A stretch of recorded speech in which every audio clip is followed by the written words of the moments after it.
Ruth Donatos has an older brother with remarkably outstanding abilities.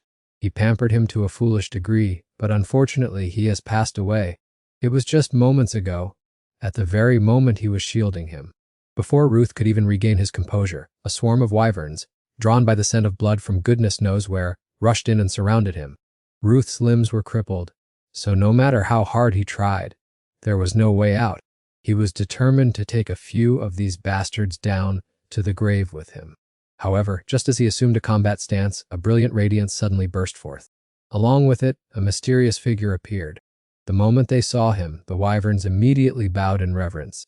Ruth could not hide the inner trembling he felt. Based on his aura and overwhelming presence, he was undoubtedly the Dragon King. But clearly his comrades had perished, and given his brother's fatal strike, the Dragon Emperor should have been extinct. If he truly were a Dragon Emperor, why did Ruth feel no pressure, as if he were looking at a faint, empty illusion? The stranger cast a vacant gaze around, then stopped at Ruth's figure and spoke in a monotone voice. "Are you the last survivor? It must have been very hard for you." Ruth's mind was in turmoil. Every instinct within him screamed in warning. This man was extremely dangerous, perhaps even more terrifying than the 7 Dragon Emperors, who he was mattered less than the fact that Ruth had to destroy him at any cost. Without a moment's hesitation, Ruth lunged forward, swinging his sword directly at the stranger. However, he only managed to hear him murmur, "Should I stay and wait a little longer?" After that, his vision was completely swallowed by a blinding light. Then suddenly, he found himself back in the past before he knew it. This was the opening day for new students at the prestigious Dragon Slaying Academy Aridium, a place with over 700 years of history and providing superior knowledge and skills for hunting dragons. In shock, Ruth wondered about the war and the dragons. Could this be a dream when it felt so real that it couldn't possibly be fake? Had he really traveled back to the past? But how could something so absurd happen when there were no spells capable of reversing time? Even a dragon could never cast divine magic, so was the being he had just faced really a dragon? Regardless of whether he was a dragon emperor or some kind of freakish monster. Whatever his scheme, this time Ruth swore to completely eradicate the dragons and not let anyone else lose their life. Having made up his mind, Ruth strode toward the assembly hall when a familiar voice suddenly rang out. "Hey you." A girl with fiery red hair called him over, looking puzzled. "Are you hurt somewhere?" Hennis Hapulia, Ruth reflexively blurted out the name, for Hennis was the comrade who had sacrificed her life years ago. Hennis was surprised when she heard Ruth call her name. She wondered if she knew this person. But then Ruth suddenly remembered that in this world they had just met for the first time. So he hurriedly made up an excuse to cover his slip. "I've heard of a top student like you. So of course, I would know who you are." The explanation seemed reasonable, so Hennis did not suspect anything at all. Ruth irritably asked why she said he was ill, to which Hennis calmly replied, "I saw you mumbling to yourself just now, so I thought you had psychological problems or something of the sort. It's not rare to see lunatics get into this Aridium Academy, as it's filled with outstanding geniuses. This is the first time I've witnessed someone as peculiar as you." Ruth was so annoyed he had to laugh. This girl still kept the same disagreeable mouth she had in his past life. Hennis looked at Ruth with a scrutinizing gaze. "Why are you laughing? Are you some kind of pervert who likes being insulted?" Seeing that Hennis was still childish, Ruth couldn't be bothered to argue and gave a perfunctory apology to end the matter. Then he found a random seat, and the opening ceremony began shortly after. After listening to the speech for a while, Hennis began to feel bored. She turned and stared directly at Ruth. Ruth was debating whether he should be more open, knowing that if he continued to ignore her, Hennis would just keep bothering him. As expected, Hennis immediately started a conversation. "This speech is so tedious, but I can still bear it, as patience is the bare minimum for a mage." Ruth kept an expressionless face and followed suit. "Oh, that sounds like something an educated person would say. That is the core foundation of the Harpulia mage family." Hennis smiled slightly and asked straight out what his name was. "Ruth Donatos. I come from a remote land called Jissen. I'm sure you've never heard of that name before." It's true that I haven't heard of that family or that land. But with such an unconventional background, how did you manage to get into Aridium? Perhaps you don't fully understand. Just as he said that, Hennis hurriedly pressed her lips together and fell silent. She suddenly remembered her mother's instruction to always keep in mind, "Hennis, you must be careful when interacting with stupid, lowly people. They aren't even worthy of touching the heels of the Harpulia family." She was secretly glad she had stopped in time. If it weren't for her mother's teachings, she would have let something rude slip out to Ruth. Hennis glanced at Ruth, seeing that he didn't seem to care about what she had just said. She sighed and asserted, "What I mean is, If there is anything you are still unsure about, I will gladly guide you. For example, those people sitting on the second floor, those are all the masters of prestigious guilds. They are always aggressively hunting for the most elite talent in the academy to recruit them into their guilds. The Don Ho and Gaidan, and even the Master of True Vi are all present here. Ruth knew them very well, knowing in advance the achievements they would attain and the reasons that led to the tragic deaths of every one of them. You will be eligible to apply for a guild in your 3rd year, but I have already chosen the place I want to join, you know. Before Hennis finished, Ruth interrupted. It's Don Ho, the guild at the top of the rankings. Having been cut off, Hennis looked displeased and replied, that's right, but not just because of its status. The master of Don Hoa is my idol. The White Flame Queen, Liana Troneka, a high-level mage who commands the pure white fire. Oh, Miss Liana is truly wonderful. Watching Hennis immersed in admiration for her idol, Ruth could only remain silent. After Liana was killed by the Dragon Emperor, it was Hennis who took over as the master of Don Ho, and in the end, she burned her very soul to take revenge for the senior she had always revered. Ruth simply replied calmly, if it's you, you will surely have the ability to join Don Ho. Hennis smiled brightly and thanked them profusely upon hearing this. She stepped onto the stage as the Academy's top matriculant, representing all freshmen to deliver the oath, everything happening exactly as Ruth remembered. He held his breath, waiting for the next moment. Because if his memory served him right, this part would be followed by the speech of his older brother, the student council president of Eridium, Azir Denatos, a rare genius, an outstanding warrior, and his only living relative, who had once died like a fool for his stupid younger brother. However, the actual outcome was nothing like what Ruth had expected. The person standing on the podium was indeed the student council president, but it wasn't his brother. It was his brother's best friend, Jeremy Juvile. As soon as Jeremy stepped down from the platform, Ruth rushed up to him like a madman, demanding to know why he was the president, asking if his predecessor, his brother, meaning Azir Denatos, had not run for office, or if he was still part of the student council. With an awkward expression, Jeremy replied, wait a second, what are you babbling about? I'm really sorry, freshman, but this is the first time I've ever heard the name Azir Denatos. Hearing this, Ruth stood frozen in shock. He didn't know his brother. So where was he? At that moment, a terrible theory crossed Ruth's mind that Azir Denatos did not exist in this world. A horrific fear that the strongest warrior brother in his life had never even existed. The ceremony ended, and Ruth returned to class with his mind in turmoil, trying to tell himself that the theory was too ridiculous. But what if it was the truth? Perhaps the very existence of Azir Denatos had been completely erased. Or maybe he had also regressed and decided never to set foot in this place again. It had to be one of those two reasons, and the second theory sounded more plausible. However, what are you thinking about so deeply? Hennick's question suddenly interrupted Ruth's train of thought. After a moment of hesitation, thinking that 2 heads were better than 1 anyway, Ruth answered honestly, I need to find someone, so I wanted to ask if there is an effective way to search. Hennick suggested, why don't you try buying information from the guild? Who knows, maybe they are also studying here. Then why don't you try looking around the library? Even if you don't find them there, at least you can get the student roster. Ruth hurriedly stood up to head for the library, while Hennick tagged along behind him, reminding, we have 15 minutes before class starts.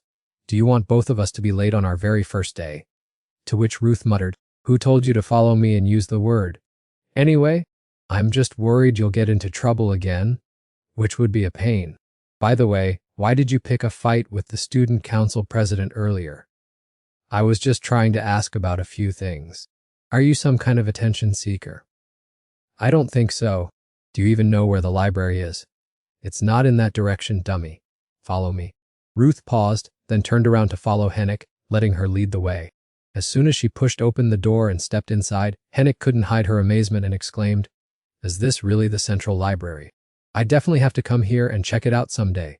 Ruth, scanning the surroundings, asked, by the way, how did you find this place so easily when we're both newcomers? Hennick turned to glare at Ruth. Isn't it only natural for a student to familiarize themselves with all the facilities before school starts? Yeah, I suppose so. Ruth gave a dismissive reply to change the subject and began checking the registers on the shelves.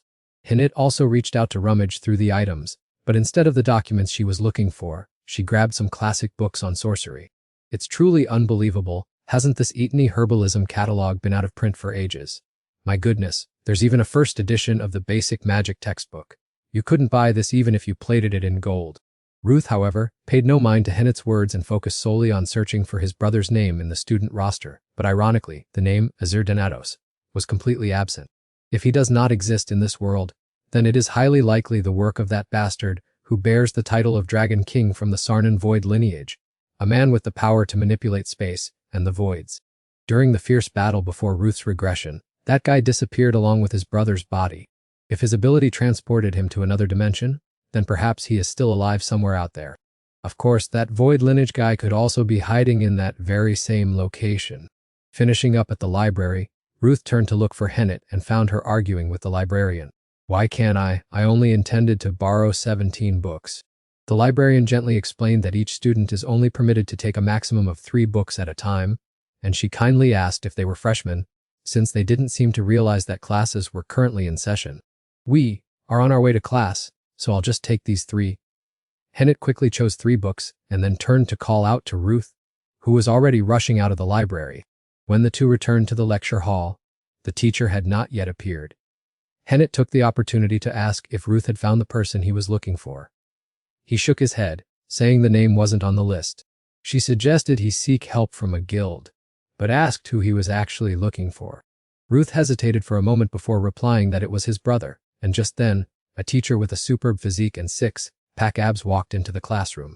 He loudly announced that he was Danyan Gold, the instructor in charge of basic practical combat for this academic year. Although this is just one subject, if you intend to enroll in martial arts or weaponry training classes, you will definitely be seeing a lot of me. The 2 female students sitting below watched the teacher with racing hearts, whispering in admiration until they heard him state quite bluntly that the next 4 years would be a series of training days no different than a living hell. You will begin as guild interns in your 3rd year, then take exams and submit theses in your 4th year. It's no big deal. You'll just feel like you've died and been brought back to life a few times. He then smirked reassuringly, saying not to worry too much. As long as they were willing to combine their efforts with a little talent, nothing was impossible. Ruth listened and understood the subtext of that statement. Even if you try as hard as you possibly can, everything is meaningless if you lack innate talent. He wondered how much despair and how many grueling years he had to endure just to trade for this meager amount of talent. Since it was the first day, the teacher gave a few instructions and then allowed the students to disperse freely to their dormitories. Ruth was just about to leave when Hennet, curious as always, asked where he was going. Noting that the dorms weren't in that direction, he simply replied that he knew exactly where he was going. Ruth muttered a curt reply and hurried away under Hennet's skeptical gaze. She thought to herself that he didn't even know where the library was, yet he knew the way to the dorms. She then shrugged it off and headed back to the women's area. A while later, Ruth arrived at the training room. True to its name, Dragon Slayer was a title reserved exclusively for those who hunted dragons. In every combat principle, physical strength is always the most essential foundation, so free training rooms were located everywhere so students could work on their fitness.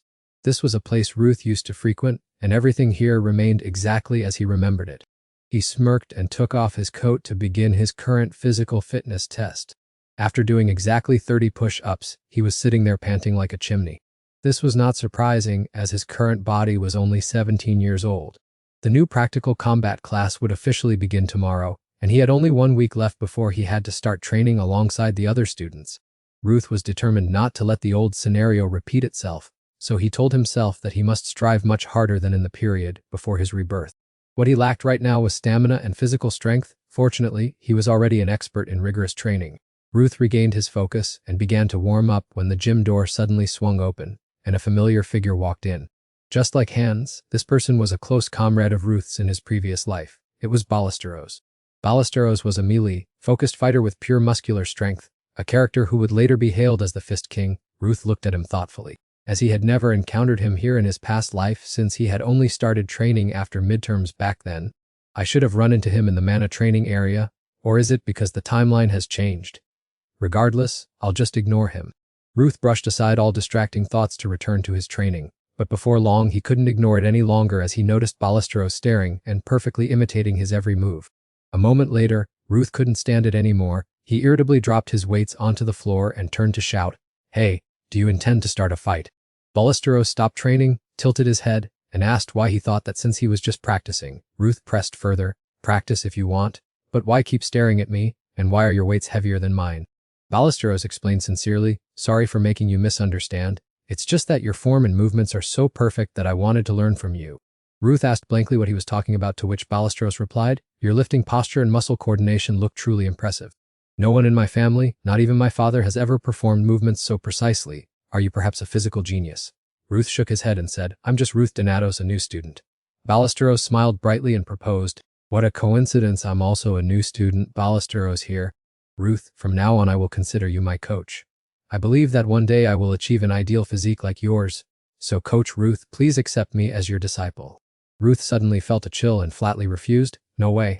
A while later, at Iridium's outdoor training ground number 3, Daniel Gold clearly announced to the new students that choosing a main weapon plays a decisive role in building one's combat style, and typically, the school provides recommendations before enrollment. Nevertheless, trying out other weapons is also an interesting idea, so feel free to choose whatever you like. Upon hearing this, the students looked excited and chatted lively while choosing weapons.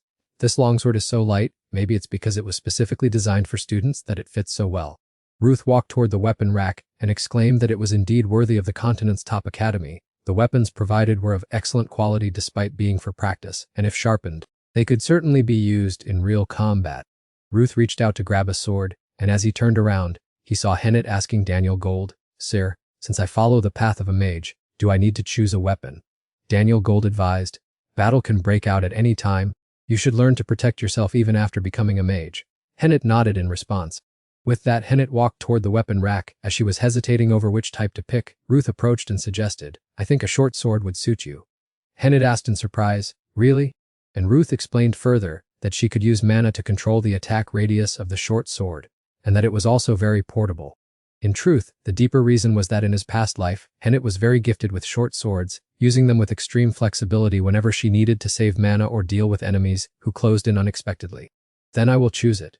Hennet agreed and took a short sword, her face showing clear delight.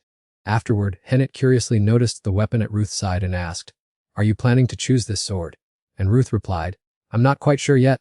Let's see. Ruth said as he gripped the hilt, drew it from the scabbard, and made a decisive strike. Quite good, Ruth assessed. Hennet asked curiously, Can you be so certain after just one swing, while others are still struggling to get used to their weapons? Ruth shrugged and replied, It's only for practice anyway.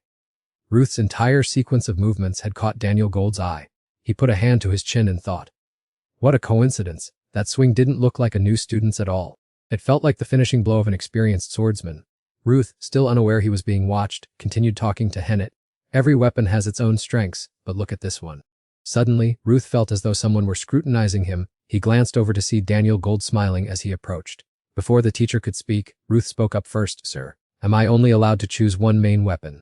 Daniel Gold replied, There is no such mandatory rule since focusing on one thing is more effective, but if you are interested in secondary weapons, you could. Ruth interrupted, I want to use multiple main weapons at the same time. Multiple main weapons, is it arrogance or overconfidence? Let's see what his abilities are first. Thinking this, Daniel Gold nodded in agreement. Yes, anyway, the final decision is still yours. Great, so let's finalize the weapons you just chose, including the spear and the greatsword. I'll choose these 3 items. Having said that, Ruth picked up each weapon one by one and performed a few skillful moves for Daniel Gold to see. Daniel Gold laughed heartily, silently commenting in his head, a true genius. No, there's something slightly different. Besides his elegance, he also sensed the years of hard practice in each of his moves. Daniel Gold curiously asked, Ruth, what did you do before coming here? I worked as a mercenary to make a living. My family were all lost after a dragon sweep. Daniel Gold felt extremely apologetic. I see. I'm sorry for asking about such a painful matter. Ruth gently shook his head and said, It's okay, uncle, the past is all behind me. Ruth turned to leave, thinking to himself that this should be enough to get noticed. Hennis ran after him and said, You're actually pretty good, aren't you? Ruth casually replied, Of course, and was immediately met with a fierce glare from Hennis. Arrogant jerk. Then, the girl hesitated for a moment and softly asked, But about what you just told the professor about your parents, did they really pass away? Ruth's hand suddenly tightened, and he replied in a lowered voice, Yeah, they're all gone. Hennis looked away and mumbled an apology. It must be hard, I'm sorry for bringing up your past. Why do you have to apologize? It's been so long that I don't care anymore. Hennis only softly hummed, and Ruth thought in surprise, I never expected her to feel guilty. In reality, in the past, she hadn't been an overly cold or heartless person either. Seeing Ruth staring at her without blinking, Hennis blushed and barked, What are you looking at so intensely? Ruth quickly looked away and continued walking without bothering to answer, making Hennis mutter crossly, Still the same annoying guy. Suddenly the sound of an argument from up ahead made her curious. Looks like something is going on with Class B. Both of them squeezed through the crowd to take a look and saw the Class B teacher shouting at Ballesteros about choosing weapons. Ballesteros argued back, "A warrior of the Steros family never uses weapons. This body is our strongest combat tool." The Class B teacher scratched his head in lament. What kind of person is this kid? Look, even if you are from the melee school, at least wear iron gauntlets. Ballesteros interrupted with a shout. The Steros will never use external objects. The teacher gritted his teeth, his voice trembling with anger. Ballesteros cut him off once again. A close combat warrior of the Steros family absolutely does not use weapons. Standing in the crowd, Hennis pointed at the person being scolded and asked, "Who's that crazy guy? Do you know him?" Ruth shook his head and replied, "No idea." At that moment, Daniel Ingalls ran over to stop his colleague who was losing control. Ballesteros was about to turn and leave when he saw Ruth in the crowd. Hennis exclaimed in surprise, "Oh look, he's looking this way!" Ruth felt something was wrong and hurriedly urged, "Let's get out of here quickly." In his heart, he didn't stop praying, "Please don't act like you know me, you idiot." Ballesteros couldn't grasp Ruth's feelings at all. He smiled radiantly, waving enthusiastically while running straight toward him. Hennis also looked at Ruth and asked suspiciously, "Why is he coming over here? You must be his friend." Ruth replied in confusion, "I really don't know him." While still being held back by Daniel Ingalls, the Class B teacher pointed angrily at Ballesteros and scolded, "Hey, your professor is training you and you dare walk off to play with your friend." Ballesteros immediately turned back to correct him. "He's not just a normal friend, our relationship is much closer than that. It's—" Knowing he was about to say something stupid, Ruth quickly interrupted, "We're just friends." Daniel Ingalls finally spoke up, "Ballesteros, though I know you value your family traditions, this is a collective training hour in class. If you insist on refusing to pick a weapon." Based on his memories from his previous life, Ruth sighed inwardly with relief. Surely they'll cut him some slack like last time. "You will have to face being held back for another year." Daniel Ingalls' confirmation left Ruth stunned, thinking, "What? The past has been changed. Could it be my own intervention that messed everything up? If he's eliminated now, it will be extremely difficult for the main force later when facing the Dragon Emperor." At that point, Ballesteros declared resolutely with a serious face, "I understand. I would rather accept defeat than throw away my honor. Just shut up for goodness sake." Ruth swung his hand to cover Ballesteros' mouth tightly and asked, "Professor, could you make an exception for him this once?" Daniel Ingalls replied, "I cannot favor him alone. That wouldn't be fair to the rest of the students." Ruth questioned irritably in his mind, "Then why did you make an exception in my previous life? If that's the case, we just need to take anything, right?" After that, Ruth looked around the armory. There must be something useful. "There it is!" As soon as he saw the gloves, the boy's eyes lit up. He walked over, picked them up, and threw them to Ballesteros. "Here, you use these." Ballesteros caught the gloves but was still confused. Ruth said irritably, "What do Steros clan warriors use weapons for? They're just defensive items, anyone can see that." Ballesteros replied, "Steros clan warriors don't use defensive items." Ruth interrupted, "Shut up. Consider it a gift from friends and just take it." Ballesteros was stunned at that. He looked at the gloves and muttered, "Magic." Claire objected, "How can that be a weapon? It's clearly for protecting your wrist." Ruth chuckled dismissively, "No, it's a weapon. That's how iron gloves are made now." Daniel Gold was also skeptical, unsure what kind of gloves they were. Ruth asked, "As long as he chooses a weapon, that's fine, right?" "Hey, what's going on?" The two class representatives of Class A and B were in an uproar. The teacher and other students were also discussing it. To avoid a bigger scene, Daniel Gold reluctantly agreed, "All right, let's just say for now it's an iron glove with a slightly strange design." Hearing that, Ruth breathed a sigh of relief. Good, thankfully he's still reasonable. However, the important thing is that I only managed to fool them this time. I need to be more careful in every action that could affect my future. A moment later, Ruth walked while intently examining the paper in his hand. Perhaps because it was only the first day, everything was quite relaxed. They were only focusing on theory. The first week at Eridim is for new students to get acquainted, and also for professors to assess their abilities and guide them. I've shown enough to attract attention and receive a letter of recommendation. Now I just want to spend the remaining time preparing for other classes. Yet behind Ruth, Balak and Hennet were enthusiastically arguing. "You're such an idiot, aren't you?" "I'm not an idiot, I'm a warrior from the Steros clan." "Balak Steros."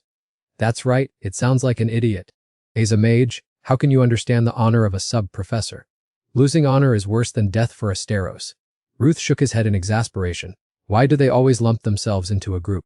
Suddenly, a sarcastic voice echoed from ahead, "Look, the attention seekers." Hannah and Black stopped their argument and looked towards the three students blocking their path. Ruth continued walking, still focused on the paper in his hand. Seeing this, the leading student pointed at Ruth. "We're talking about you, you imbecile." At this point, Ruth finally looked up from the paper, his eyes full of suspicion looking at the leading student. "Are you talking to me?" The leading student irritably replied, Who else would I be talking to? And that pig behind him. Blacks immediately retorted, I'm not a pig, I'm a warrior from. Or, before he could finish, Hannah interrupted, move aside and let us pass. Who do you think you are provoking us? And who are you calling an imbecile? Ruth thought to himself, didn't you just call Blacks an idiot? Facing Hannah, the leading student extended his hand forward, his expression turning into a friendly smile. Hannah Harpolia, I quite liked your speech just now. I didn't mean anything by it. I'm Wilhelm Paz from Class B. Hannah crossed her arms, her expression disdainful, and scolded, do I need to know your name, you fool? Humiliated, Wilhelm glared at Hannah. I was going to invite you to join our group, because I saw the valedictorian hadn't joined any clubs yet, but now I understand why you people stick together. Get lost, Harpolia. I only have business with those two. Hannah picked her ear. Is that your business? You newcomers should get lost, you cucumber. And don't call me by my name. Move aside. Ruth pushed Hannah's head aside as she was about to explode and said to Wilhelm, what do you want? What I want is simple. Do you want to attract attention so badly that you can't stay put? Why don't you know your place, huh? Wilhelm arrogantly said, I'm telling you to stop these foolish actions to attract the professor's attention. Do you think knowing how to use many types of weapons is so great? And that pig saying nonsensical things about not using weapons. If you enter the academy with that mindset, you'd better go back. Ruth pondered, it's true that I deliberately did that early to attract attention. But even if I weren't outstanding, there would still be incompetent people like this talking nonsense about me. Ruth clearly remembered from his previous life. Once, a student taunted Ruth, hey, an orphan, incompetent, useless, what can you do? I don't understand how someone like you got admitted. Did someone help you through the back door? Oh, right, you don't have parents. Before that person could finish, Ruth couldn't help but lunge forward and deliver an elbow strike that knocked out his front tooth. Ruth shook his head and sighed. I was just a child back then, so I beat them up. But this time, I'll handle everything more maturely, he told himself. Ruth calmly said, is that so? But even if you used 500 types of weapons against him, he would still win. Question mark, don't be ridiculous. Ruth honestly replied, oh, even I could handle a weakling like you with my bare hands. Hennis would make you disappear. Bloodshot veins appeared in Wilhelm's eyes. He stared at Ruth. You scoundrel. Attention seeker, you'll die by my hand, he roared. Wilhelm couldn't control himself anymore and lunged at Ruth, throwing a punch. Ruth had both hands in his pockets, his expression completely unchanged by Wilhelm's punch. The teenager tilted his head back slightly to dodge the attack with ease, then swiftly swept the leg of Wilhelm's master, causing him to lose his balance and fall face first onto the ground. Shut your mouth. Wilhelm snarled, struggling to sit up and reaching for the sword at his hip. Seeing this, Hennis grew fearful and warned aloud, hey, using weapons outside the training grounds is strictly prohibited. Shut your trap. Wilhelm bellowed, his mind clouded with rage. He disregarded all consequences, drew his sword and lunged forward to attack. Facing the imminent danger, Ruth remained remarkably calm. This jerk is truly disgusting. Regardless, this is a good opportunity for me to test the strength of this new body. Following that thought, Ruth clenched his fist and focused on the incoming blade. When the tip of the weapon was just a hand's breadth away, he punched the flat of the blade, knocking it out of Wilhelm's hand. While Wilhelm was still stunned, Ruth quickly closed the distance. A decisive blow to the head knocked the guy unconscious, causing him to collapse to the floor. The two people who had accompanied Wilhelm had lost all their arrogance and looked at Ruth with eyes full of fear. Not wanting to make things difficult for them, Ruth coldly said, consider this a well-deserved lesson. Behind him, Balak was observing Ruth intently with a stern expression, realizing that the move Ruth had just executed was his own family's secret technique. At that moment, Claire ran over and asked what was happening and why the student was lying on the floor like that. You guys again, disperse immediately. Seeing the teacher appear, the chubby student hurriedly pointed at Ruth to report him, saying is the one who attacked Wilhelm first. Hennis angrily protested that the guy was lying, stating that they had started the trouble and drawn their weapons first, and that Ruth was only defending himself. Balak agreed, adding, that's exactly right, Ruth didn't even use a weapon.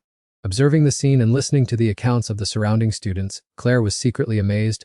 The boy had disarmed his opponent with his bare hands in an instant. It was hard to believe a freshman could do that without getting hurt. Suppressing her doubt, Claire turned and ordered Wilhelm's two friends to take the unconscious boy to the infirmary. Then, she looked at Ruth and requested, and you, Ruth, come see me at my office after school. The two who had been with Wilhelm gave Ruth a threatening look, saying, just you wait. As they passed, Claire heard them and, extremely angry, said, take him to the infirmary now. The two immediately fell silent and dragged Wilhelm away. Once they were gone, Hennis asked, what is wrong with those guys? Also, how did you manage to knock his sword away like that? Ruth nonchalantly replied that he just blocked the attack, but Hennis wasn't satisfied with the brief answer. Do you think I don't know the difference between blocking and that? I'm wondering how you did it with your bare hands. She turned to ask Balak if the idiot knew why, and Balak honestly said, the adults in my family can do it, but I can't. Then he looked at Ruth curiously. Hey Ruth, could it be that we are long-lost brothers? He couldn't reveal that he had taught him in his previous life, so Ruth made up an excuse. Don't say such nonsense. I'm not. Maybe it was just a lucky strike. Actually, as you can see, I am a born genius. Balak actually believed him immediately. I see, that's great. Truly worthy of the person who trained my physique. But Hannah still didn't believe it. Is that really a valid explanation? Tell the truth. Are you hiding something from us? Ruth shook his head in denial, confused. That's not it at all. Balak advised. Even if he has secrets, as good friends, we shouldn't try to pry into each other's private business. Hans, don't you have things you find hard to talk about too? Hans nodded in agreement. True, but wait. Who said we are friends? I've known you two for less than 2 days. Balak smiled and said, then let's just consider ourselves friends from this moment on. I look forward to your help, Hans. Hans looked at Balak and asked, are you actually a complete idiot? Watching the two of them banter, Ruth silently told himself, you really shouldn't call your friend an idiot. He remembered that in the past, Hans would often irritability scold Balak whenever he came near, saying, it's so annoying, stay away from me, you muscle head. Every time you get close, my temperature spikes and it creeps me out. Hearing this, Balak would just laugh and reply, could it be because I'm fire attribute and radiate too much heat? Acer, sitting across from them, could only laugh and say, stop it you two. Reminiscing about those good memories, Ruth became even more determined. This time, no one will have to sacrifice themselves. No one, absolutely no one. After class, Ruth went to Claire's office to talk, then asked for permission to leave. Watching Ruth's back, Claire whispered, the boy didn't do anything wrong. I just wanted to speak with him gently first because he seemed like the type to prefer using his fists. But perhaps those worries were completely unnecessary. About 20 minutes earlier in the office, Ruth had politely bowed and apologized. I sincerely apologize for causing the commotion just now. He made insulting remarks about my friends, so I temporarily lost my cool, and when he started swinging his sword, I feared my friends were in danger, so I tried to neutralize him. Perhaps I used too much force at that moment. I should have handled it more maturely and calmly. I truly regret it. Claire poured herself a cup of coffee and, remembering the sincerity in Ruth's eyes, she secretly thought, that boy is truly a kind and incredibly mature person. Especially when compared to that Winhand guy, I definitely won't go easy on him during training sessions. A sudden knock on the door echoed, and Cray was slightly surprised to see Daniel Gold walk in. He smiled and asked her in return, isn't the meeting for new student homeroom teachers taking place in this office? That's why I'm here. She insisted on holding the meeting here because of her lazy nature, not wanting to move elsewhere. Cray immediately retorted, what strange things are you saying? I'm never stubborn. I just made a small suggestion. Daniel Gold chuckled. If you keep making suggestions like this, I'll become a dizzy cricket, spun around by you. Just as he finished speaking, Arthur Winston, the homeroom teacher for Class D, and Damian Gray, the teacher for Class C, entered the room one after another. Seeing Cray, Arthur immediately grumbled about being called to the administration office because of her. Cray irritably asked back, what have I done that you keep harping on it? Arthur replied, you keep doing things that deserve a reminder, specifically cluttering the office with all sorts of things. Gray, on the other hand, argued, I didn't buy much, it was just an air purifier and a long leather chair. Damian added, and a vase with a swallow pattern that cost 3 million river. Betrayed by his teammate, Gray testily told Damian, you already promised to keep that a secret from me. Arthur sighed and said, all right, let it go. Next time, remember to check the schedule carefully. For a dignified professor to forget the meeting schedule in her own office is really not good at all. Clee clicked her tongue and mumbled, you're always so overly critical. No wonder all your hair is falling out. Arthur angrily yelled, what did you say? Clee replied with an innocent expression, I didn't say anything at all. Daniel then spoke up to calm everyone down. Let's all calm down. Shouldn't we start the meeting now? Understanding the situation, Clee and Arthur also fell silent, ending their argument to begin reviewing each student's file. After a while, Daniel commented that this year's batch of students had a significantly superior academic level compared to before. Arthur agreed, saying the graduation rate would certainly be very high. Clee suggested, that's not certain yet. Even if these young people are talented, they desperately need psychological support. Isn't nurturing young souls the duty of an educator? Arthur then asked if there were any students who deserved our special attention. Damian said that Class C had no one needing special attention as they were all quite excellent, while Clee mentioned a kid who was both crazy and mad in Class B. Arthur questioned Clee's choice of words, this fool must be a troublemaker. And what do you mean by crazy? Clee irritably recounted, he keeps muttering about the shame of warriors even over the most trivial matters, which makes others very uncomfortable. That's Balixteros. Although his written exam was utterly disastrous, his practical combat skills are extremely impressive. Arthur picked up the file and asked, is he from a family specializing in hand-to-hand combat, like the Kebabsteros clan? Daniel excitedly said, his skills are the real deal. I very much look forward to witnessing more of that kid's abilities. Afterwards, Daniel pulled out 2 more files and introduced 2 other potential individuals in his class, Hennet, the second child of the prestigious Harpulia mage family, and a student named Ruth Donatos. Damien exclaimed about Hennet Harpulia, the head of the Academy's family, really. As a fire element mage, the White Flame Queen will certainly pay attention to them. Arthur then asked, and the other kid, are they from any famous family? Daniel shook his head, placed Ruth's file on the table, and said, it's a very long explanation. You guys just look at it yourselves, you'll understand faster. The 3, including Arthur, curiously leaned in to look. Damien wondered if this was a real student, and Arthur was also surprised because he had almost failed both exams, had lost his family, and had to work as a mercenary to make a living all this time. Daniel suggested, you'll change your minds when you see for yourselves. Although it's a bit hasty, I believe this is indeed the strongest student this year. Then that kid must be extraordinary to make you rate him so highly. Arthur pondered, then looked at Klee and asked if she had met him in class yet. Klee remarked, he defended his friends with very righteous words. I was immediately impressed upon seeing him, so I want to recruit him into my class. A slight cough interrupted Klee. She saw everyone looking at her strangely, so she asked why. Daniel then chuckled, so even you know how to praise students, Huff.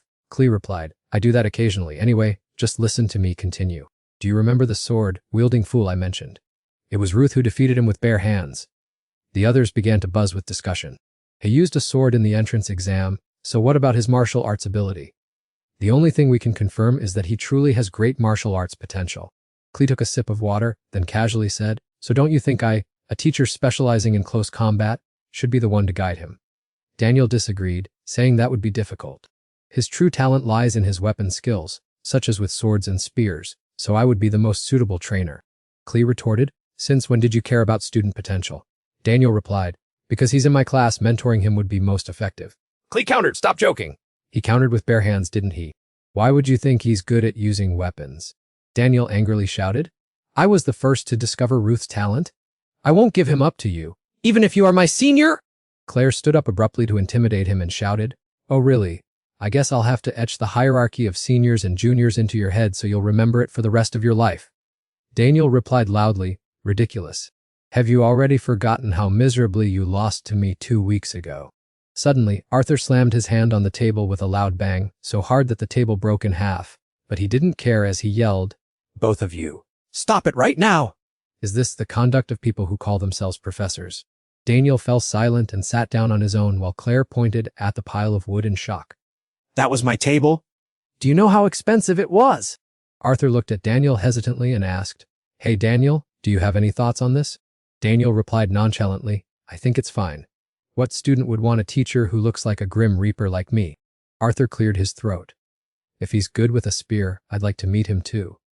There's still a week left before the combat class to fill out the recommendation forms, so both of you just calm down.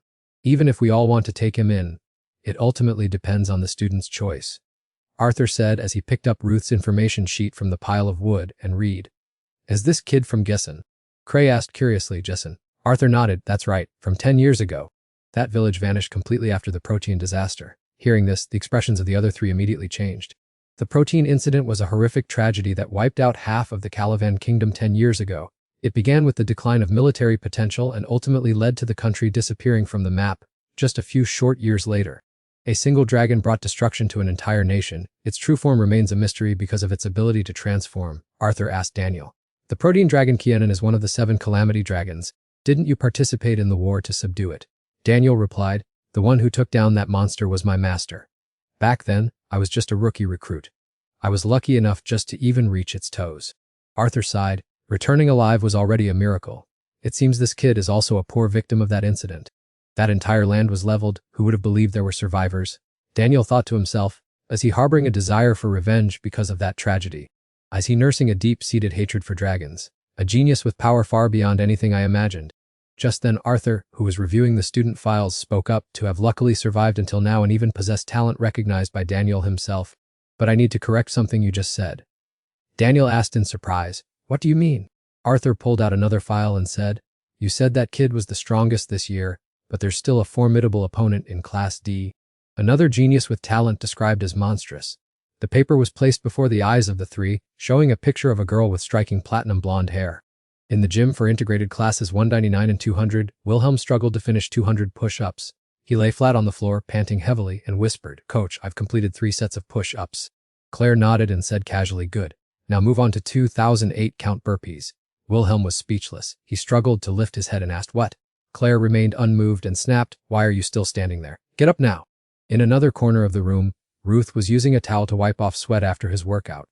"Now I can control it. Only 3 days left until the combat test. I've finally been able to apply the breathing techniques and stances from my past life into real combat.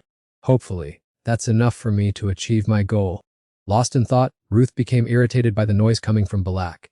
Unable to take it anymore, he questioned, "Can't you just shut up and train?" Balak didn't stop his arm movements and replied naturally, "Strength lies in the rhythm of breathing." Ruth retorted, "What nonsense are you talking about? You want to be as strong as a bear, but you keep panting like that." Balak glanced at Ruth. "Hey Ruth, the reason you can't lift weights is because you don't know how to regulate your breathing. Be quiet." Ruth interrupted him, sincerely advising, "Whatever you say, just use the correct technique. Every time you breathe heavily, the weights wobble all over the place." Balak was stunned for a moment. He tried again and realized Ruth was absolutely right. He stopped training, turned to Ruth, and said, "You're right about that. I can feel my muscles tightening clearly." "Not bad, master." "Yeah, whatever," Ruth replied. At that moment, Hennis approached from a distance. As she got closer, she covered her nose and complained, "It stinks." "Are you even human? How can you train for 3 hours straight without resting?" Balak explained seriously. "When you feel your muscles growing, you'll realize how refreshing that feeling is. By the way, Hennis, you're being too loud." "Let me show you. Let's start training." Hennis backed away warily. "I'm fine, don't come near me." "You smell terrible." Balak wondered in confusion why the women at this academy were all so fragile, unlike his family members who were like hungry wild animals. Hearing that, Hennis blew up and questioned, "Did you just call me a dog? Do you want to die?" As soon as he saw Ruth preparing to leave, Hennis quickly spoke up, "Hey, where are you going?" Ruth replied, "I'm going out to get some water." Hennis said, "Wait, let me come with you," then turned to Balak and asked, "Hey, blockhead, do you want to come along?" Balak replied, "Walking will make me lose all my muscle, but if you happen to grab me a protein shake, that would be great." Hennis nodded instantly and then followed closely behind Ruth as he left the training area. When the two arrived at the vending machine, they saw a girl with silver hair waiting there. Hennis exclaimed in surprise, "Oh, someone is already here." Ruth remained completely silent, but when Hennis looked at him curiously, she noticed his expression had darkened, his eyes fixed firmly on the figure of the mysterious girl. At that moment, Ruth was in a terrible mood because he realized that the silver-haired girl was none other than Lianzi, a person who in his previous life had been a brilliant master swordsman, a famous sword saint, a knight just as powerful as his brother, and the first insurmountable wall he had ever encountered. Remembering the past, Lianzi used to look down at Ruth as he lay beaten on the ground with a look of contempt. "I thought you would be better since you're Azir's younger brother, but perhaps I was mistaken." Back then, Ruth could only lie flat on the floor, his hands clenched in frustration as he gritted his teeth and roared, "Fine, just you wait, I will carve your face into my memory." Recalling the old scene, Ruth cursed inwardly, "Damn it, if I hadn't died so soon, I would have had a chance to settle this debt." Ruth shook his head to clear away the chaotic memories, looked coldly at the present-day Lianzi, and said bluntly, "Get out of the way." Lianzi asked in surprise, "What did you say?" Ruth snapped, "I said get lost, are you deaf?" Without a word, Lianzi immediately threw the can of water in her hand directly at Ruth. Ruth tilted his head to dodge it cleanly, and in the blink of an eye, the girl's figure had vanished. In an instant, Lianzi had closed the distance in front of Ruth, unleashing a dangerous kick aimed straight at his head. Thanks to his sharp instincts, Ruth managed to raise his arms to block the blow, stopping the kick and leaving Lianzi stunned. "You blocked that? Then try taking this." Lianzi quickly spun around, unleashing a lightning-fast low-sweep kick. Ruth remained calm, his face expressionless, and he gently jumped back to dodge the attack, leaving Lianzi surprised and thinking to herself, he dodged it again. Seeing this, Hennis shouted, "Hey, what kind of monkey business are you two doing?" Lianzi stopped, knowing that continuing the fight would lead nowhere and would only attract the attention of the instructors. She thought to herself, "I thought this guy was just an idiot. I didn't expect him to be able to dodge my attacks twice." Pondering for a moment, Lianzi frowned at Ruth and asked, "Are you picking a fight with me just because I was specially admitted to the academy?" Ruth snapped, "What are you rambling about? You were standing there like a statue blocking our way. I'm dying of thirst. And I had to stand here waiting for you to move." Leonzi stepped aside, startled, and seeing that Ruth really only wanted the water, she said, "Oh, I misunderstood." She was met with Ruth's hostile tone. "What now? Why are you still standing there?" Leonzi did not get angry but calmly asked, "What is your name?" "Ruth Donatos. I will remember that name." Having said that, she turned and walked away decisively. Ruth watched her back and muttered, "Whatever." Hennis questioned him, annoyed. "Hey, are you just gonna leave it at that? You should have apologized first. Who do you think you are? Ruth stood nearby, his hand throbbing with pain, and he groaned internally. "Damn it, my wrist was almost broken. I just wanted to test her strength. I didn't expect her to still possess such terrifying power." Seeing that Leonzi paid her no mind, Hennis, though furious, had to let it go. She turned to Ruth and asked, "Are you okay? Does it hurt?" Ruth retorted, "Didn't you see me block her attack?" Hennis glanced at his wrist. "Block what? Your wrist is broken." "It's not fine at all." Ruth tried to act tough, but Hennis interrupted him. "Shut up and go to the infirmary." When the two returned to the training room, Balak saw Ruth's wrist wrapped in a white bandage and asked in surprise, "Oh, is Ruth hurt?" "What? Who dared to do that to you?" A powerful voice rang out as Claire hurried over from afar to inquire, "Good heavens, what happened?" Ruth replied vaguely, "Just a run-in with a brat." Daniel also ran over to join the conversation. "What happened?" Before Ruth could even open his mouth, Hennis quickly interjected, "He got beaten to a pulp by some kid." Ruth jumped in surprise and hastily explained, "No, I wasn't hit at all. It was just a slight argument between us." Claire ignored Ruth's presence and turned to question Hennessy, who laid hands on Ruth. Hennessy recounted without hesitation. It was the new student with silver hair and golden eyes. Plus, she mentioned being recommended by someone. After hearing Hennessy's account, Claire and Daniel exchanged meaningful glances. A name immediately popped into both their minds: Leonzi from Class D. Claire furiously turned and headed towards the exit. Daniel guessed her intention and quickly stopped her. Claire's face darkened, and she gritted her teeth, replying, "Get out of my way." "I won't let this slide. I must teach her a lesson." Daniel advised. Claire, calm down. I can't ignore this. Even if Ruth was the one who provoked first, she's already caused trouble for too many people. Why would she assault someone as gentle as him? Claire's loud shout attracted the attention of the surrounding crowd, who wondered if someone in their class had just been bullied. Noticing other students curiously gathering closer, Daniel quickly smiled to reassure Claire. "I never told you to forgive her, but as teachers we have much more refined ways of handling things." Claire asked skeptically. "More refined?" Daniel leaned close to Claire's ear and whispered, "If you lose control and make a big deal out of it, Arthur, who is responsible for managing Class D, will intervene and take over the resolution. Instead, let Leon's guardian, the leader of the Dragon Slayer Corps, face some complaints first. He is certainly capable of handling it professionally and will push the responsibility onto Arthur. At that point, we can do whatever we want." Claire's eyes lit up. "So use Arthur's mistake to gain trust, and then harshly punish that arrogant child, right? Not bad." Daniel laughed and replied, "Exactly. There's no reason to make a big fuss. Just penalize her grades, assign community service, or make her attend extra classes, and it'll be done. Of course, since we want her to change her ways, no one will complain if those punishments are a bit too harsh, right?" While the two, Claire and Daniel, were busy devising schemes, Ruth, meanwhile, was being gossiped about by his friends, which made him feel extremely embarrassed. Balak looked at Ruth, who was covering his face, and teased Ruth, "It looks like the teachers favor you too much." Congratulations. Ruth still covered his face and shouted. Shut up immediately. Balak didn't stop. "Don't be so gloomy. Get over it and become a real man." Ruth really couldn't hold back and yelled, "Shut your mouth right now." Exactly 3 days later, at the main hall, all the students had aligned themselves in formation and were waiting early. On the teacher's podium, someone stepped up, observed the crowd, and then announced loudly, "Considering everyone is present, students, quickly settle into your class formations. Now we will begin the comprehensive sparring test. Right now, we will start the training session for classes A and B. In this practical combat session, each individual will be assigned an identification number and has the right to choose their opponent. Note that rematches with the same person are not allowed. Therefore, each person will only have exactly 2 matches throughout today. The instructions are complete. I wish you all good luck in your matches."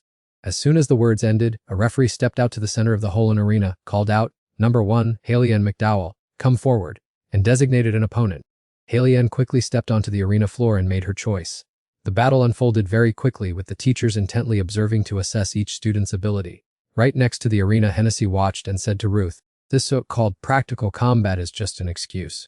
Its true nature is an ability assessment session. This is a talent selection process. They don't care about background or past. Everything is based solely on talent and practical skills.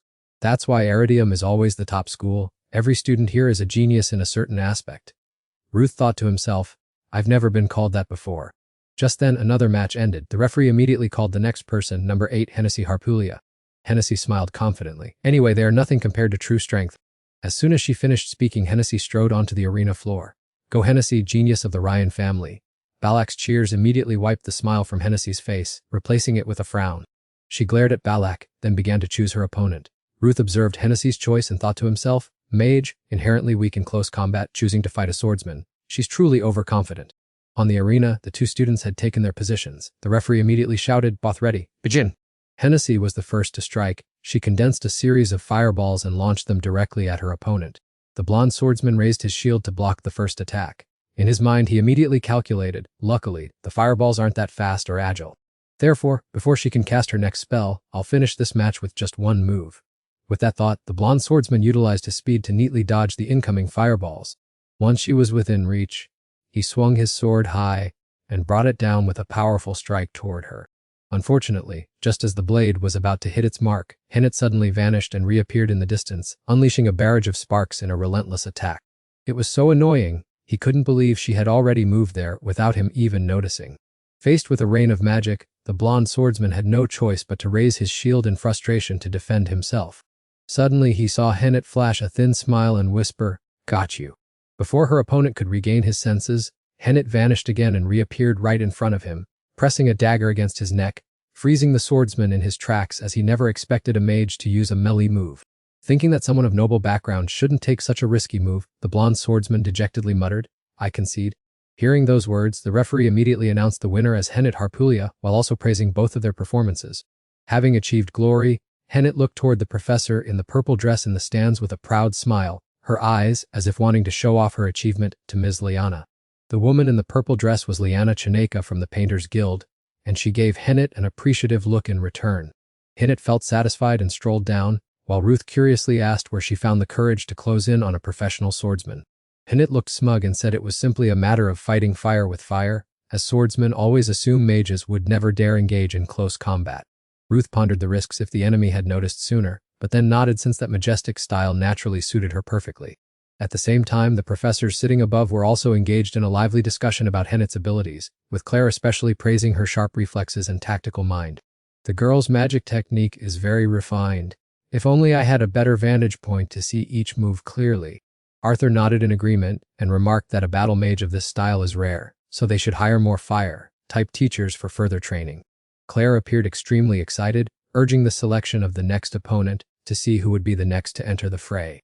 Very quickly, Wilhelm leaped onto the stage and pointed directly at Ruth's face, shouting for Ruth Donatos to come forward and take revenge for his previous defeat. Witnessing this scene, Claire began to get so angry that her veins bulged and her smile turned distorted, while Ruth's group stood there dazed and confused. Ruth calmly stepped onto the arena, determined to indulge the opponent's stubbornness and lack of fear of confrontation. "But I will certainly make you taste suffering, my boy." The match quickly turned into a one-sided torture session with Wilhelm being the one receiving the blows.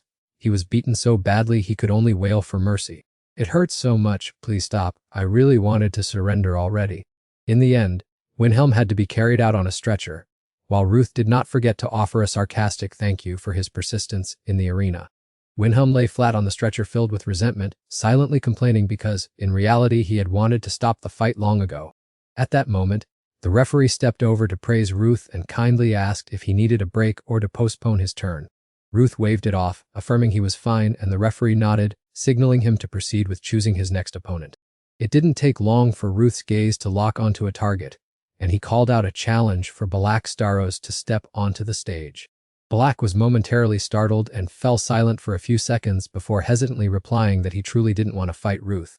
Ruth emphasized that his opponent must come forward because Balak was the one who possessed the most formidable power there. Balak spoke up, "True to the nature of our Staros clan, we never attack those we know, so do you intend to run away like a coward?"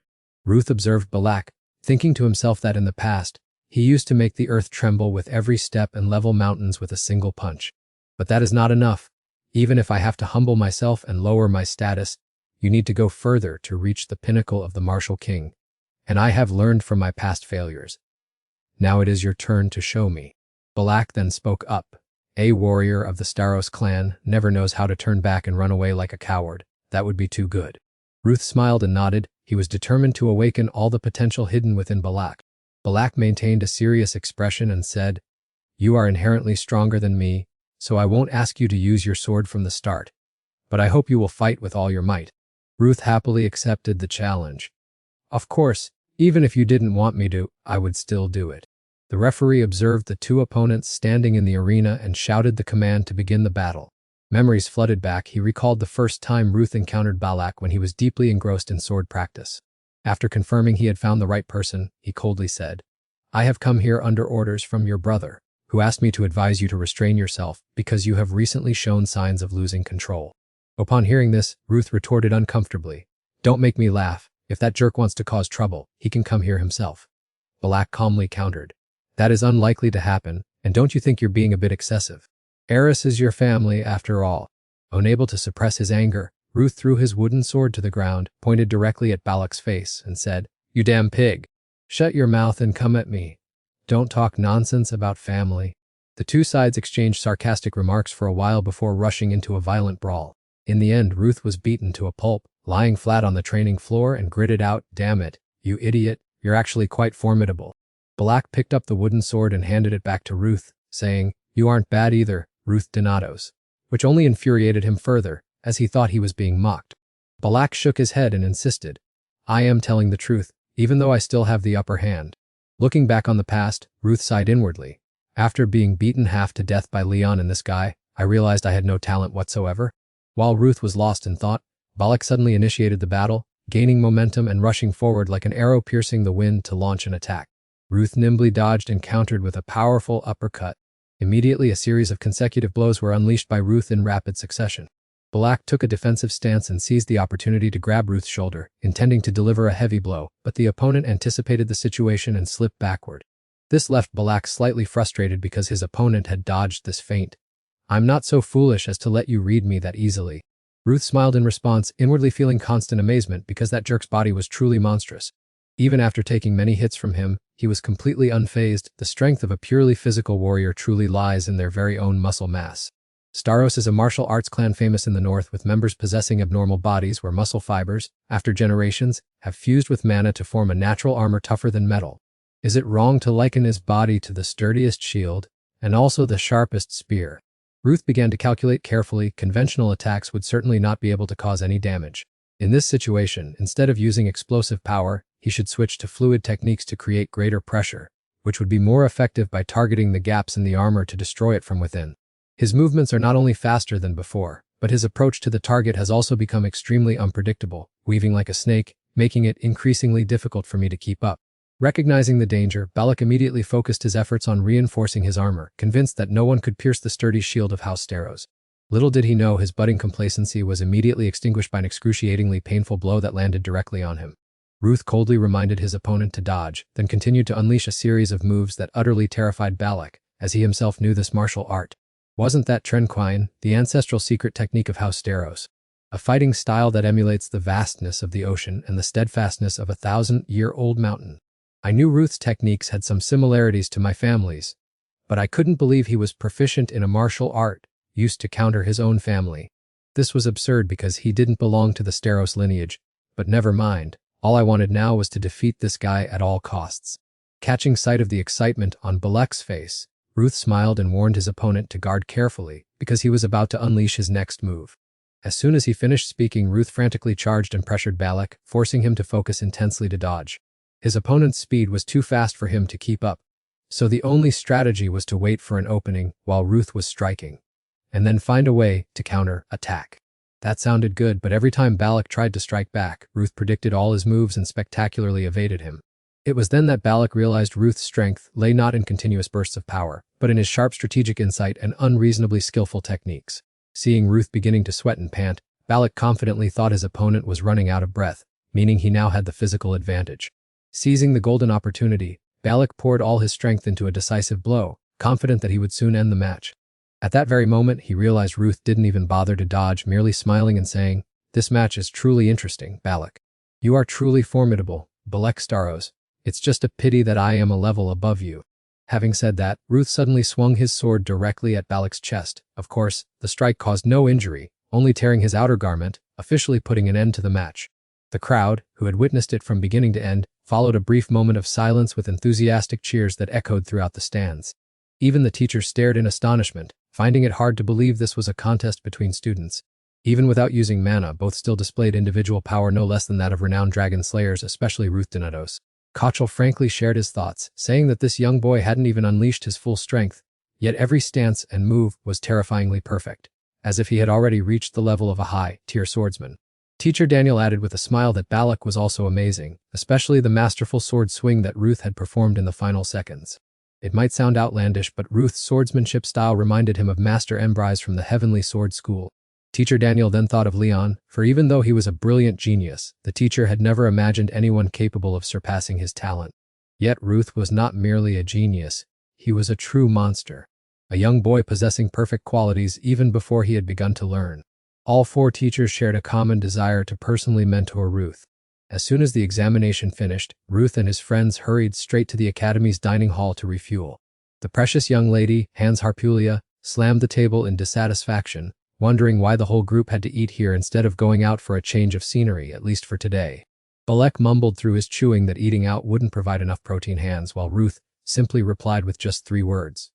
I'm very poor, which made Hans click her tongue and call them a bunch of dullards. With delicious free food like this, why would I waste money eating out? Or is money just scrap paper to you? Hans looked at Ruth in confusion. To her, wasn't money just those pieces of paper anyway? Ruth continued to munch on the food.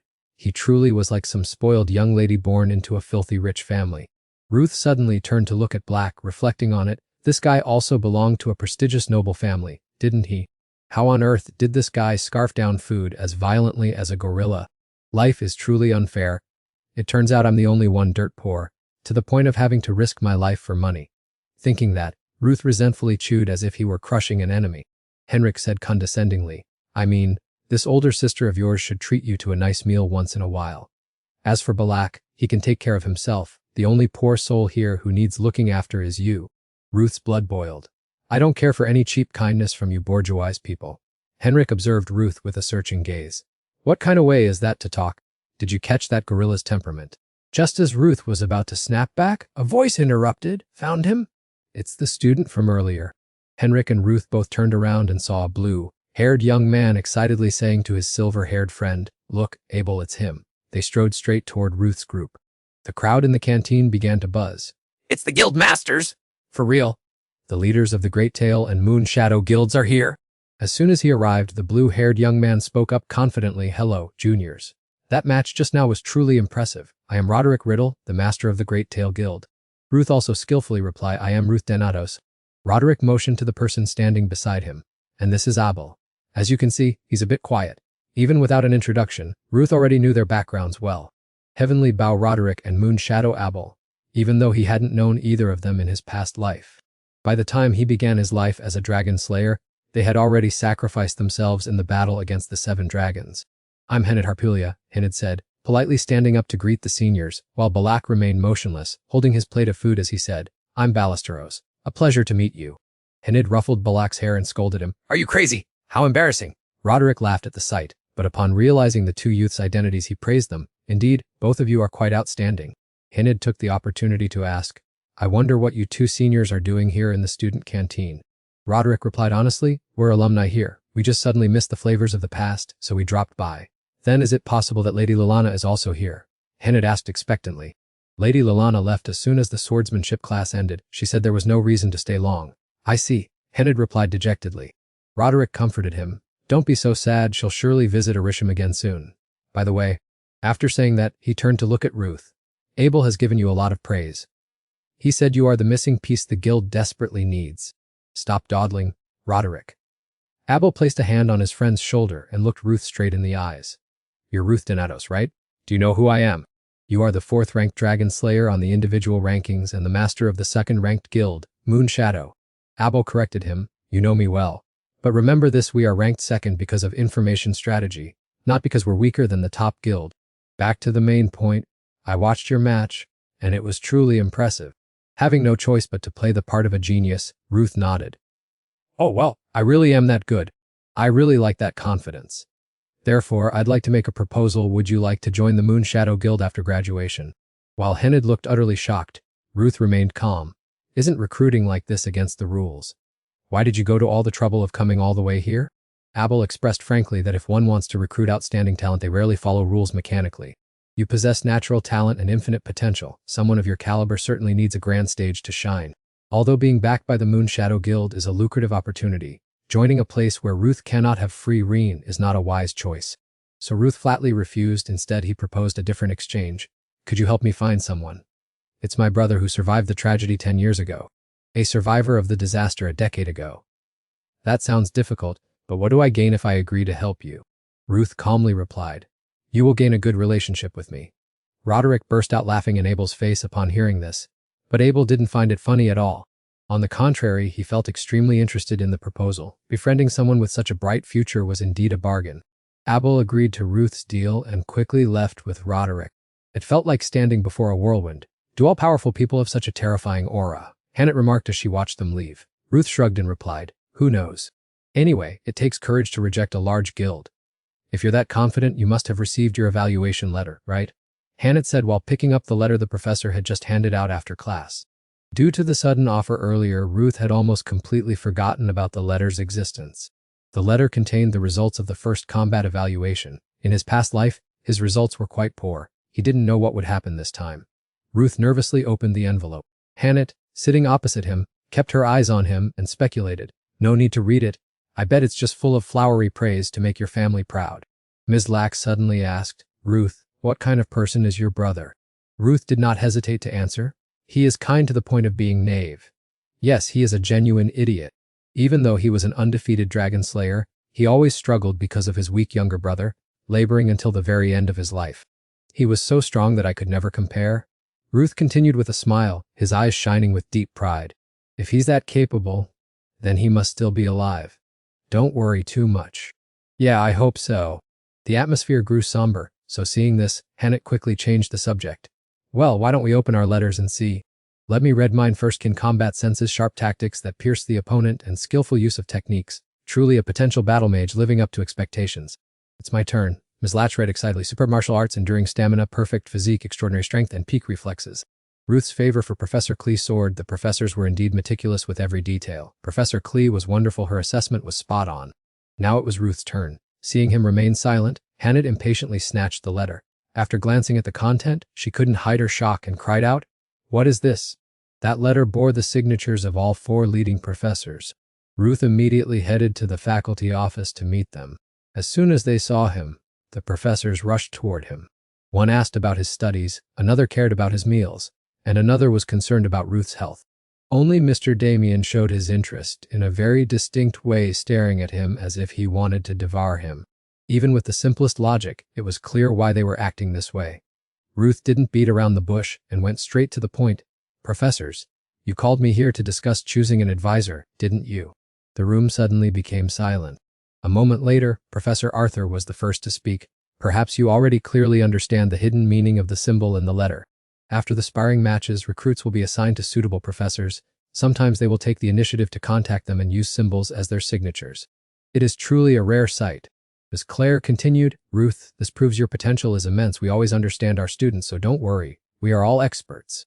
Ruth did not deny that. Daniel Gold, the pure-blade swordsman, and Claire Mason, the wild dog, along with Gray the Night Hunter and Arthur Winston the Lightning Master, they were all elite lecturers, but in his previous life, it was Professor Daniel who had taught him swordsmanship.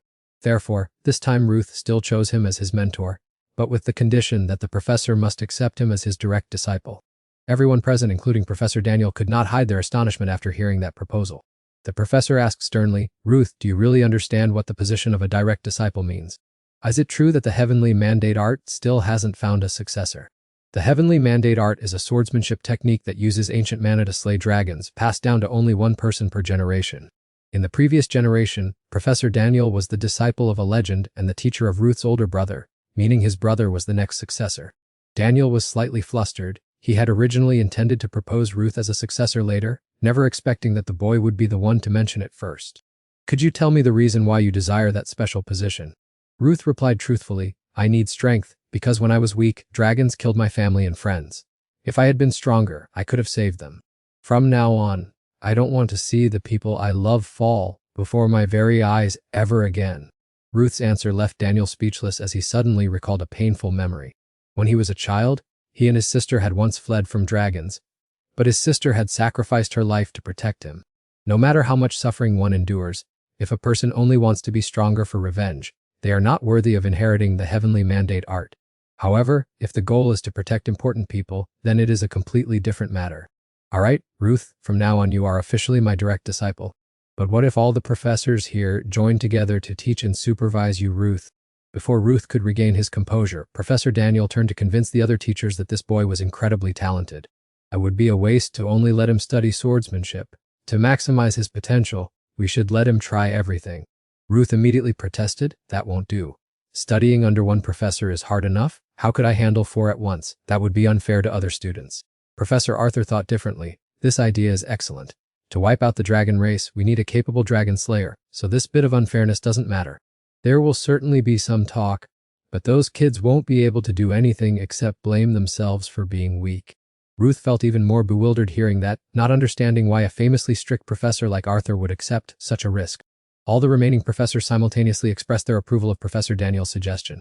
Noticing the look of hesitation clearly etched on Ruth's face, Professor Daniel stepped closer, patted him gently on the shoulder, and reassured him that this was merely a suggestion from his side.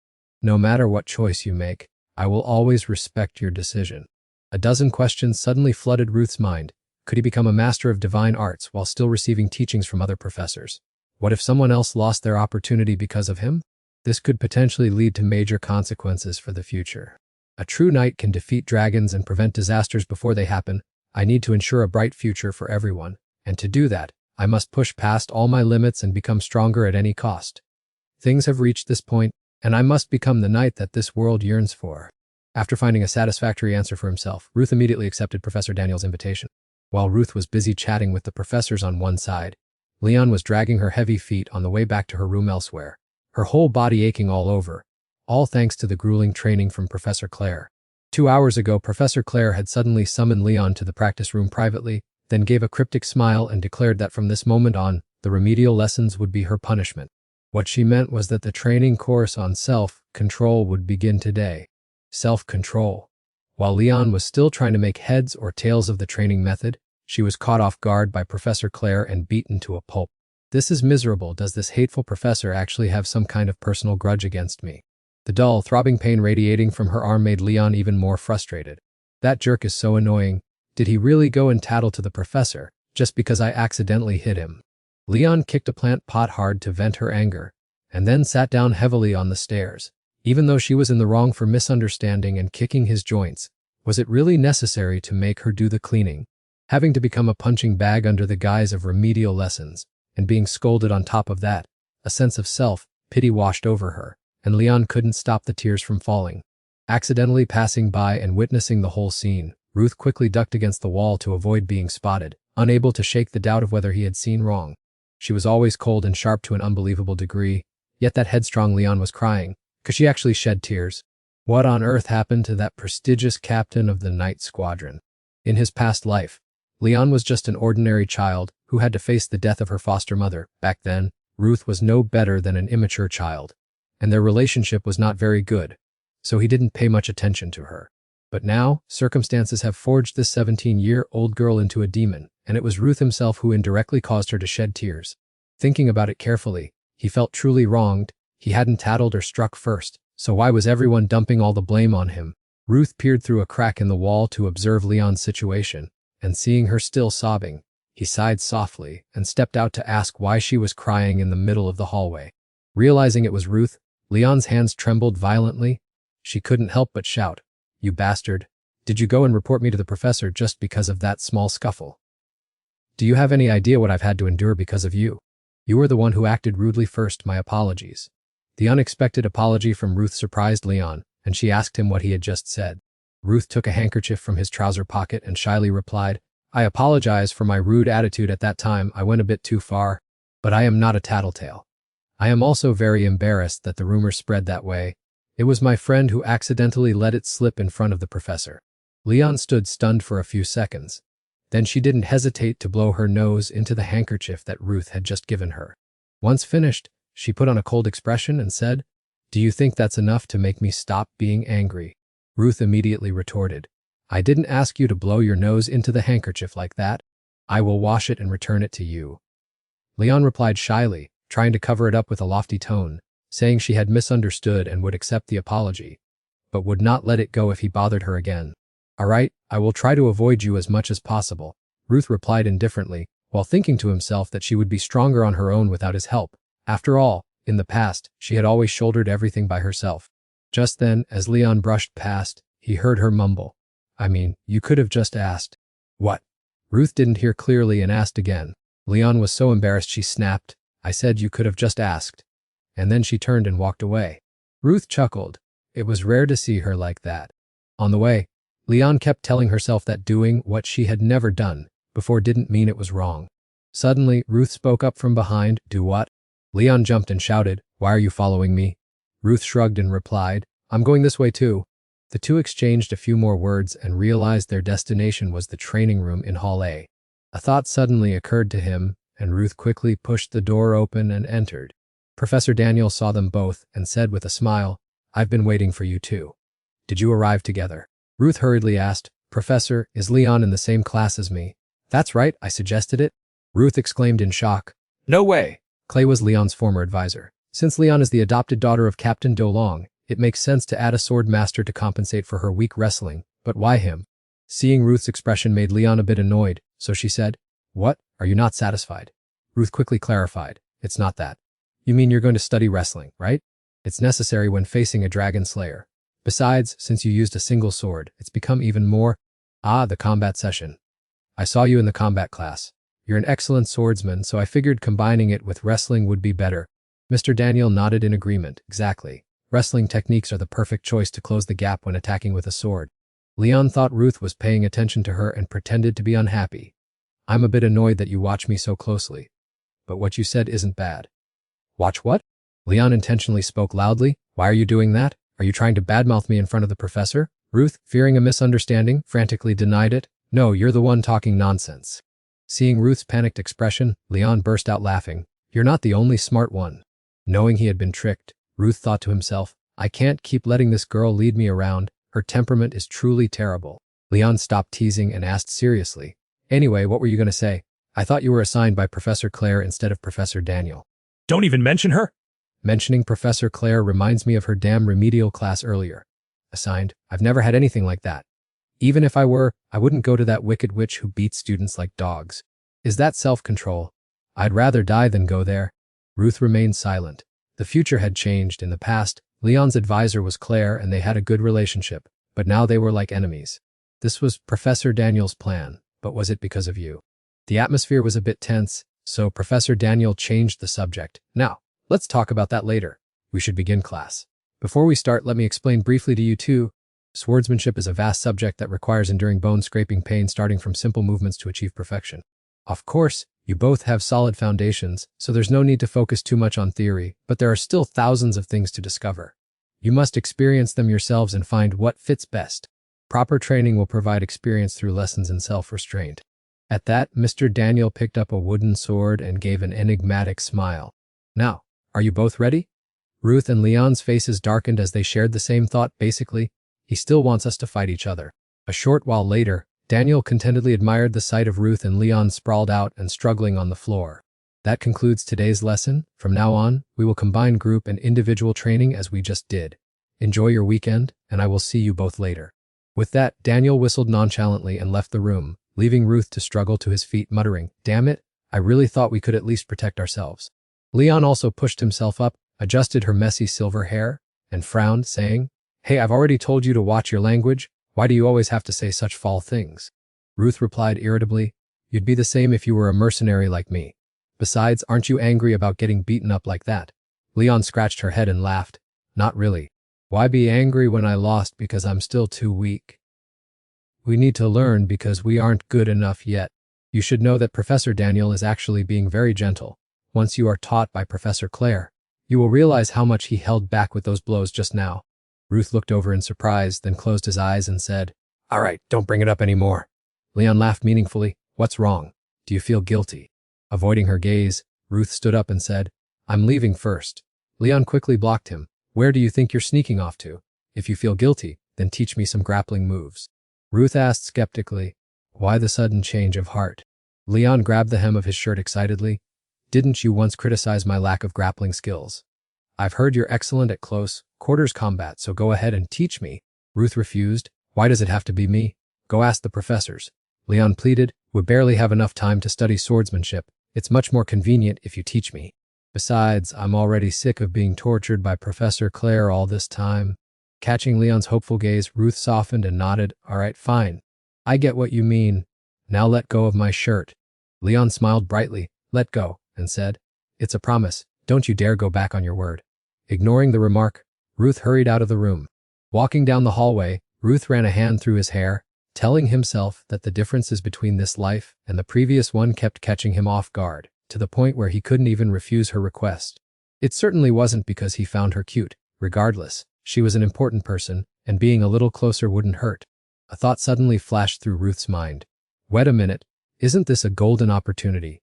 That's right, I'll use this chance to repay the favor from my past life. Since you insisted that I teach you how to grapple, I'll make you regret it. With that thought, Ruth felt much more upbeat and continued on his way. Iridium Dragon Slaying Academy is located in the capital of the Ampia Empire, in the heart of the continent, where every dragon slayer is a symbol of strength for the nation. For that reason, the royal family spares no resources in supporting the academy, and most graduates are enthusiastically recruited by the Royal Association. Most of the infrastructure at the academy is designed with a modern flair. However, students can hardly be satisfied with a restrictive lifestyle limited to a small space. That is why they are free to roam the capital on their days off. This morning was no different. One could easily spot students on the streets of the capital, including the group of Ruth, Hannett, and Balek. Hannett turned back while carrying a stack of books and grumbled, How much longer do you intend to dawdle? I told you I was very busy today. Dragging his feet behind her, Ruth lazily said, I had already planned to just sleep all day. Balek, standing beside him, nodded in agreement. Same here, my hands need a break. Hannett was irritated upon hearing this. There is still so much to review at the academy! Do you plan to spend all your holidays over the next 4 or 5 years sleeping? Ruth sighed in a low voice. Sleeping is still a better reward than carrying stuff for you anyway. Hannett approached and handed the stack of books to Ruth. Stop complaining. I'll treat you to some expensive food later, so just endure it for a bit. With no other choice, Ruth answered while casually passing the stack of books to Balek to hold. Looking at the books in his hands, Balek glared at Ruth and asked, Hannett asked you to hold these? Why are you pushing them all onto me? Ruth asked nonchalantly, Did you bring any money? Balek replied, Of course not. Then hold the books, what else are you supposed to do? Listening to Ruth's words, Balek could only sigh and begrudgingly follow along, though he couldn't help but mutter, This luggage has truly crushed my poor, humble heart. Just then, Hannett urged them loudly, Stop complaining and let's get moving already. Not until the sun began to set did Hannett finally seem satisfied, saying, I'm sure this is enough for now. Let's go have dinner. Hannett led Ruth and Balek to a luxurious restaurant. As soon as they stepped to the door, 2 employees bowed respectfully. Welcome, Miss Hannett Harpulia, to our establishment. They quickly led the group to a dining table. It seemed she was a frequent customer at this place. As soon as Ruth stepped inside, he was overwhelmed by the opulence and splendor of the surroundings. Is this a restaurant or a magnificent palace? It's just too extravagant. Watching Balek maintain an unusually natural demeanor, Ruth couldn't help but wonder, Why are you so calm? Are you trying to show everyone that we're wealthy? Seeing Ruth standing there dazed, Hannett spoke up, What are you still doing standing there? Sit down already. Ruth picked a spot and sat down, his heart trembling as he looked at the array of knives and forks on the table. Why are there so many? I've never set foot in such a fancy place before. Just then, a waiter handed a menu to Hannett, saying, Please choose your meal, guests. Order 1 portion of the same thing for each of us, along with some carbonated drinks. Balak chimed in. Hannett, I want to pack my body with a lot of meat.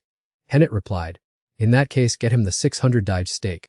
After Hannett finished ordering, Balak still held the menu to pick a few more things, reasoning, I need to eat plenty to replenish the muscles I lost carrying your bags. Hannett, sitting next to him, irritably replied, Hey, moderation is key when it comes to eating. Sitting across from the two, Ruth stared at the menu and froze. 500,000 gibel for 1 dish. This amount of money would be enough for me to live on for a whole month. Ruth lowered his voice and asked, Hey, why are the prices for the dishes here so expensive? Toward Ruth, Hannett's attitude shifted completely. She generously replied, You've worked hard for me today, so this is your reward. If you want anything else, just let me know. Balak spoke up, Hannett, what about me? Hannett coldly cut him off, Keep your mouth shut. I already ordered you a steak. As a freeloader, you should tone down that shameless tone of yours. Balak muttered that he had also helped carry the luggage, but Hinnet immediately shouted, "Silence now."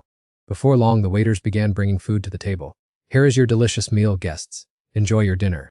Looking at the table full of food, while Ruth was still struggling to figure out how to use the cutlery, Balak was already eating heartily. Delicious! "The flavor is no worse than my family's private chef, but this still isn't enough. I think I need to order more."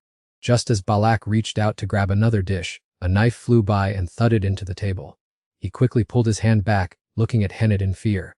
Hennet glared at Balak with a warning, then immediately switched to a bright, smiling face for Ruth. "Hey Ruth, how do you find the taste? Is it to your liking? Try this dish and that one too. I've had them before." "Oh, thank you very much," Ruth replied. Looking at Hennet being so cheerful with him, Ruth thought to himself, someone sophisticated who eats expensive food surely knows how to distinguish quality. But for someone like me who usually eats meagerly, everything tastes the same. Furthermore, ever since she mentioned his brother, he couldn't explain why he felt such excessive kindness from her. Honestly, this feeling was terribly pressuring. Perhaps it was because in his past life, they were more like sworn enemies than close friends. Ruth recalled an incident from his previous life when he was eating and Hennes slammed the table, shouting, Ruth, you fool! "I told you to eliminate the earth spirits, didn't I? How competent do you think you are to let it go berserk and then make me pay for the expensive equipment?" Ruth retorted, "Damn it, can't you even let me eat in peace?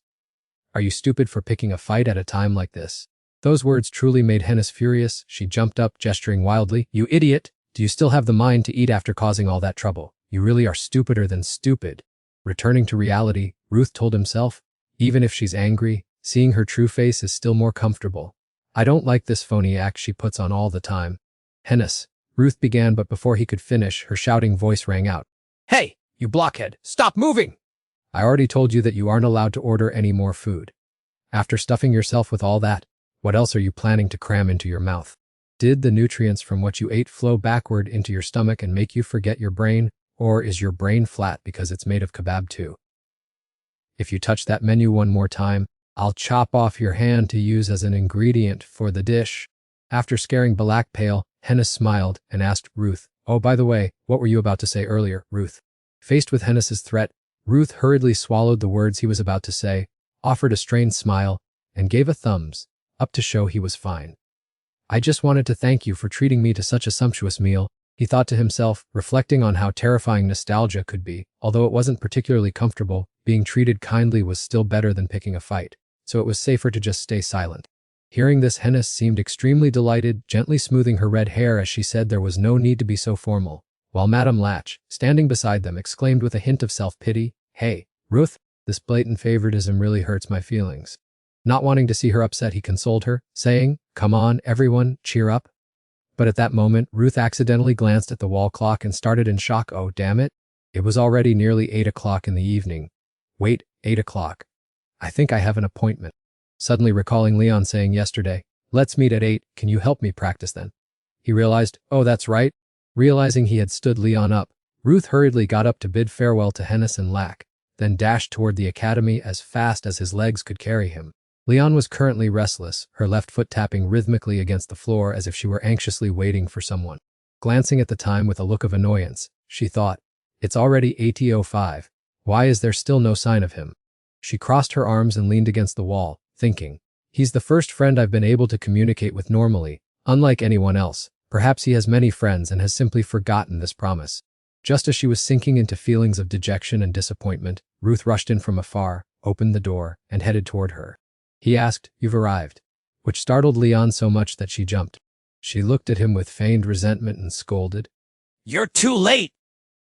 "Don't you know you're supposed to be here 10 minutes early?" She then turned sharply toward the door. Hearing this, Ruth reached up and scratched his head in embarrassment. "Is that so? I'm truly sorry." As they walked together, she suddenly asked what he had eaten before coming here. He sniffed his shirt and asked back, "Do I smell that bad?" "I just had a few things with some friends in the capital. That's all." He walked toward his locker to take off his coat, and Leon, having heard the mention of the capital, asked curiously, "You said the capital. You mean outside the academy?" Ruth replied with a simple, "Yeah.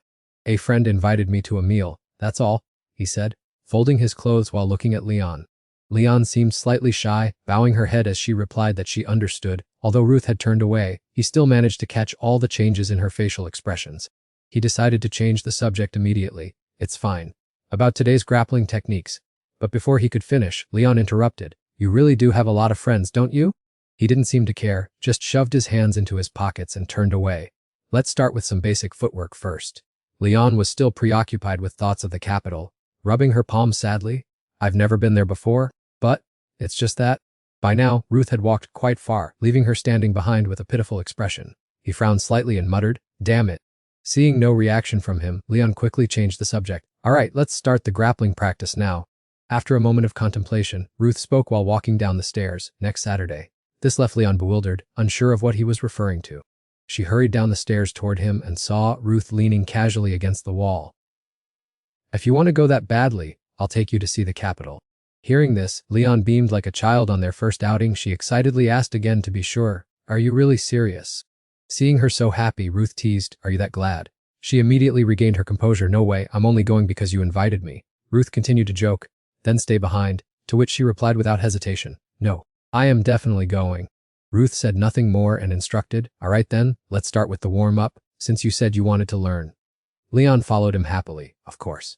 By the way, she continuously bombarded him with questions about the trip. Are there many interesting things in the capital? I heard the food there is great. Oh, that's right. What should we eat when we get there? Before Ruth could even reply, she asked again, where did you go with your friends today? What games are people playing lately? Last time I saw something very big, aha. Ruth grabbed something and threw it straight into her mouth to cut off the string of questions. One side of Leon's cheek turned as red as a tomato.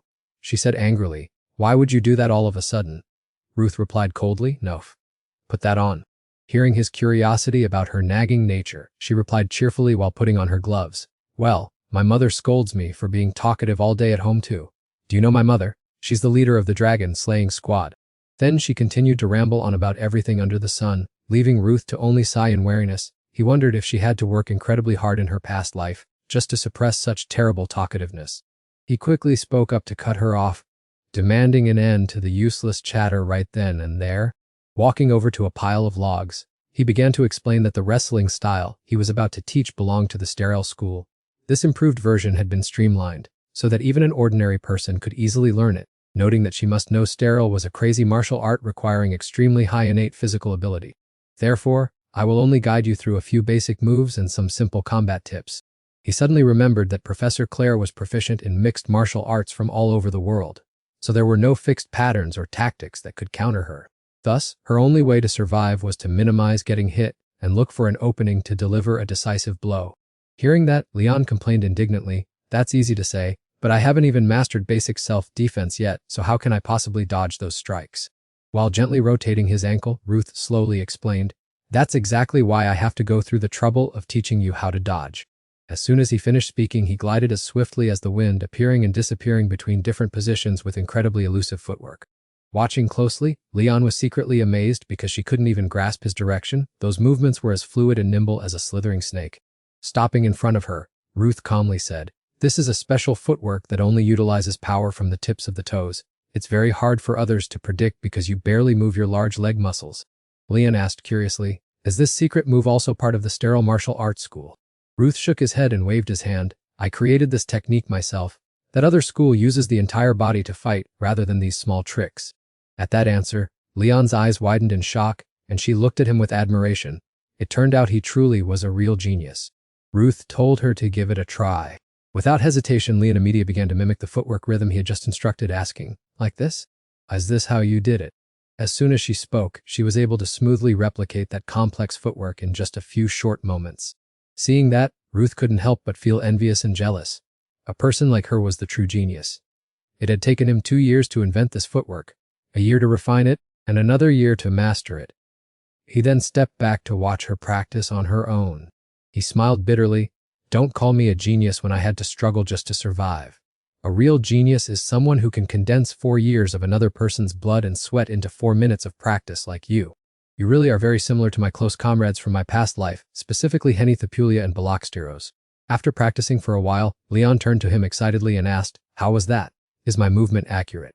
In response, Ruth only gave a radiant smile that made his eyes crinkle. Suddenly, he kicked her leg, criticizing that her posture was still messy. Leon unexpectedly lost her balance and tumbled to the ground. She cried out in pain while Ruth just stood with his arms crossed, looking down with satisfaction. I only instructed you to use your toes to move. I didn't ask you to dance. Don't you think you need to focus your mind more? Leon clutched her head in pain, slowly crawling up and looking at Ruth, who was smirking behind her as she cursed him under her breath. You bastard.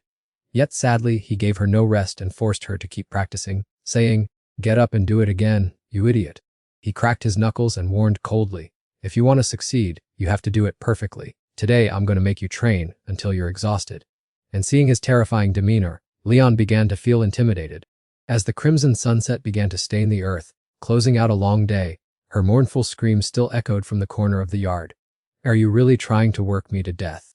Night quickly enveloped the space in Lut's room. He collapsed onto the mattress, feeling utterly exhausted. He sprawled out on the soft bed, sighing deeply about how tired he was. He pondered pensively. Fortunately, everything was progressing smoothly, not much different from his previous life. However, when it came to his relationships, his expression suddenly hardened. Everything had been turned upside down more than expected, as faces like Hans Harpulia and Ballesteros appeared in his life one after another. He wondered anxiously how much the future would be disrupted. Then he told himself that it couldn't be helped. Since he wanted to prevent everyone's death, the future would certainly have to change. However, if he could reunite with his companions and slay the 7 dragons, he believed he would eventually face that bastard. He considered it carefully. To achieve that, he had to take on the role of the older brother. He closed his eyes. The first thing he needed to master was... Memories of his previous life began to flood back. The silhouette of a stranger with flaming red hair and sturdy armor wielding a sword appeared. A mark of 8 converging arrows suddenly appeared on his hand. He was determined to learn the absolute void technique at all costs. At dawn the next day, he was practicing with wooden swords alongside the professor. The professor constantly pressured him, leaving him struggling to defend himself. The professor wore a triumphant smile as he continued the assault. The duel grew increasingly intense and the situation seemed unfavorable for Lut. He thought to himself, this is bad. The master is using an unexpected move again. Judging by the way he fought, there wasn't the slightest intention of holding back. The two of them continued to clash relentlessly with every sword stroke. The match had yet to reach a clear conclusion. Until the professor had a bold idea. As he swung his weapon, he silently considered whether to change his fighting style right then. Acting on his thought, he immediately changed his stance, startling the boy, who wondered why his master was suddenly throwing a punch. He tossed his sword aside and threw a punch toward Lut. Fortunately, he managed to raise his arms in time to block the strike. He reproached his master, asking, "Didn't we both agree to use only swords?" He replied with a smile, saying he was an unpredictable person, while his hands continued to strike. He sighed inwardly. Even when the man used his bare hands, he was still too difficult to deal with. Suddenly he retreated and stopped attacking, which the professor found strange. He wondered if the boy was retreating so far because he was plotting to lure him into a trap. "I will play this out to the end with you.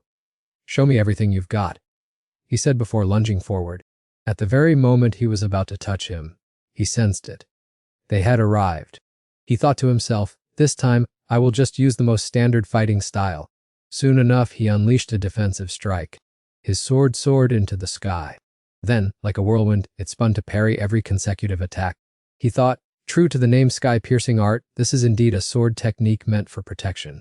A defensive slash to neutralize every blow, followed by a sharp counterattack to halt all enemy offensives.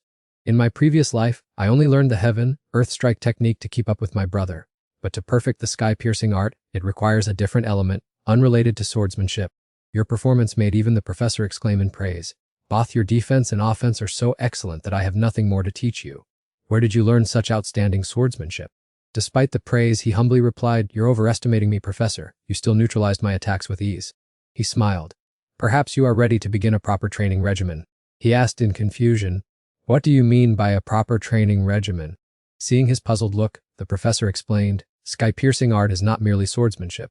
Even those who aren't successors can learn the sword forms. However, mana control is only passed down to a successor, and only through this can the art be perfected. Mana is an unrefined source of life energy. Normally, it is accumulated in the heart, the center of life, but the sky-piercing art follows a different path. Instead, it draws and utilizes mana from the outside in a unique way, he said, gesturing with his hands to manifest mana. Pointing to the mana mark on his hand, he added, Through this, a successor can control a vast amount of mana stored in a sub-space called the celestial spirit. The heart only acts as a conduit, not a storage. At that moment, Rut suddenly remembered his brother and the celestial spirit mark that used to be on the back of his hand. The professor continued his lecture. Therefore, its power is truly extraordinary. But if the heart is already full of mana, it just acts as an outlet.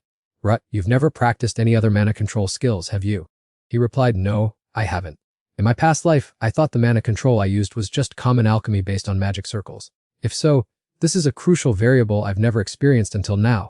You will progress faster if you experience it yourself. Sit down, Rut. First, where would you like me to engrave the mark? He fell silent, thinking for a moment. Then, holding up the back of his hand, he said, please engrave it here, Professor. The professor smiled and took his hand. It will sting a little bit. The professor began drawing patterns on the back of his hand. Streams of blue light began to appear before his eyes. He thought to himself, a little sting. This is as hot as being burned by fire!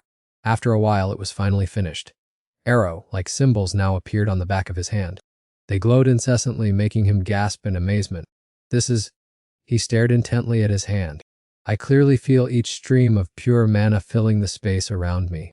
Immediately, he looked up. Amidst the intimidatingly deep blue sky, he stood there inheriting the massive legacy of many previous generations. Their lifelong achievements are now merely memories, blending with the flow of mana to create an infinite void. And it was a completely transparent sky. While he was still immersed in that energy, an unfamiliar voice rang out. He turned around to search, but no one was in sight. Suddenly, the professor's call interrupted him, making him wake up with a start. He asked how it felt to touch that transparent sky for the first time. He replied that it was wonderful.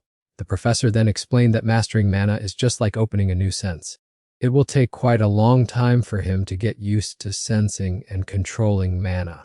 Remarkably, he had soon grasped the laws of circulation for this energy flow. The professor turned to look at Ruth and was astonished to see him control mana so skillfully. Had he already utilized mana from the celestial spirit in just a moment? He watched him with a suspicious look, silently wondering who this boy was. Ruth remained focused on observing the mana in his hand, where the circles around the heart indicated alchemy levels. However, the power of sky observatory techniques was represented by the number of wings, such as the 6 wings on Eve Silk. A sky sword master possesses 7 wings, exactly like his older brother. His brother once said that he only needed to try a bit harder to reach 8 wings. Turning back to himself, he stared intently at the halo of light on his hand. A small wing had appeared, marking his beginning. Memories of Daniel's words returned. The imprint was deeply embedded in his soul rather than his physical body, forever indelible, and would reincarnate all powers and memories if anything happened to the successor. He stared contemplatively at the wing, wondering if this soul mark could hold remnants of his brother even after he had regressed, although only Master Daniel and the immortal sky sword could truly connect with the celestial spirit. Ruth strolled through the academy garden conflicted because the examples his teacher gave never mentioned entities trapped in another dimension. The void confirmed that the dragon that disappeared with his brother was the only clue. A sudden call rang out, forcing Ruth to turn his attention back.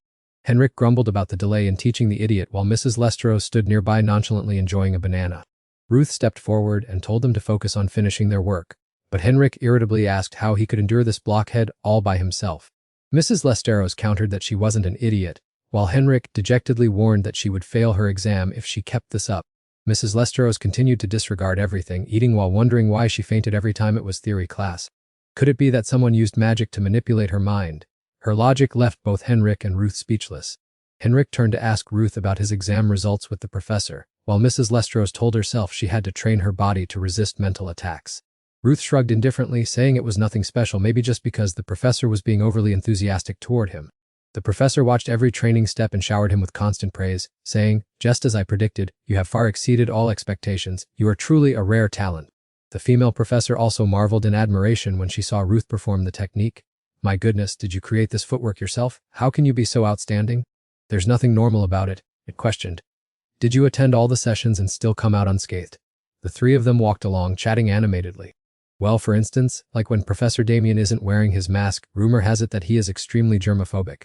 Ruth recalled Damien's situation and felt that nothing was certain. The story flashes back to an hour earlier at that professor's office. Ruth sat across from Damien in an uncomfortably quiet space, wondering if today would continue in this manner. The previous session had been exactly the same. He hadn't said a single word for an entire hour. Ruth slowly raised his teacup. He took a sip and wondered to himself that, if he had known him in his past life, he would have had a topic to start a conversation. But since he hadn't had much contact, his knowledge was quite limited. He only knew that the professor was the first faculty member to fall in battle, while Professor Damien continued to keep his eyes closed in silence. Suddenly his voice made Ruth jump. Does this cup of tea satisfy you? Ruth awkwardly replied that the tea was very fragrant. Professor Damien looked up directly at him and said, "That's good. This is the famous Maperi tea that the Empire loves. I am also fascinated by this flavor." "Yes, sir." The silence returned. Ruth set the teacup down, his mind filled with doubt, as the professor hadn't even bothered to take a single sip. Watt continued to sit in silence for the final 30 minutes. Ruth told Hinnit, "Nothing happened at all, we just sat there drinking plain tea."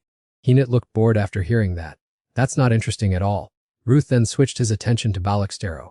"And what about you? How was your session with the professor?" Balextero excitedly replied, "I'm quite pleased with Professor Claire. She is both strong and respectable, and she's one of the few people who understands the hidden beauty of muscles." Balextero's confession jolted Ruth awake. Reflecting on his past life, he wondered if there was some strange connection between them, or if it was simply because they both shared the same, muscle-headed, mindset. Hinnit looked annoyed. "For me, it was the worst experience because no magic professors were left to take students. Do you know what that instructor said? He said fire magic is the height of waste and advised me to study something else. Does he think I'll reach my limit just by following the curriculum? He isn't worth a single fingernail of the White Flame Queen!" Hinnit slammed her book on the table in fury. Balextero pulled up a chair to comfort her. "But Hinnit, that instructor has a point. Don't you see that fire mages are extremely rare these days?" That remark made Hinnit snap. "What do you know?" Ruth patted her shoulder to intervene. "Calm down. Besides, you can completely change your class schedule if you find the instructor unsuitable." Hinnit sighed heavily. "It's no use. There's no one in this school who can properly teach fire magic anyway." Balextero opened a book to read. Ruth approached, took the book from his hand, and smiled. "Are you sure there's no one? The White Flame Queen could easily nominate herself as your instructor." Hinnit's face went blank with a massive question mark. "What kind of nonsense are you talking about?" Just then, another student approached them and asked for permission to speak. Ruth immediately withdrew his smile and looked at the newcomer with cold eyes. However, the male student maintained a friendly demeanor despite the sharp glare coming from Ruth. He approached them in a friendly manner and introduced himself. "Hello, Ruth. We've met at the opening ceremony before. I'm Jazomi Duville, the student council president. Do you have something you need to discuss with Hinnit?" Seeing Jazomi, Hinnit hesitantly offered a greeting. Ruth maintained his unpleasant demeanor before smiling subtly. "Have you investigated us thoroughly already?" "Well, it's because both of you are quite famous in this school. I'm sure you two will be incredibly prominent when all the elite students gather together, don't you think?"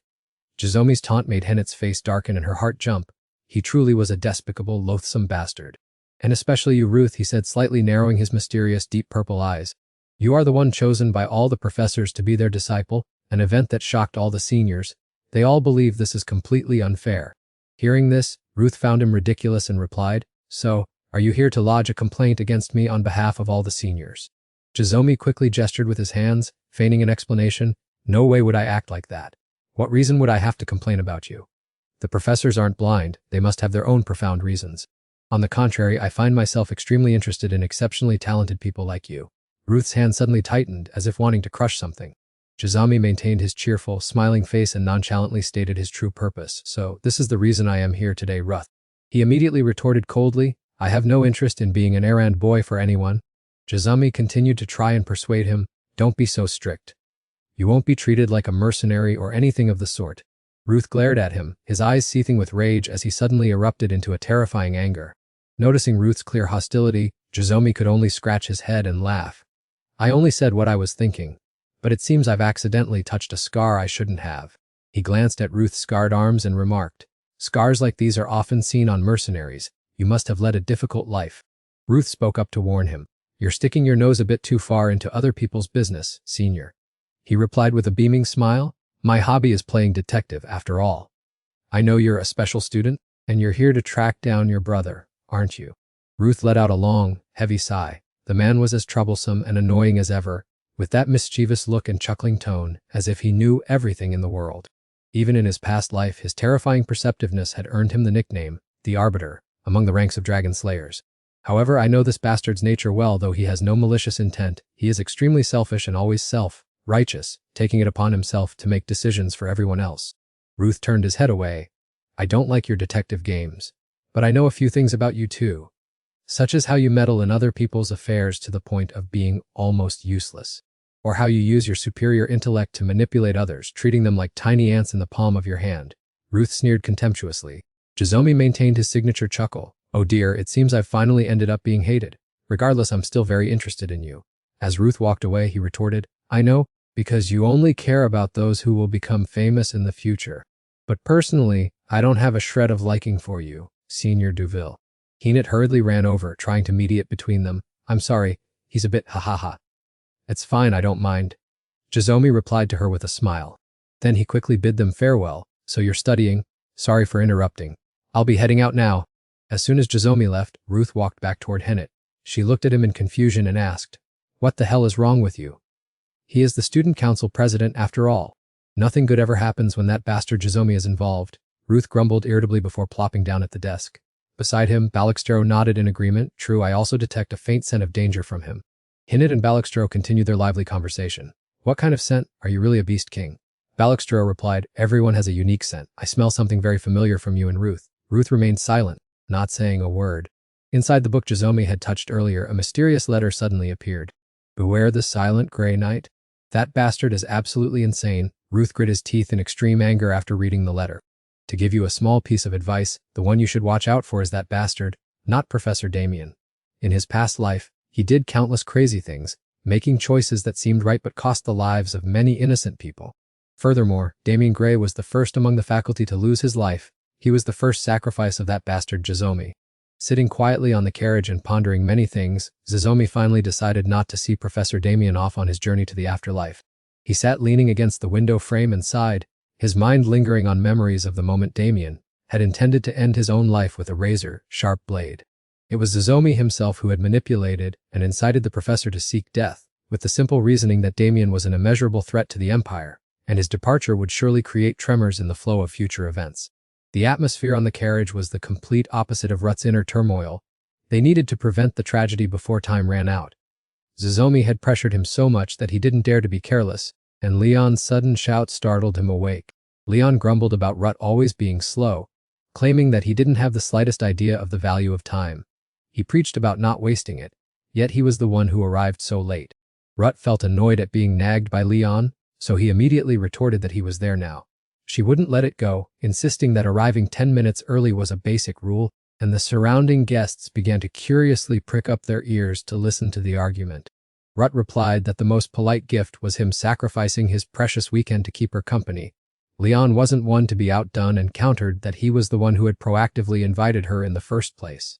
The more he heard, the more irritated he became, and he scolded her for making that pathetic look like a puppy lost in the rain. Leon ignored the grumbling and coldly announced that they had arrived. Leon seemed very excited about this trip because the area was incredibly bustling, while Rut sluggishly stepped off the carriage with a lifeless expression. The place was swarming with people and carriages. Leon remarked that the Legion of Annihilation was vibrant, but compared to this place, it was still a step behind. Leon turned to ask Rut about their next destination with excitement, which contrasted sharply with his gloomy attitude. Rut was not interested and told her she should take care of her own luggage instead. She pouted and looked at him with a judgmental gaze. Since she had asked him to come along, it was his responsibility to look after her luggage, of course. Seeing Leon like that made Rut feel awkward. He scratched his head and suggested going shopping for something, as children always like to be pampered that way. Leon excitedly suggested visiting a clothing store and took the initiative to hold his hand. Rut, confused, kept asking her to let go immediately. She reasoned that she had to do it to avoid getting lost in the crowd, and then dragged him rushing into the market. Rut had no choice but to follow along, and he was so surprised by Leon's extraordinary strength that he had to shout out loud because of the pain in his hand. After weaving through the streets for a while, the two finally found a store they liked. Rut still followed behind, his hand still tightly gripped by Leon. While browsing around the store, a pure white dress caught everyone's attention. Leon admired it and exclaimed with delight. Leon asked Rut if the dress suited her. Its pure beauty pleased her greatly. Rut flatly asked if that was all she could say. Seeing that Leon had her eye on the dress, the shop assistant skillfully invited her to try it on. She immediately nodded and quickly stepped inside to change. When the employee saw Leon in the new dress, she could not help but shower her with compliments, saying that she looked truly beautiful. This dress seemed made for Leon. It helped her become much more feminine and elegant. She shyly asked if it really looked that good. Rut was so overwhelmed by that beauty that he froze for a few seconds. However, he didn't bother to offer any sweet compliments, merely replying curtly with a yeah, and then mentioning the white color of the dress. Leon thought he was intentionally mocking her, but didn't care much. She turned to tell Jeanette that she would take the dress. Rut turned on his heel coldly and urged her to hurry up before they were late. Leon blocked his path because they had come together, so she was determined to buy him a gift. Rut resisted strongly because he wasn't interested. He said he didn't need any more clothes, but before he could finish, Leon quickly covered his mouth. She handed him new clothes and told him to go try them on immediately because they looked like they would suit him well. In the end, Rut had to give in to Leon's wishes. He trudged, taking the clothes and following the assistant's directions into the fitting room. Leon watched him and secretly thought that he was truly a hard person to understand. She stood deep in thought, and memories of their first meeting came rushing back, when Rut had openly provoked her and showed extreme hostility. Immediately after that, Rut told her he had witnessed her crying and then sincerely apologized. Sometimes he would suddenly appear strangely sweet. Even though it might just be coincidental, Rut's expressions of emotion were all heart-rendingly genuine. Leon leaned against the wall, sighing, feeling as if she had identified the wrong person. The sound of the door swinging open dispelled all thoughts in Leon's head. Rut stepped out of the fitting room in the outfit Leon had chosen. He looked so different. It really is true that fine feathers make fine birds, the salesperson's praise echoed. Leon's eyes widened in surprise. She completely did not recognize who this was. Leon looked directly at Rut, wondering if this was the person she once knew. The two looked at each other. The space was shrouded in silence. Leon gazed at Rut, feeling as if he were shining brightly amidst the sky. Amidst the poetic scene, Rut suddenly spoke coldly, asking what Leon was looking at and urging her to give him money to buy the items. Leon felt annoyed by Rut's attitude. She reached for her wallet, muttering that she shouldn't have bought anything for him, while Rut was extremely happy to have a new outfit for free. After the meal, the two went for a walk. Rut was absorbed in looking at flyers while Leon praised the delicious food. Leon turned to look at Rut. She observed him from head to toe and thought carefully. This outfit really suited Rut, highlighting his small waist, full chest, and broad shoulders. Rut noticed Leon's strange gaze and asked what she was looking at. Leon awkwardly changed the subject, saying she intended to treat him to lunch, but he insisted on paying. Rut didn't look at Leon, still focused on the flyer, and explained that since she already bought clothes for him, it was only natural he pay for the meal. He wasn't a parasite. Leon burst out laughing, finding this very strange, while Rut pouted in denial. After a moment of thought, Leon turned to ask Rut if he had previously mentioned working as a mercenary from a very young age, and if so, did he have any allies? Rut answered yes. He recalled his past life as an active dragon slayer rather than a mercenary. Leon suddenly babbled, saying she knew those people who shared life and death with Rut were very close to him, like family, always trying to protect one another. Then she suddenly hesitated, wanting to ask Rut a question, but then stopped. Leon asked if he had an unforgettable first love with any of them, a question that surprised Rut so much he gripped the flyer tightly. Noticing Rut's unusual behavior, Leon awkwardly wondered if she had asked too abruptly. He sighed and took a deep breath, which startled Leon. The restraint within Rut broke. He shouted that it couldn't be true. They were just mercenaries, so they didn't have families. And did she think they would consider a child like him a companion? Those bastards specialized in backstabbing. She didn't even know how much he had suffered. Leon had to cover her ears because of his explosion, like shout while reassuring him she hadn't known. Rut still felt frustrated. He didn't understand how Leon could think he loved those bastards. He was annoyed and said she was talking nonsense while Leon still covered her ears, muttering she had never met anyone like him. Hearing that, Rut yelled, asking what time it was now. Leon calmly said, "Look, you have a foul personality and have skipped the only question." Besides, he always frowned in disapproval and constantly missed every opportunity. Leon's words just now were like arrows piercing his head. But Leon also pointed out Rut's good points. She thought he was honest and was teaching her wrestling techniques. Even now he was looking at travel brochures to find the next place. It seemed Leon had hit the mark. He angrily tore up the travel brochure. Leon calmly said that in short, he was just a short-tempered person. Rut shyly said he had tried his best to come here with Leon, but forget it, he would leave, which took her by surprise. Leon landed a hard slap on Ruth's back. She shrugged it off and remarked that they still had plenty of time. Ruth turned around with a scowl and shouted, "Damn it! Why do you like hitting me so much?" Leon didn't bother to answer those questions. She only said that her mother had taught her in the exact same way. Leon repeated her mother's words. Friendship is about sharing and bearing things together, which was why she had changed her mind today, making Ruth find her quite strange. He didn't understand what she was rambling about in broad daylight. Leon replied that the place was quite far from the capital, but she wanted him to understand what a real home was like. Hearing the word family made Ruth feel awkward. He hesitantly asked, "Hey, don't tease me like that." Leon placed her hand on her chest and offered to invite him to the Dragon Slayers Guild headquarters right now, where she would personally introduce him to the members. Both of them entered the teleportation portal to go to the city of Siren in the kingdom of Liber. Ruth sighed in frustration and asked Leon why she was being so stubborn despite knowing full well that this went against Academy regulations. Leon didn't care much and thought that as long as they didn't get caught, everything would be fine. Besides, they weren't wearing uniforms, so they had nothing to fear. Ruth wondered if she didn't find it wasteful to burn 6 million just for a single portal use. Leon didn't mind because her mother said she could spend money freely if she wanted to visit home. The map showed the western area of the Siren continent, the magnificent capital of the Kingdom of Liber. Although the Dragon Slayers Guild headquarters was not right in the capital, the place still exuded a lively and extremely luxurious atmosphere. The streets here were vast, surrounded by high-rise buildings bright with lights. In Ruth's memory, Siren used to be a lifeless city after being leveled by the 7 dragons several years ago. The Dragon Slayers Guild had also disbanded at that time, and everything was left in ruins and ashes. However, the current scene was completely the opposite. A cozy and beautiful place Leon had brought him to visit. Ruth observed the surroundings of this luxurious place. He felt it looked more like a noble's mansion than a headquarters, while Leon was excitedly searching for Heron. He was Leon's family butler. He was astonished to see her appear because she usually only came home during festivals and holidays. Leon waved her hand in denial. She told Heron that she only wanted to introduce a friend to the guild, stop by for a bit, and then leave immediately. Hearing that the young mistress had brought a friend home, Heron was so shocked he couldn't believe his ears and asked again. Finally, the young mistress had a friendship outside the guild. Overwhelmed by this momentous event, Heron, with teary eyes, ran to spread the news everywhere that they had to throw a party and hang a banner to welcome the young mistress's first friend, leaving Leon feeling embarrassed and wanting to stop him. Heron calmed down and apologized for being overexcited. Then he invited both of them inside. Leon grumbled about that excessive enthusiasm and looked at Ruth, who teased her that she must be a loner with no friends, but Leon retorted that he was no different from her. Ruth immediately denied it and asked what she was talking about, as he wasn't actually that bad. Yet, a series of bitter memories flooded back, reproaches calling him useless, a loner no one wanted to be friends with. Those knife-sharp words left Ruth speechless. Only now did he realize he wasn't much better, while everyone around was cheering to welcome Leon's return. The members crowded around Ruth with curiosity.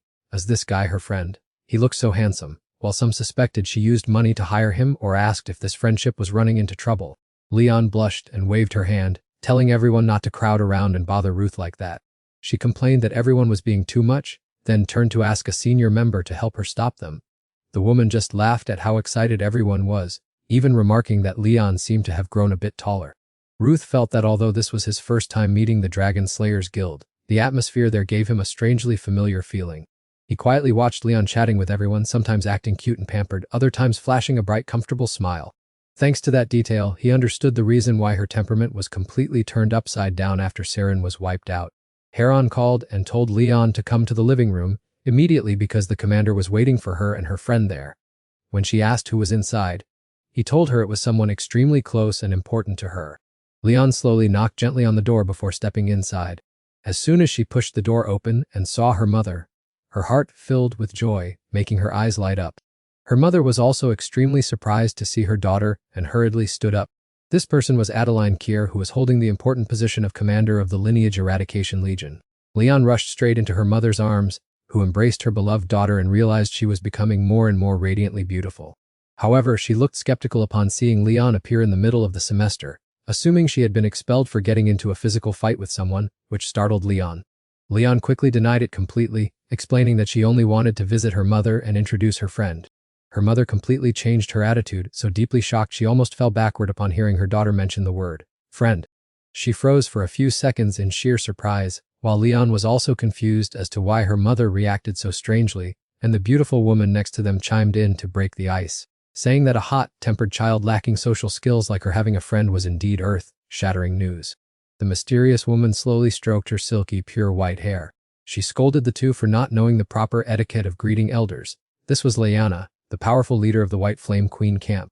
Despite her beauty, Leon still called her an old woman and wondered why she kept lingering around her house. Right at this moment, Ruth finally spoke up to greet her and introduced himself as Ruth Donatos. As soon as she saw Ruth, Lyanna recognized him as the standout boy from the recent practical combat, turning to ask how the second child of the Harpulia family performed. Ruth replied that she was extremely annoyed, believing that the magic teacher this time was terrible. Lyanna casually replied that it was no big deal because she would soon switch to a better teacher. Suddenly, a hand was placed on Ruth's shoulder. Turning around, it turned out to be Adeline, who was sobbing with emotion and crying endlessly. She asked if he was Ruth and thanked him profusely, making him feel extremely pressured. Adeline confided that her daughter was a bit different. Leon possessed an extremely sharp sixth sense along with an excellent ability to sense other people's emotions.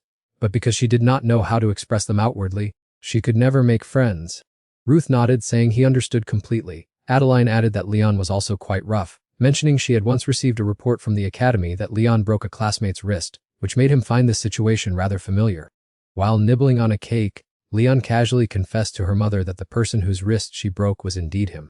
Hearing this, Adeline felt as if struck by a bolt from the blue, breaking into a cold sweat in panic, while Ruth's face clearly showed discontent. Leon quickly defended herself, saying that he had started it first, and she figured Ruth's bones must have recovered by now, plus she had already served her punishment. Adeline yelled her name, giving Leon a fright.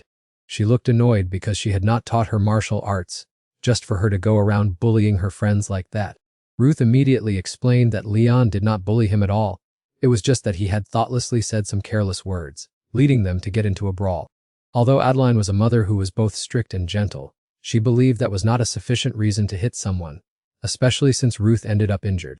Even though she knew the two had made up, Adeline still pressed to see if Leon had apologized, making Ruth feel like he was the sole victim who had to endure the beating. Like a child scolded by her mother, Leon mumbled an apology for hitting Ruth, while he put his hands in his pockets and said it was nothing to worry about. Adeline blamed Liana for promising to look after the students properly yet letting this happen anyway, while Liana calmly sipped her tea. Liana set down her teacup, shook her head slightly, and told herself that she knew nothing about that matter. Liana also thought to herself that Ruth was truly unlike an ordinary student. She had witnessed how he fought and how he treated a child of the Steros family like a toy. Furthermore, Ruth was praised by Abel, who had only quietly patted his head without saying a word. Adeline could not help but be surprised to learn that Ruth had received invitations from both Steros and Moonshadow. Leon immediately told his mother that while it was true that Ruth was very strong and skilled in grappling techniques, he had already turned down those invitations. Upon hearing this, Adeline was extremely astonished and found it somewhat hard to believe. She looked at Leon with a meaningful expression and asked if that was really true. As the commander of the Dragon Slayer Legion and Leon's mother, she felt she needed to reassess just how powerful Ruth was.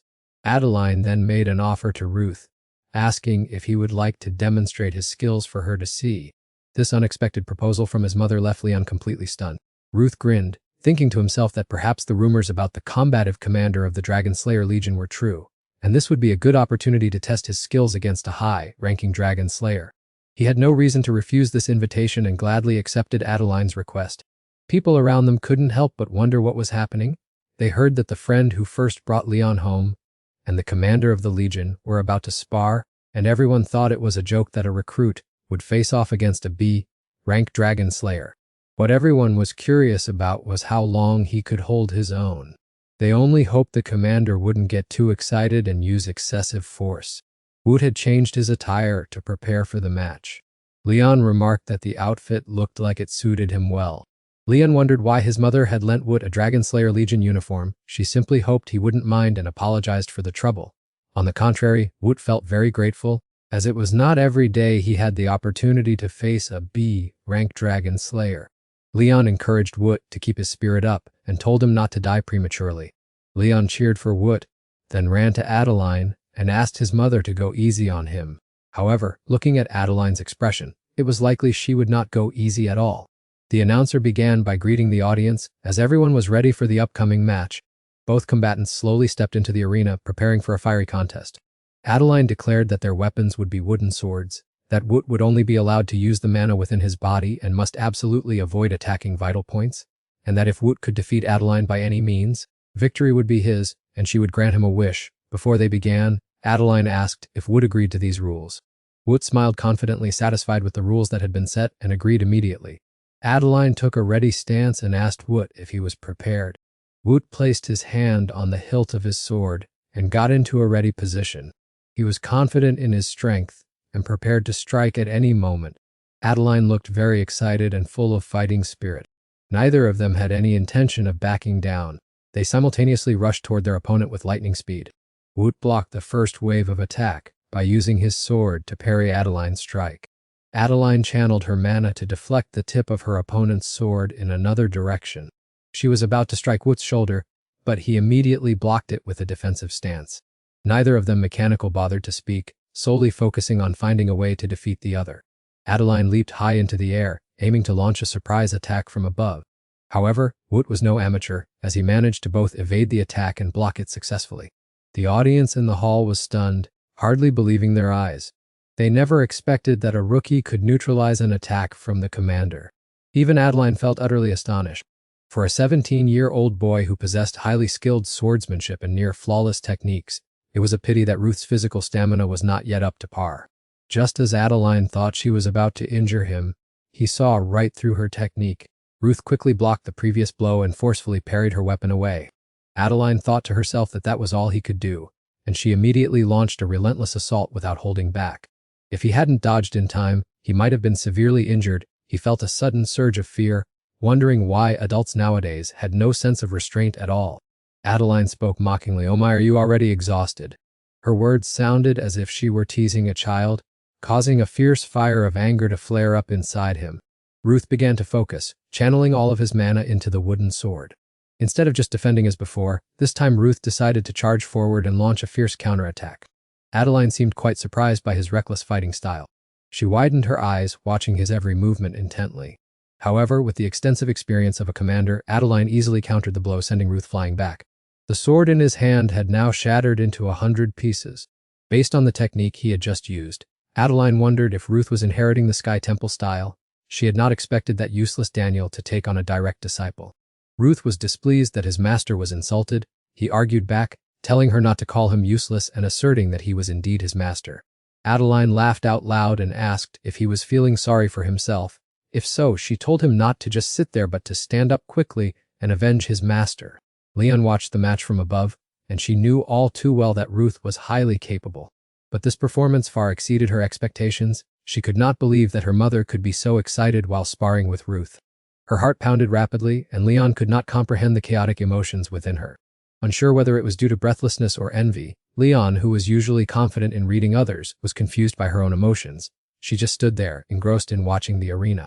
Ruth stood tall. He believed that retaliation was natural, but he told the commander that he had already won this match. Adeline was dumbfounded in shock. She couldn't understand what on earth this kid was rambling about. Pointing his finger straight at Adeline's face, he questioned if she had used mana just now to reinforce her weapon. Adeline recalled and realized she indeed had. Only now did she see that she had made a mistake.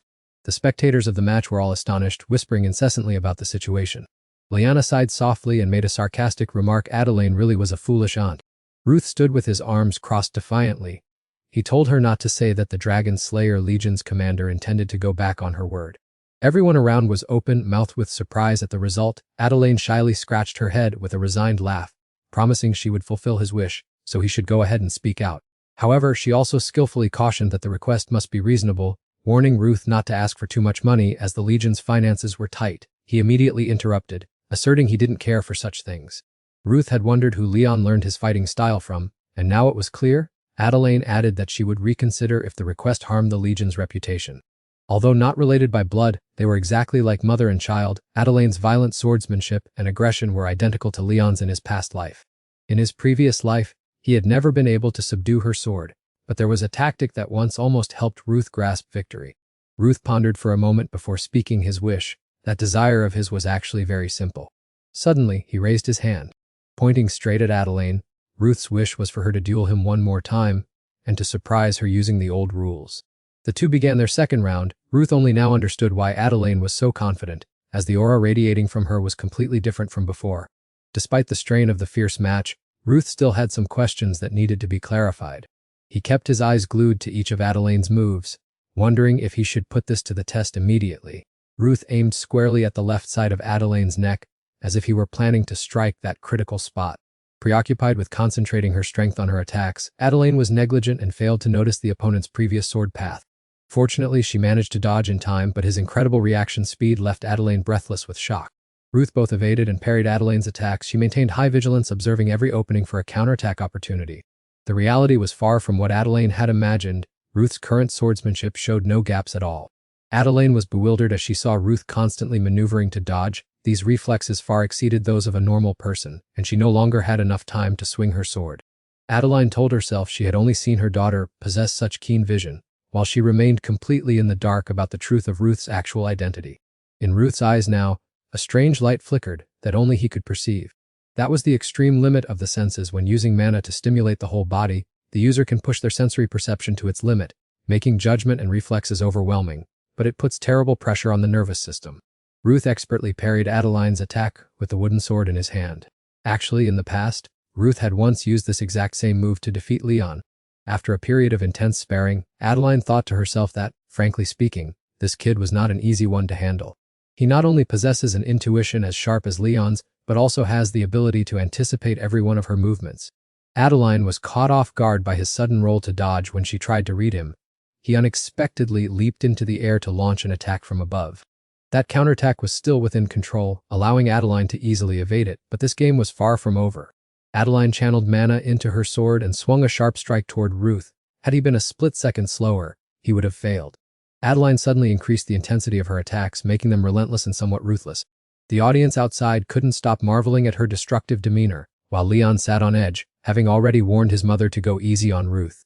While continuously swinging her sword, Adeline taunted him to hurry up, show off all his tricks, or just tuck his tail and run like a coward. Ruth maintained a stubborn silence, focusing solely on dodging every dangerous strike without uttering a single word in response. Adeline gritted her teeth in annoyance, finding no fun in the fight, as Ruth had been doing nothing but dodging since the second round. Perhaps because her competitiveness took over, she lunged straight at him, while Ruth continued to retreat into a defensive stance. This was the golden moment, as Ruth had finally caught on to Adeline's vulnerability. Ruth patiently waited for the perfect opportunity, channeling all his mana into a single point. Yet, instead of delivering the decisive blow, he made a bold move by throwing his sword away. This action surprised Adeline. She wondered why he had dropped his weapon, concluding he must be using an unpredictable, unarmed secret technique, which thrilled her immensely. Her extreme excitement caused Adeline to lower her guard, allowing Ruth to close the distance and threaten to finish her off from just a few centimeters away. But the seasoned commander would not let her opponent off so easily. Adeline quickly regained control and countered. Ruth was truly persistent, always favoring strikes from high above. Ruth's moves made Adeline realize he had planned to discard his sword all along, and she thought she needed to maintain distance immediately. Suddenly, the expression on Adeline's face changed completely, as if she had just seen something astonishing. He had been standing right in front of her, but now Ruth's figure had vanished without a trace. A loud noise echoed from behind, making Adeline feel as though the arena floor was cracking and on the verge of collapse. Ruth had somehow moved behind Adeline, forcing her to turn around in a hurry. Adeline was completely caught off guard by how he had managed to get behind her without her realizing it. This was the Steros family's unarmed ultimate technique, known as seismic. The time had come. Believing this strike would temporarily knock Adeline out, Ruth lunged forward to throw a direct punch at her face. Everything went completely off course, and he was met with a painful counterattack. Not only that, but Ruth was sent flying, and his weapons clattered against the ground as they fell. Although Adeline had managed to launch a kick to push Ruth back, she was still shaken, knowing that if she had been a moment slower, she would surely have been the one sent flying. Being thrown back so forcefully, the sheer power of that kick caused Ruth excruciating pain. Leon's frantic scream echoed out. She called his name in deep concern as she watched him endure such a terrifying blow. Both pained and angry, Leon struck Ruth's back and scolded him for being a madman, unable to understand why he kept risking his life as if standing on death's doorstep. He should have withdrawn the moment he saw the overwhelming odds, as persisting like this was suicidal. But after the stinging blow from Leon, Ruth replied that if she hadn't stopped and continued her attack, he truly would have been the one to die. Leon snapped, asking if he was crazy for stubbornly persisting in a battle he had no chance of winning. Ruth stood up and affirmed that he understood that all too well, then comforted her, telling her not to be sad anymore. Because he didn't want to see her gloomy face, Leon flatly denied that she was crying, but to her surprise, he boldly declared that he had not been defeated at all. Leon was stunned by his claim and quickly turned to look directly at her mother. Adeline sighed deeply because it was the plain truth. A section of the fabric at her waist had been torn wide open. Adeline had to admit the reality that she had lost the match. Immediately after that admission, the surrounding area suddenly became noisy. No one could believe their eyes that the famous invincible commander had finally suffered a defeat. Adeline maintained her generous demeanor, telling Ruth to say whatever he wanted and subtly asking if he would like to open the guild's treasure vault to make a selection. Ruth struggled to his feet. He declined those treasures and only hoped that Adeline would promise him one single thing. Adeline was extremely surprised that what Ruth desired was merely a promise, and he earnestly pleaded with her to agree. Adeline believed his words, though to be sure, she still pressed him, asking if it was some kind of foolish request. Ruth nodded in confirmation. Adeline found this to be a truly strange proposal and asked for the reason, causing Ruth to turn away and reflect for a moment while Leon watched in confusion, not understanding what he was planning. In truth, the reason was simple: he just wanted her to commit to not letting anyone sacrifice themselves in vain. Adeline smiled as she accepted the answer, even though in her heart, she didn't yet fully understand his intentions. As the leader of the Dragon Slayer Corps, she declared that she was a woman of her word and reached out her hand to show her agreement. The two shook hands. Adeline clicked her tongue, wondering if the younger generation had already surpassed her so quickly, and though she was slightly sad, she looked forward to fighting alongside Ruth, even cheerfully calling him her favored son-in-law. This new title made the young pair blush deeply, their mouths agape in total shock. In just a few years, the 7 dragons will awaken from their long slumber and spread calamity everywhere. It begins with the myriad form dragon, followed by the thunder flash dragon, and finally the 3rd dragon named Laoja, the dragon of false hope. Laoja is of noble lineage within the dragon race, possessing formidable psychic abilities, which is why it is called the dragon of false hope. Siren will collapse under that sudden attack, causing the Dragon Slayer Corps to be completely wiped out, but then Ruth's group will conquer the dragon of false hope to avenge Leon.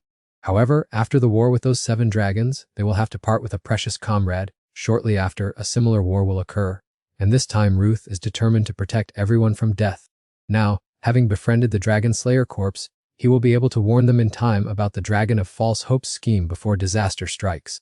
Ruth watched Leon peacefully humming a tune, musing that even if he did so, her future would probably still be the same. Ruth called out, giving Leon a sudden fright. Leon asked why he had called her. Ruth was confused as to why she was acting so bashful about such an obvious matter.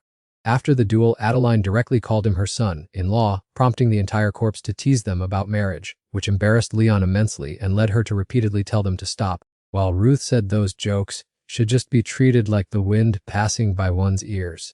Leon awkwardly denied it, saying she didn't mind at all, but that it just seemed like her mother was paying a lot of attention to him. Ruth leaned back, thinking to himself that if he were this well liked by her mother, then being beaten up a few times would be well worth it. Leon anxiously asked if his painful injury felt any better. Ruth bluntly complained that it hurt so much he felt like he was dying. Leon immediately nagged him that she'd told him to take the medicine, but he wouldn't listen, questioning why he stubbornly believed that painkillers dulled the senses. Fortunately, the carriage arrived at Aratom, putting an end to their argument. Night had fallen long ago when they both returned, and the streetlights began to glow. Rot turned his head and thought. It seemed Leon hadn't had much time to enjoy the capital before the day ended, and he wondered if that was okay. Leon didn't know why he was pondering that, so she immediately questioned if he would continue to hang out with her. Rot remained silent, quickening his pace to avoid answering. Leon was determined to stick to him, chasing after him and earnestly demanding to continue hanging out, saying, "Let's keep going together." Seeing he couldn't escape, Rot reluctantly replied, "Let me see how I feel first." Rot found this behavior very strange. Why was she constantly following him when the girls' dormitory was in the opposite direction? Leon nonchalantly replied that she was escorting him home. Rot was astonished by that remark. "Someone like you needs an escort." Leon explained that recently some unpleasant rumors had been circulating in this area.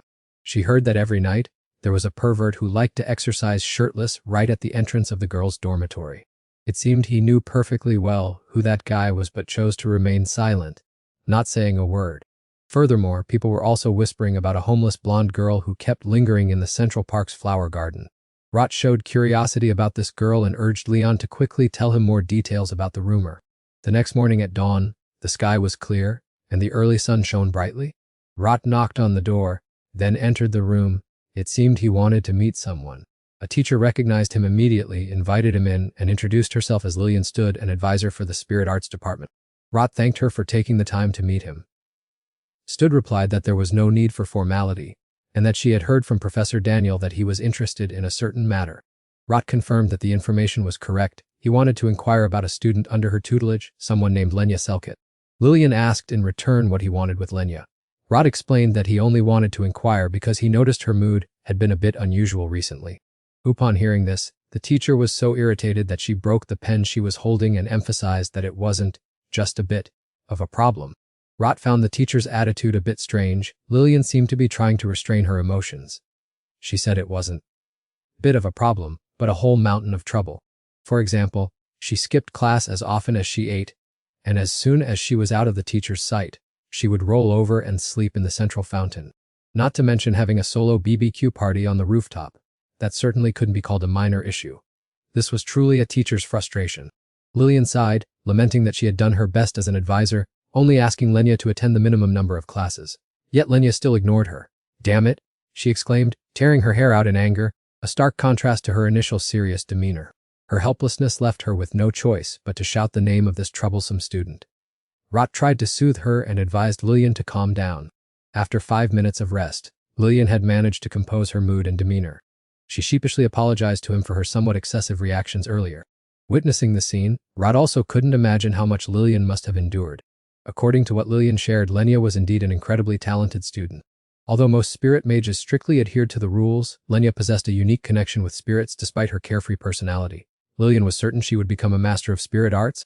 Lenya's only weakness was her excessive love for freedom. In class, Lenya casually folded paper airplanes from exam papers, and during written tests, she would occasionally doze off. Or sometimes she would leap out of the classroom window just because her stomach grumbled with hunger. Recently, Lenya even damaged an entire hallway by experimenting with spirit magic, causing everyone to panic. Lillian had lost sleep for several nights just to fix the aftermath. Hearing this information about the person he was looking for, Rot felt that this girl was even worse than he had imagined. He couldn't possibly understand how his brother, in a past life, had managed to tame this wild horse into a teammate. His brother confessed to him that helping Lenya graduate was 5 times harder than any grueling training he had ever undergone. Hearing his brother say this, he suddenly thought that perhaps his brother was exaggerating a little. His brother continued to explain, though it really did sound like an exaggeration. He hesitated for a moment before Ruth's puzzled gaze, then went on to explain that Lenya was not an ordinary person. Lillian discussed the academy's regulations, where students are only allowed to fail twice a year. If Lenya continued at this rate, expulsion would be inevitable, even though Lillian did not want to waste her talent. The professor turned to look at Ruth, and she guessed that he must have had his own reasons for requesting today's meeting to discuss Lillian's situation. Ruth replied that it was nothing major, just that he felt uneasy seeing a talented senior let herself fall into her current predicament. Lillian suddenly grabbed Ruth's hand, making him jump and giving him goosebumps. Lillian asked if the two of them should do something together to prevent the prospect of a talent being expelled, for the sake of both her reputation and our nation.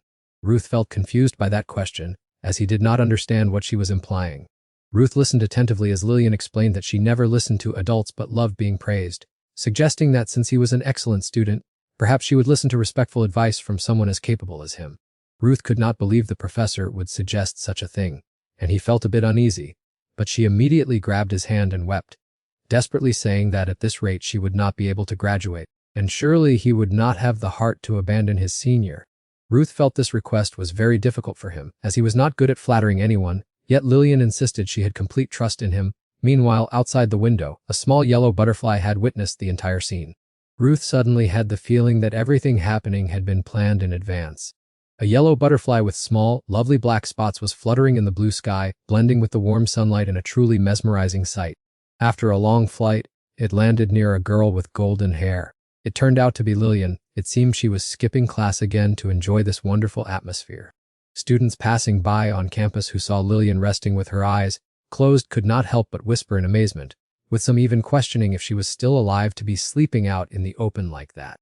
Ruth, who happened to be passing by, caught sight of the scene and felt speechless, not knowing what to say. He stood silently for a long time watching her, his ears still catching the murmurs of the surrounding crowd. Some complimented her as the most beautiful person they had ever met, but others disliked her simply because she was not human. Hearing this, Ruth sighed wearily, thinking to himself that they were not wrong. To be fair, Lillian had the blood of both humans and spirits, but so what? She was still half human after all. With that thought, he approached and coldly reminded her that if she was going to live in the human world, she should learn how to behave a bit more like a human. However, she was sound asleep and heard nothing, so he hurriedly approached and gently nudged her with his foot to wake her up. Lenya remained innocently carefree, turning to the other side and continuing her deep slumber. Ruth began to get annoyed, unable to help himself from nudging her slightly with his foot. As a result, she rolled a few times and landed right in the nearby flower bush. Only then did Lenya wake up dreamily, not understanding what was happening to her. Seeing that the person opposite him had sat up, Ruth coldly asked her what she was doing there so early in the morning. Lenya nonchalantly replied that she was only enjoying the beauty of the flowers and then fell asleep, while she also did not forget to question the other party as to who they were to dare interrogate her. Vut chose to sit opposite her, introducing his name and the purpose of his visit, saying he had a few words to pass on for Lillian. Hearing that, Lenya asked in a soft voice if he was her junior, but before he could answer, she urged him to quickly say whatever he had to say. Vut reached out to gently remove the petals still caught in her hair, and then hesitantly confessed that he really admired his senior. Lenya looked at him with sparkling eyes, curiously asking if she looked very cool that he admired her, and then excitedly invited him to be friends. Hearing this, Vut couldn't help but be speechless. Not making friends was a rule of his group, so why did she keep insisting on getting close to others? Thinking this, he immediately deflected to her studies lately. Yet Lenya did not care in the slightest. Her gaze was currently preoccupied with chasing a small butterfly outside, making Vut feel dissatisfied at being ignored by his senior right in the middle of their conversation. Seeing that she was still so careless, he immediately reached out to grab her shoulders and demanded that she pay attention and listen to what he was saying. As if controlled by him, Lenya obediently sat down on a nearby step. She looked up at him and asked what was wrong, and he flusteredly excused himself, saying it was just a form of magic. After saying that, he cleared his throat a few times and seriously warned her that there were rumors she had been skipping classes and causing trouble lately, and if she failed her exams, he would be very sad. Hearing this, Lenya was stunned, asking with a bewildered face whether she had really caused that much trouble. Vut pouted at her, asking if it wasn't she who had just ruined the hallway of the training area the other day due to using spirit magic recklessly. Only when he mentioned that did Lenya suddenly remember. But she hadn't hurt anyone, so she didn't think she had caused any trouble. Vut was left speechless because the fact that no one was injured was not the main point here. No matter how he explained it, she didn't understand, so he frustratedly ruffled his hair and decided to let it go anyway. They would discuss that mark later, but he still wondered why she kept skipping classes. Didn't she intend to graduate? Lenya blinked at him, and only after a long while did she innocently ask why she absolutely had to graduate. Vut stared at her in astonishment, completely unable to understand what she was thinking in her head. Lenya nonchalantly said that this place was so warm and had many beautiful flowers, whereas her hometown was covered in white snow all year round. She preferred wandering around to being cooped up in a classroom, and she wanted to stay here forever. Her answer left Vut speechless, and he pressed her, asking if she knew what this Erasum Academy was established for. This was a dragon slaying academy after all. Didn't she come here to become a dragon slayer? Right at this moment, countless people out there were losing their lives because of dragons. Lenya shrugged slightly, asking if humans weren't also slaughtering dragons. Dragons harm humans, and then dragon slayers retaliate by killing them. Looking at it that way, how are the two sides any different? That is simply the law of nature, and for her, just enjoying the peace is enough. Vut clenched his fists, gritting his teeth as he asked if she truly believed there was no difference between dragons and humans.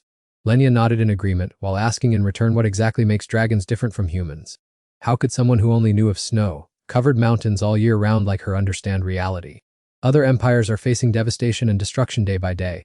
People out there are being ruthlessly killed, and countless nations are also fading away due to total annihilation. Only places where dragon slayers reside might stand a chance of being protected. As for any region without them, just a single earth dragon would be enough to level everything. She had never witnessed her loved ones and friends being eaten right before her eyes, so how could she understand humanity's hatred for dragons? Lenya noticed that Vut's mood had shifted, and she asked skeptically why he was getting angry with her. Vut sneered and replied that he wasn't angry at all. Talking to her knees would have made more sense. He realized she was not only bossy and selfish, but also unbelievably naive. Lenya frowned at him, hurriedly clarifying that she was only here because she was curious about the past of her mother, alma mater. Vut didn't bother wasting any more words. He stood up to leave, not forgetting to leave behind a few sarcastic remarks, saying she should enjoy this peaceful life before disaster struck, while also causing many to risk their lives for her fickleness. Lenya was briefly taken aback, narrowing her eyes as she watched his figure distance itself. A moment later, she pulled a small stone from her pocket, which suddenly emitted a voice inquiring about what had happened. Recalling Vut's departure, she sighed and said she didn't mean it that way, but seemed to have angered him. She wondered what to do since she truly wanted to be friends with him. Upon hearing this, the voice suddenly fell silent. After a while, regaining composure, the person said that friendships are built on arguments, which made Lenya look excited upon hearing it. She flashed a radiant smile, deciding that she would take the initiative to apologize to him the next day.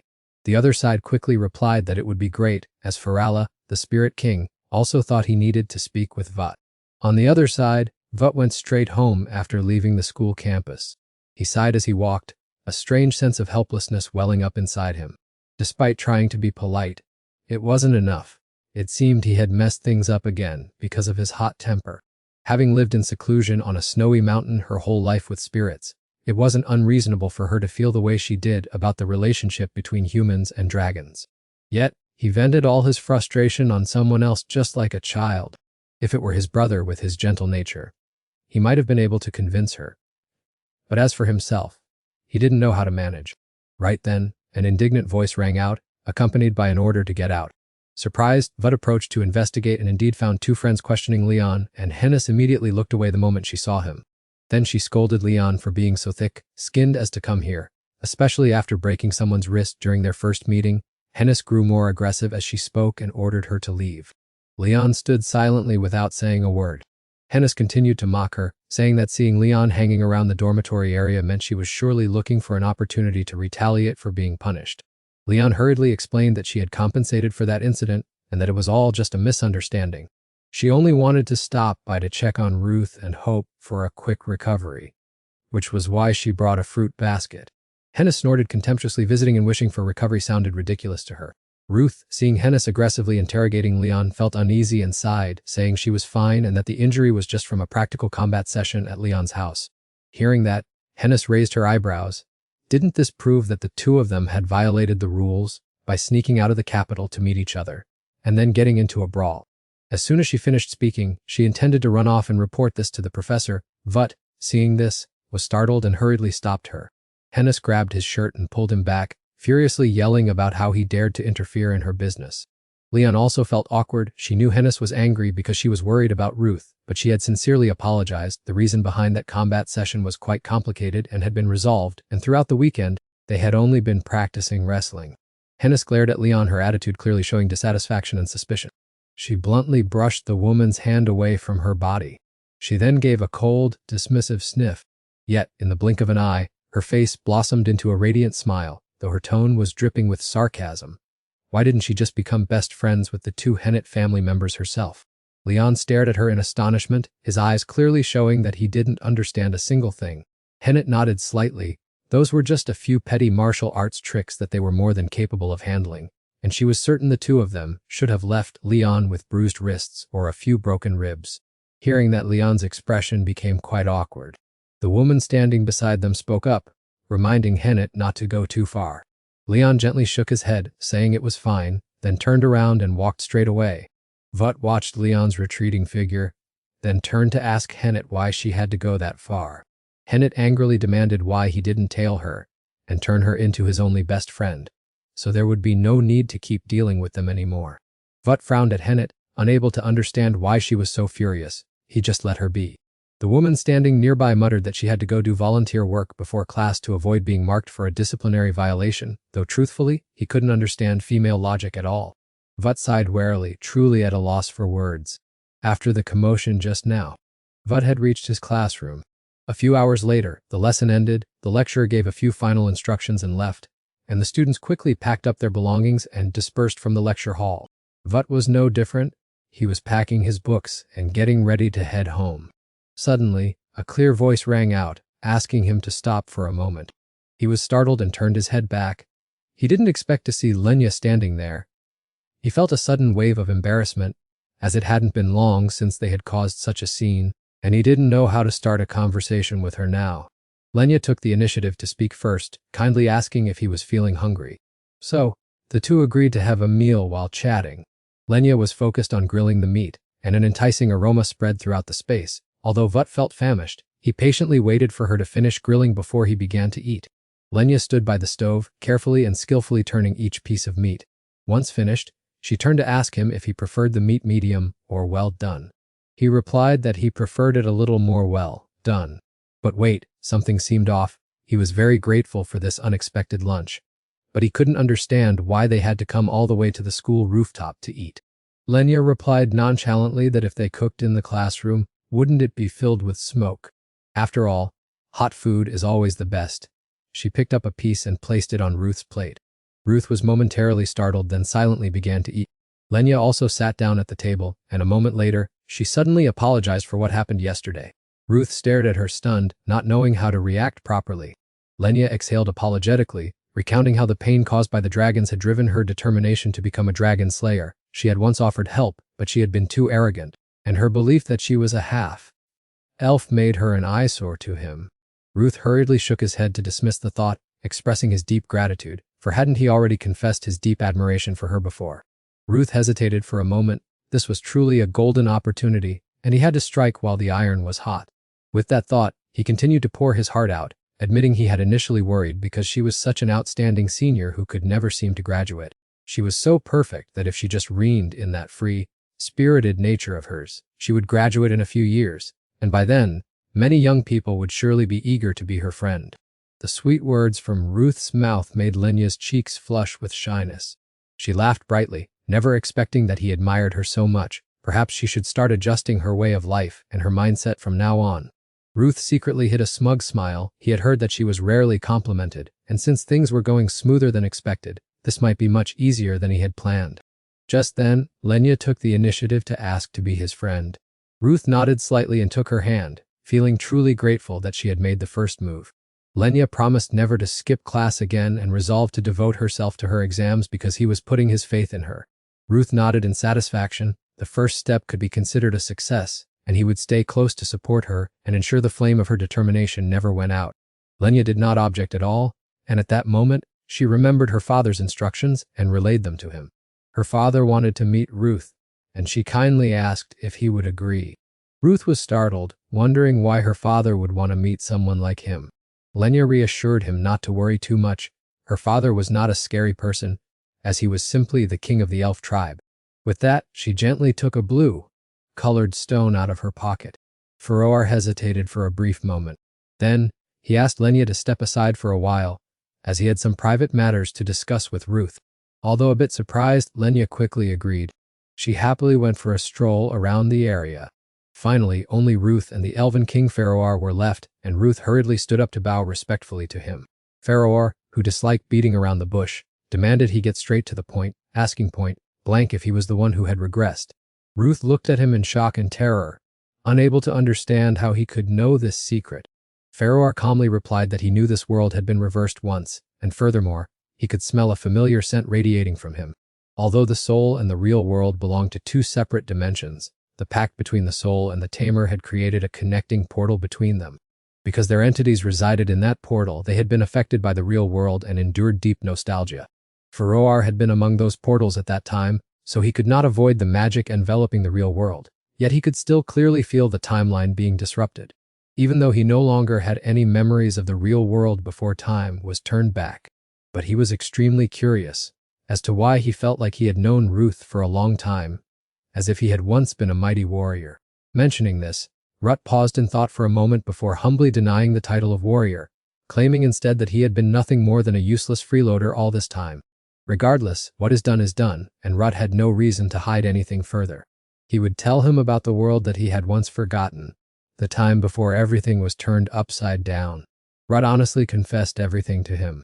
After listening, he nodded slightly in understanding. It turned out the warrior named Azir had disappeared along with the void dragon. However, he offered an unexpected glimmer of hope that the other might still be alive. Rut looked at him skeptically, cautiously asking for concrete proof. Felroa calmly explained that the void dragon he knew was very cautious and wise. It would not foolishly commit suicide, so perhaps it had been cornered and forced to retreat to heal its wounds. Rut's brother might have been accidentally caught up in that, but a resilient warrior like him would not perish easily, and it was very likely he was being held captive in the same space as the void dragon. Rut bit his lip with determination, truly hoping that was the truth. Felroa continued to provide directions, saying that if he wanted to find his brother, he should head straight for the void dragon's lair on Pot Island. Rut clenched his fists and shook his head in refusal, knowing that the journey to Pot Island was by no means simple. He needed to focus on training and building his strength to face the disasters about to unfold. Furthermore, he had another question since Felroa was knowledgeable about the post-regression world. Did he know anything about the dragon that caused this catastrophe? Felroa pondered thoughtfully. He understood that the boy was referring to the one who used regression magic, and he did, in fact, know of it. However, he could not reveal it. This was a solemn oath he had once sworn, and he was forbidden from speaking to anyone about that entity. Rut frowned slightly, wondering who on earth could force an elemental king to make such an oath. Unable to figure it out, he could only sigh in helplessness. Despite his regret, he understood the importance of oaths to those of higher standing. Felro did not bring up the past again. He had one more thing he wanted to ask Rut. He wanted to know about his daughter's final moments before the regression occurred. Rut reminisced for a moment before whispering the name of the ice dragon, Nifrin. Despite trying every possible method, they could not defeat it, leaving everyone in despair. Lenya had decided to seal that dragon along with herself, and until her very last breath, she kept a smile on her face. Hearing this, Felroa choked back a sigh, understanding that if that was his daughter's choice, it must have been the best solution in such a dire situation. Regardless of the reason for the regression, the fact that Rut had been reborn as a regressor would create a major change for the future. Rut understood this clearly but felt insecure about his own uselessness. Nevertheless, he affirmed that he would never give up. Felroa stared at him intently, then suddenly declared that he could not stay on the sidelines. He would place his faith in Rut, and as he spoke, fragments from the blue stone flew out to envelop the boy's body. He looked at him with vigilance and asked what he was trying to do. Felro advised him to stay calm, assuring him that he had absolutely no intention of harming him. Rut suddenly realized something unusual, his eyes widening in astonishment. Could it be that the fragments of Furor's soul were constricting his heart, causing him immense pain? Rut angrily clutched his own throat. Furor reassured him, saying that despite the pain, he should try to accept it, as the spirit's power would greatly assist him, and besides, he also needed to give something in return to protect his daughter. Although the fragment he inserted was small, Rot's body convulsed uncontrollably as it tried to adapt. He irritably yelled at him, saying that in his previous life he had never been compatible with any spirit, so how could he easily absorb it, especially since they didn't even have a formal contract yet. Furor silently observed the integration process, then called his name, stating he did not want to be disappointed after placing his trust in him. Rot's entire body was now covered by a layer of cold ice. He looked up and let out a powerful roar, shattering the ice instantly. He then exhaled with relief, having almost lost his life, and uncomfortably grumbled, asking if Furor had lost his mind. Furor calmly replied that he was still safe, and from now on, wherever he was, he could resonate with Furor's power, and will even strong enough to drive away low-ranking spirits. Rot nodded slightly, indicating he understood, but then wondered how he would explain it to his daughter. Would he really tell her he had made a contract with her friend because he was a regressor? Before Furor could reply, Lenya returned. Hearing Rot's words, she suspiciously asked what was going on, having returned because she saw the two of them talking for too long. Just then, she suddenly smelled a very familiar scent emanating from Rot. She looked at him in surprise, wondering why he carried her father's scent, as that hadn't been the case earlier. Furor was a bit awkward, not knowing how to explain, and hesitated for a long time without saying a word. Rot quickly said that they had decided to become friends and found each other very compatible. Furor looked at him in astonishment while Lenya believed it completely. She even admired his communication skills for bridging an age gap of decades. Rot, who had wanted to get back at Furor for intruding into his heart without permission, smugly spoke with sarcasm. With everything settled, Rot suggested Lenya return to class, saying he very much looked forward to her presence in upcoming lessons. Lenya nodded firmly, telling him to trust her. A week after Furor's fragment was placed in Rot's heart, Rot was resting today when Furor woke him, reminding him not to forget his appointment with Lenya. Rot was a little helpless, thinking he would get ready soon as it was just a normal study group, when suddenly someone brought him a letter. Rot opened the letter to read it and his expression immediately became excited. Finally, it had arrived. It was the investigation report from the Moonlight Shadow Guild regarding his older brother. The Moonlight Shadow Guild master had fulfilled exactly what he requested during their meeting at the cafeteria the other day. The letter contained many detailed reports, as if he had completed the search for his brother. However, all the information gathered pointed to a single conclusion: the name Azir Donatos did not exist at all according to Moonlight Shadow's data. This top information gathering guild affirmed that his brother had never existed in this world, and the only inference was that he was not in the current timeline. Furor also saw this information and suggested that his brother might be imprisoned in another void along with the Void Dragon. What was he going to do now? Rot quietly folded the letters. He sighed and said he currently had two options. First, he could infiltrate the heavenly spirits using the Heavenly Void Insight technique to search for his brother. But this method was only feasible if he mastered that skill at a high level, just like his brother before he regressed. The second option was to infiltrate the Void Dragon's lair on the floating islands. But this plan was extremely arduous as he would have to face the Guardian. Furor looked troubled upon hearing this, as all paths forward seemed dead ends. Rut nodded slightly in agreement, knowing that even with the coordinates, it would be useless if he could not enter that dimension. He briefly wondered if he should find a mage proficient in these realms, but Furore immediately dismissed the idea, saying he had never seen anyone capable of such a feat. Rut understood that, so he had only considered it for a fleeting moment. As Rut strode along while chatting with Furore, the two soon reached the meeting spot for their study group. As soon as the door opened, Rut saw Lenya excitedly calling out to him.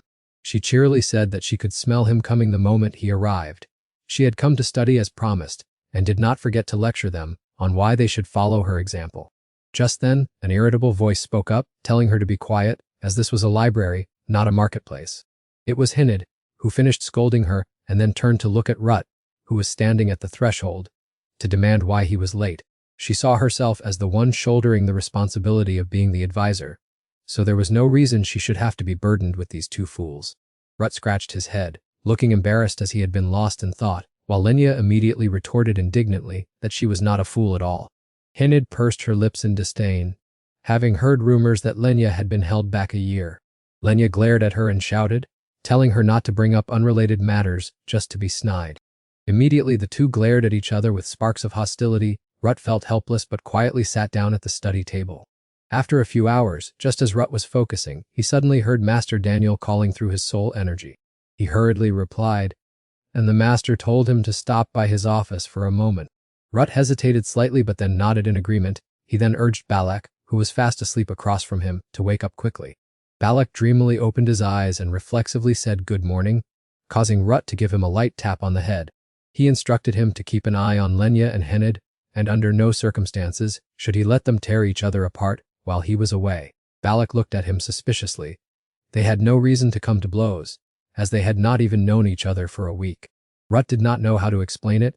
He could not just say that the two could not even stand looking at each other's breathing, so he just told Balak to try his best to stop them. Rut stood up to leave. As soon as Hinid saw this, she angrily shouted, asking where he was trying to sneak off to. Rut calmly replied that his master was waiting and he would be back soon. Lenya, sitting nearby, also told him to take care on his way. Hinid clenched her fists, grinding her teeth in frustration while Lenya smirked, mocking her for always acting like someone who had been provoked. Hinid, refusing to back down, immediately retorted that she was not angry at all. Lenya bluntly replied that the look in her red-rimmed, murderous eyes before Rut arrived was proof enough, and now she was flying off the handle again.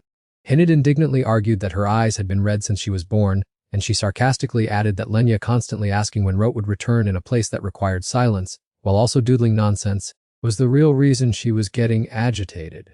Lenya frowned upon hearing this, and after a long moment of hesitation, she began to speak.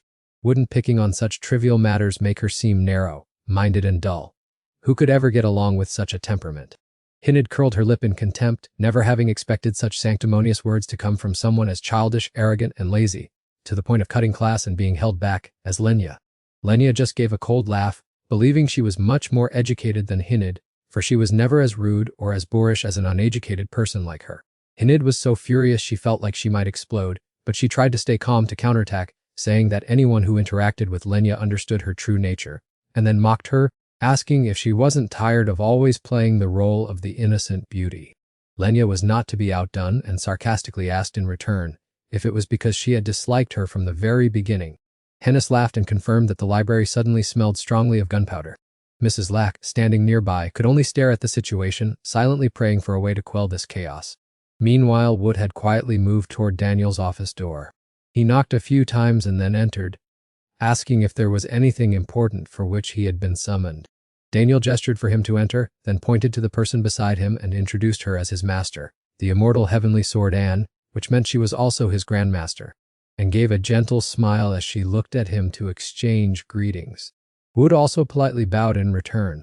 Farah spoke up as soon as he saw her, noting that he had heard of her reputation for a long time, but this was their first meeting, and her youthful appearance was truly surprising. Anne was over 100 years old, but her body had stopped aging thanks to her superior mana level. Rumor had it that this was a privilege attained when one's heavenly void art reached the 6-winged threshold. Having reached that level early on, she maintained her youth, a prodigy who once caused the 10,000 form dragon to fall, and observed Wood for a moment before turning to compliment Daniel on his good choice of a successor, remarking that the young man seemed quite capable. Daniel was delighted to hear this, but added that he lacked refinement, visiting a master without even knowing to bring a gift like a cake. Daniel quickly offered to go buy one for her immediately, and smiled slightly and asked him to also pick up 5 snow ice cream scoops from the suburban supermarket for her. Daniel obeyed without question and quickly turned to go prepare the food. Before leaving, he told Woot to sit and chat with Ann over tea. Woot told him not to worry and to go ahead. Thus, only Ann and Woot were left in the room, and slowly sipped her tea before calling out his name. She asked if he could guess why she had appeared there. Woot looked at the items beside her, and guessed she was just stopping by while passing through. Ann was annoyed to hear this, thinking that he was not only unrefined but also disrespectful. Woot did not deny it, saying that everyone said the same about him, and set her teacup down, hesitated for a moment, and said to let that matter go, while warning him never to let Daniel know what was coming next. Woot looked confused and asked why it had to be kept secret, and did not answer, but instead asked if he knew the teacher named Damien. That person exists with a tether connected to the 10,000 form dragon. Within the faculty at Oratium, Damien is hiding, the one who carries the heart of the 10,000 form dragon within him. It is unclear how a human could possess a dragon's heart. Perhaps it was a successful transplant combined with magic. However, the 10,000 form dragon is increasingly invading Damien's soul, and the moment he is consumed will be when the second cataclysm erupts. For that reason, Jizomi convinced Damien to commit suicide in a past life before the dragon's heart could achieve its goal, a plan everyone agreed with. Despite knowing the immeasurable danger, Jizomi secretly stole the heart of the 10,000 form dragon after Damien had passed away. After that, the Thunder Flash Dragon Hama was enchanted by the heart of the Myriad-shaped dragon and rushed to attack Oratium. As for me, I drifted with the current, completely helpless at that time. After the life and death battle to protect everyone, Daniel, the immortal heavenly sword, and along with thousands of others, perished. But why does the immortal heavenly sword know about Damien at this moment? Unaware of his thoughts, and continued to explain that she was here to watch over Damien. Ruth frowned at her, asking, "You already knew about this, didn't you?" And frowned at him, calmly saying that Damien was very close with the other professors, so she couldn't tell him because it would be too cruel. Ruth suspiciously asked, "Then why did you tell me?" and leaned back for a long time before speaking, saying she had heard he came from Daisen. "You are a victim of the Myriad-shaped dragon, one of the few survivors, and she believed you had the right to know." His body trembled continuously. He gritted his teeth and said, "I already knew," and sighed softly, then continued, saying she heard he was trusted by all advisors and often met Damien, so what did he think of him? Ruth frowned in thought. Before that, the teacher had always remained silent, but he had heard some advice and stories from him. He slowly said, "He has a slightly strange personality, but he's not a bad person," and gently shook her head, saying no one knew what Damien was thinking.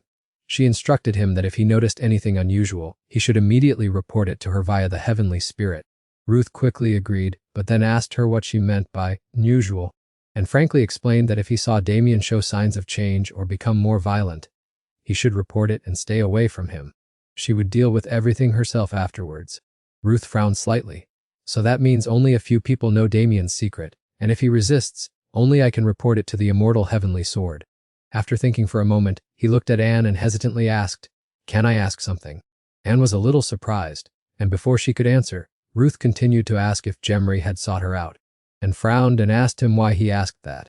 Ruth directly stated that his mindset was unstable, that he was willing to sacrifice anything to achieve his goals, and that he would certainly cause disaster, and nodded, indicating she understood, but asked what other options there were besides that one.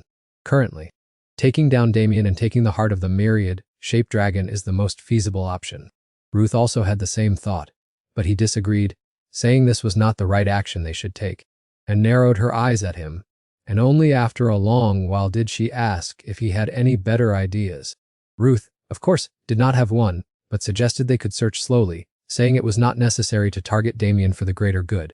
At this moment, the door to the room suddenly burst open, and Daniel had returned. He carried a lot of food, muttering apologies for making Anne wait so long. Seeing the pile of food in his hands, she happily said she'd go right away. She quickly took everything from his hands. Before leaving, she turned to Vut, who was sitting on the chair, and smirked, telling him to try his best. Daniel had just returned, and hadn't said a word before she disappeared, leaving him stunned. Vut, on the other hand, understood her intentions but knew she would never wait for him. It was best for him to know his place.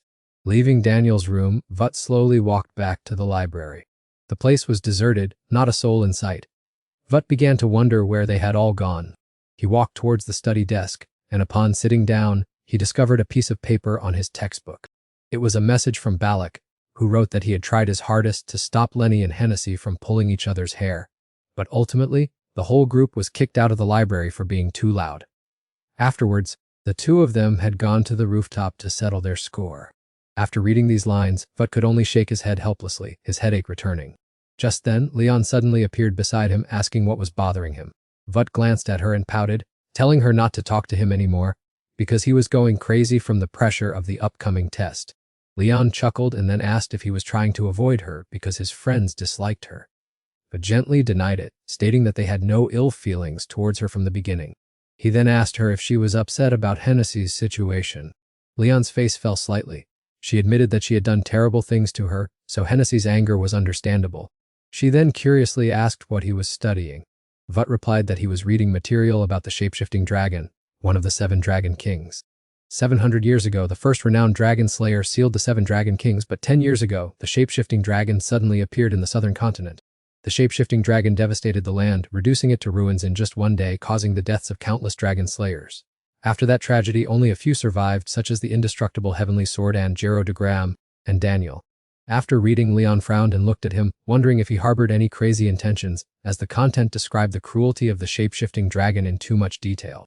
Vut looked at her irritably, asking what she meant. Leon pouted, replying that it was like he was skipping school to seek revenge in the southern continent. Hearing this, Vut scoffed, asking if she thought he was that foolish. He would never go to that dragon's den and offer himself as a tasty meal to them. Leon breathed a sigh of relief and said that was good.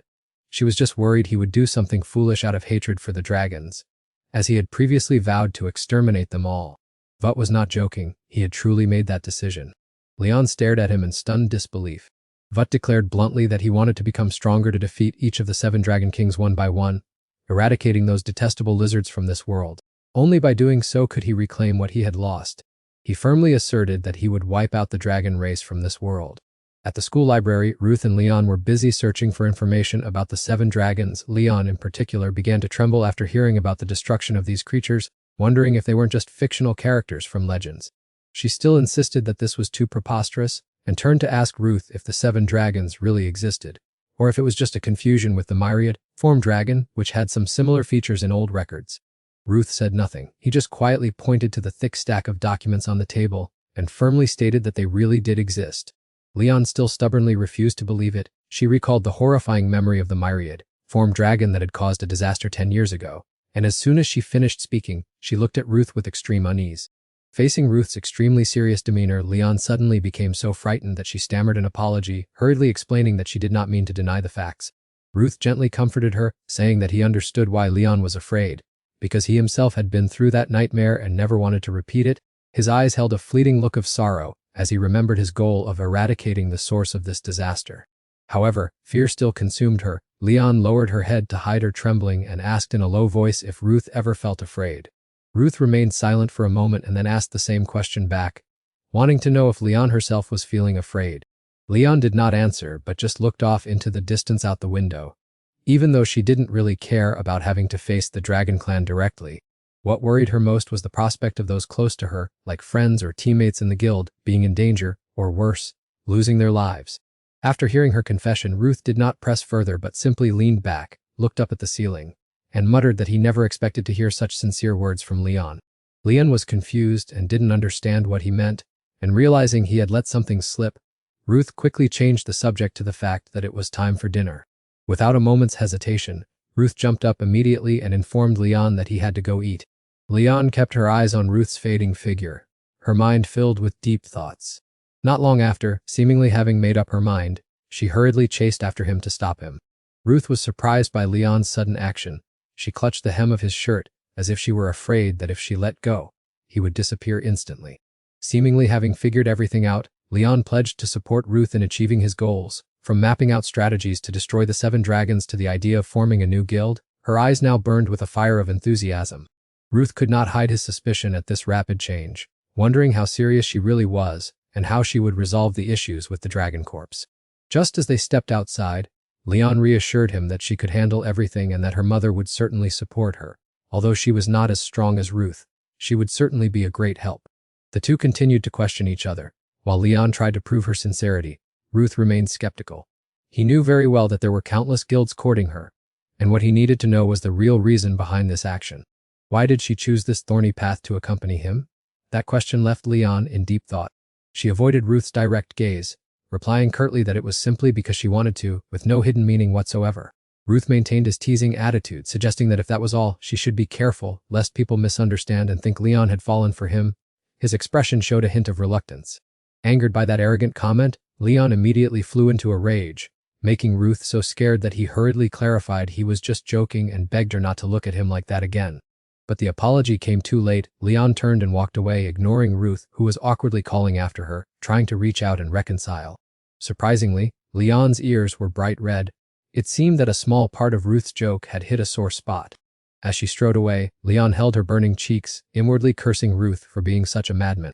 Because she was so flustered, Leon ran so fast, she became out of breath, and had to stop to try to regain her composure. She wondered why she had to act like someone running away. Was she really too sensitive to the atmosphere from just a moment ago? Clearly, Ruth was just teasing. How could that possibly be true? She thought as she patted her face to quickly wake herself up from her embarrassment. Even though she felt utterly helpless, her cheeks were still flushed as red as ripe gack fruit, and she did not forget to curse Root. Though she knew all too well she could not leave that bastard behind. While her mind was as confused as tangled silk, a sudden loud call made her jump, quickly waking her from her daydream. Thinking Root had returned for her, Leon panicked and explained that nothing was wrong. She was just a bit startled, so her movements were clumsy. It was not Root, but rather the remedial teacher. With a look of total confusion, she grumbled, asking Leon what on earth she was babbling about, then irritably reminded her about skipping class, at which point Leon realized in shock she had mistaken the person. Without giving Leon a chance to regain her composure, the teacher dragged her off to class without mercy. Let's see how the results of the torture she endured throughout the month have turned out. Inside the silent room, there was not a single word of response, only the sounds of violent collisions echoing. Leon and the teacher were working diligently in their training session, where the teacher relentlessly unleashed attacks while Leon persistently held her ground. While swinging her strikes, the teacher thought to herself that the original goal of these lessons was to help the student define her own fighting style. With her gaze focused deeply on Leon, she told herself she truly enjoyed the feeling of training individuals who could learn as rapidly as this. The teacher landed lightly and turned skillfully to prepare for her next move, silently praising Leon's footwork for progressing remarkably, though she did not know where Leon had learned it. Before she could deliver the decisive blow, the teacher was stunned to see Leon swiftly jump far out of reach. Still not letting up, the teacher threw a straight punch at Leon, who quickly used her arm to block the blow and continued her offensive stance. Taking advantage of a gap in the defense, Leon immediately landed a strike to the teacher's waist. Despite feeling the pain, the teacher still praised Leon, noting that the kid actually knew how to counterattack. Having taken the counterattack, the teacher stepped back a pace. Seizing that opportunity, Leon immediately gathered her strength to continue the assault. But how could a dreamer outsmart a cunning master? Leon suddenly lost her footing unexpectedly. It turned out the teacher had stayed one step ahead by sweeping her leg. "Don't be careless," the teacher warned in a stern voice. At this stage, Leon could not save the situation. Though she had the ability to dodge, she was completely helpless this time. As a result, she tumbled over because of that tricky leg sweep. Immediately after, she took a direct hit from a punch that felt as heavy as a thunderbolt. Leon officially lay on the floor, thoroughly defeated and humbled. The teacher looked satisfied. She had expected Leon to be beaten badly as usual, but it seemed the student had made significant progress. Leon looked bitter, sarcastically retorting that the teacher only made herself look worse because these techniques were not hers to begin with. The teacher nodded in agreement. She had heard that Root had been teaching Leon. Upon hearing his name, Leon suddenly smiled brightly, saying he definitely knew how to teach better than some people. Surprised by the confession, the teacher asked since when Leon and Root had become so close. Realizing she had spoken out of turn, Leon's face turned bright red all the way to her ears. Not bothering to explain further, Leon hurriedly grabbed her jacket and ran off at full speed, leaving the teacher dazed with a dozen questions in her head. As night fell over the school campus, Root sat despondently, sighing gloomily.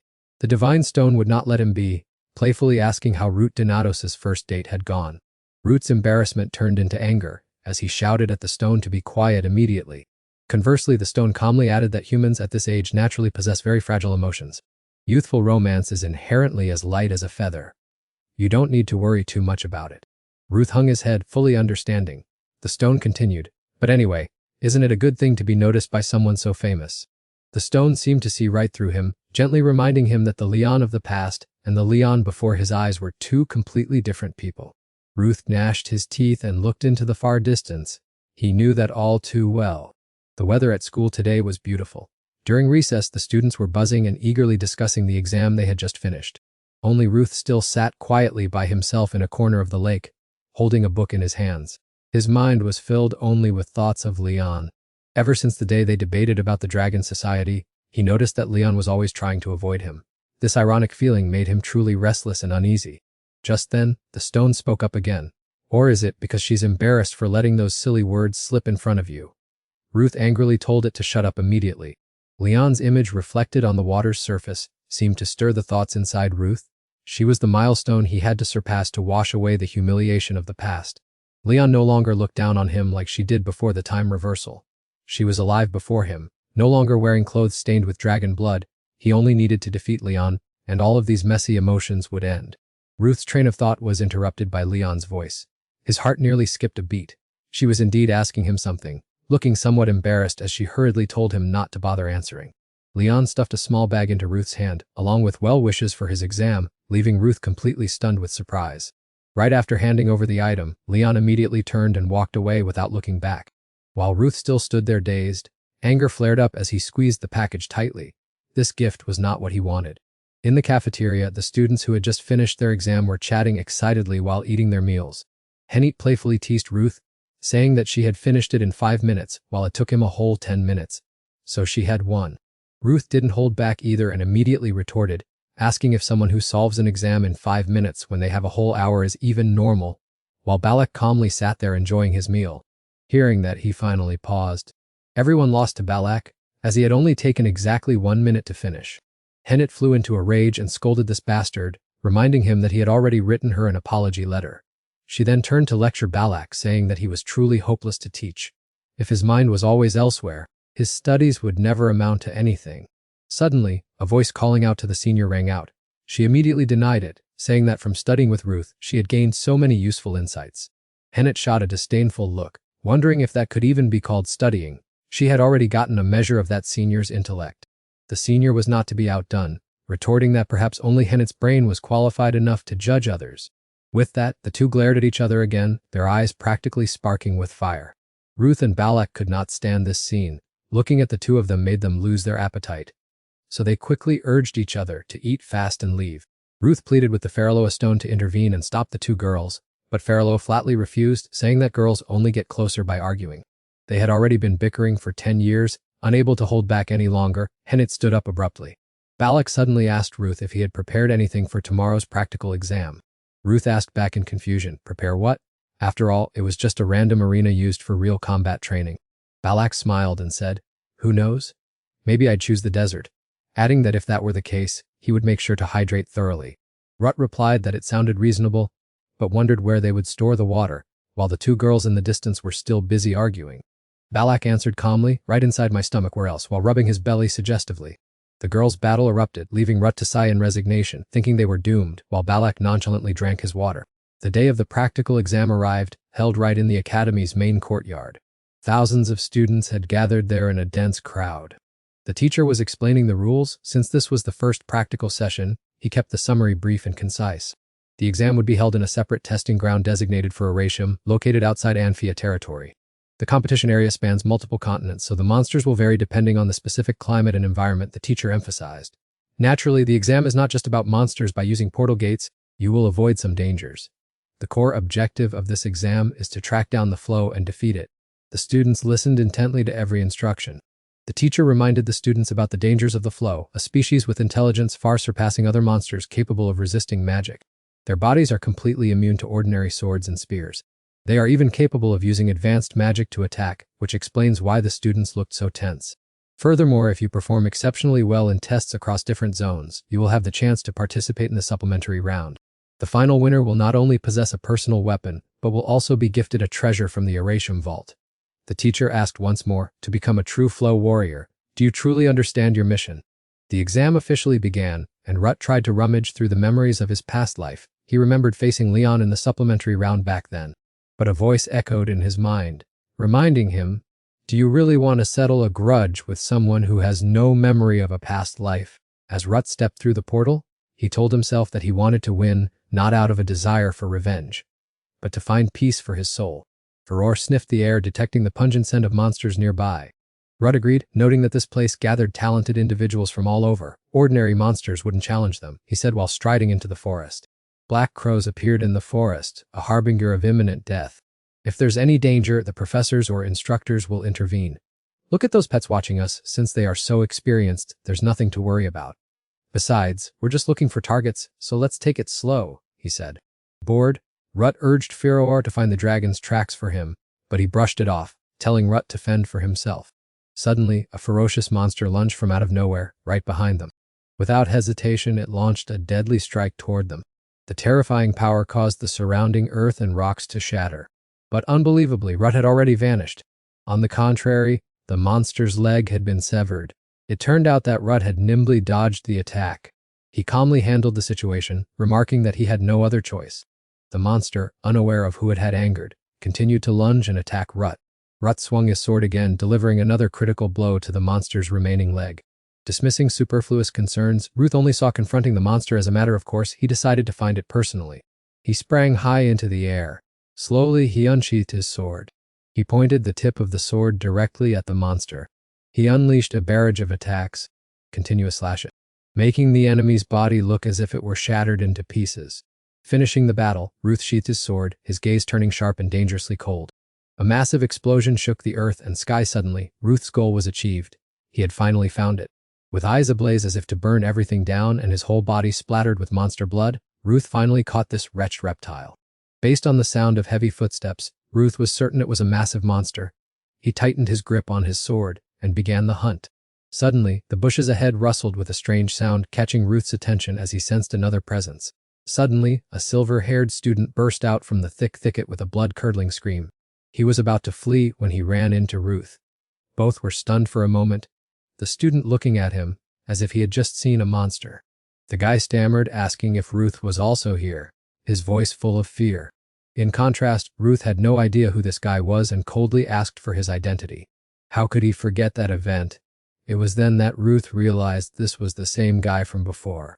Calming down, Wilhelm urgently urged Ruth not to waste time chatting. They had to leave immediately because a monster was closing in. Before they could run, a monster stood tall, blocking the way. Both looked up at its enormous, giant shadow.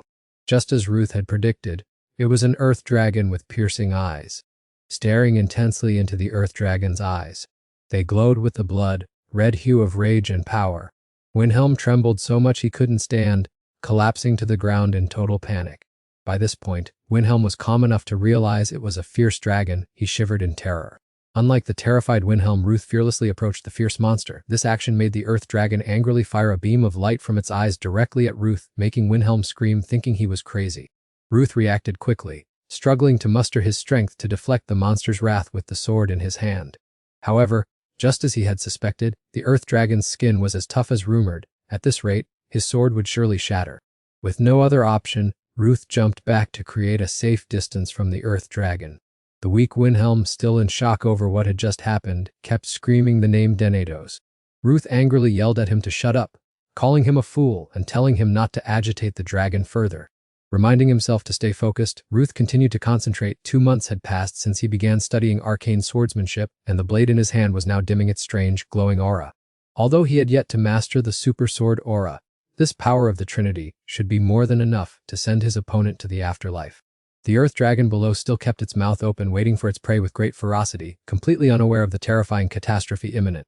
The moment was ripe. Ruth unleashed his technique, diving down with the strength of the Trinity and stabbing straight into the dragon's scaled face. A single fatal blow was not enough. He continued to carve a long gash along the top of the massive creature's head. Creating a critical wound, the monster roared in terror from the pain. As soon as he finished, Ruth returned to his original position, leaving Wilhelm standing behind him in utter shock. Was this reality, that this boy was so unfazed in the face of a fierce dragon? Earth dragons are inherently stubborn. Despite the injury to its head, it still lashed its tail to attack, but Ruth nimbly ducked to dodge the dangerous blow. Seizing the opportunity, he landed another sharp strike on the savage creature's leg. Wilhelm was still panicked, advising Ruth to stop because even for a genius, this was too much. Even when he used sword aura, he couldn't pierce the thick hide without coating it in a sufficiently dense layer of mana.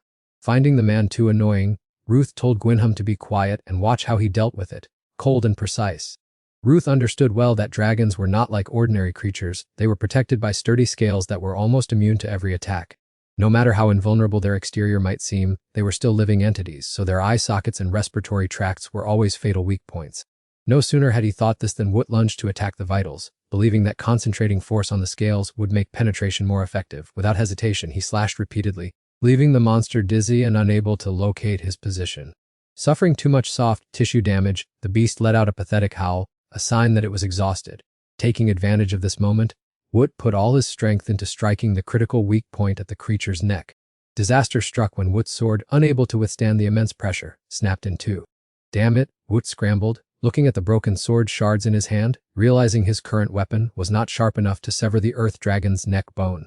Even so, with eyes blinded and bones shattered, the beast no longer had the ability to resist Woot. Woot understood that no matter how advanced the equipment, it was too much for a student to take down a dragon with a sword. Facing this dangerous creature, he kept aiming straight for its eyes to restrain it. Turning to look, Gwynham was still stunned by the events that had just unfolded, and Woot asked him if he had a spare sword. Gwynham stammered that he had nothing left, as his own weapon had been broken for a long time.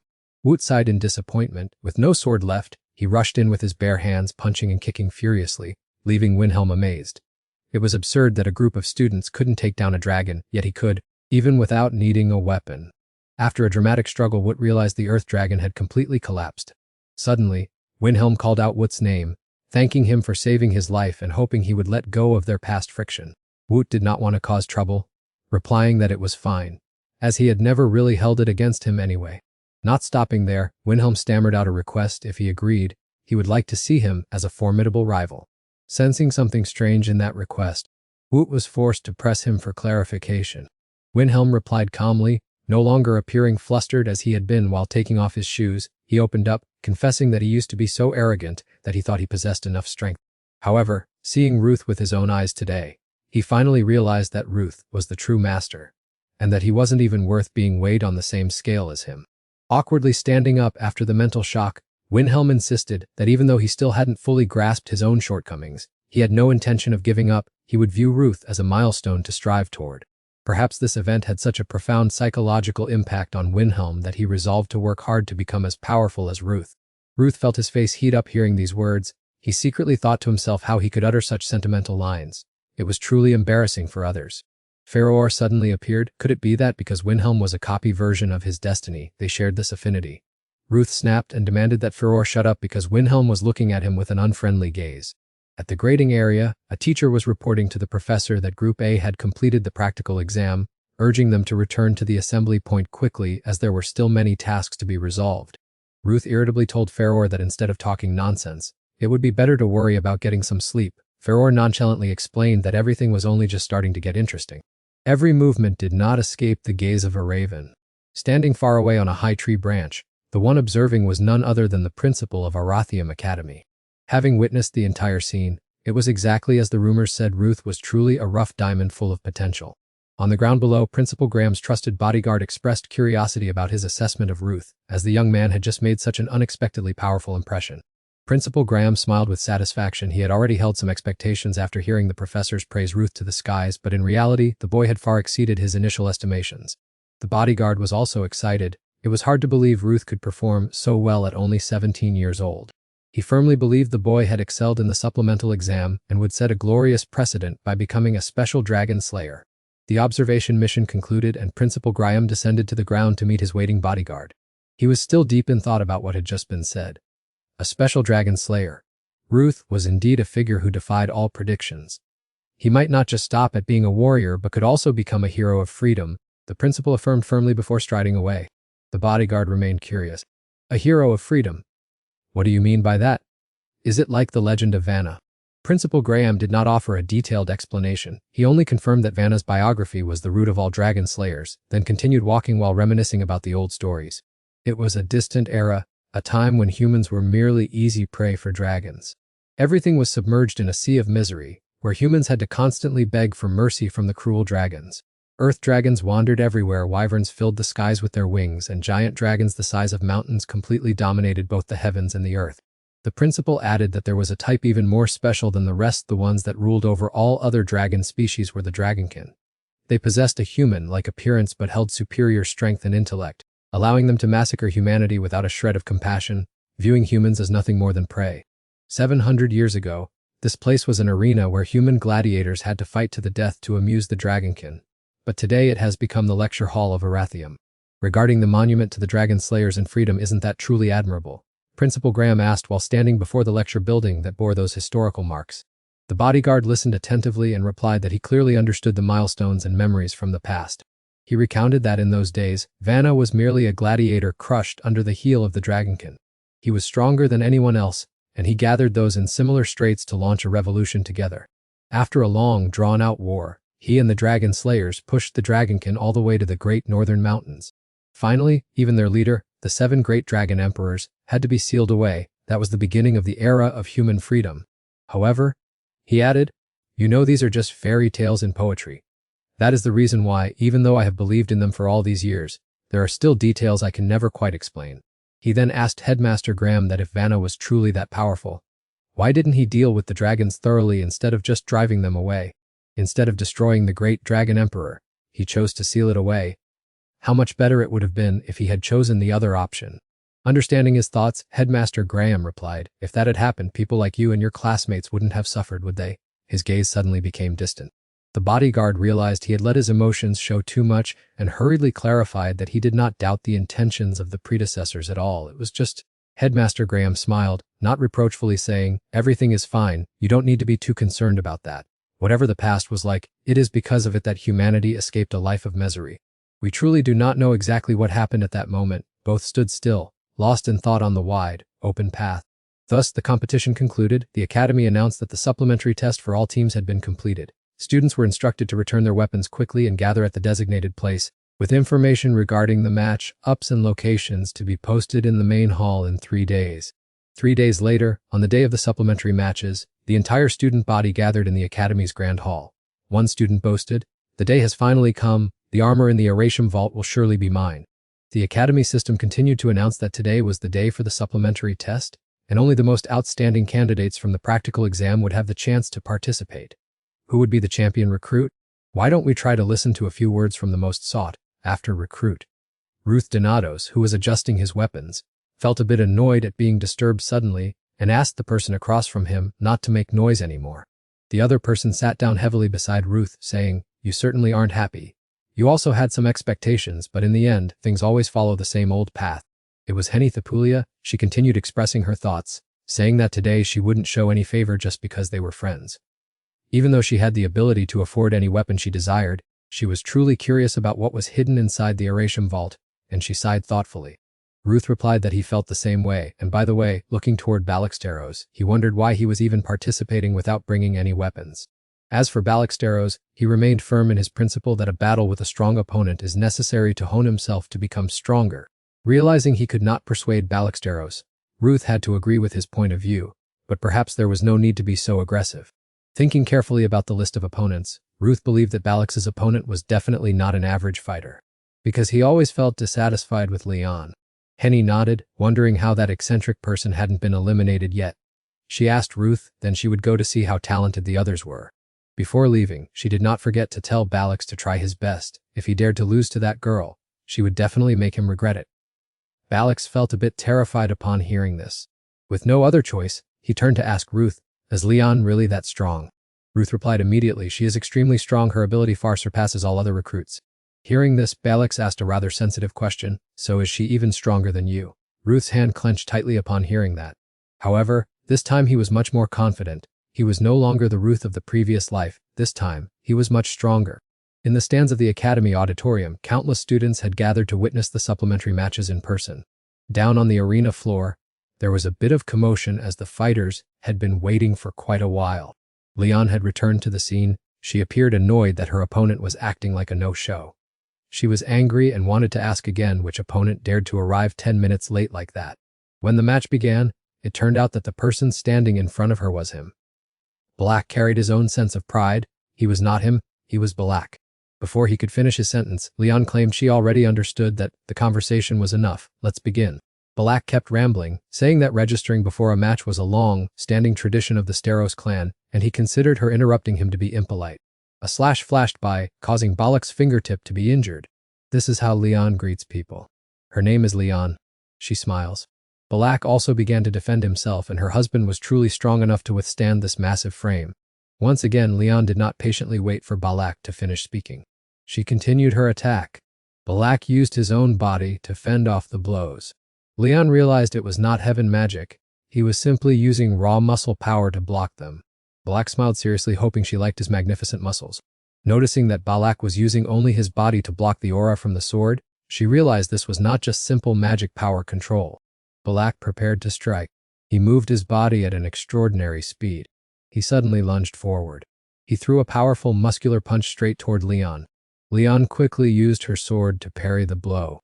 Moreover, with such speed and a wide attack range, he was quite impressive, but the wider his strikes, the easier it was to reveal an opening. She would aim for that. Spotting an opening, Leon suddenly realized she had made a mistake. Even though she had struck straight at it, it was not an opening at all as she had thought.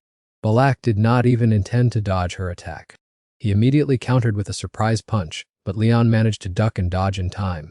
The two continued to clash. Leon quickly attacked his abdomen when Balak let his guard down. Taking the hit, Balak winced in pain. He quickly retreated to a defensive position. Leon asked Balak a question.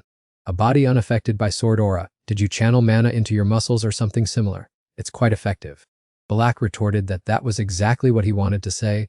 To be able to stimulate his instincts with just one attack, she was quite good too. Looking at the wound on his abdomen, Balak gave a bitter smile. Although it wasn't as strong as a shockwave punch, it still hurt to the bone.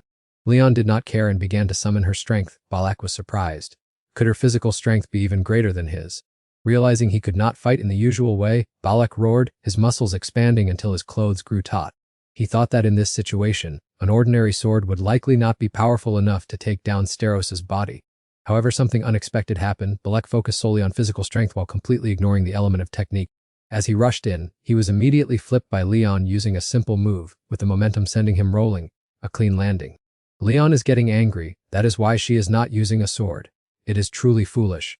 Leon continued her attack. She had essentially discarded her weapon to deliver a powerful kick toward Balak. She used her extraordinary speed to unleash a flurry of punches. Balak defended while reflecting how could she execute such treacherous feints. With her terrifying speed, Leon once again sent Balak reeling with her relentless attacks. Just minutes later, Balak's body became exhausted. He had to exclaim that she was truly strong. Well done, Leon. Balak declared he would use all his strength to fight her. Upon hearing this, Leon felt confused. Suddenly, Balak's body burst into streams of yellow electricity. He looked just like Son Goku manifesting himself. But before he could land a blow, the referee stepped in to inform Balak that he had been disqualified. This left Balak in total disbelief. Balak had not realized his body had taken too many hits from Leon. This was the final result. From afar, Woot and Hennet could only look at their friend helplessly at his stupidity. The referee ordered Balak to be taken away. He still insisted his power was something entirely different, unlike those mortals. At this point, Leon still could not understand what was going through his head. On the platform, the referee declared Leon the winner. Woot looked toward her with a meaningful gaze. Leon did not back away either. She looked back at Woot, her expression slightly shy. So she walked inside next to her. Hennet, overwhelmed with shame, told Woot absolutely not to reveal that Balak was their friend. After all, it was almost their turn. Hennet noticed Woot did not seem to pay attention to her words. She wondered why he kept his eyes glued to Leon. Unable to control herself any longer, Hennet spoke up, startling Woot. He hurriedly asked Hennet what was wrong. Hennet irritably reminded him that she was saying it was almost their turn. She also told Woot that he was not allowed to go easy and must fight seriously. Understand? He said not to worry about that. That was also what gave him the biggest headache. He thought about it while scratching his head in frustration. Hennet Harpulia, the fire mage, the talent of this girl, who would later become the strongest fire sorcerer, actually bloomed late. No one could defeat Hennet in the countless matches she participated in during the peak of her career. She built her reputation through complex techniques and sharp judgment, and above all, returning to the match proceedings. Hennet smirked. Initially, she thought she would hold out a bit longer, but in the end, she had lost. Seriously. However, this girl's willpower was not ordinary at all. She smiled slightly and said that such a thing would not happen again, and more importantly, the fire of enthusiasm within her had never been extinguished. The system confirmed Ruth as the winner. And he also took the opportunity to point out a few of Hennet's shortcomings, noting that while the timing of the end was perfect, the punches were clumsily executed to an unbelievable degree. Hennet felt uncomfortable inside. This guy was truly far too arrogant. Ruth reached out to steady Hennet and whispered a request for him to teach her how to fight with a dagger in the future. Ruth immediately retorted that there was no need to rely on him, as she could do those things well on her own. Hennet wondered why she was willing to watch Leon practice mixed magic, but flatly refused to do the same for him. Ruth was not bothered at all. She hurriedly said goodbye to Hennet, telling him she had something urgent to attend to, and asked to be excused. Hennet asked in a panic where she intended to go at this hour, as the final round was about to begin. Hennet could not understand what on earth had happened between the two of them. The new trainees were truly talented. The final round was supposed to be a showdown between Leon and Ruth, but Leon had suddenly left. She ran at full speed, her mind occupied solely by the thought that she did not want to continue competing. Previously, Leon had always used all sorts of excuses to avoid one-on-one matches, and that was the reason she had no interest in competing at this moment. Yet, how did things turn into this, where both were forced to face each other in a direct confrontation? After closing out the clash with Balak, she stared in the direction of Ruth, with a very frantic look on her face. She could not fathom why he radiated such an intense desire to fight. Leon gasped with exhaustion. She could not explain why Ruth's hostility and thirst for victory were so evident on his face. She pressed her lips together, still struggling with the thoughts of why she no longer wanted to fight Ruth at all. Just as she was lost in her stream of thoughts, a sudden shout made her jump in surprise. Ruth had caught up with Leon. He approached her and asked what she was doing. He continued, saying that the final match would start in 30 minutes, and told her to hurry back to the room to prepare. Leon deliberately avoided Ruth's gaze, claiming her departure had nothing to do with him, but he immediately denied this, stating that as his opponent in the final, it was directly related to him. Hearing this, Leon still tried to look away, declaring that she had no intention of sparring with Ruth and did not care about the prize, so she would withdraw from the match. Hearing the word, withdraw, from Leon's mouth, Ruth clenched his fists so tightly that the veins stood out. He could not believe what he had just heard. Ruth flew into a rage, assuming that Leon was looking down on him and making a mockery of him. He looked at her fiercely, wondering if she was bestowing cheap pity upon a piece of trash unworthy of a strike.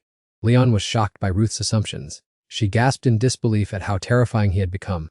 Ruth did not bother to listen. He growled, gripped her shoulders tightly, and loudly ordered her to shut up immediately. He warned Leon that she had no right to avoid this fateful match. Leon could not believe her ears. It was as if Ruth had completely turned into a different person. As for Ruth, he gritted his teeth with determination, swearing that this time he would certainly not give up. Ruth recalled a night of pouring rain when he had sternly ordered Leon never to run away again. At that time, her body was covered in wounds. He screamed at her to open her eyes, feeling utterly helpless and just wishing for Leon to wake up. How damnably frustrating it was. Leon tried her best to utter his name, but her breath seemed to have run out by then, unable to sustain her life any longer. Amidst the rain, Ruth clutched Leon tightly. He had not yet defeated her, so if she dared to leave him behind, he would curse her for the rest of his life. Leon tremblingly raised her hand, smiling as she said that Ruth had never changed, still the same boy he had always been. Ruth gritted his teeth, shouting at her to stay silent and focus on her relentlessly bleeding wounds. Leon pressed her hand against his cheek, reproaching him for being so stubborn. "What a hateful guy," she said, and as soon as she finished speaking, Leon broke into a satisfied smile that looked radiant and beautiful. Then she drew her last breath, her hand dropping limply to the ground as blood stained the area red. Leon had always called Ruth a brat or a bastard, and as he held her body, he thought he hated her just as much as she hated everything about him. Yet, he still could not understand why she had chosen that path. A strange-looking stranger appeared and mocked Leon, calling her a fool. That was the dragon warrior Jeffrey. He believed Leon was strong enough to destroy the illusion dragon Logia, yet she had foolishly sacrificed herself just to protect someone as weak as Ruth. Upon hearing this, Ruth could not refute a word, bowing his head in silence as pain tore at his heart. Jeffrey turned to leave, declaring that he no longer had any interest in this matter. He coldly stated that Leon was beyond saving and told Ruth not to do anything futile, but Ruth only held her body tighter. His tears fell profusely, and he let out a loud cry, as if to release all the pain that was constricting his heart. Returning to reality, Ruth realized clearly that the Leon he once knew had long since passed away. He found himself pathetic for letting insecurity cloud his judgment, and his current behavior seemed so ridiculous. Leon was startled by Ruth's fierce expression. She had never seen him like that before, and she struck his hand away to break free from his grip. She asked skeptically, failing to understand why he was acting so strangely, and she truly wanted to know the reason. However, she quickly closed her eyes, giving up on finding an answer and ordering Ruth never to follow her again. Having said that, Leon ran away quickly. It seemed she always chose to be alone and keep her distance from everyone. Previously, Ruth had not tried to catch up with her, because his only goal at the time was to hunt dragons for revenge. To him, Leon was a genius, an impenetrable wall to be surpassed, and at the same time, someone he admired but found hard to forgive. He furiously punched the wall, his mind in turmoil, unable to understand why Leon acted in such a confusing way. Even now, he could not explain why she had chosen to sacrifice her life for him. Farala appeared and softly called his name, but he immediately stopped him, telling him to stay silent. He earnestly begged him not to say anything more, and to give him some quiet time to calm down. Ruth stared fixedly at the distant sky, trying to suppress the chaotic emotions surging within him. In the end, Ruth won easily because Leon was absent from the match. The whole crowd was in an uproar, which made the match completely lose its inherent appeal. Amidst the buzzing gossip, Henry suddenly had a thought: could Leon have run away? Ruth stood frozen on the field, not expecting things to turn out this way. He walked away, Leon's image still lingering in his mind. She always tried to avoid him whenever possible, but this time he would not easily overlook her actions. Meanwhile, Leon was sitting all alone in the middle of a deserted forest. Her face was thoughtful, mixed with a hint of anxiety. Darkness had fallen, and Leon guessed that the test had probably ended. She wondered if Ruth was still angry with her, but she truly didn't understand why he was angry. While lost in thought, a strange sound suddenly caught her attention, making her look toward the source of the noise. When she realized what she had just seen, she was completely stunned, and a huge question mark appeared in her mind. Leon wondered how Ruth had managed to find her here while she was hiding.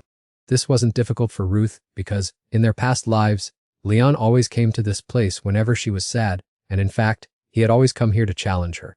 With that thought, he drew the sword strapped behind his back. Then he pointed it straight at her. The sword was thrust into the ground, right in front of Leon.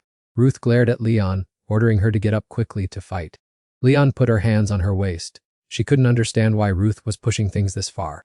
He only replied curtly, "I told you that you have no right to evade this match." Hearing this, Leon couldn't help but feel angry. She asked Ruth not to be so unreasonable, wondering how he could behave like that after everything that had happened. Ruth smirked and repeated, "After everything." Then he pulled out his sword and resolutely said no. He had looked forward to this moment for a long time, the moment when he could turn his sword on Leon, who had always treated him like trash. And that would be when he could end this long, exhausting revenge. Under Ruth's fierce attack, Leon finally reluctantly picked up the sword to strike back. However, she still didn't want to confront him. Why did Ruth persistently fail to understand what she was saying? The two officially entered the clash. The blue sparks are Ruth's, and the orange ones are Leon's, everyone. Leon used the sword Ruth had given her. She couldn't believe that sword was so incredibly heavy. It was so heavy that its pressure was enough to collapse Leon's stance. So that was the reason Ruth was so confident coming here. She dodged Ruth's continuous attacks and then activated her mana shield. No matter how strong his blade was, it could not penetrate Leon's mana shield. Ruth continuously attacked her mana shield. In the face of Ruth's relentless onslaught, Leon was shocked to find that her sturdy mana shield had just shattered. She tumbled backward to evade Ruth's treacherous strike. Ruth's proposal for a serious match made her burst into laughter. "Do you really want us both to fight properly?" Leon focused all her inner strength into her blade, sarcastically asking if Ruth knew what properly even meant. Seeing Leon's true power, Ruth marveled at her exceptional sword light skills at such a young age. She truly was a rare genius. Leon replied that if he knew that much, he should stop, because no matter how strong he was, he could not defeat her without high-level sword light. Ruth heard that and smirked, responding that he didn't even know such a thing existed. After saying that, he swung his sword toward Leon, stating that one must experience things firsthand to know the outcome. Leon continued to explain that the only thing capable of countering high-level sword light was an equivalent sword light or high-level sorcery. Before she could finish her sentence, she took a surprise blow to the stomach that caused her sharp pain. At this moment, Leon realized she had been tricked. Standard swordsmanship techniques were completely ineffective against him. Was that why Ruth threw away his sword and decided to engage her in a hand-to-hand brawl? Leon still struggled to maintain the necessary distance. She couldn't let things continue at his pace. Despite her unleashing a series of rapid techniques, Ruth easily dodged them all as if they were nothing. Leon was in shock and could not believe it. Could Ruth really dodge every single one of her blows so simply? He had already closed in right in front of her before she even noticed. Without any consideration for gender, Ruth coldly delivered a thunderous punch straight to Leon's face. He got back into his stance, channeling inner energy into his fists to land a few more hits on her. Leon still could not accept that Ruth had dodged her high-level sword light by simply running normally. She realized that this was no longer a simple matter of sword light or high-level sword light. Leon struggled to control her sword light, but she could not seem to utilize it. Ruth easily used his bare hands to strike directly at her weapon-holding hand. Under constant attack, she gasped for breath in fatigue. What insane speed was this? He was reading her moves accurately, just as he did when fighting her mother. Ruth raised his leg to deliver a magnificent kick, proud that his training was proving effective, but secretly thought that Leon was much stronger in this life, requiring all his senses to keep up. Despite her fatigue, Leon still tried to manage dodging the attacks from Lute. Lute felt himself becoming significantly stronger and he did not hesitate to continue pressuring her. Yet, despite thinking that this unpleasant feeling still made him feel restlessly annoyed. With that thought, Lute quickly dodged to move away from Leon's reach. Even though she tried her best, that feeling still clung on, refusing to let go. Leon watched Rot's actions in bewilderment, completely unable to understand why he drew his sword, when he was clearly at a disadvantage, unable to unleash his ultimate sword light. Leon was annoyed, gritting her teeth. She no longer understood Rot's intention to win. She angrily swept her sword point towards him. Now she couldn't even be bothered to think about what Rot wanted. Then she raised her sword of light high, screaming with all her might. "This is entirely your own doing." Even when facing Leon's attack, Rot remained calm, standing still and accepting it. Now the real battle truly began. Neither side was willing to yield anymore. And of course, with her advanced sword light and superior abilities, Leon easily neutralized Rot's attack. Seeing that, she secretly thought she had won. However, Rot looked at her with eyes blazing with fighting spirit. "Perhaps the story isn't over yet, girl." And a magical aura suddenly enveloped him. That aura surprised even Leon herself. All his power seemed to gather in the hand holding Rot's sword. He raised his sword of light high. Full of vigor, he charged straight towards Leon. A powerful surge of energy was enveloping the sword Rot was holding. With this source of power, Rot believed he could easily activate his fourth pair of wings. Leon was stunned. She suddenly realized that Rot could actually use super sword light. A world-shattering attack, seemingly wanting to tear the sky apart, was unleashed. Fortunately, Leon quickly dodged it. Rot's super sword light bore a resemblance to hers. However, the disparity in power was immense, leaving Leon sitting under a tree utterly astonished. Suddenly, her expression darkened, and she bowed her head to the ground. Rot slowly walked towards where Leon was sitting. He still maintained his burning momentum as he charged towards her. But then, surprisingly, Leon declared that he had won. She asked if he was satisfied, but Rot remained silent, not answering. He thought to himself, satisfied? I should feel satisfied, shouldn't I? Didn't I defeat the person who always regarded me as trash? However, under Leon's sharp gaze, Rot suddenly blurted out that it was meaningless. In his mind now there was only emptiness. Something kept tormenting him like this. Hearing Rot's answer, Leon clenched her hand. She couldn't believe that after all this, Rot would say it was meaningless. He himself was the one who had dragged her into this absurd fight. Yet, after everything, he called it meaningless. She leaped up and boldly marched toward Ruth. Ruth watched Leon's every relentless movement. Without a moment's hesitation, she swung her fist and landed a painful punch right on his face. Taking the full force of the blow, Ruth frantically dodged her subsequent attacks. Leon stood her ground and yelled, asking if he was looking down on her. She had clearly stated she didn't want this, saying she had no desire to fight him. Clutching his face, Ruth sat flat on the ground and mumbled that she absolutely had to fight him. Leon clutched her head in frustration and asked why. He had once called it meaningless and said it would achieve nothing. Ruth simply yearned to defeat Leon just once in his life. Hearing this, Leon burst out laughing. "Don't you dare mess with me," she warned. "Do you honestly think I would ever want you to win?" Stunned by Leon's response, Ruth stared at her wide-eyed and asked, "What are you talking about?" Leon coldly turned her head away, leaving Ruth to wonder if she understood anything at all. From the very beginning, he had been like that, always filled with anger, yearning, and an inferiority complex. He had openly displayed all those chaotic emotions since the first day they met. The reason was that through her, he seemed to be looking at someone else. Leon grabbed his collar tightly, unable to contain himself any longer. He wanted to win just to keep watching someone else. As it turned out, to Ruth, Leon was nothing but a substitute. Leon couldn't stop her tears. She realized she was just a replacement, and she knew everything now. Leon kept clutching Ruth's collar and sobbing uncontrollably, looking utterly pitiful. Finally, Ruth spoke up in response, but he couldn't understand what she was talking about anymore. Then, he grabbed the hands clutching his shirt and told Leon to stop lying to herself. Ruth looked straight at Leon and firmly declared that the one he had always been looking at was her. He brushed her hands off, saying she was the one he had always envied, and he had always yearned for her recognition. Leon was stunned by Ruth's unexpected confession. Ruth continued, explaining that she always shone brightly and far surpassed him. She was indeed a jerk, but she was incredibly talented. For Leon's strength was something he could never possess in his lifetime. Rot bowed his head dejectedly, admitting that everything had always been that way. There was no hatred or trickery involved. He simply just wanted to become Leon.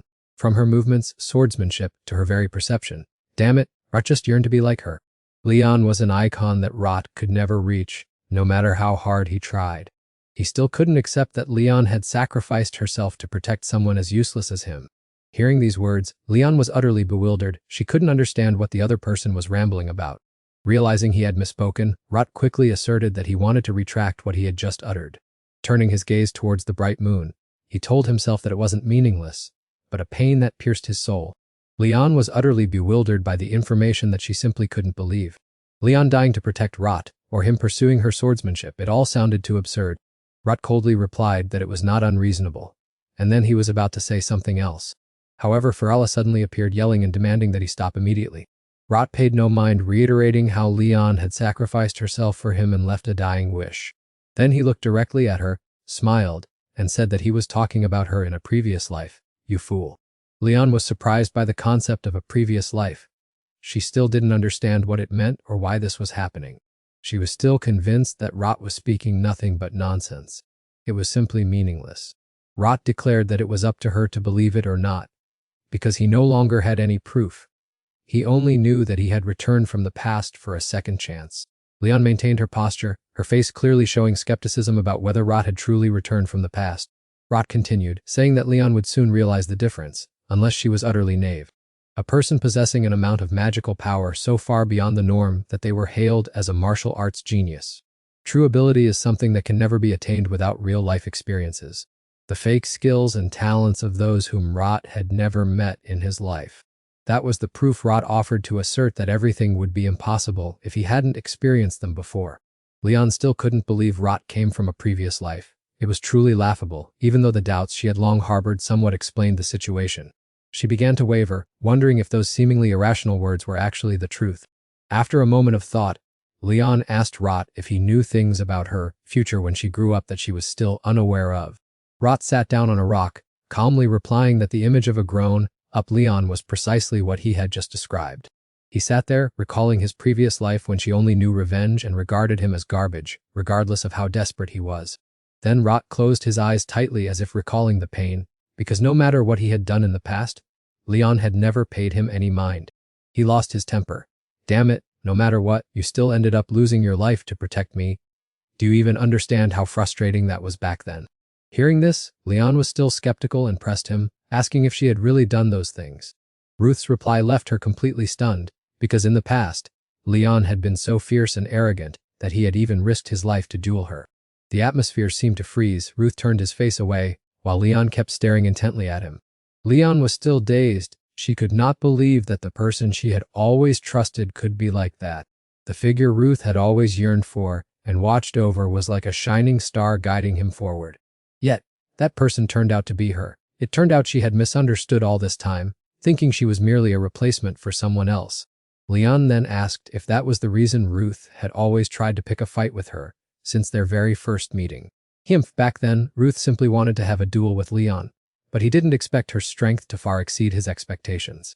Leon suddenly realized an interesting truth: Ruth was much older than her, yet he still harbored resentment and treated her so poorly. Hearing this, Ruth also frankly admitted that it was the motivation that helped him go even further. Then, Leon suddenly asked the reason why he had to apologize to her, a question that left him frozen for 5 seconds, unable to reply immediately. Leon continued, asking why he didn't just leave her alone, if he really detested her that much. Ruth jumped up. He had tried to resolve that situation quickly, because Leon had caused a ruckus in the academy's entire hallway. Leon also scrambled up, He had even taught her wrestling moves, so if he hated her that much, why did he waste his effort doing so? Ruth turned his face away, not daring to face her, and slowly replied that defeating Leon when she was at her strongest was the only thing worthy of him. Just as Ruth was about to leave, Leon quickly chased after him and asked, "Then what about the time you took me sightseeing all over the capital during the weekend?" Startled, Ruth whipped around and snapped, asking what she was implying, and if she still didn't understand what he had been saying all this time. In her past life, she had despised him and treated him no differently from an animal. It was nothing more than a degrading relationship. Leon argued that that was in the past life, whereas now everything was different. After all, Ruth himself had said that this was his second chance. Without waiting for Ruth to finish his sentence, Leon gently pressed a clean towel against the wound on his cheek. This unexpected action startled him, causing him to flinch slightly, but she forced him to stand still. The two of them stood in silence for a long time. In the awkward atmosphere, Leon whispered as she wiped. This towel was the very thing Ruth had lent her while she was sitting and crying on the stairs. However, before the tender moment could last long, Ruth quickly brushed her hand away. He thought to himself, wondering if she even realized what the hell she was doing. Then Leon apologizing as her past life self, a move that caught Ruth completely off guard. Leon persistently apologized. "I am truly sorry for always calling you trash and ignoring you all this time." Ruth snapped, "Are you crazy? Why would you think I care about my past life with you?" Ruth hoped she would stop apologizing to him. Everything he did was only to cast off the lingering burden of regret that he could not let go of his entire life, even after being reincarnated, and now that everything was over. As long as this weight was still being lifted, it was enough. Ruth thought to himself that this should be fine. "Rut, you are being too serious. Actually, the fault isn't yours. Why must you keep apologizing? Don't you feel any anger at all? My previous life already had enough tragedy. Please don't turn this one into a living hell, and please don't make my life any more miserable." Leon wasn't about to back down either. She grabbed his collar, slammed her forehead against his, and loudly told him to shut up, as if she thought she could easily accept this situation. Leon understood that it was Rut who needed to apologize, because even after returning, he still couldn't let go of the past. She didn't need to know what kind of pain he had endured, as she in this present time knew nothing of the previous life. Nevertheless, this time, she would be the one to apologize to him first. Leon explained that the version of her from the past that he spoke of was completely different from who she was now, because she believed that everything she felt and thought in this moment was correct. No matter how much he hated her, and no matter what their relationship was like in their past life, it was no longer important to her now. She couldn't help him. Having said that, she tightened her grip on his collar. She pulled him toward her with all her might, and then he was suddenly kissed fiercely by her.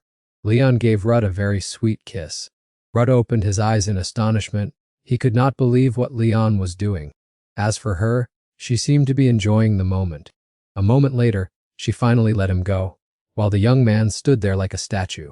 Rut had not yet regained his composure. His mind felt frozen, and his eyes were opened wide in disbelief. At this moment, Leon caught his gaze, her face flushed with happiness as she confessed her feelings to him. Rut was fast asleep, but he was dreaming about what had happened yesterday. Leon had actually kissed him. The dream caused him to wake up in horror. With a face full of fear, he let out a loud scream. Rut reassured himself that it was just a dream, but Farala's response hit him like a splash of cold water. He never expected Rut to act like that. He should have been ashamed of himself. Rut was incredibly confused at this point. He covered his face with his hands and kept muttering, "Damn it." Farala continued to criticize him, asking how he could dare call this his second life after doing such things. He asked what Rut would do now, as last night's actions were not something he could simply brush aside. Even though he stood still as a statue, and then running away to avoid the current situation was truly ridiculous. In his previous life, Rut suffered because of his own hot temper. Damn it, he really hadn't improved at all. Farala consoled him, saying, "Isn't Leon of age now? Perhaps you could get along with the person you kissed before you two even officially started dating." Rut loudly protested, "Shut up dating, nonsense, stop talking. I'm not that free, I'll just pretend nothing ever happened." How could Leon kiss an idiot who had once said he didn't like her? Fighting with him, and then declaring that she was a returner. Even though Rut covered his ears, he kept talking. "You've done all those things, so no matter how much you want to bury those memories in your mind." Farala asked skeptically, "But isn't today the day Rut is supposed to receive his award for the selection competition?" Rust suddenly remembered something, so he curiously asked what time it was. He hurriedly packed everything up to make it to the competition's awards ceremony on time. Fortunately, Rust arrived just in time, and he leisurely walked into the hall. Seeing his pale face, Principal Graham kindly asked if he had suffered from insomnia last night.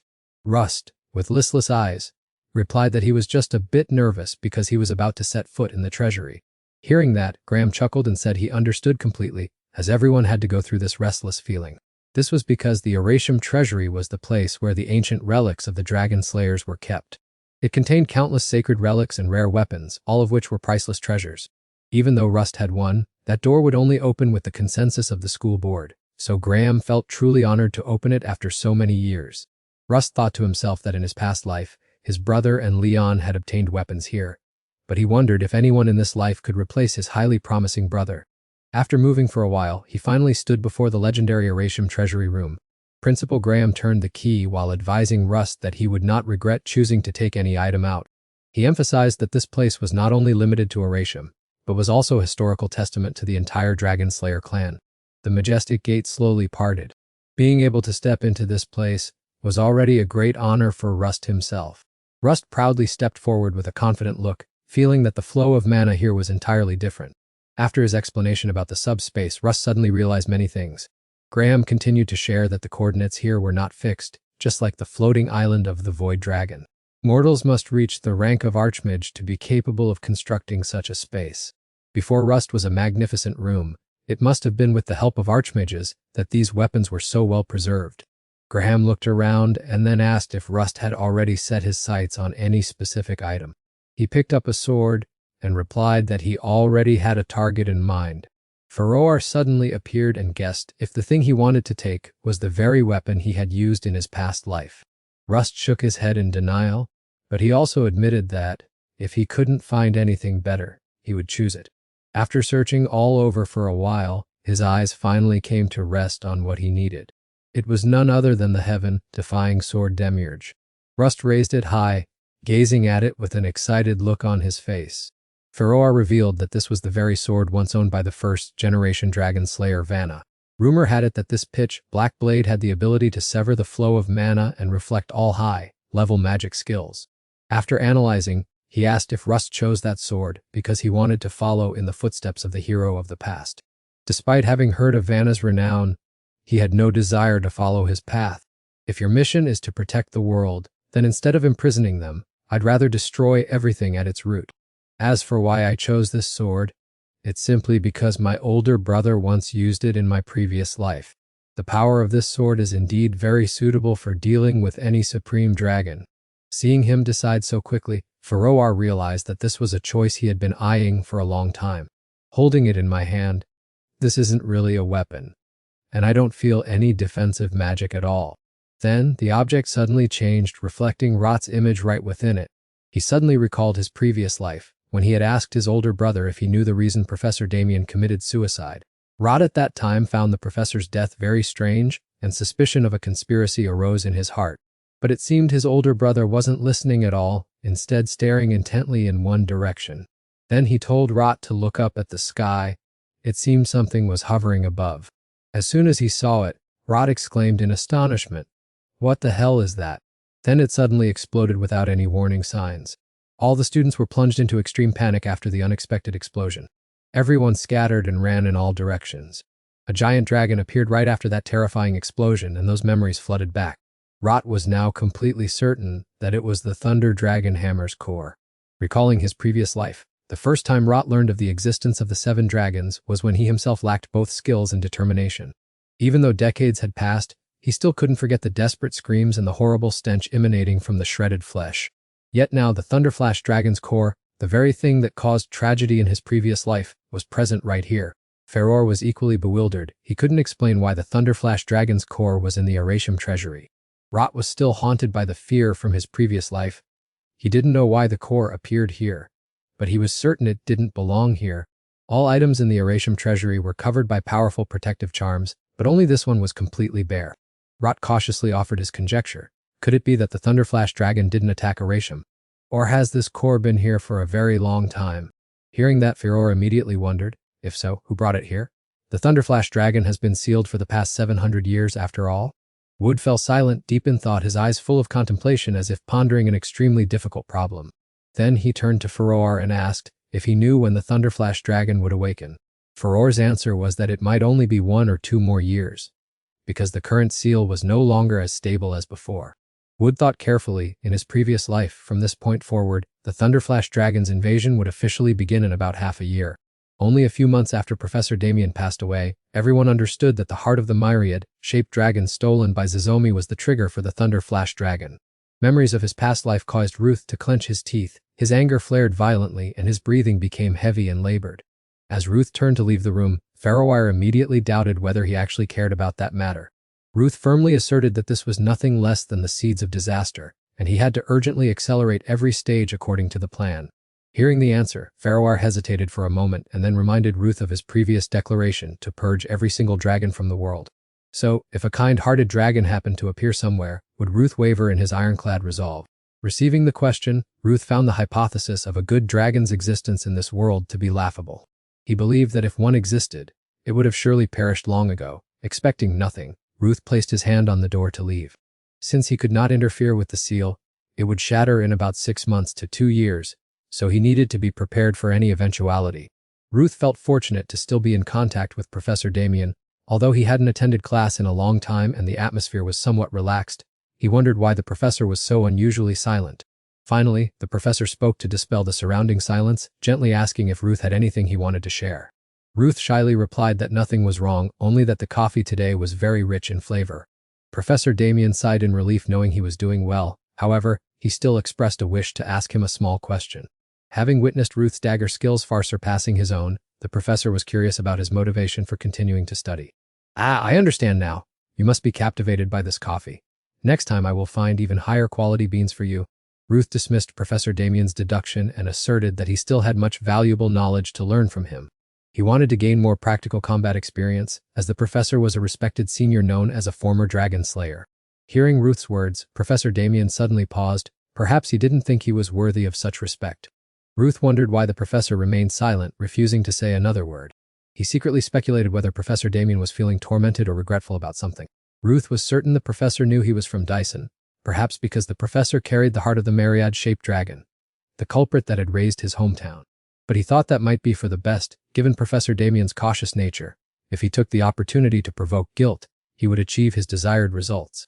With that thought, Ruth asked if the professor had ever heard of Dyson, a remote village on the outskirts of the kingdom of Calavan, which, though reduced to ashes, was his home.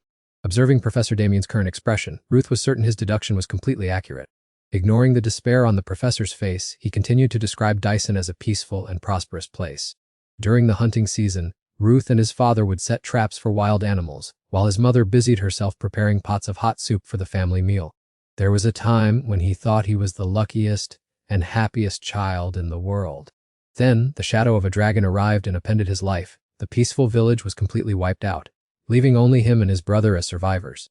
Hearing this, Professor Damien's hands trembled slightly, and he asked Ruth in a choked voice if he truly had a brother. Ruth confirmed the information to the professor, wishing that he and his brother had been alert enough to leave immediately. But at that very moment, his older brother, Rut, kept stammering the title brother, and couldn't utter another word. Old memories flooded back, making Rut's mood extremely terrible. Perhaps if he hadn't intervened that day, things wouldn't have been so bad. In the end, Rut could only remain silent, unable to continue speaking, and the surrounding space once again fell into stillness. Understanding the pain tormenting Rut, Professor Damien also didn't want to pressure him further. He gently stood up and asked if Rut could share the rest of the story next time. Rut also stood up and politely declined, asserting that it was just an old, uninteresting story. Before leaving, Rut mumbled that it was just a boring script about losing everything and a journey of revenge to reclaim what belonged to him from the dragons. After that, he dragged his weary feet along the corridor. Finally, Rut could no longer endure. He had to lean his hand against the wall for support to stand steady. Furor immediately appeared and, seeing Rut's demeanor and gestures, knew at once how exhausted he was. He thought he would be fine, but to his surprise, a strong sense of guilt enveloped him so fiercely. Fortunately, everything was almost complete. He just needed Professor Damien to open up. Furor wondered what would happen if Professor Damien remained stubborn and refused to speak. What if he was a cold-blooded person and Rut's story held no value to him? Rut was surprised by Furor's hypothesis, but if that really happened, he wouldn't hesitate to get rid of him. He said so, but Rut still dismissed the idea even though Furore still looked very skeptical. Rut believed that Professor Damien carried too much guilt to possibly be an evil person. Just as Rut had predicted after he left, Professor Damien was in immense torment. He kept muttering apologies and felt utterly inferior. A peaceful morning arrived again at the academy. It had been quite a while since their conversation that day. Yet, by this time, Professor Damien still hadn't responded. Too much time had passed. Rut thought to himself that everything would eventually come to light, so he needed to prepare a contingency plan. Currently, the maximum capacity was only 4 blocks.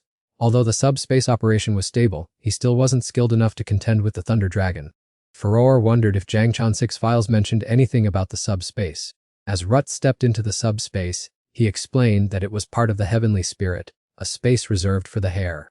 He drew his sword, explaining that his older brother in his previous life had used this space to utilize countless types of weapons, and this was also the ability he needed most. Furore asked if it could be used for defense in emergencies. Rut wasn't sure but thought it probably could. While they were engrossed in conversation, a shouting sound echoed from afar, making Rut turn to look. It turned out Leon was grumbling because Balak was training without a shirt, and Leon himself kept fumbling, unable to take off his own shirt. Seeing that, Rut spoke up and asked, "Are you two fighting again?" Leon replied that it was because he was practicing soft martial arts, and the person next to him smelled very unpleasant. Balak immediately and flatly denied it when he was criticized for smelling bad, confidently asserting that no one around him felt uncomfortable at all. Hennet, who was using a book to hide her face, also had to lower it to join the argument. She had to use a clip to pinch her nose to avoid the pungent scent emanating from Balak's direction. Only after receiving another fatal blow from Ruth did Balak resentfully admit the truth. Afterward, Ruth mercifully granted Balak some magic to lessen his unpleasant odor. Witnessing that, Hennet found it strange, as she had no idea when Ruth had learned spirit magic. Ruth replied that he had only recently learned it, and then urged everyone to disperse and return to their own tasks. Upon hearing this, Leon wondered and asked Ruth why he wouldn't help the group since he was already there to practice. Ruth coldly refused and walked away, saying they could discuss it next time as he had his own personal training to attend to. Leon sulked because Ruth wouldn't explain in detail what he was so mysteriously busy with. Leon's grumbling left Hennet stunned. She was completely clueless about the topic Leon was mentioning. Leon fell into a state of hesitation over whether or not to reveal the truth, but telling it felt a bit embarrassing. In the end, she kept her spirit up and boldly confessed that she had declared her feelings to Ruth. Hennet was so shocked she couldn't believe her ears, thinking she had misheard something. Leon approached Hennet and firmly reaffirmed once more that she had said she liked Ruth. Her shout was so loud that it made even Ruth, who was walking away, stop in his tracks. Both teacher Ruth and Balak turned their heads to look back, but she immediately waved them off, telling them to hurry up and leave. Suddenly, a loud noise from outside caught the attention of all four. Leon was the one who asked where it came from, while Balak had the same thought. Eventually, the gossipy trio of Leon, Hennet, and Balak curiously and stealthily hid behind the door to check on the situation outside. Brett was busy bullying a classmate, sarcastically remarking that despite being beaten black and blue, the victim was still being stubborn. Buffen wasn't the least bit afraid, resolutely demanding that Brett apologize to him. Observing from this side, Leon was still clueless about the other person's identity. Fortunately, Hennet, who knew everything, provided the answer for her.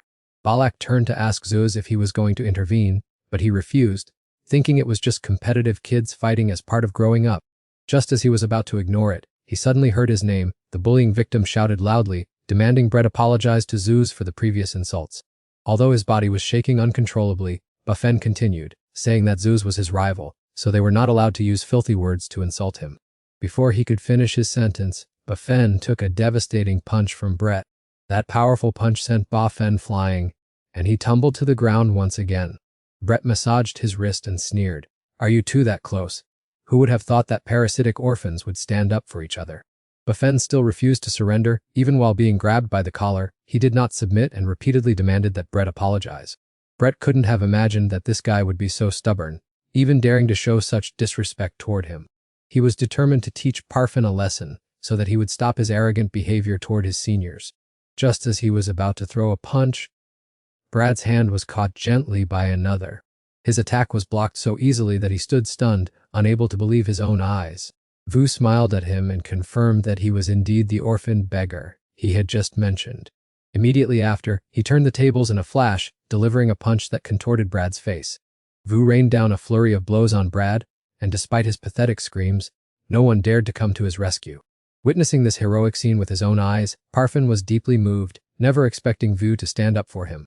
Parfin praised his opponent for being tough enough to be a friend, but Vu pouted and said it was a hassle, and he wasn't looking for friends right now. The three bullies who targeted A, after being beaten black and blue by Vu, were now kneeling with their hands up in surrender. Vu coldly questioned why they weren't out being real thugs instead of bullying young children. Leon looked at Vu's expression and couldn't tell who the real villain was. A boldly pointed at the group, accusing them of calling Vu an uneducated bastard. After hearing that, Leon felt they had a point, and Balak and Hennet also nodded in agreement. Vu wouldn't allow them to mock him, stating that even if he were a bastard, he still lived ethically. The three men fearfully flattered him, saying the professor always held him in high regard. Very well, if you're so sensible, then why do such immoral things? The three men looked at each other and began to recount the entire incident to Vu. Brad confessed he had heard rumors that a freshman had been verbally and physically aggressive toward the student council president. Hearing the student council president mentioned, Hennet couldn't understand why a freshman would dare act so recklessly toward the leader. In his private office, Izomi had likely already anticipated everything that was happening. He was certain that Vu would soon come looking for him. It was just a bit later than he had originally calculated. Vu was blocked by a group outside who questioned why he had come to the student council office uninvited. Vu didn't bother to reply and simply brushed them aside. He entered the room arrogantly. Seeing she couldn't stop him, the girl had to report to Izomi that Vu insisted on barging in. Izomi pretended to be welcoming, saying it was fine and that he would receive Vu as an honored guest. With a fake smile, he invited Vu to sit, noting he was later than expected. Vu didn't bother to sit. He kicked the chair dozens of meters away right before Izomi's astonished eyes. He told him bluntly to stop beating around the bush and get straight to the point. Why had he called him there? Izomi ignored him, raising his hands to his head in mock distress because Vu had damaged student council property. Vu didn't care. He questioned why Izomi had that bastard Brad slander him. Izomi laughed it off, saying what Vu said was strange and must be a misunderstanding. He claimed he would never do such a thing, though he admitted he had complained about Brad, and reminded Vu that he had also spoken harshly to him that day. Vu slammed his hand on the table and asked if Izomi wanted an apology, but he nonchalantly replied that he just wanted to have a chat with Vu. Vut clenched his fists. He couldn't stomach the man's condescending attitude, but since he had gone through the trouble of coming here, he told him to just say what he had to say. Upon receiving the answer, Izomi let out a long, exaggerated sigh, feigning utter boredom. He opened the conversation by asking Vut why he had been spending so much time with Professor Damien lately. He had clearly warned him about the dangers of Professor Damien, so why did he keep throwing himself into it? Vut laughed sarcastically upon hearing this. He had absolutely no memory of Izomi ever issuing any such warning. Izomi clicked his tongue, saying Vut was too hot-headed and didn't truly understand the real Professor Damien yet. Without waiting for the other to drone on, Vut interrupted. Was it because Professor Damien possessed the heart of the myriad form dragon? Izomi was stunned to realize that Vut had known about this for a long time yet continued to maintain his relationship with Damien. He stood up abruptly, suddenly recalling that Vut was the successor to the Skyview technique and must have been tipped off about this by the immortal heavenly sword. He turned his face away, still unable to fathom why Vut would be so reckless after knowing the whole truth. He then turned back with a standard smile on his lips. Ah, I see. Surely the immortal heavenly sword must have ordered you to report immediately upon the appearance of any danger. Vut felt a chill at Izomi's demeanor, especially the way he spoke as if he were the keeper of all truths. He continued, saying that since the immortal heavenly sword was the one directly hunting him down, it only wanted Vut to keep watch. It was a pity that Vut was caught in such a dilemma. Vut stepped closer to Izomi, knowing full well what he was calculating, but unfortunately he had guessed completely wrong. Professor Damien would never die as easily as he expected. Vut walked coldly past him, uttering a firm statement that made Izomi start to feel a shiver down his spine. At the same time, at Professor Damien's private residence, the professor decided it was time he could no longer hide. He had to reveal the entire truth to Vut. Revealing that he carried the heart of the myriad form dragon was truly a daunting decision for him. Furthermore, he wanted Vut to fully understand the reason why he had obtained that precious heart. The professor reminisced about his childhood, that peaceful day when he was just a curious child asking his grandfather about the books he was about to hear. Between the two choices, a book about demons in the deep mountains or the primitive great wars of the gods, he chose to hear the story of a dragon slayer, because the little boy he was then longed to grow up to be a proud dragon slayer, just like his grandfather. Professor Damien's fondest memory was the rich scent of coffee blended with his grandfather's rough hands gently stroking his hair, because since his parents passed away, his grandfather had been his only support. Thanks to his grandfather's devoted care, Professor Damien grew up without ever feeling lonely, despite no longer having his parents by his side. He once firmly believed he would become a dragon slayer who would make his family proud. However, the monstrous mana hypersensitivity disease that struck that year put an end to all his plans. It was an incurable disease that caused the patient's body to react violently to mana, the energy that is the root of life itself.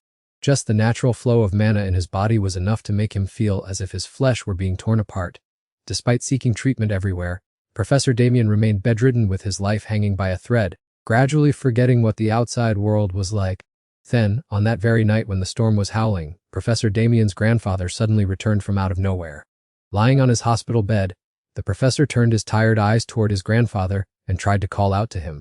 He couldn't understand why his grandfather would leave the house in such harsh weather conditions.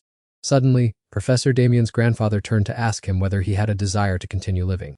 Hearing that, he nodded instantly. After all, who doesn't want to live? Many of his ambitions and plans had yet to be fulfilled. Then, the grandfather began to reach into his coat flap, fumbling around to search for something. He pulled out a gruesome-looking purple mass and urged Professor Damien to swallow it immediately. Looking at the peculiar shape and purple hue made Professor Damien panic, and he hurriedly asked what the object was. Instead of explaining, his grandfather coldly ordered him to swallow it, saying his health would be fine soon. Then, his grandfather used force to pry Professor Damien's mouth open. He cruelly stuffed the myriad-formed dragon heart into the professor's mouth. At that time, despite his fierce resistance, it was useless. How could a child win against an adult, especially when he was wary from illness? His grandfather repeatedly apologized to Professor Damien while forcing him to eat. Perhaps it was a last resort. His grandfather only did that cruel thing because he wanted to fight for his grandson's life. Those old memories rushing back caused Professor Damien extreme pain and terror. He whispered to himself that the man had done nothing wrong. It was all to save his grandson. If anyone was to be blamed, it should be him, who had unwittingly borrowed the myriad-formed dragon heart, causing many to lose their lives just to prolong his dying breath. Professor Damien began to repeat his apologies until his mouth was wary. Thus, Professor Damien courageously told Ruth the entire story about the myriad-formed dragon heart residing within his body. At the Alchemy Club office in Magic Research Building B, Henna sat with her head down on the table, her mind constantly dwelling on Vut's words. She never expected him to confess. Suddenly, the repeated call of her name snapped Hennis out of her mess of thoughts. Her senior asked Hennis if she had training later today, as she usually arrived 30 minutes early to meet Liana. Hennis rubbed her forehead and sighed, saying that her mind was preoccupied with many issues, so she probably wouldn't be focused enough to train. Hearing this, Liana advised Hennis that it was best to rest and recover, rather than stubbornly wasting her energy. Seeing Hennis look troubled, the senior speculated that she was struggling with how to recruit more members for the Alchemy Club during this event. Hennis rested her chin on her hand and sighed heavily, asking how her senior could still be concerned while busy writing her thesis. Noting that since only 1 or 2 people graduate each year, the senior's workload must be very stressful. The senior was still clueless, not understanding what else Hennis could be worried about if it wasn't the festival. Finally, Hennis poured her heart out. She feared that once Vut had a girlfriend, he wouldn't bother hanging out with her anymore. A thought that made her so sad she couldn't sleep. Only then did the senior realize that Hennis was worrying about matters of the heart. The senior teased Hennis, asking if the relationship between the two was truly just a pure friendship, believing that Hennis herself didn't yet understand her own feelings. While they were engrossed in their conversation, a voice and the arrival of a newcomer interrupted them. Vut suddenly appeared and asked if this was indeed the Alchemy Club. Hennis was startled and shouted, asking why he had been dragged here. He couldn't understand her purpose. He had clearly come to register for the club. The senior realized that Rut was the person Hennet had been talking about non-stop, so she teased her, telling her to quickly flirt with him. After that, the senior withdrew, leaving Hennet to lead Rut on a tour of the club, cleverly creating private space for the two of them. Rut had finished filling out the membership form and handed it directly to Hennet, which annoyed her immensely. Despite her annoyance, she still took the form. Rut's presence at that moment made Hennet feel extremely embarrassed. Hennet looked over the registration form. Rut had no alchemy experience, 0 magic knowledge, yet wanted to join to concoct magic potions, truly a peculiar aspiration. Rut wondered what she meant. Seeing him ask, Hennet shyly turned her face away and told him to wait while she looked for research materials.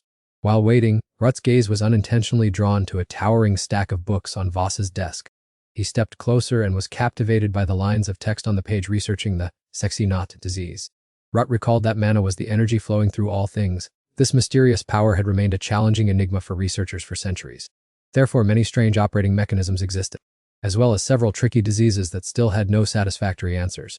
Sesinutta is a disease where an excessive accumulation of mana overwhelms the patient's body, causing high fever and leading to death. It's quite similar to, yet also distinct from, Professor Demian's mana sensitivity disease. Rut remembered that in his past life, Henit had dedicated her entire youth to diligently finding a cure for the Seki-Nut disease for her older sister, Lila Harpolia. And after a long, arduous series of research days, she finally found a method of treatment. Unfortunately, it was too late to save Lila. She couldn't hold on long enough for Henit to find the antidote. 4 months after Lila's passing, Henit still couldn't recover from the emotional shock. She neglected eating and confined herself to her room to weep. The loss of a loved one was truly heartbreaking, but the leader position of Donhwa Blaze Company had been vacant for too long, sparking strong internal objections. Hearing those words, Rut immediately decided to act decisively. Balak had no idea what he was planning.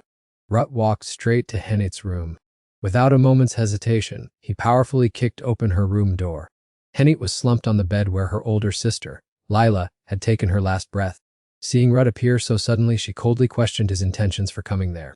Rut angrily yelled at Henit, asking how long she intended to cry, stating that she couldn't abandon her responsibilities to Donhwa Blaze Company and the Dragon Slayers just because of her sister's passing. How much longer did she intend to abandon her plans for revenge against the Empire, against BHDM's A White Flame, and her identity as the heir to Donhwa's Blaze Company? Henit flared up in anger as Rut continuously dug into her emotional wound. She wouldn't allow him to keep insulting her like that.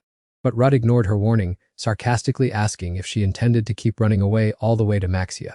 Unable to control her raging anger, Henit immediately launched an attack towards Rut. Lenya and Balak, standing outside, were not surprised by the recent situation. They had probably anticipated this outcome long ago. In the room, Ruth was lying on the floor, panting, after being beaten by Henit.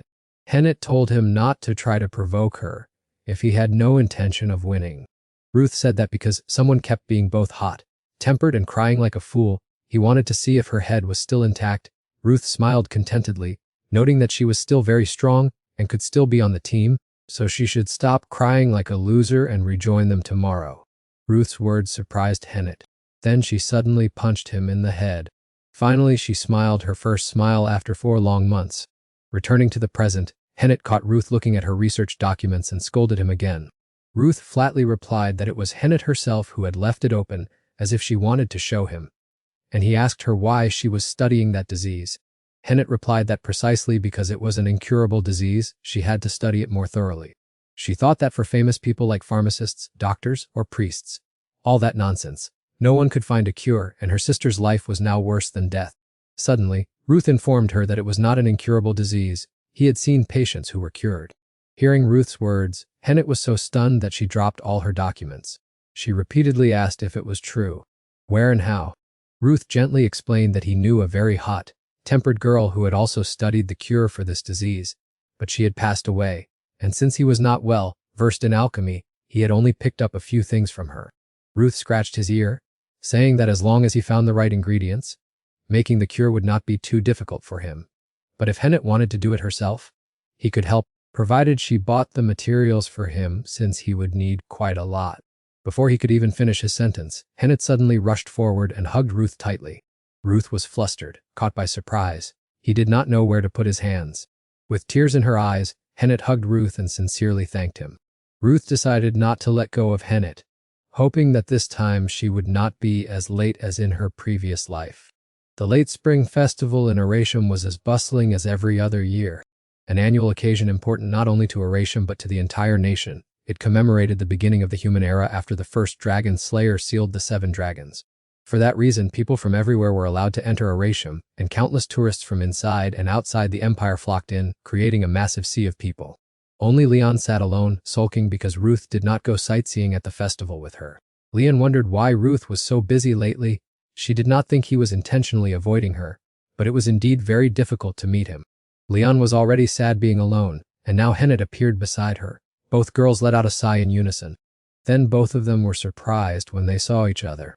Leon spoke first, asking why she was all alone during the festival. Henit stammered, sweat pouring out, but she still could not answer Leon's question.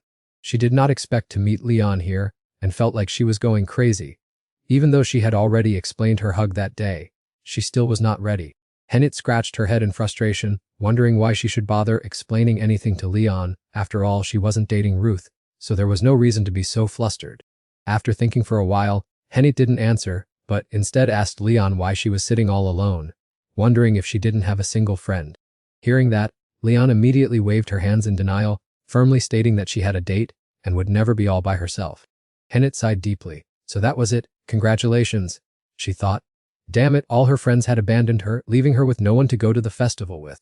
Leon burst out laughing. She hadn't expected Hennet to be so straightforward about admitting her lonely situation at the festival. Finally, she confessed that she had just lied. In fact, she didn't have any friends to go to the festival with either. Hennet narrowed her eyes at Leon as if to scrutinize her, then remained quiet for a moment, not knowing how to respond appropriately. Then she said she wasn't that weak and gave Leon permission to call her Hennet. Hennet crossed her arms irritably, thinking that they didn't like each other, but since they were both talented, they would inevitably have to cross paths for a long time. Leon took the opportunity to praise Hennet's straightforward personality, but Hennet thought the other was just looking for a way to provoke her. Leon shook her head in denial, looked straight at Hennet with sincere eyes, and affirmed that she was truly admiring her. Hearing that, Hennet felt deeply embarrassed, hesitating over whether she should pour her heart out to Leon right now. Just as she was about to open up to Leon, a stranger suddenly interrupted, cutting their conversation short. Lenya walked over to where Leon and Hennet were. She asked in a friendly manner what the two were doing there. But responding to that enthusiasm was Hennet's annoyed attitude. She felt that she had encountered nothing but silly bad luck since the morning. Seeing Hennet's obvious irritation, Lenya turned to strike up a conversation with Leon and asked if she was a friend of Ruth's. Leon simply introduced herself, and then quickly asked the same to the woman standing in front of her. Lenya replied that she was their senior, but since they were friends of Ruth's, they were naturally her friends as well. Hennet sharply interrupted Lenya, asking directly what she was doing here, surely not just to chat, or perhaps Ruth had sent her. Caught off guard by Hennet's questioning, Lenya paused for a moment before hurriedly denying that she was there at Ruth's request. She said she just happened to see the two of them looking forlorn at the festival and guessed they had no one with them, so they must be free. Hearing that, Hennet's blood boiled. Who did Lenya think she was to judge her like that? Leon had to quickly step in to intervene. Hennet shouted angrily, "You're a newcomer, so keep a cool head. Haven't you heard the rumors about her crazy group in this school?" This group was already noisy enough with a genius, a rich kid, a muscular madman, and the freshman valedictorian. And now there's someone who likes grilling meat on the rooftop too. Lenya advised Hennet to lower her voice because everyone was watching, while Leon secretly thought her family wasn't as chaotic as the rumors suggested. In the midst of the noisy argument, a strange sound rang out, calming the tense atmosphere. Balak appeared with the air of a true native, speaking up to demand that Hennet stop making such a scene. Hennet couldn't understand why Balak was completely naked, but it was a custom of the Steros family. They always liked to show off to the fullest during festivals. While Hennet was still criticizing, Parfin arrived and couldn't stop admiring Balak's physique. He excitedly boasted that on the way here, as many as 6 people had asked to take photos with them and 8 had wanted their autographs. He truly was the legendary Balak of the muscle world. Balak and Parfin quickly became close due to their shared passion for working out, chatting for weeks on end about muscles.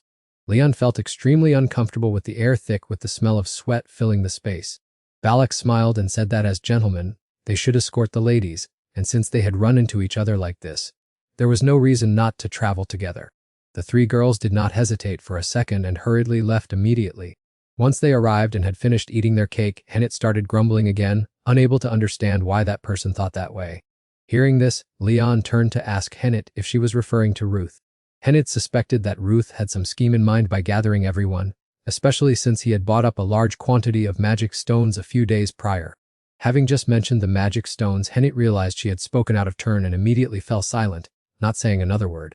Len looked down and reproached her, asking if she was talking behind Ruth's back, adding that since they were his friends, she shouldn't treat him like an outsider anymore. Hennet stood up angrily and shot back, asking what she knew to speak up like that, or if she planned to play the kind, forgiving saint to everyone around Ruth. Unable to bear the noise any longer, Leon stood up and left, needing some rest to clear her mind. On her way back, Leon began to ponder Hennet's words, thinking that perhaps Ruth was focusing his mind on some important matter. Ruth had once confided in her that he had seen a very bleak and terrible future. It was possible that he was already preparing for that uncertain future, and Leon had no desire to stand in Ruth's way. However, She only hoped that he wouldn't have to shoulder everything alone on those small shoulders of his. At the same time, at the Alchemist Club, Ruth was diligently devouring all the documents available in this place. After a period of hard work, he had finally completed studying all of them. In the quiet room, Ruth sat silently at his desk, the dim light from the lamp casting down on the neatly arranged files. He let out a soft sigh of relief, his eyes showing a hint of relaxation after hours of burying himself in work. Ruth cast his gaze over the stack of documents resting on the desk. Suddenly, the voice of the Heavenly Spirit King, Pharaoh, rang out, teasing and slightly reproaching him for being such a slow learner. Ruth frowned and retorted that it was such a pain, as no one could have expected this knowledge to be so hard to digest, making him feel as if he were under constant pressure. The Heavenly Spirit King spoke in a cold, somewhat sarcastic tone, saying that taking several hours to digest such a tiny bit of knowledge was indeed incredibly slow. Ruth could only think to himself in frustration that the intellect of a Heavenly Spirit King shouldn't be expected of humans, as he had to put in immense effort just to understand this much. Pharaoh indifferently agreed, saying that if he already knew he was just a weak human, Ruth should understand his own limits. The Heavenly Spirit King's words sounded like a wake-up call, prompting Ruth to question himself. But when he asked back in surprise, Pharaoh only mocked him as a mere, insignificant human, an assertion that pierced his self-esteem like a sharp blade. Pharaoh continued in an unaltered tone that even if he enhanced his strength to boost his mana, his physical body's endurance still had a limit, and the techniques he used were too much for his ordinary body. He then asked how Ruth had managed those problems in his past life. Ruth felt a surge of frustration, as he had no way to solve it, and could only let everything drift. Thus, he became an outcast, a part of both worlds but not truly belonging to either. Ruth remembered those moments when his limbs ached as if they were broken, pain tearing his body apart every time he coughed up blood, yet he had still fought brilliantly back then without any hesitation or fear. Pharaoh doubted that it could be so simple, especially when he exerted his full power. He emphasized that forcing the senses would leave severe side effects, and those words echoed in his head like an alarm bell. Ruth resolutely determined that no matter the consequences, the opponents were merely a pack of useless dragons in the guise of mischievous monsters. He understood well that even risking his life offered no guarantee of victory, but the pride and desire within him were burning fiercely, and Ruth believed that with an iron will and careful preparation, he was more than capable of overcoming any obstacles ahead. Ruth silently thought that at that moment, the vision in one of his eyes had faded along with his ability to taste, and although he had transformed into a demigod, the sensation of pain had also vanished. That loss was not simply a physical injury, but had become a part of himself. Ruth told himself that if he could eliminate every dragon in this world without needing his older brother, he would certainly not hesitate to use any underhanded methods. With the fire of determination burning in his chest, he whispered his intentions in his mind as he walked toward the door with a death-defying resolve. Just as Ruth approached the door, Pharaoh called out to him, his voice stirring the silent atmosphere that enveloped the room. Ruth turned around, his steely gaze replying that if he had exhausted all his strength, and it still wasn't enough, he still held one final sliver of hope within this body. As he walked briskly, he silently calculated whether accelerating the progress of wiping out the dragon species from this world would be a more feasible idea. The fleeting thought made him feel unusually elated. When that idea struck him, he stopped and then slowly climbed the stairs, his heart welling up with excitement as he anticipated the coming events in the room. Zaradagram was sitting right at his desk, his face showing clear signs of shock upon witnessing Ruth Donatos appear. He was stunned as if he could not believe his eyes at Ruth's presence, and the atmosphere in the room instantly became thick and tense. Ruth continued moving inside, his mind still wandering with thoughts of whether becoming a butcher would help things end more quickly and easily.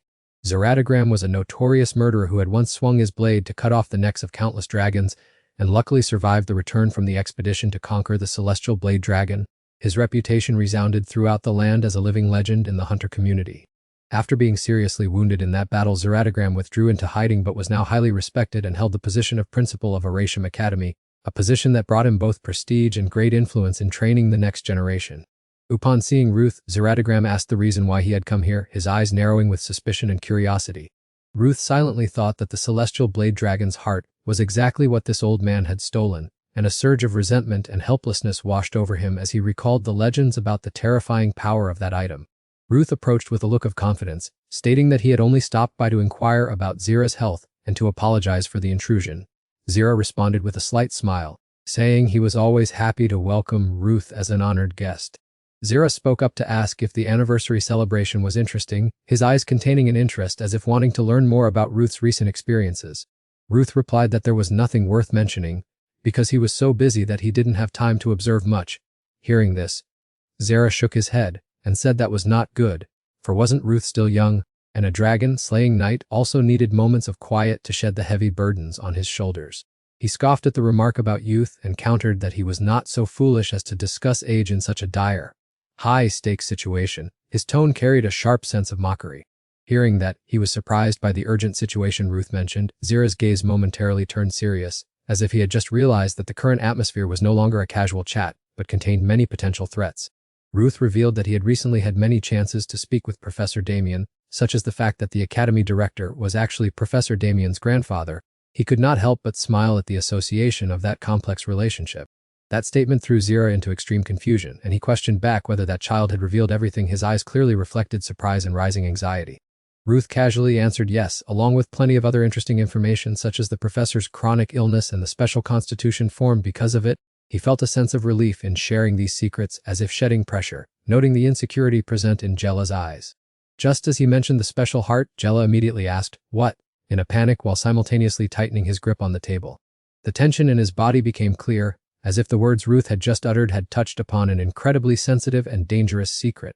He smiled suggestively and remarked that perhaps the older one gets, the more one's hearing declines. His voice held a hint of mockery.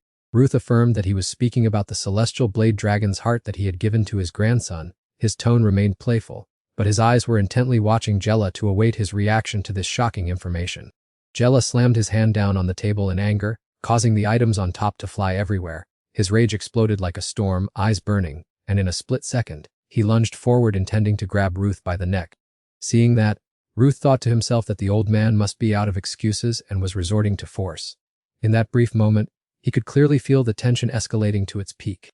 He squeezed his neck tightly, the strength from Jella's hands making him choke, yet his eyes still stared fixedly at him without moving. Jella thought that after going into hiding, he had maintained a benevolent face for too long but had always prepared for the worst. Case scenario, as he spoke, he pulled out a large sword hidden behind him, the cold light from the blade reflecting resolve and deadly power.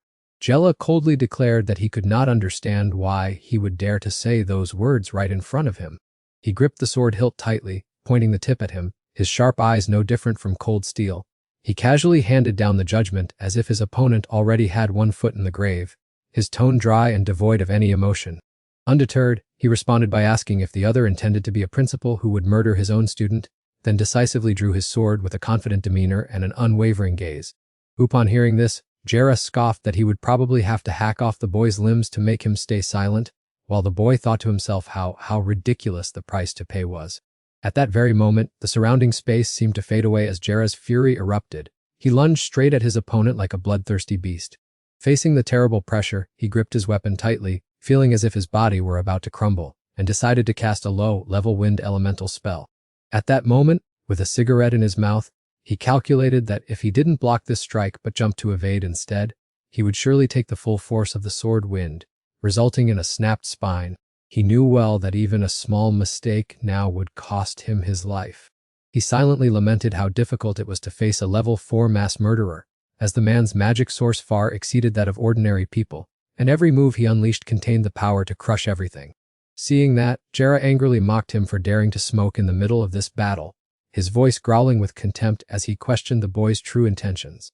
Rut smirked and replied that he had come to deliver the news that he would rip out his nephew's heart, so preparation was necessary. His voice rang out with courage as if he were completely unfazed by his opponent's rage, telling himself that he didn't need to act directly because the plan had been settled in advance. Jera was shocked to hear the news. Confusion and anger welled up within him, making the already tense atmosphere even more suffocating. The boy could clearly feel the surge of murderous intent emanating from Jera, whose eyes burned like a roaring fire devouring all composure. Right then, he appeared and teased that the man's prize student was quite rude. His sarcastic words made Jera's blood boil even more, and he chuckled while mentioning their long time apart in a provocative tone. A few days ago, he was still sitting quietly on the grass, his eyes fixed on the peaceful cityscape stretching out into the distance. He sat there, quietly contemplating that all current events were neatly within the chessboard he had already laid out. He smiled suggestively, remarking that the prize student was actually much more generous than his prickly appearance suggested. He nonchalantly added that the bastard was no different from a remnant of the 1,000-winged dragon, and it seemed he didn't even understand who he himself wanted to finish off. His sharp gaze seemed like a reminder that the real target the man was aiming for was the 1,000-winged dragon, not Professor Damien. Despite finding it troublesome, he was forced to resolve it for the greater good, while the one standing next to him secretly hoped he would overlook his disciple's childish behavior. Upon hearing that gentle request, and suddenly burst into hearty laughter, which echoed everywhere as if he had just heard a first-class joke. Returning to the battle, and faced Jera and coldly declared that he could not understand the man's intention in daring to make such a request. As the heavenly sword sovereign, he believed that instead of finishing off the mass murderer, buying time was the wiser move. Rut told himself in his heart that those sharp eyes certainly could not be mistaken, and looked toward Jera with a smirk, softly repeating that it had been a long time since they had had the chance to meet. Jera responded calmly, implying that many had scented unusual movements here and questioned whether he was secretly monitoring this apprentice, and only slightly curled his lips, slowly responding that the words Jera had just uttered were both right and wrong, and turned his sharp gaze toward Rut, smiling and commenting that this kid had put on a very interesting play, then advised Jera to cooperate obediently if he wanted to save his nephew's life. However, Jera only smirked arrogantly, replying with a sneer that all of those things were nothing more than groundless nonsense, and calmly continued that if the heart were destroyed, Damien would lose his life and the child would have to endure unbearable pain, and he would absolutely not allow that to happen.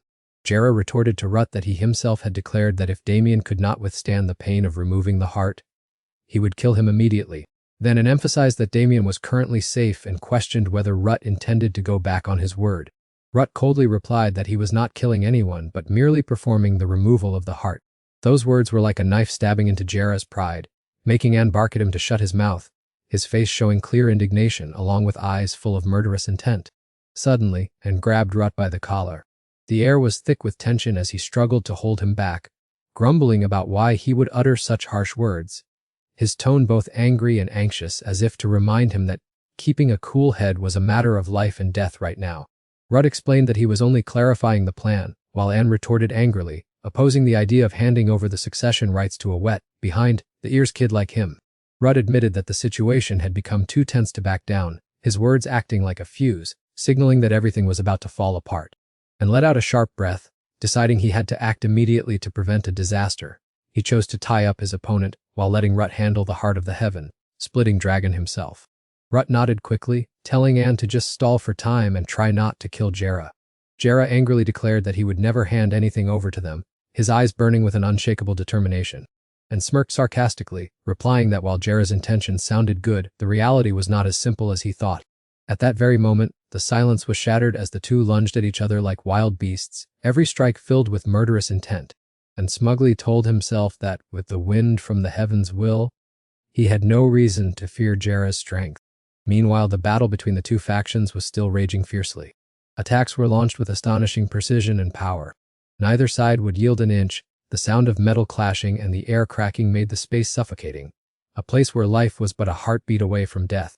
Vut stood watching from a distance with an indifferent expression, muttering that everything was still in the palm of his hand. He looked inward, his mind preoccupied with the image of the heaven-encouraging dragon, Mai Lin. Although the villain had paid for his crimes, this time things did not seem as simple as they appeared. Suddenly, Vut froze. His eyes were glued upward with a growing sense of unease, wondering if his plans were going off track, or if an unexpected incident was about to occur. The scene shifted to a crowded place, the sound of lively chatter mingling with the hurried footsteps of passersby.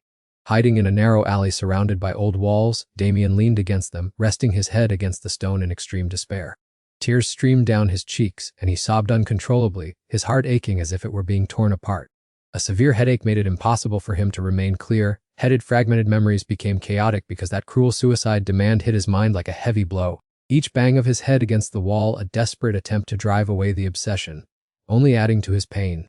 Damien thought to himself that even though he had bared his soul to Rut, the pain had not subsided. He decided that once it calmed down, he had to find a way to stay away from everyone for some peace. Jazomi Deville entered the alley, caught sight of Damien, and did not hesitate to mock him for being pathetic. He continued to sneer, saying that this ragged state suited such a squalid alley, and asked Damien if he had realized the truth yet. He added that before he could become even more pathetic, there was a truth he still knew nothing about.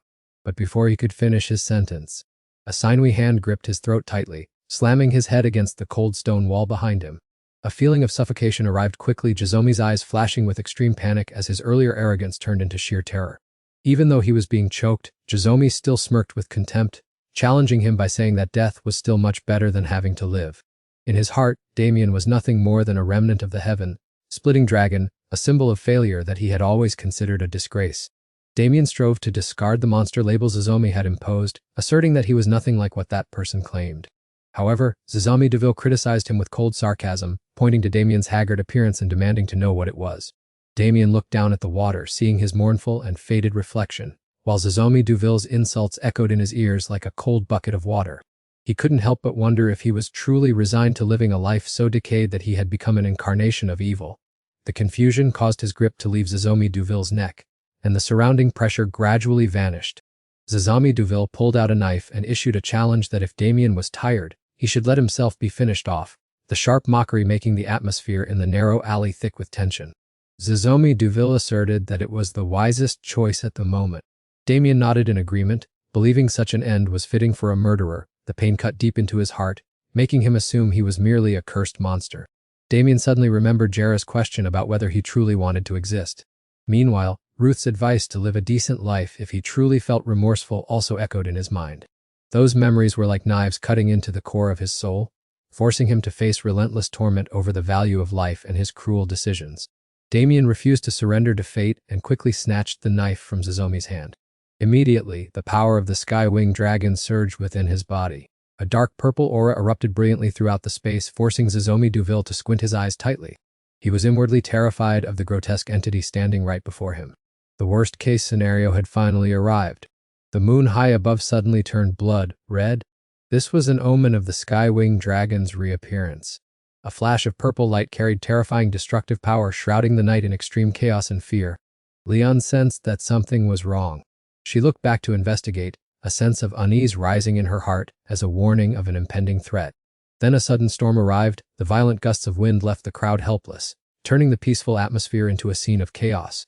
Everyone buzzed with talk about the storm that had broken out so abruptly.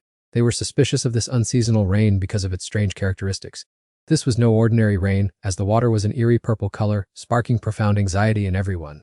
Leon speculated that this was magical power radiating from a unique entity whose origin she couldn't identify. The heavy, terrifying aura left her mind anxious about upcoming events.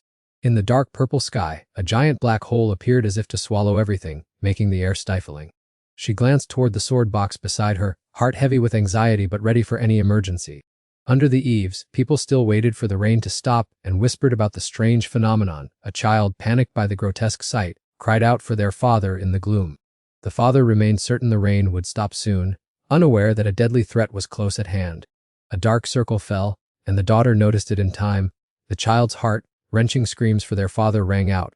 The pitch-black area surged and gradually transformed into a pack of fierce wolves. Their glares were fixed on the father and child, terrifying them out of their wits. Both of them cowered and clung to each other, trembling. Fortunately, Leon arrived just in time, lunging forward and brandishing her sword to block the path.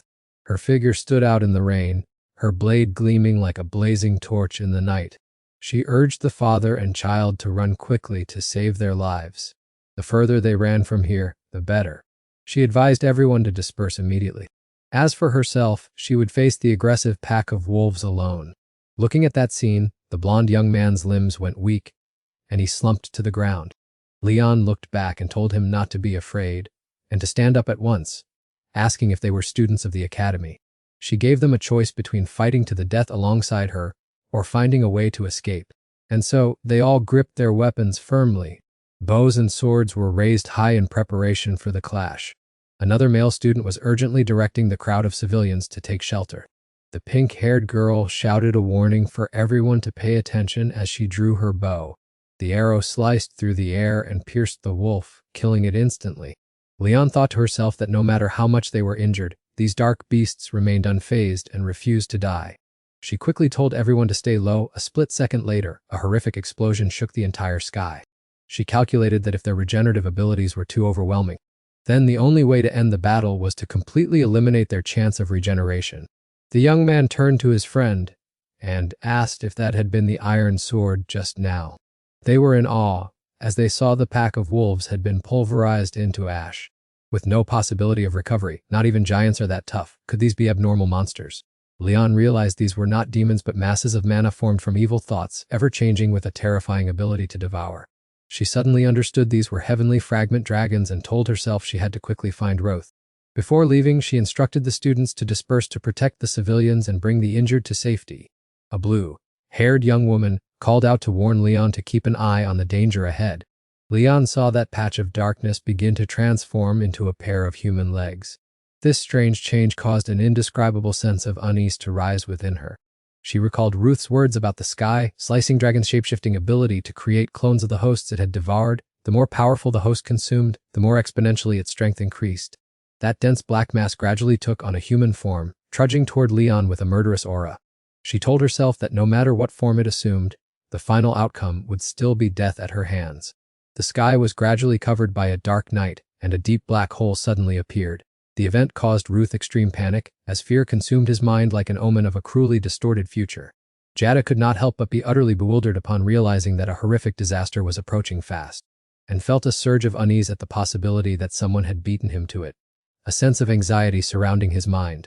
Ruth asserted that he knew the person's identity well, his gaze both firm and anxious as he faced the danger, while and swore to strike him down with the fire of hatred in his heart. However, Ruth quickly intervened, emphasizing that they must absolutely not act impulsively without a well-thought plan. At this moment, the surrounding crowd was still buzzing with talk about the search for Damien, a chaotic atmosphere of anxiety and curiosity prevailing. But because Wood had tracked down Damien's trail, he decided to announce that any further searching was now unnecessary. Upon encountering the sky-slicing dragon and was shocked to realize that Senza had found her way there herself, his gaze unable to hide his suspicion and wariness. The sky-slicing dragon let out a resounding roar that shook the surrounding area. Zara felt his heart burning as he called out his grandson Damien's name. The monster's appearance left his mind confused and unsettled. He recalled his daughter's words, which, though filled with anger, held no resentment toward him for choosing to protect the world, even at the cost of her mother's sacrifice. She had once earnestly pleaded with him to promise that he would protect her son, Damien, no matter what happened. Zara could not stop the tears from falling, his heart tightening at his daughter's request and the heavy burden of responsibility on his aged shoulders. Returning to the harsh reality, he burst into tears once more, realizing he could not protect anyone. Looking directly at the monster before him, the old man felt a piercing pain in his heart upon realizing it was his own grandson. Yet that hideous monster was now only waiting to slaughter everyone. It charged straight toward him at a dizzying speed, with the intention of sending him to his grave immediately. And a loud explosion echoed everywhere. Purple-colored slime was scattered all over the ground, leaving Zara in a state of utter shock. Without a moment's delay, Ruth immediately drew his sword and charged, determined to engage in a life-or-death struggle with the entity in Damien's form. Every swing of the sword inflicted deep wounds upon its body.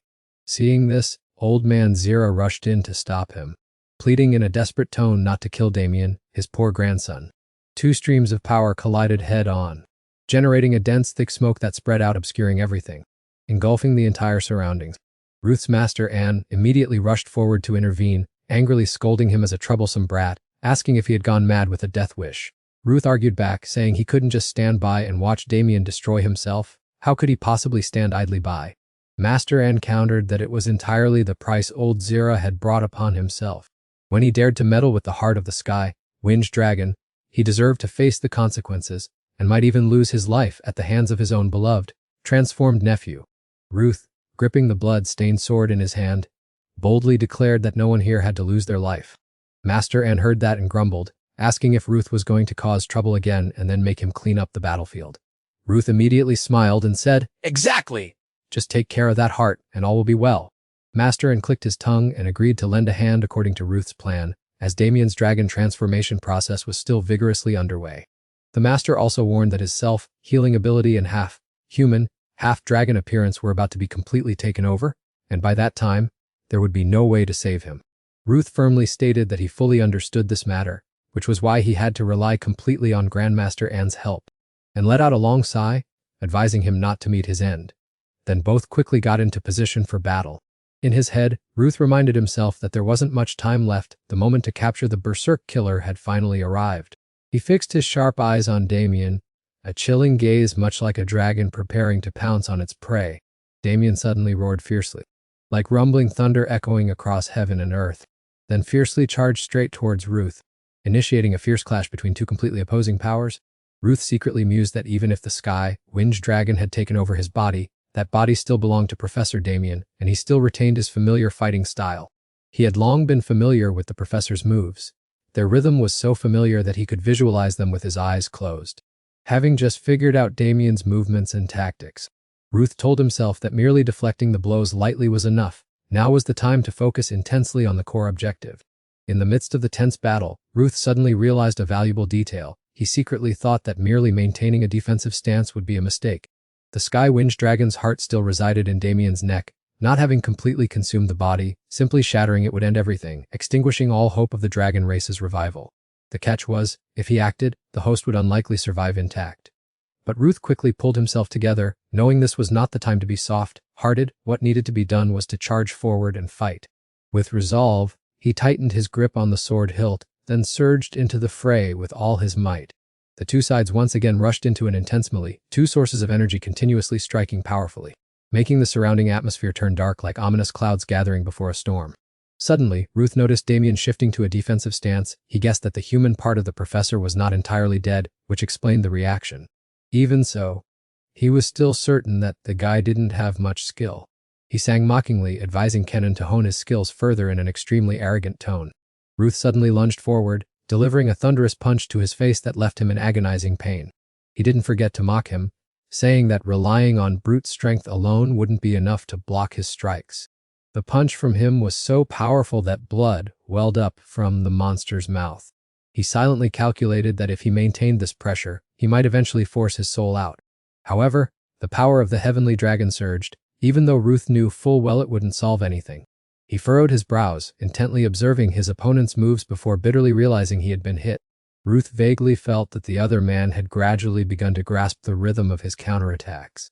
The more he was possessed, the more mutant, cunning, and threatening his strikes became. Wood understood that he had to finish this battle before he could pull any more crazy stunts. Damien spoke up, his gnawing hunger after a long sleep making him unusually irritable. Beneath the blood-red moon that dyed the gloomy space, he looked down coldly at Wood standing below.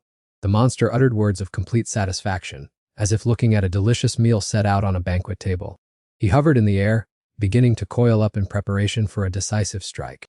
Wood clearly showed his embarrassment as he felt Damien's mana surging, not knowing what trick he was about to play. The academy scene was swallowed by darkness, where Damien appeared with a hideous face like the embodiment of a nightmare. Damien suddenly created a forest of thorny vines surrounding Wood. The shroud of night made the sky pitch black, gloomy, and haunting. The battle was being pushed to its climax with a suffocating atmosphere. Woot was truly panicked when he realized the terrifying magic Damien had just unleashed was sensory overload.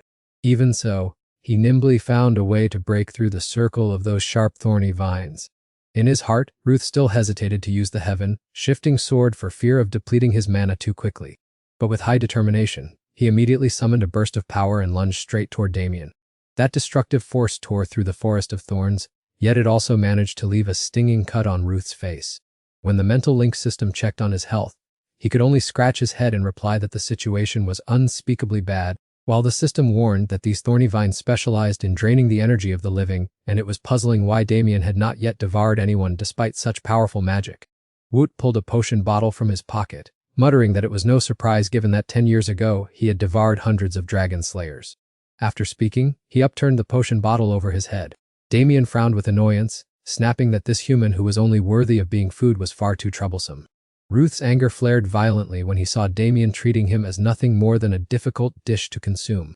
Ignoring Ruth's dissatisfied attitude, Damien raised his sharp, cold claws and lunged at him, growling a vow to devour his opponent. The sounds of that terrifying battle echoed throughout the bleak space. Witnessing his strength, Ruth was astonished to see how quickly he had mastered these techniques. The sky-winged dragon's shape-shifting ability truly exceeded all of his expectations. While the two sides were locked in fierce combat, Ruth suddenly remembered why the headmaster had taken the sky-winged dragon's heart. That power helped cure mana sensitivity, creating an almost perfect vessel. However, Ruth also realized that Professor Damien's current abilities had far surpassed normal limits. With that in mind, Ruth decisively charged forward, silently chanting that this realm had been sealed since his past life, and launched a powerful attack at Damien. The precise strike made Damien experience true pain. His eyes blazed with intense hatred. Immediately after, he unleashed a violent surge of green magical energy. The sky quickly turned dark, and night shrouded the battle as the air became increasingly suffocating. Ruth realized that even using the heaven-shifting sword to defend himself, he would struggle to withstand the superior magic suddenly descending upon him. In a split second, the idea for a decisive blow suddenly flashed through his mind. Standing firm on the battlefield, Ruth prepared to face the challenge, recalling the bald professor's words that his spear skills had reached perfection and needed to be tested in real combat. He had promised that as his supervising professor, he would appear to unlock the power for the skill known as spear, piercing strike. Those memories appeared vividly in Ruth's mind. Like a blazing spark, they infused him with morale and unwavering determination. Feeling the energy surging through his veins, a sigil appeared on Ruth's palm, channeling power into his spear in preparation for the spear, piercing strike throw. He focused intensely, listening to the flow of energy spreading along the shaft of the weapon before decisively launching his attack. Meanwhile, the disciple standing next to him looked anxious, asking if his master could feel the pressure from the black hounds swarming him. Latch turned back in surprise to face the black hounds and, without hesitation, punched one in the face while thinking how such a creature could ever be capable of leaving a scar on Steros, leaving the disciple in awe and excitement at his master's actions. Hennies created a brilliant ring of fire, angrily shouting at everyone not to just stand there but to quickly stop those dog-like monsters, emphasizing that if they ran away, the whole village would be destroyed. Lenia stood casually by, her hands gesturing slightly in the air to create ice, calmly replying that those weren't just something like dogs, but actual dogs. Hennies became even more furious, screaming that she knew that, but the black hounds were attacking in swarms while he was fighting so slowly. How could this even be called hunting? Lenia asked in surprise. Hunting, and then strolled toward the rampaging black hounds. Seeing this, Hennies was extremely bewildered and hurriedly tried to stop Lenia as the monsters were crazily rushing forward. Hennies kept calling out Lenia's name in anxiety, seeing her senior in such a dangerous situation. Lenia immediately deployed her ice mystery technique, freezing all the black hounds in the blink of an eye. This left the crowd around them stunned, unable to believe their eyes. After finishing, Lenia turned back to announce that she had rounded them all up, so whoever wanted to kill them could go ahead. Hennies angrily pointed at Lenia and demanded she finish them off herself, but Lenia nonchalantly refused, claiming she was out of mana, which led Hennies to call her an idiot, though Lenia insisted she had done her part. Helpless, Hennies could only think to herself how someone with a level 3 ring like Lenia could possibly clean up these black hounds so thoroughly. Suddenly, a thought flashed through her mind. She wondered if combining first circle magic spells would yield unexpected results. Putting that thought into action immediately, she sketched a magic circle of fire and confirmed the coordinates. A deafening explosion rang out as the flames erupted violently, leveling the ferocious dark beasts. However, faced with such overwhelming numbers, Hennies sat down helplessly, her strength completely exhausted. Lenia grumbled at Hennies for letting some slip through after gathering them, to which Hennies irritably snapped back that Lenia talked too much since the dark beasts wouldn't just stand still. Suddenly, Balak appeared with rippling muscles, suggesting that the two of them take their time to recover mana while he handled everything. Hennies objected, questioning why he was only acting now after staying silent before. But Balak's disciple quickly explained that his master had only been watching from behind so they could focus. Then he added that Balak should rest and leave the remaining matters to his disciple to handle. However, a stronger monster suddenly appeared and easily knocked the disciple away. Before Balak could even realize what was happening, the monster's techniques were swift and possessed terrifying speed. This power left Balak in utter panic. Both sides charged at each other, and Balak realized that he was also a Masteros. In the extremely tense atmosphere of the battle, a clash between two powerhouses was unfolding, filled with both suspense and ferocity. "I've got you now, you nuisance." And immediately, two fists were thrown and collided, creating an earth-shattering explosion. Balak stepped back, assessing that the mana impact felt like a source of ancient, perfect power. That damn guy in the purple robe raised his fist and charged at Balak again. A barrage of punches rained down on Balak. He could only retreat to defend himself, without a single chance to counterattack. Balak was beaten until he spat blood, thinking to himself that the power gap was clearly too vast. At this moment, the man in purple clenched his fist. This was the deciding blow. Immediately after, the man in purple swung his leg high, aiming straight for Balak's head. A strike where Balak's defeat seemed predetermined. Balak clenched his fists and crossed his arms to block the opponent's devastating kick. Yet he remained steadfast, his eyes filled with determination. The opponent threw another powerful punch.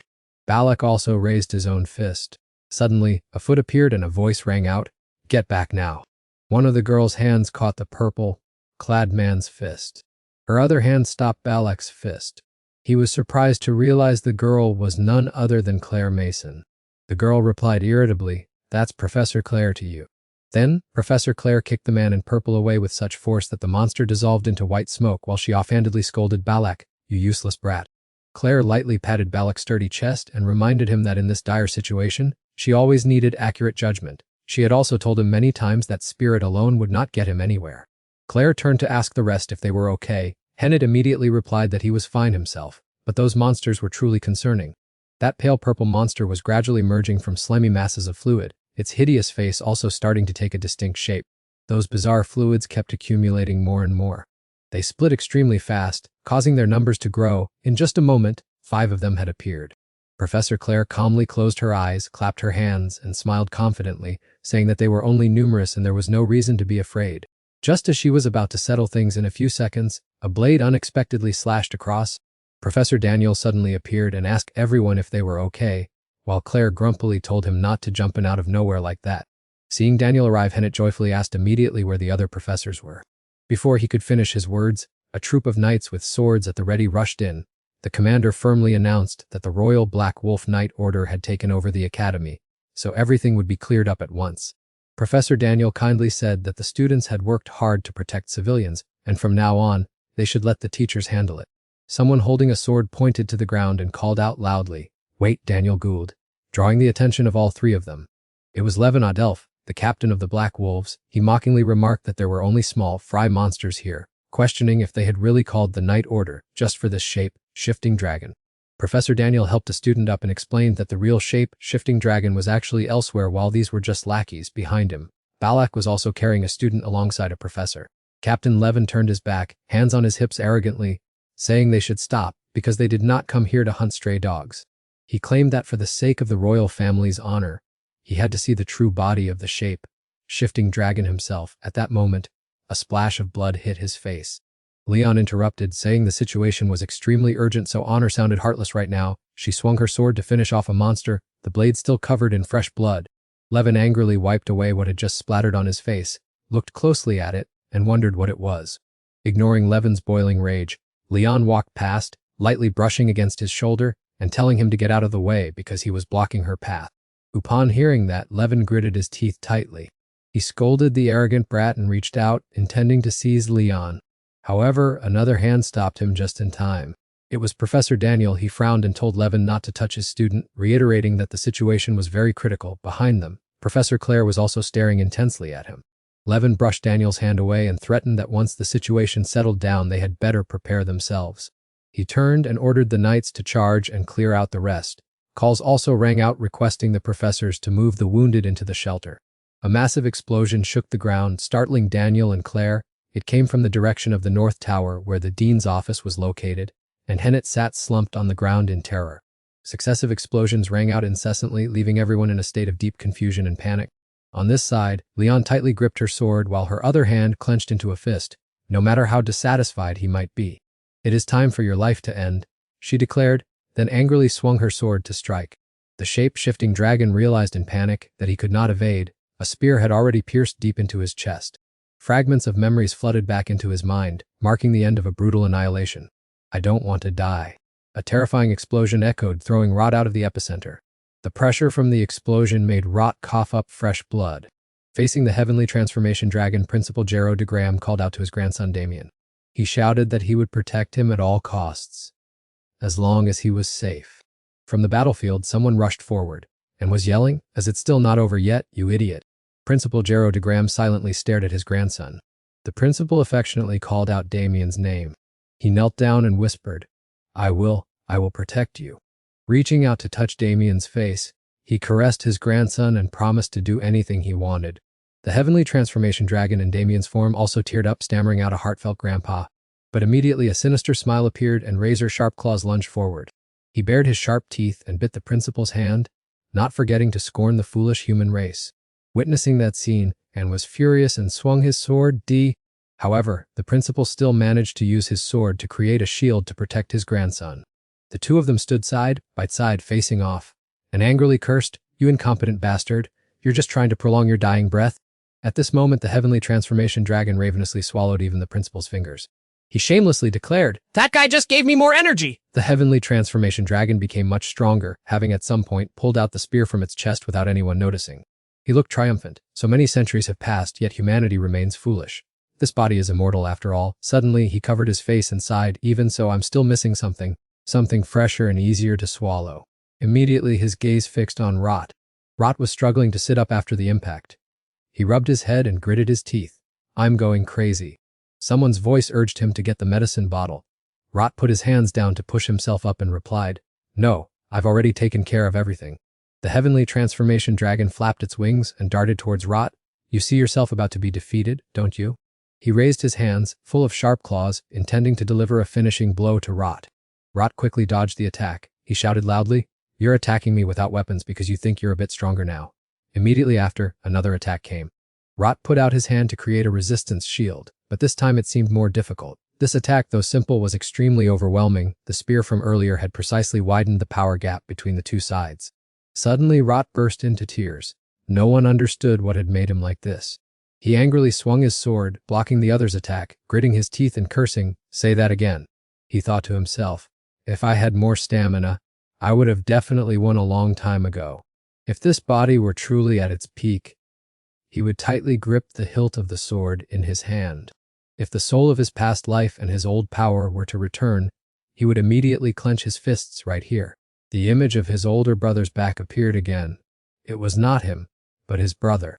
However, he quickly regained his composure, telling himself that he was just making excuses for this matter. Just one sharp swing of the sword would be more than enough. Ruth's blade was already at his neck, but only left a few scratches. The man still laughed arrogantly. This body was inherently superior in both speed and strength, so why did it turn out like this?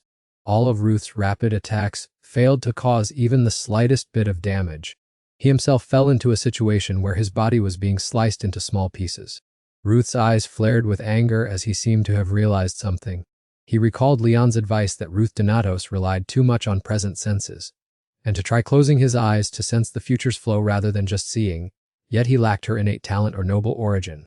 Surges of purple mana were rolling straight toward him. Previously, he could not see through it, but now he was besieged by bolts of lightning. He focused on the contraction of muscles and the elusive path of the mana flow. Subconscious habits regarding the center of gravity were the lesson Leon wanted to impart. The core lay not in speed or movement, but in technique. Realizing that, Ruth gripped the sword in his hand and began to pour all his strength into the weapon. Immediately, he seized the opportunity and gritted his teeth firmly. Ruth's decisive strike sank deep into the thousand, transforming Dragon's abdomen, causing him such pain that his veins bulged. He felt as though every fiber of muscle in his body was being torn to pieces. His body had reached its limit. At that moment, the thousand transforming dragon spread its wings and summoned large chains to surround him. The chains gradually enveloped Ruth, but he did not tremble. His gaze remained fixed with determination while he gritted his teeth. As long as he had enough strength to hold the sword firmly, he would ignore the chains tightly winding around his body. A powerful thrust was unleashed and fresh blood splattered everywhere. This time he finally succeeded. He used a single sword strike to pierce through the thousand, transforming Dragon's chest. With steady eyes, he used both hands to hold the sword firmly. A vertical sword slash split the thousand, transforming Dragon, forcing him to scream in ultimate agony. Ruth was suddenly stunned to realize an unexpected truth. The sword in his hand had returned to its original state with no mana remaining. At the same time, the traces of light on his hands also gradually faded away. The blade had almost touched the heart of the metamorphic dragon, but it could not advance any further. Ruth was extremely shocked. Even though Thean Lean's mana was depleted, he still gripped the sword tightly. Professor Daniel, Professor Claire, and Leon immediately rushed over. Leon paused to catch her breath, and then firmly asserted that Ruth was in the north. Her gaze was steadfastly directed toward Ruth. Ruth also realized this and glanced toward Leon. Ruth was down on one knee, as was the metamorphic dragon, while Ruth still gripped the sword stabbed into the metamorphic dragon's body. Leon called out Ruth's name, looking toward him with a voice full of anxiety. Leon recalled previously asking Ruth if he was scared. Ruth did not answer but instead asked her if she was scared of those lizards back then. Leon replied that she was not afraid of dragons at all. She only worried about those close to her getting hurt or disappearing. Returning to the current situation, she witnessed Ruth facing imminent danger. Leon was terrified. She called out loudly to Ruth. In response to Leon was only a gaze full of determination. Ruth motioned for Leon to stand still where she was. Leon gripped the sword in her hand tightly, her heart yearning to rush toward Ruth. Ruth gritted his teeth and drove the sword deeper into the metamorphic dragon. The monster collapsed onto his shoulder and took a massive bite, causing blood to splatter from his shoulder. Ruth's shoulder was deeply wounded, and he fell down in pain. Pharaoh anxiously asked him if he was still alive. He used his hand to tightly cover the bleeding wound on his shoulder, smirking as he replied that he probably was. Seeing this, Pharaoh continued, saying that he looked completely battered, and that it was fortunate he had pierced his arm instead of his neck. Looking toward the metamorphic dragon standing in front of him, Ruth confirmed that was indeed the case. He looked closer at where the sword was embedded and saw blue veins bulging all around it. The sword had been pulled out. The metamorphic dragon laughed triumphantly. That is why you are all nothing but food. You mediocre fools. Hearing those words, Leon was so furious that she glared at him with eyes as sharp as knives. All hope is gone. All I have left to do is eat. Anne, who was currently clutching the principal on the ground, could not help but feel angry upon hearing those words. He raised his claw-filled, sharp hand. I will destroy all of you. I will crush all of you until I find a new body. Suddenly, a few drops of purple blood fell to the ground. This astonished him greatly. He did not understand at all what was happening. Blood began to gush violently from his mouth as he screamed in pain. Vud indifferently cast his eyes toward him. If you're that hungry, why don't you hurry up and eat? Vud raised his head and looked straight at the myriad transformation dragon with a sneer full of arrogance. Or should I feed you myself? Pharaoh looked perplexed. Do you mean this very state when you say you have placed all your trust in something? As the myriad transformation dragon writhed and screamed, Vut confirmed, simply put, this is a unique bodily mechanism, the sole reason we have survived in Desola since childhood. Carrying the strange bloodline of Donatos, Vut recalled, 10 years ago, an earth dragon attacked my family, killing my mother and devouring my father right after. That was when we realized our blood is an extremely potent poison to dragons. No one understood why, but what did that matter back then? We only desperately wanted to live. Vut bent down to pick up the sword. My survival today is entirely thanks to this unique constitution. He pointed the tip of the sword at the myriad transformation dragon, Vut's face turning solemn. I will repeat this one more time. My very presence is a curse upon your race. Meanwhile, the myriad transformation dragon trembled, prostrating on the ground in agonizing pain. Pharaoh couldn't help but be astonished. That was an incredibly reckless move. My mana is almost depleted. If your blood hadn't weakened him, or if he hadn't craved your blood, you would be a lifeless corpse by now. Vut calmly replied, but if I hadn't stopped him, Professor Damien wouldn't have stood a chance of survival. Meanwhile, the myriad transformation dragon could only stare blankly up at Vut. The tip of Vut's sword was positioned right at the heart in his throat. This is the true, ultimate end, Kie Nin. Just then, Professor Balak and Professor Claire rushed over. As he ran, Professor Balak reached out to stop him and shouted, Stop Vut! A sudden azure whirlwind appeared, blocking the path of the two professors. A freezing voice echoed from the sword, Do not disturb him. It was Anne. He held the sword tightly, blocking them both, and spoke coldly, Just watch. The myriad transformation dragon's hand instinctively tightened around the blade. His eyes welled with tears. Thank you so much, truly. Damien's consciousness gradually returned. He could only utter a belated apology.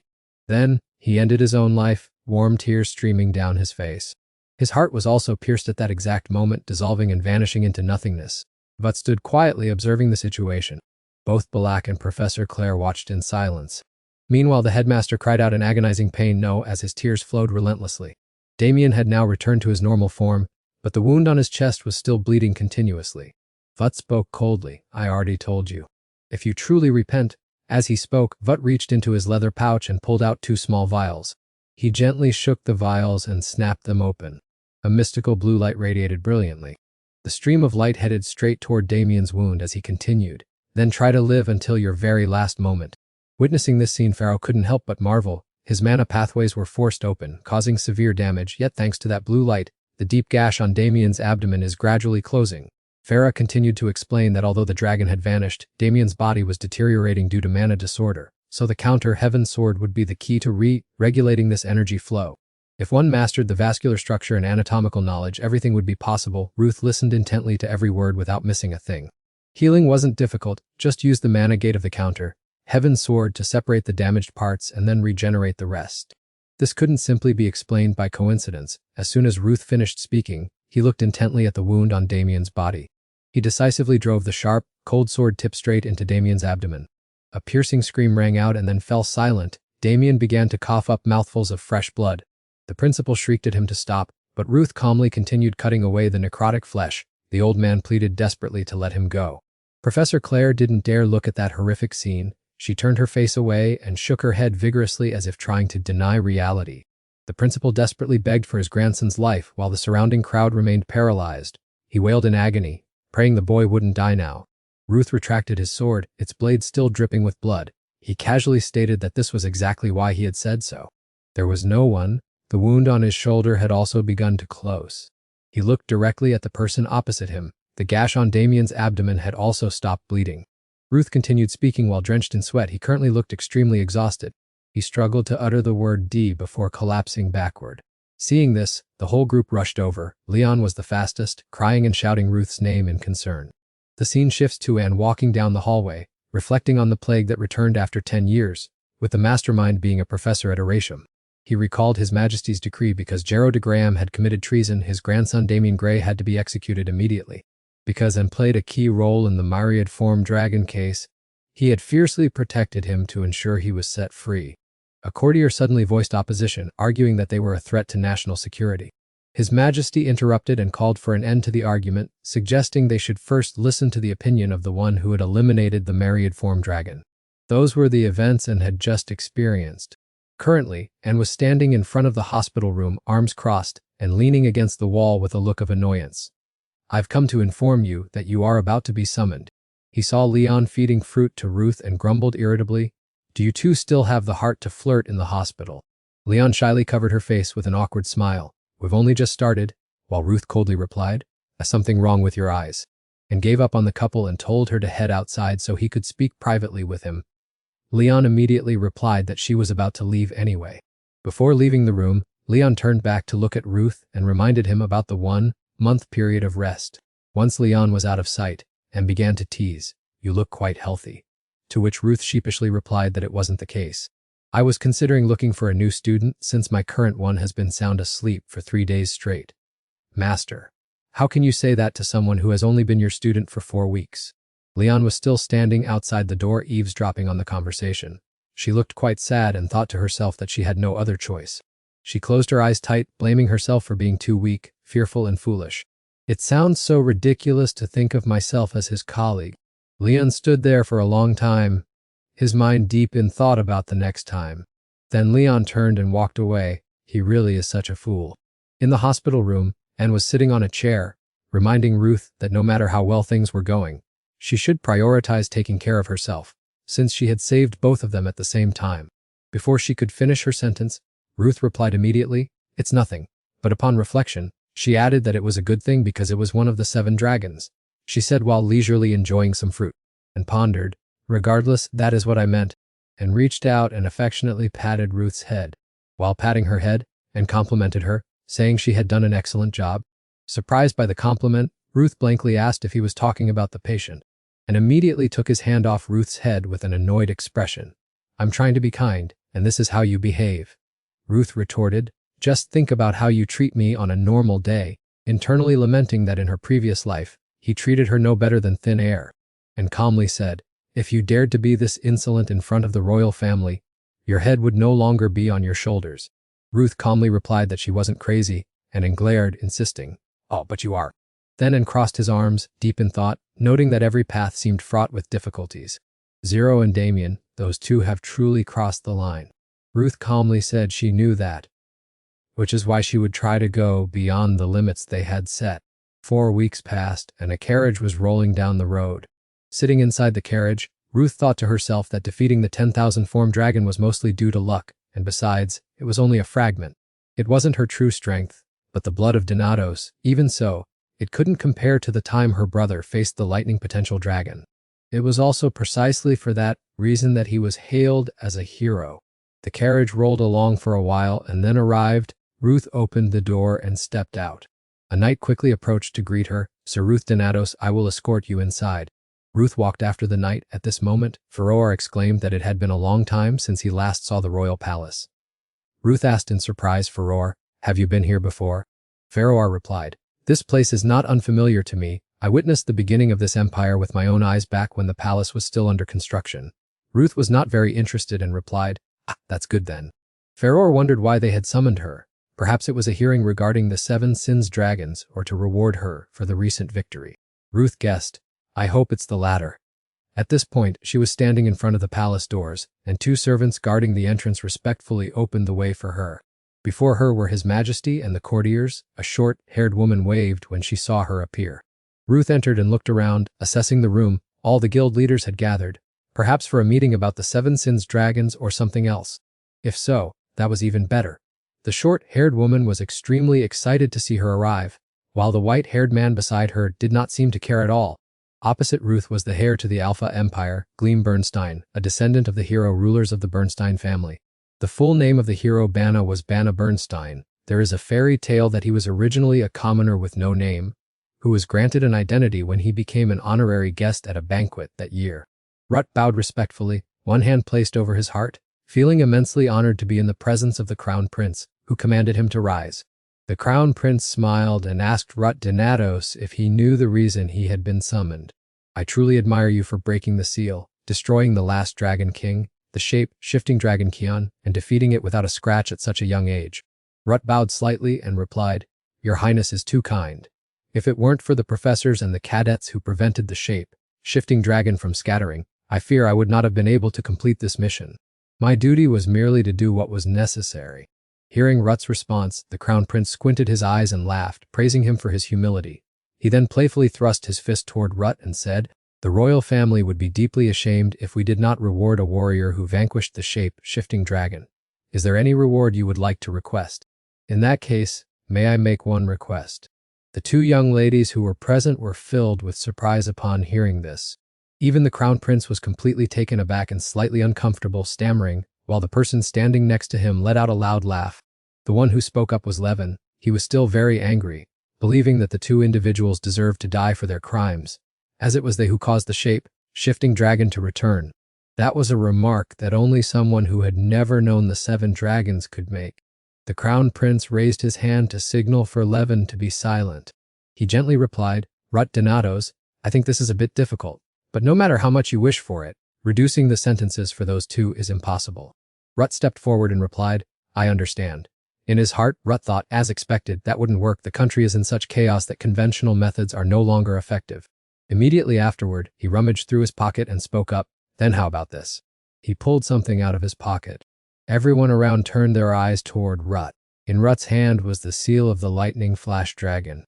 The Lightning Flash Dragon Hamma is one of the seven dragons. Although not a true dragon, it is still considered part of the dragon race, and it is the only dragon capable of shape-shifting and is incredibly powerful. Its cruelty allows it to retreat without hesitation when in a disadvantageous position and then plan a counterattack. In his previous life, many dragon slayers lost their lives facing it. In the end, thanks to his brother's efforts and the help of everyone, it was destroyed. Everyone could foresee the consequences even without having encountered it. He looked at the stone in his hand, wanting to see just how dangerous this sealing stone was. When they saw Rut holding the Lightning Flash Dragon sealing stone, everyone present pointed their swords and spears at him, but his expression remained unwavering. Levin, enraged, drew his sword and shouted, I will kill him right now. What he is carrying is no different from a bomb. Seeing the situation becoming critical, the Crown Prince immediately ordered, Everyone lower your weapons at once. The people around seemed not to hear, and they only shouted, Your Highness.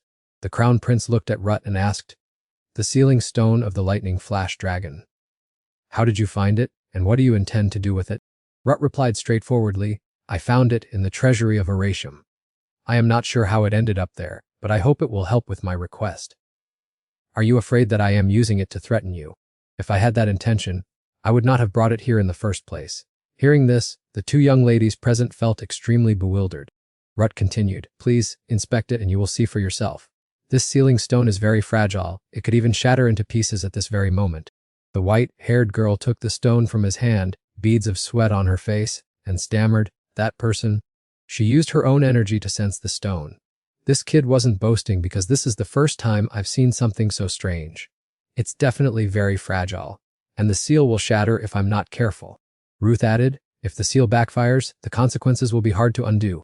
Therefore, this is my achievement, because the seal will eventually break. It's best for me to plan ahead. His Imperial Highness, the Crown Prince, placed his hand on his chin, showing concern about this preparation. Ruth declared, I will personally eliminate the Thunder Dragon and then, one by one, eliminate the Mysterious Dragon, the Fire Dragon, and the Ice Dragon. Hearing those confident words, His Imperial Highness, the Crown Prince, couldn't help but be astonished. Next were the Martial Dragon and the Illusion Dragon. As soon as the complete annihilation of the seven dragons was mentioned, some people burst into sarcastic laughter. Ignoring that attitude, he maintained a serious expression and declared that he would wipe out the remaining dragons. Witnessing Ruth's arrogant statement, Levine laughed so hard he shook. You think you're a dragon slayer, huh? Your arrogance from defeating the Thunder Dragon makes you unaware of how terrifying they truly are. Vu replied in a cold, low voice. Is that you being scared? Levine gritted his teeth in indignation. How dare you say that? Are you just going to sit there and wait to die because you're too scared? Vu sneered at Levine. Levine angrily roared, how dare you be so insolent? At this point, His Imperial Highness, the Crown Prince, finally spoke up. There must be a reason for your immense confidence. Even the great Lord Bana couldn't eradicate the dragons. He merely sealed the 7 dragons and drove them back to Mount Bakdai. 10 years later, the myriad form dragon flattened the entire southern continent. The Thunder Dragon is even more terrifying. Do you think you, his disciple, can accomplish this? Vu smiled confidently and replied, of course, I cannot face them alone, which is why I need these 2 things. First, I need a separate space to lure the dragons into. Hearing this, the Crown Prince couldn't hide his curiosity about the space he mentioned. The only way to fight the Thunder Dragon without causing casualties is to lure them into a spatial magic zone, and doesn't our kingdom already have a master of that? Liana Chineka crossed her arms over her chest and spoke up, you mean Master Iris Harvey? Ruth replied, I will finish off the Thunder Dragon there. About a year and a half of preparation should be enough. Secondly, besides your majesty, everyone present must participate in the battle. But there's no need to drag the entire army in to die in vain. That would be both detrimental and waste preparation time. The Crown Prince pondered deeply. Ruth didn't forget to turn and look at Levine sarcastically. And anyone who's too afraid to die can just stay home. The leader of the Shadow Wish Guild spoke up. Your reasoning is not convincing enough. With such a confined space, can you guarantee that we won't lose in a flash battle? Ruth replied, the worst-case scenario can still happen, but if even the strongest among us can't defeat the dragons, then fighting serves no purpose. Another guild leader added, you're right. It's not that we have no chance of winning, but that we need to prepare very thoroughly. His Imperial Highness, the Crown Prince, closed his eyes and pondered for a long time, then nodded, agreeing with Ruth, which made Levine angrily shout, Your Majesty! His Imperial Highness, the Crown Prince, stood up questioning himself internally, should I choose to flee or confront the catastrophe directly? His Highness looked directly at Ruth and thought to himself, the demeanor of this young hero has already affirmed the answer for himself. Perhaps this young man not only dealt with the lightning dragons, but also completely changed the situation on the southern continent.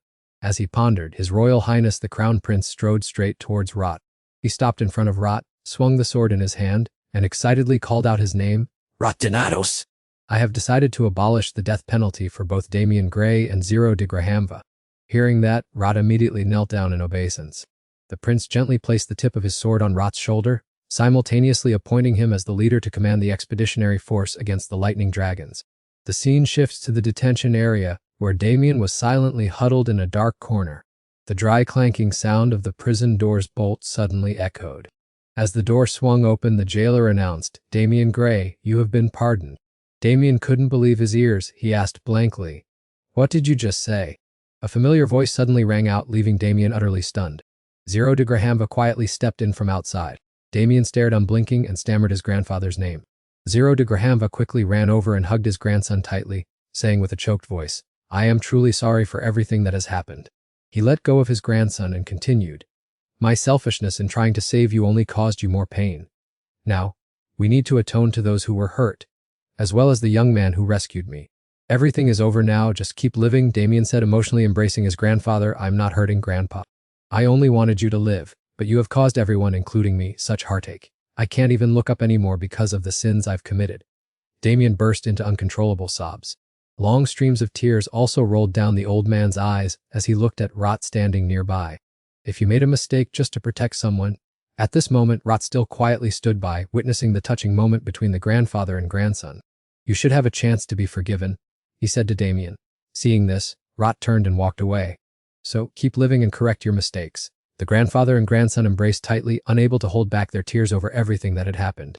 1 month after the battle with the myriad form dragon at Aratium, the discovery of the lightning dragon seal in the royal treasury was widely announced. Rot, the talented young descendant of the heavenly void art, was the one honored for single-handedly defeating the myriad form dragon. The emperor granted him command of the lightning dragon reconnaissance troops. Despite strong opposition from neighboring nations, he maintained his stance, making an unprecedented bold decision, not only confirming the existence of the world dragons, but also intending to unseal them to gain the upper hand. Elsewhere, the 3 members of the Hennies family were gathered discussing this information. Henny seriously remarked, the Crown Prince has acknowledged Rot through that hero title. Perhaps he wants to realize his dream of restoring the South by consolidating forces. The southern lands had been closed off for the past decade since the myriad form dragon incident. People started weaving all sorts of conspiracy theories. It's truly too troublesome. Mrs. Lutch frowned upon hearing this. What's happened now? Hennies complained somewhat irritably about Rot taking on all the tasks. He should have found someone to share the burden, and he needs to inform us if there are any problems. Just then Lenier interrupted. Hennies, his abilities aren't sufficient to handle everything alone. That day, Rot almost lost his life, and they had to struggle against mere small fry. Didn't you yourself get exhausted after unleashing that massive energy sphere? Hearing that, Hennies slammed her hand on the table in indignation. She was well aware of the matter, but she recalled how she had pressed Rut back then, asking where he got his information from.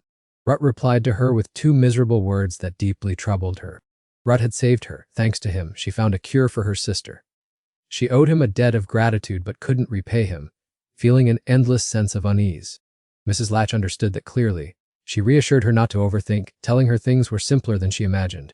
They were still naive and needed to learn from these incidents to become stronger on their own. Only then would they be strong enough to support Rut in his most urgent times. Meanwhile, Jizomi stood in the middle of the room and smirked when he saw the person approaching.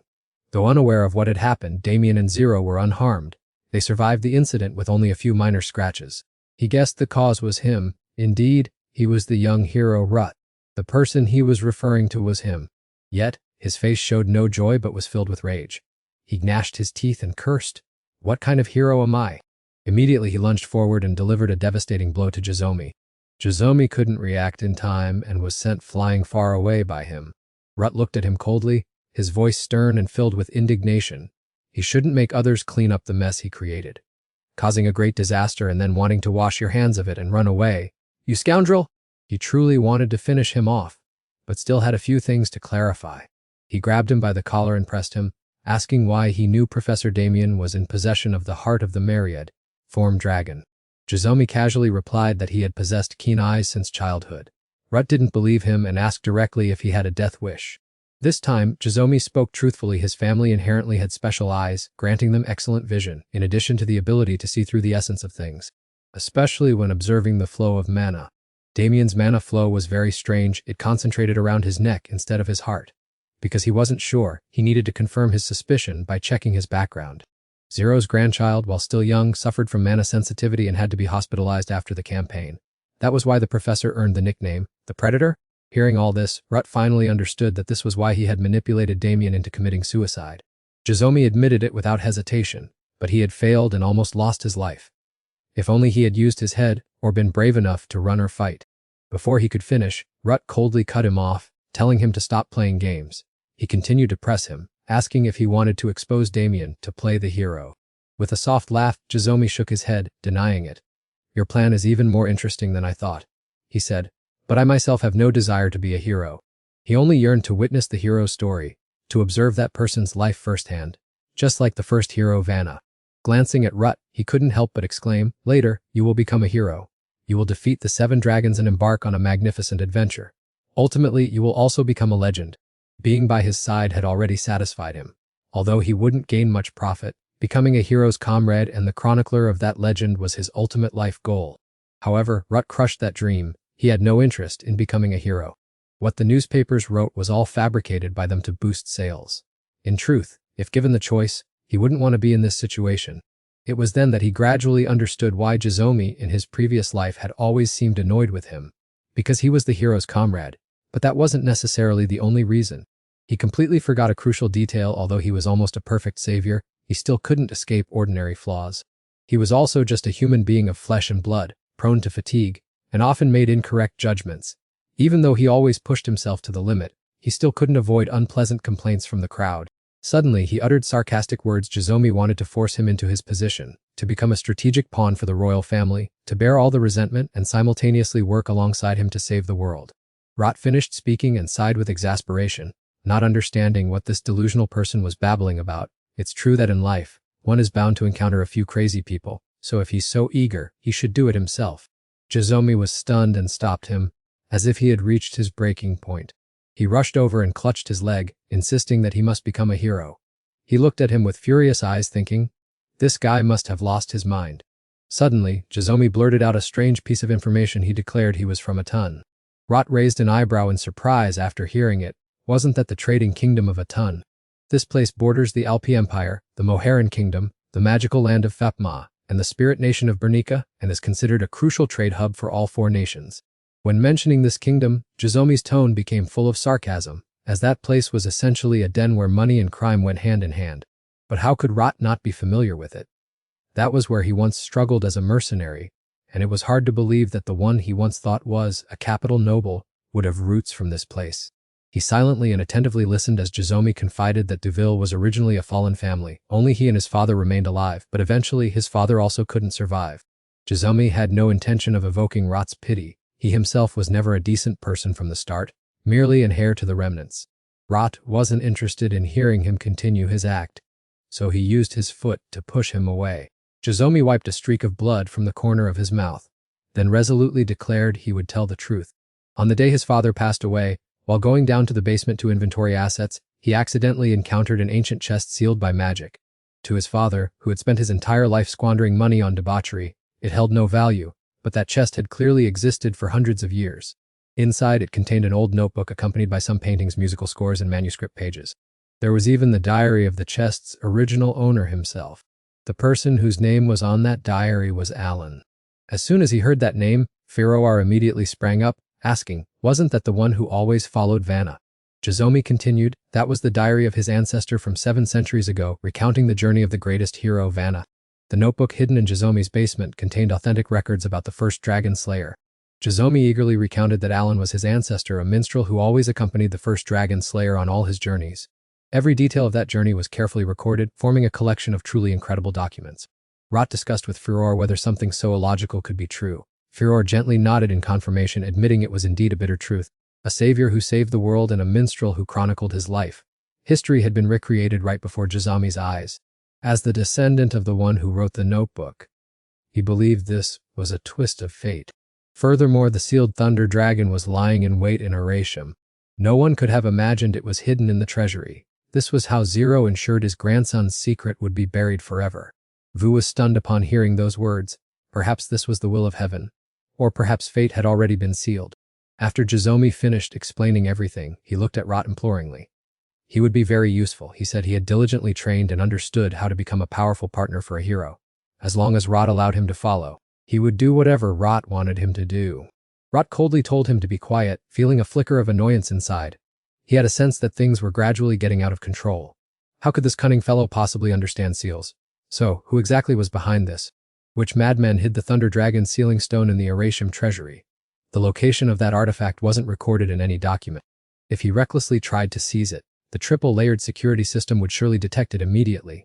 Any item appearing in the archive would be recorded, unless it had been there since the Aratium treasury was first built. After a moment of deep thought, Rut finally spoke, asking about that diary. Were there any details about the Thunder Dragon in it, such as sealing techniques, its containment location, or how to control it, for example? Jizomi shook his head vigorously upon hearing that. He didn't know the details clearly. There was no content about combat or sealing at all. Such things were too dangerous for a minstrel like him. Rot narrowed his eyes in scrutiny. He didn't completely trust him, but Jizomi's attitude appeared quite sincere, as he explained that he had left the diary at home and thus couldn't show it to him right away. He even suggested that if Rot didn't believe him, he could just come over. After all, he lived alone in a house further inside. The diary was in the basement, and he would hand over the key to Rot. It was just that he yearned to be acknowledged by Rot as a teammate fighting alongside the hero. Hearing this, Rot sighed helplessly. This fellow was truly very persistent. He frowned and repeated once more that he had absolutely no interest in any hero title. Even though the royal family had entrusted the Pope with the task of conferring hero titles, someone without certification would never be authorized. The only reason he let him live was because his special eyes could help him defeat the dragons. Jizomi looked at Rot joyfully, considering it accepted, but Rot sternly reminded him that he was absolutely not to babble about this outside. If he wanted to keep his life, he must obey him. Jizomi agreed immediately without hesitation, as his goal was halfway achieved. After that, he handed the basement key to Rot.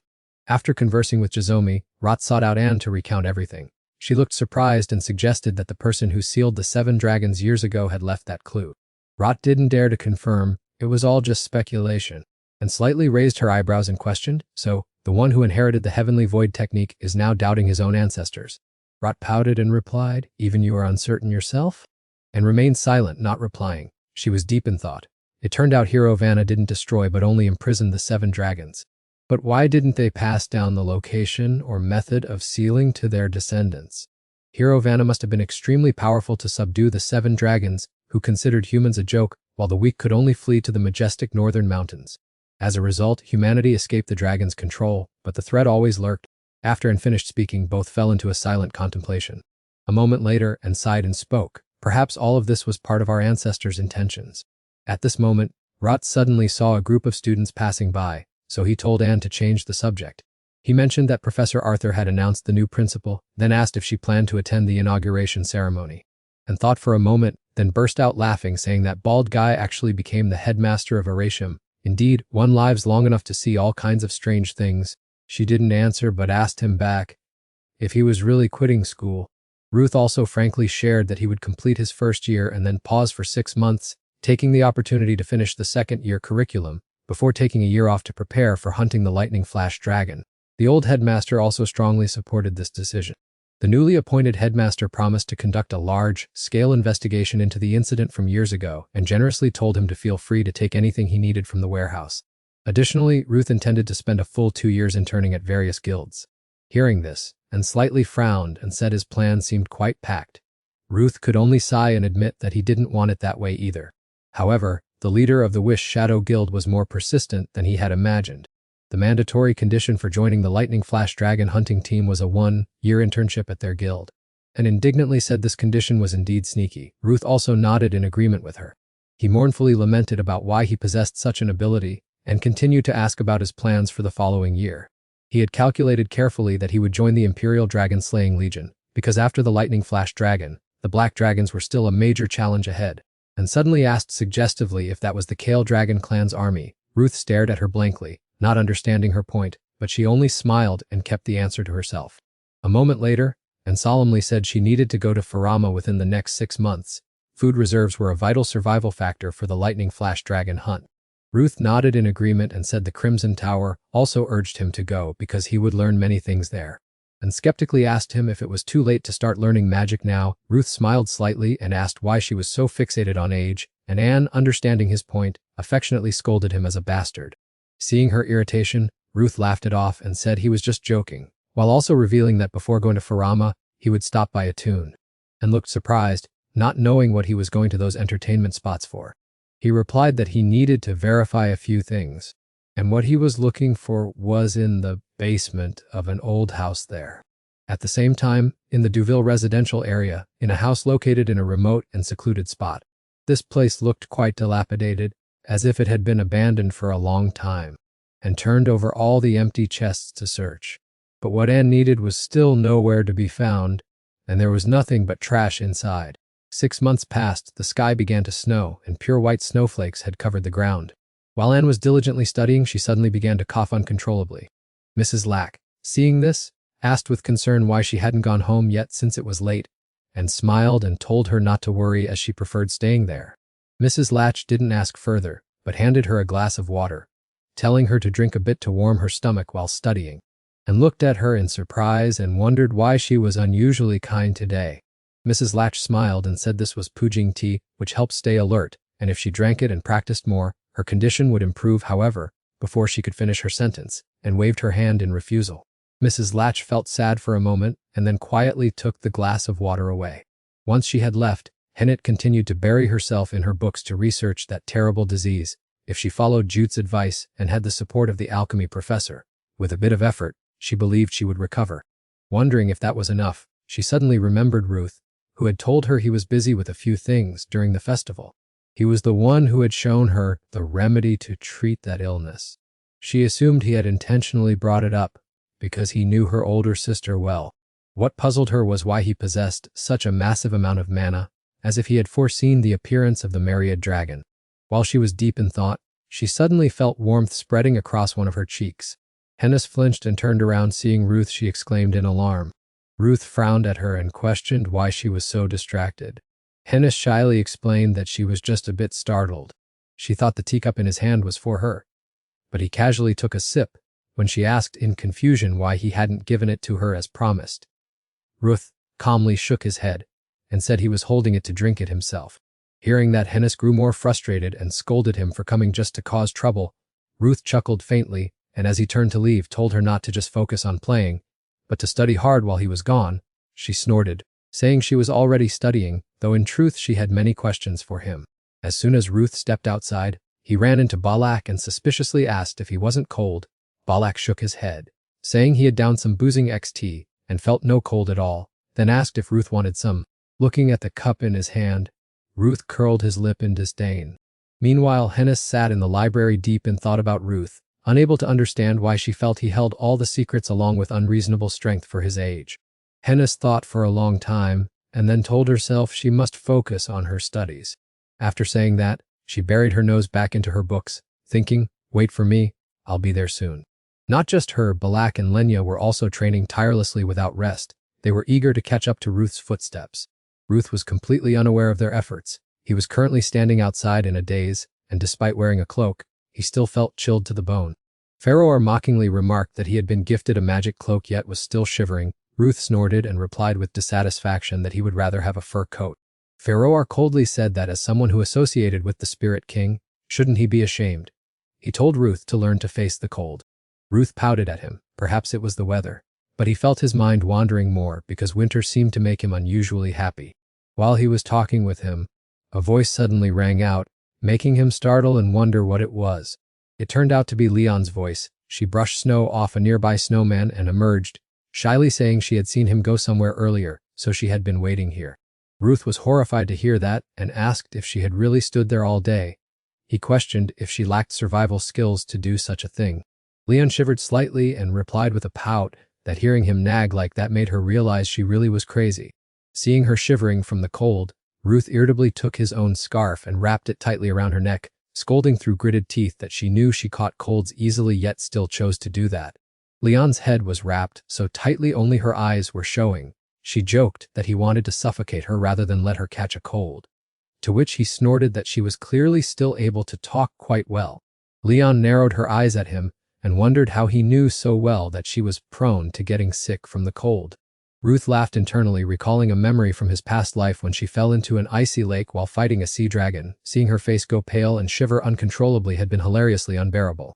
Regarding the fact that she had thrown him into the lake and nearly killed him just because he laughed at her, Leon snorted and said it served him right. But then she suddenly changed her attitude and said that it was enough. Ruth looked at her in confusion, not understanding what she meant by that at all. Leon indifferently said that he had experienced past life matters, although the future had not yet arrived. She hoped he wouldn't torment himself any longer, rather than wanting him to wipe his memories clean. She sincerely affirmed that his teammates, including herself, had never perished because of his fault. She intended to say a few more words, but a sharp flick of a finger landed straight on her forehead. Ruth looked at her with sharp eyes, reminding her to try her best even without him nearby, especially since she kept blushing every time she encountered her teammates. Leon winced and rubbed her forehead, pouting in response that it wasn't her fault, which made Ruth not bother to argue further. Right then, the carriage arrived to pick up Ruth, and the conversation between the two also came to an end. As soon as he saw the carriage arrive, Ruth was ready to walk away immediately. Leon watched his figure and sighed, only calling out for him to stop after a moment. Ruth whirled around in surprise, looking at her with an expression of complete bewilderment.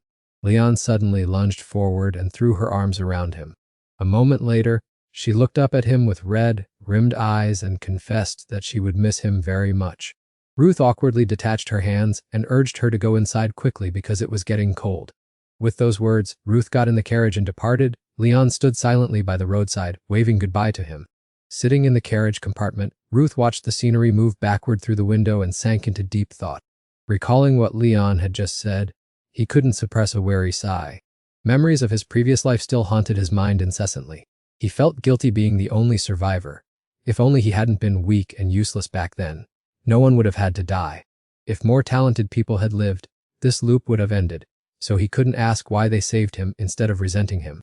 At this thought, Ruth's gaze hardened even more with determination. The carriage carrying Ruth continued to roll away from that place. This journey was his determination to find the answers to those inner struggles. The journey from the capital to the academy by carriage takes a few hours, and from the border to the teleportation station takes another 3. Ibris, the capital of the merchant kingdom, is the most bustling and prosperous place on the continent. However, the glow of this place only reaches the center, while the slums in the outskirts still struggle under poverty. Ruth made his way to this area, walking silently through the deserted streets. His appearance did not escape the notice of the beggars. Huddled in the corners of the street, they all turned their attention toward him. Furor suddenly appeared and taunted him, making Ruth jump in surprise and ask what on earth was going on. Furor laughed mockingly, saying that even with a map in hand, he still managed to get lost as masterfully as ever. Ruth indignantly argued back that he was talking nonsense, as he was supposed to be a master of navigation. Hearing that, Furor dismissively reminded him of the time he had gotten lost on a snowy mountain and wandered aimlessly in the forest for an entire week. Ruth remained stubborn, flatly denying it. He was surely not so crazy as to mistake a volcanic crater for a cave. Furor scoffed, telling him that he wasn't lost, but was simply a fool. Ruth angrily retorted that, no matter how one looked at it, it looked exactly like a cave. The two continued to bicker as they walked. Furor began to lose patience, wondering at this rate when they would ever reach their destination. Ruth suddenly frowned and glanced back over his shoulder, his expression turning serious. He calmly told the old man not to worry, for while he might not know the way, the person trailing them would surely know the entrance. Before he could speak, the man lunged at them, threatening that this was tax-collecting territory and wandering here could cost them their heads. He even demanded that Ruth hand over all his assets to save his life. Upon hearing this, Ruth didn't even think twice before kicking the man away. The man was caught off guard, and combined with the sheer speed of Ruth's kick, a look of extreme terror flashed across his face. Ruth squinted at him and demanded to know which way the Duville mansion lay. Even though he was trembling with fear, the man still tried to puff out his chest and retorted by asking if he knew who he was dealing with. Ruth sneered with contempt, replying that he didn't care who the man was. That arrogant attitude infuriated the man. He swung his axe from behind his back, gritting his teeth as he threatened that Ruth would regret those insolent words. In the very next second, he lunged to attack while shouting his identity as Von Wick, an executioner from the Mastiff Mercenary Corps. Ruth remained as calm as ever. He stepped firmly onto the blade of the axe embedded in the ground, then scoffed, saying that it turned out he was an old acquaintance. Von Wick strained to pull his axe out, but it was futile. No matter how hard he tried, the blade remained pinned beneath Ruth's foot, and he didn't budge an inch. Ruth looked at him, frowning, and finally remarked that he once owed that mercenary corps a favor, and in terms of seniority, he was practically a veteran in the business himself. It was at this moment that Von Wick realized in horror who he was dealing with. He knew perfectly well that he had messed with the wrong person. Seeing his state, Ruth couldn't help but smirk, then asked if he would be willing to lead the way, while intimately calling him his subordinate. Trapped with no other choice, Von Wick had no option but to obediently lead them to the Duville mansion. Not long after, they arrived. Looking at the mansion before him, Ruth couldn't help but sigh, realizing it had been right there the whole time while he had been struggling and getting lost. After completing his task, Von Wick scurried away. Once they were alone, Furor asked if he knew the Mastiff Corps well, and Ruth nodded, saying that before coming to Iradium, he had been a mercenary, and that while the name sounded imposing, they were really just a ragtag bunch trying to show off to an expert. Come to think of it, he didn't even know if their leader was still breathing. Muttering to himself, Ruth pushed open the main door and stepped inside the mansion. Immediately, he noticed the pick marks on the lock and the shattered glass on the window, and let out a cold snort, realizing that the bastard was still surprisingly alive. Ruth ventured deeper into the mansion, observing many traces that suggested someone had just been there. It seemed he wouldn't even need a key. Ruth quietly tightened his grip on the hilt of the sword he carried. He cautiously took slow steps down toward the building's basement. However, the moment his eyes fell upon the scene before him, he was so stunned he couldn't utter a word. Before his eyes lay a corpse, resting silently on the bed right there. It was the remains of a woman, however. The unusual part lay in her excessively long ears, which made her appearance look nothing like a human. Vut stepped closer to observe and immediately recognized her as an elf, but Furor reminded him that she was still barely breathing even though her body was slowly decomposing. An alarming condition given that the authorities in Ibris were actively enslaving this race. Looking down at the legs that had rotted away due to a curse, Vut shook his head and said it was too late to save her, yet Furor remarked that her surviving a blow from a dark sorcerer was truly a miracle. Suddenly Vut sensed unusual movement behind him. Instantly, a figure lunged from behind and swung a knife straight at him. Vut calmly erected a protective barrier, and the attacker was unable to cause him any harm whatsoever. When Vut looked at the person standing before him, He was shocked to discover it was only a child. This little one also possessed long ears like the decomposing woman, turning out to be an elf as well. The girl screamed, demanding that he not touch her mother. As she finished speaking, she let out an angry cry, causing currents of milky white energy intertwined with blue to burst powerfully into the air. In the blink of an eye, a massive explosion occurred right in the heart of the cellar. However, it was the girl herself who was thrown backward by that force. She looked frustrated because the spirits refused to listen, causing her move to backfire. Ruth calmly watched the child who had just appeared, coldly remarking that those who dare to challenge someone stronger will pay a heavy price. But Farrell quickly informed him that this child was also under a curse. Ruth nodded slightly, even though he saw the girl trying her best to move flexibly to hide her intense pain. Realizing the girl could not hold on much longer, he thought saving this child might be considered a stroke of luck, then drew his sword and pointed it straight at her, causing the girl to cry out for her mother in despair. Ruth felt incredibly annoyed by the screaming, his face momentarily showing irritation. Complaining that the noise was giving him a headache, he pointed the tip of his sword at the shackle clamped tightly around the girl's ankle. Immediately, a stream of pitch black mist suddenly engulfed the surrounding space. It did not take long before the sturdy shackle was snapped into two pieces. The strange patterns on the girl's legs began to fade, and she clearly felt that her injuries had been completely healed. After finishing the task, Ruth nonchalantly sheathed his sword. He then remarked that it was fortunate the curse was not strong enough to challenge him, so breaking it and saving the girl did not require too much effort. Just as he turned to walk away, he heard a soft call from the girl behind him. The girl fearfully asked if he was going to take her somewhere to sell her. Ruth frowned in confusion and asked in return what use a child like her could possibly be. He asserted that this was not his home and that he had no interest in her situation, telling her only not to bother him because he would leave as soon as he found the book he needed. Pharaoh could not help but tease him for his grumpiness right after doing a good deed, which caused Ruth, as if his secret had been laid bare, to shout that he was too noisy. The elf girl was still dazed and stunned that her legs were now healed. Her eyes glanced at her mother, who was taking her final breaths on the bed, and she seemed to have made up her mind. A moment later, the girl approached Ruth and hesitatingly asked if the book he was going to such lengths to find was this one.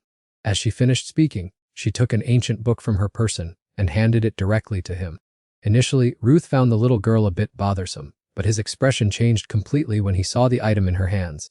Before he could utter a word, she hurriedly asked if his sword had the power to break the curse. Ruth watched her for a moment, curious to see what she intended to do, and then she suddenly lunged straight toward the fireplace in front of them. Her intention was to use this item to threaten him. If he didn't save her mother, she would burn this important document. With tears in her eyes, she begged him, truly desperate for him to save her mother. Ruth looked at the little girl and nonchalantly explained that the curse was merely a form of energy that circulates through the heart and body, gradually spreading and damaging the heart. Once that happens, no magic can be effective anymore.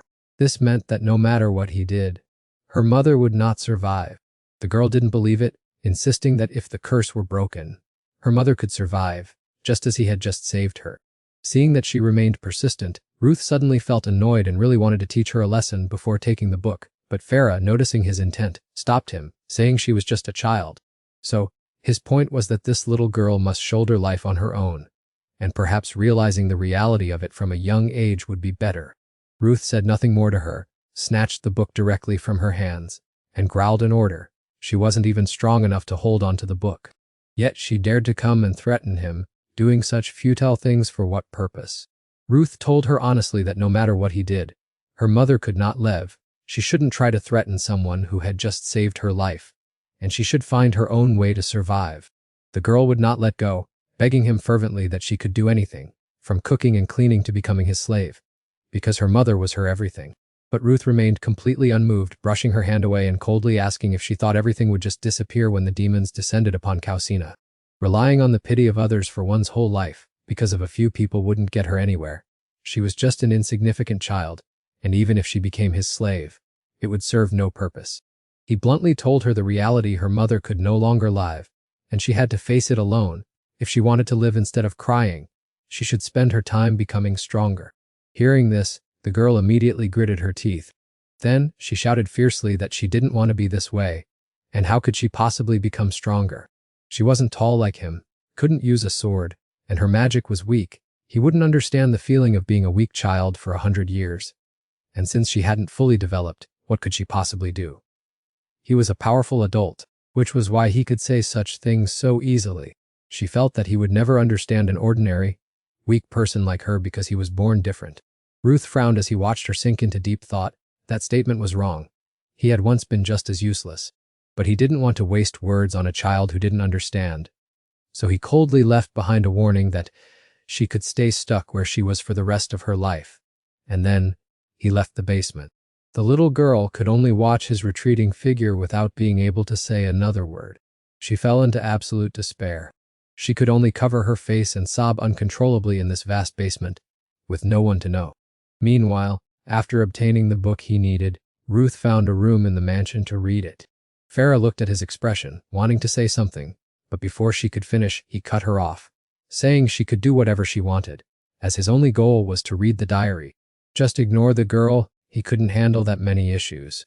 Putting the girl's matter aside, he began to read the diary of the person who had once sung in the Vanna song. The bard recounted his adventures through music, poetry, plays, and countless different lives rather than confining them to purely internal reflections.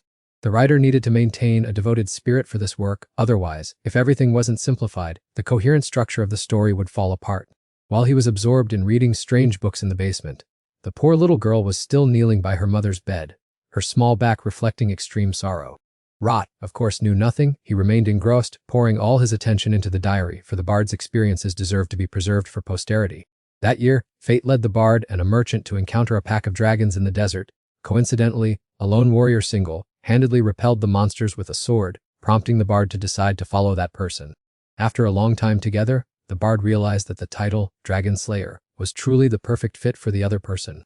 He possessed all the necessary qualities from swordsmanship, powerful magic, and soul techniques to courageous bravery. 6 individuals were considered closest to that person. Apart from Bellion and Len, the remaining 4 possessed enough courage to be worthy of the title, Vanna's warriors. Those 4 individuals were Diana Habila, Killian Staros, Ren Bernstein, and Arcania respectively. Wood frowned slightly upon reading this part.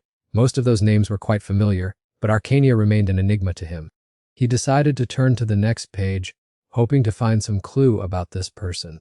However, the next content consisted of only a single, puzzling line stating that all of them were extremely unlucky.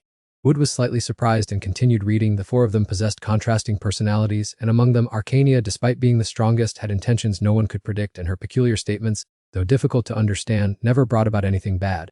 One day, they successfully sealed the Thunderbolt Dragon. Renan rejoiced as he led a city towards freedom, while Diana lost an eye in her ambition to purge dragons from the world. Also that year, the 2 most powerful remaining dragons, V Long and Hu Long, chose the nameless ruins at the edge of the Great Forest as their decisive battleground. The bard also spoke of the path leading to the floating island located there. The prolonged war gradually exhausted everyone's strength. Only Vanna and Arcania maintained their calm demeanor.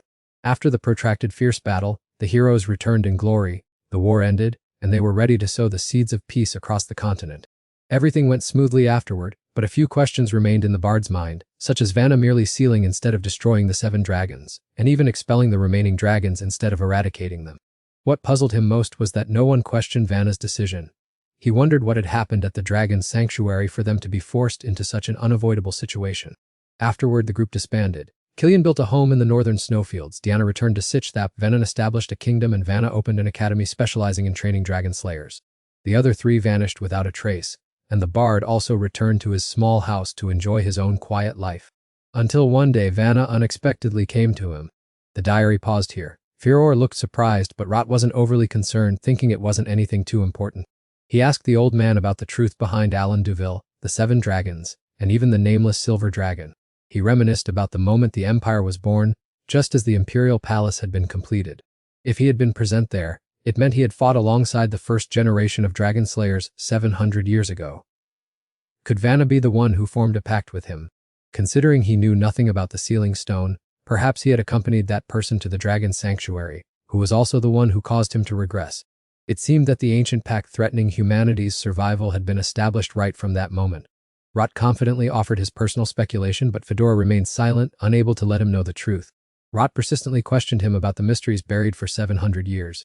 Nevertheless, the answer was still no. Fedora could not reveal those things to him. Upon hearing that, anger drove him to slam his hand down on the table. Just then, a voice called out from the doorway, causing Rut to turn around. he saw the young elf girl standing there, hesitantly apologizing for earlier and asking for his help with something.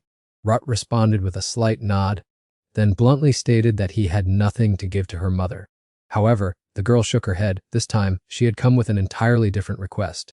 At the mention of this, the girl's eyes suddenly reddened, and tears were on the verge of falling. She wanted him to help take her mother back to a place where she could fully behold the green forest canopies.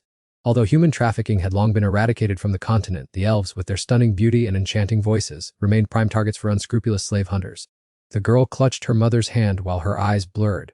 They chose to live in seclusion deep in the forest to avoid humanity, as their lifespan lasted hundreds of years, and it took a full century and a half to reach maturity.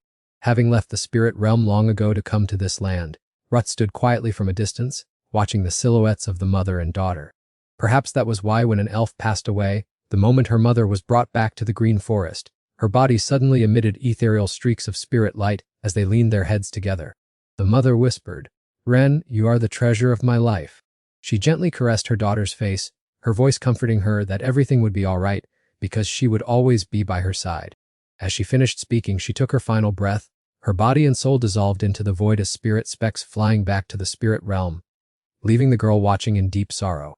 The girl tormented herself in pain, wishing they had escaped that hell sooner, or that she had matured more quickly.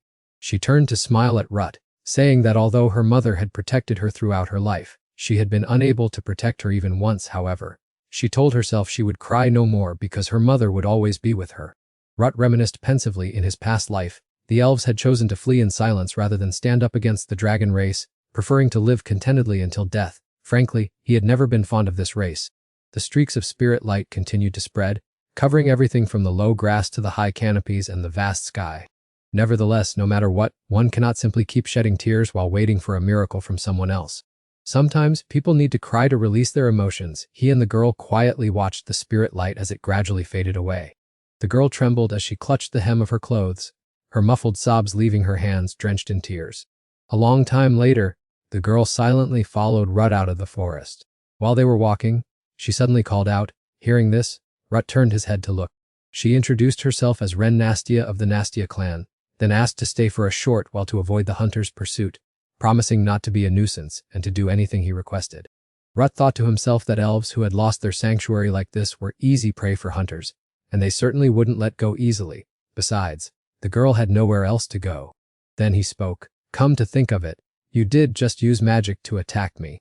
In that case, teach me magic, he said. Ren was extremely surprised to hear this. She replied anxiously, I can't, because I am only a second-tier mage.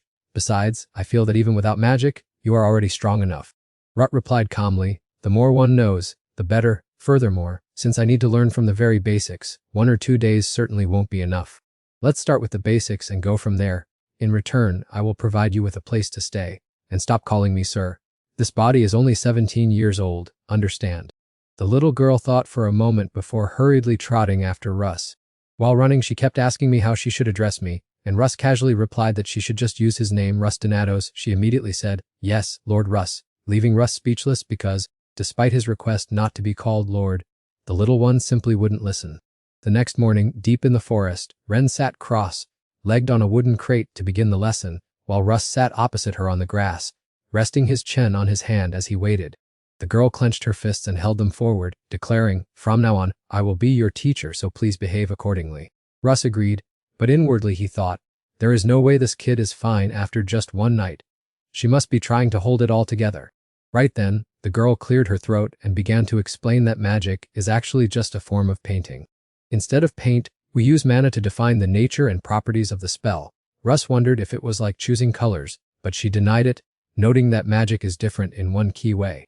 You can change the spell as you wish, even after it is completely finished. The girl said, opening her palm and beginning to channel magic for Russ to see. Of course, as the level increases, the complexity of arranging the spell makes it harder to adjust. It is rumored that 8th-tier archmages can freely customize any level of magic, she explained while conjuring a brilliantly glowing magic circle from her hand. Looking at Russ sitting there, the girl curiously asked, try to guess what tier you are at, Lord Russ. Russ casually replied, I don't have any circle like the one you described. And the girl asked in surprise, how could that be? Russ raised his hand, showing 4 wings glowing on it, and said, because my mana is right here. The girl gasped in shock, that is, Isn't that the legendary voidless casting left behind by the first hero? How on earth do you possess it? Russ clenched his hand and said, I'm just naturally talented. Besides, is a student allowed to make small talk during class? Hearing this, the girl started and replied, You're right. Anyway, you already have enough mana, and you don't seem to have any trouble controlling it, so let's move on to the practical part, she said, before turning around to search for something. When she returned, she was wearing glasses and held up 3 fingers. Magic consists of mana, technique, and incantation. Simply put, you release enough mana to form the spell structure and then chant to activate it, all while keeping the mana stable step by step. Russ stretched out both arms, performing the task of channeling mana and the technique to create the spell structure. The girl watched from a distance and saw him beginning to chant. The magic gradually appeared on his hands, making her gasp in astonishment. She happily praised him. You truly have a natural talent for magic. It's perfect for a first attempt. Before the praise ended, Russ sighed that chanting to cast magic took too much time. Hearing this, the girl put her hands on her hips and retorted, How can you be so demanding when it's this difficult? Even a genius takes 2 minutes to chant. Russ coldly replied that people he knew didn't need to do that. Ren took off her glasses and crossed her arms over her chest, saying, This is only the first lesson, so we can't have such high expectations. Chanting is just a supporting tool, and using imagination to create magic is only possible once you reach the level of the White Flame Queen. Russ looked dejected and leaned against a tree, saying, Should we just give up?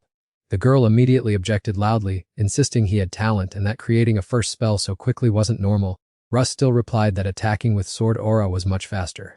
The girl still cheered him on wholeheartedly, promising to help him at all costs. Russ apathetically declined, saying, You don't need to go to such lengths. But she firmly clenched her fists, promising to go home and find some suitable textbooks, so he should just stay there and wait. Russ watched Ren hurry away and softly remarked that this kid really tried very hard. Suddenly, Furore appeared, saying that she could have chosen a different path, but chose to struggle for survival. Russ silently closed his eyes to enjoy the forest breeze. He asked in surprise, Oh, this is the first time I've heard you speak since yesterday. Furore continued, Magic is essentially imagination. I will give you a hand, so try doing it again. Russ closed his eyes, raised his hands, and said, It's useless, even if I rack my brains. Casting magic without chanting is impossible. Before he finished speaking, he created a stream of blue magic which left him incredibly astonished. Triggering magic with the help of imagination was truly miraculous. Furore continued by saying that if he only helped him with the spell structure and imagery, controlling the mana would become easy, wouldn't it? Looking at the magic I had just created, Russ's eyes lit up with joy. It turns out that sharing one's imagination is actually quite effective. I had assumed he was just whispering to himself to distract me. You did that to appease my anger for not answering my question, right? Russ turned to question him, but Furore only replied vaguely that it wasn't necessarily so. He didn't bother to dwell on it, after all, since he had been kind enough to help. He might as well accept it, and this item was enough for actual combat anyway. Before long, Ren ran back clutching a stack of books and said respectfully, Here is the magic curriculum for you, Russ. Russ turned around and teased, Oh my, has the teacher arrived? While his hands remained busy maintaining the giant magic circle. Witnessing the scene, the girl exclaimed in a panic, Oh my God, what on earth happened while I was away? What the heck are you doing? Russ replied nonchalantly, I'm practicing the spell until I've mastered it. I think I can shape the spell into a 3-dimensional form instead of a flat plane. Upon hearing this, the girl started in horror. What crazy stunt are you planning to pull this time? She hurried over, shouting as she ran, If you lose control by even a fraction, then... Russ looked at her, confused and oblivious. He suddenly realized with a shock that the magic circle was expanding at a dizzying speed, his face turning pale and sweat pouring down like rain. I'm done for this time. A deafening explosion rang out, and a thick plume of smoke rolled forth, blowing away a bunch of Ren's hair. The shockwave from the explosion rocked the entire area, and Russ screamed, That's it, it's all over, there's nothing left to do but cry. The scene shifts to 2 weeks later in Abyss, inside the luxurious mansion of millionaire Julian, where a stern voice echoed from within. A burly man was roaring at his henchman, who was kneeling on the floor. Did that bastard bring any elf girl with him? The henchman replied tremblingly, Master Overseer, I am quite certain. I have been tailing him for several days, but I haven't seen any trace of a warrior like the one in the report. The one doing the interrogation was a scarred man with a fierce appearance. He was Captain Ditchy of the Mastiff Mercenary Company. Upon hearing the report, the nobleman, bedecked in expensive jewelry, slammed his hand down on the table and shouted, This is impossible. No one is allowed to touch my precious assets. My lovely CRL must be there as well. The rotund rich man said, leaning back in his luxurious armchair. He immediately issued an order, Ditchy, if you are a loyal dog, then tear him to pieces. Those were the words of millionaire Julian. Ditchy was so angry he gritted his teeth, the name Rut Donatos constantly swirling in his mind. He reached up to touch the scar on his face and smirked. Very well. You don't need to be tense. That guy also owes me a blood debt that needs to be settled. Another man holding a newspaper interjected. Ditchy, I don't know what kind of grudge you have with him, but your opponent is someone whose skills are recognized by the royal family and lauded all over the papers, so be careful. The man with the newspaper was the dark mage Hyman. Ditchy swiped the newspaper from Hyman's hand and mocked. I don't believe those ridiculous rumors. What kind of warrior is so ridiculous? That guy is just... With that, he crushed the newspaper under his feet and trampled it mercilessly. Then he turned and walked away in front of the other three, muttering under his breath. He's just a psycho killer. The dark mage Hyman crossed his arms and watched him go with a look of annoyance because the man would never listen. Millionaire Julian hurriedly asked aloud, Hyman, is that guy really strong? Hyman reached for his staff and replied, I'm sure the rumors have greatly exaggerated his strength, but regardless, you don't need to worry. We will prepare everything thoroughly before Ditchy makes his move. At the same time, in the Duville residential area, right in the middle of the courtyard, Rut was diligently practicing. He told himself that he had become much more proficient. Even low-level magic, if used skillfully, is extremely effective in actual combat. I need to learn more high-level magic from the masters. As he was lost in thought, Ren stood on the porch with her hands on her hips and called out, Rut. Ren walked down the stairs and asked, What are you planning to destroy today? No matter how I clean it up, this area is going to be a wreck soon anyway. The girl reminded him, Don't ruin the clothes I bought for you. Try to study properly today. Suddenly, Rut's eyes widened as he discovered purple magic circles appearing behind him. Ren was running eagerly ahead, singing loudly while skillfully dodging obstacles. The little girl was completely unaware of the lurking danger. By the time she realized it, something was already right behind her. A series of deafening explosions echoed throughout the area. As the smoke and dust gradually cleared, deep craters and a ruined corner of a house appeared on the ground. Bankan appeared with an angry expression, gritting his teeth and muttering curses at the damn fool. Bankan and his henchmen moved deep inside, and he coldly warned them not to be careless. One subordinate observed cautiously and exclaimed that this mage was truly the real deal, having caused so much destruction that not a single trace of ash remained. Bankan, standing behind him, also glanced over. Bankan gritted his teeth and scanned his surroundings. If that elf lost her life, there would be big trouble. A strange noise suddenly sounded, causing him to immediately focus his attention in that direction. The smoke cleared and Ren appeared. She asked what Rut was doing. Then her eyes fixed on the sword stuck deep in the ground. Isn't that the sword that broke the curse for Mother? She looked at her hands in astonishment and wondered. I don't even have a single scratch. The sword took all the damage. So where is Rut? Bankan had approached right next to the girl and growled, You brat, you're still alive. The girl looked at him in terror and shrank back. He grabbed the girl by the collar, lifted her up, and roared, Where is your mother? The girl screamed, Let me go, you bastard! Bankan angrily slapped the girl hard in the face, shouting as he struck, Don't interrupt when an adult is asking, you troublesome brat. He continued to grab her clothes tightly and growled, Tell me where your mother is hiding. Ren replied defiantly, Don't even dream of catching my mother. She has left this place to return to the forest. Hearing those words, Bankan went mad. Damn it, you're making me lose my temper. He threw the girl onto the ground, causing her to cry out in pain. Looking at the girl moaning on the ground, Bankan continued his interrogation. Fine, let's change the question. Where is Rut Donatos? Is that guy dead yet? He moved closer to the girl and raised his foot to stomp on her, asking irritably, Why are you silent? Did that bastard run into the forest too? He had no idea that Rut had been standing there for some time. A violent collision occurred, thick dust filled the air, and Ren curled up, shielding her head to dodge. Bankan laughed gleefully. Finally found you, you little rat. Seeing Rut, he immediately started berating the traitor. Rut's face was covered in injuries, and there were bleeding scratches on one cheek. Seeing that Rut was safe, Ren called out to him weakly, Sir. Rut told the girl to sit still and not go anywhere. Faroar asked him if he needed medicine for the flesh-eating curse, and Rut replied, Thanks to the overlapping artifacts, I only got a few light scratches, and the curse has stopped completely, so I'm fine. Rut looked at the group with sharp, cold eyes and snapped, You bunch broke in here and ran wild. You are truly uneducated trash. Seeing Rut's sword still stuck in the ground, Ren wondered why his sword was still there, so she shouted, Rut, here!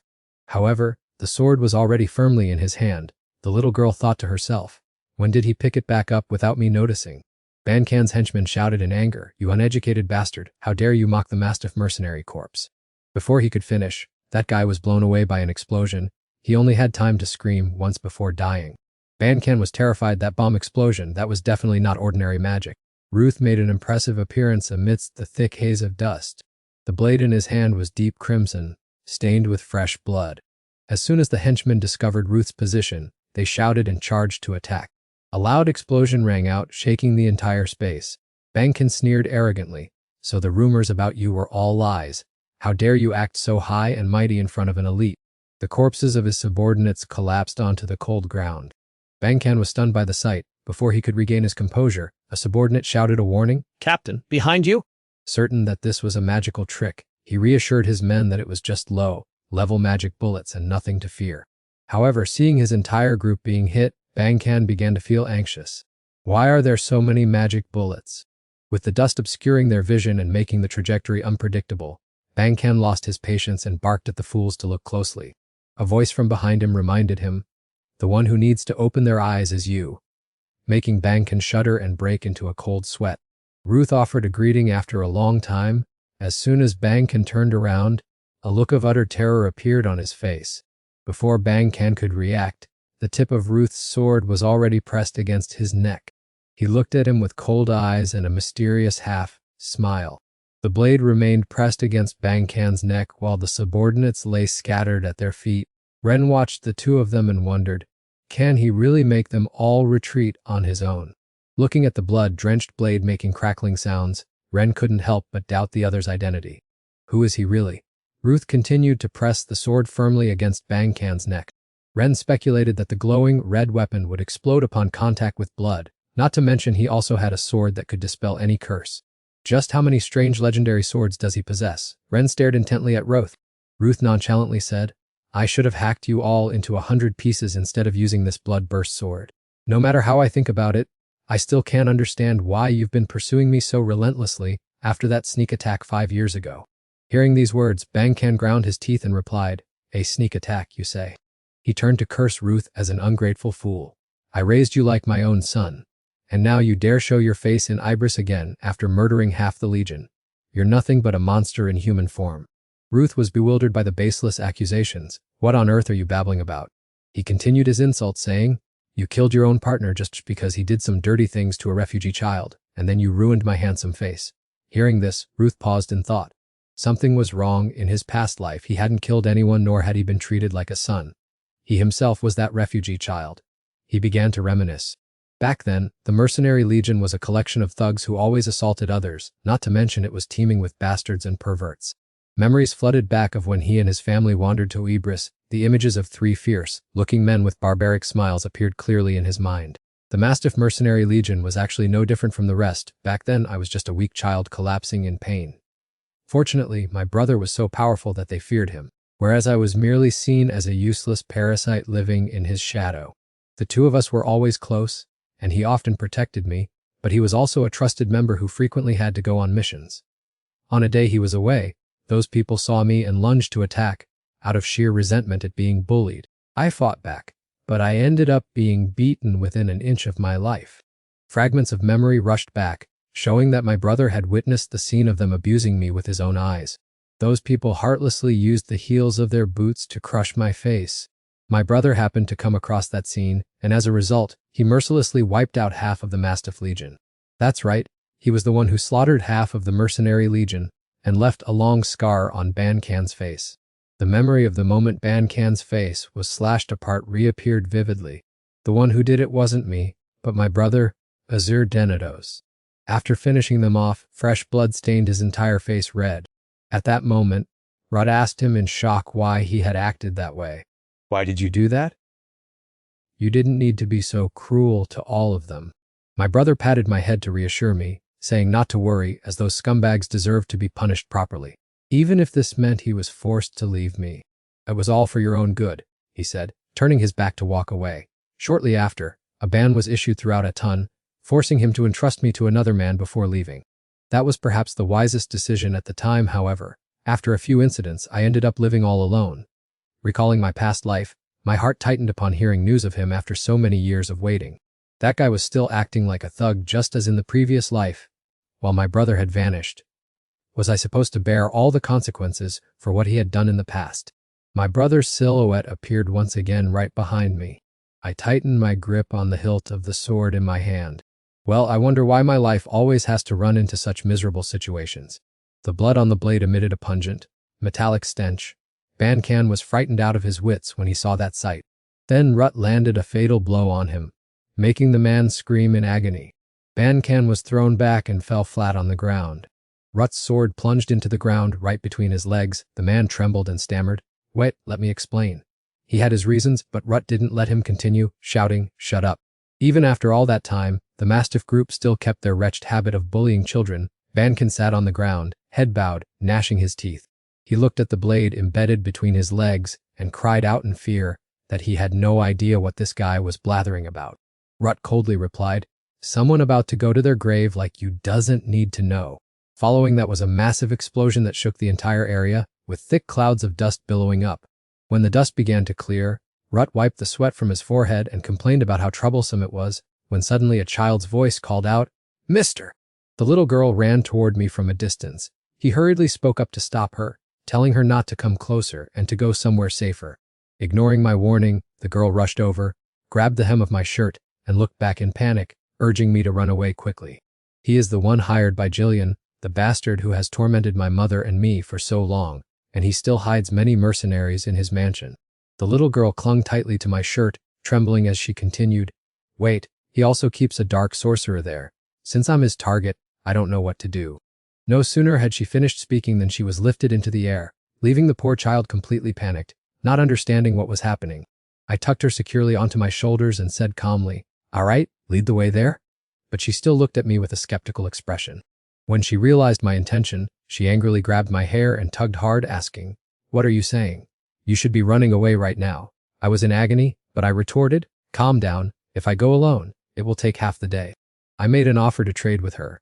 "You teach me magic, and I will share a few tricks with you. We must be fair with one another." "First about kindness," I said, and she opened her eyes wide, observing me intently. "And finally about oppression."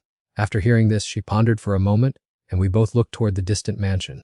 Meanwhile, at Jillian's base, the rotund nobleman and the dark sorcerer, Heman, were watching everything unfold through a crystal ball. Jillian's face was pale, and he was sweating profusely.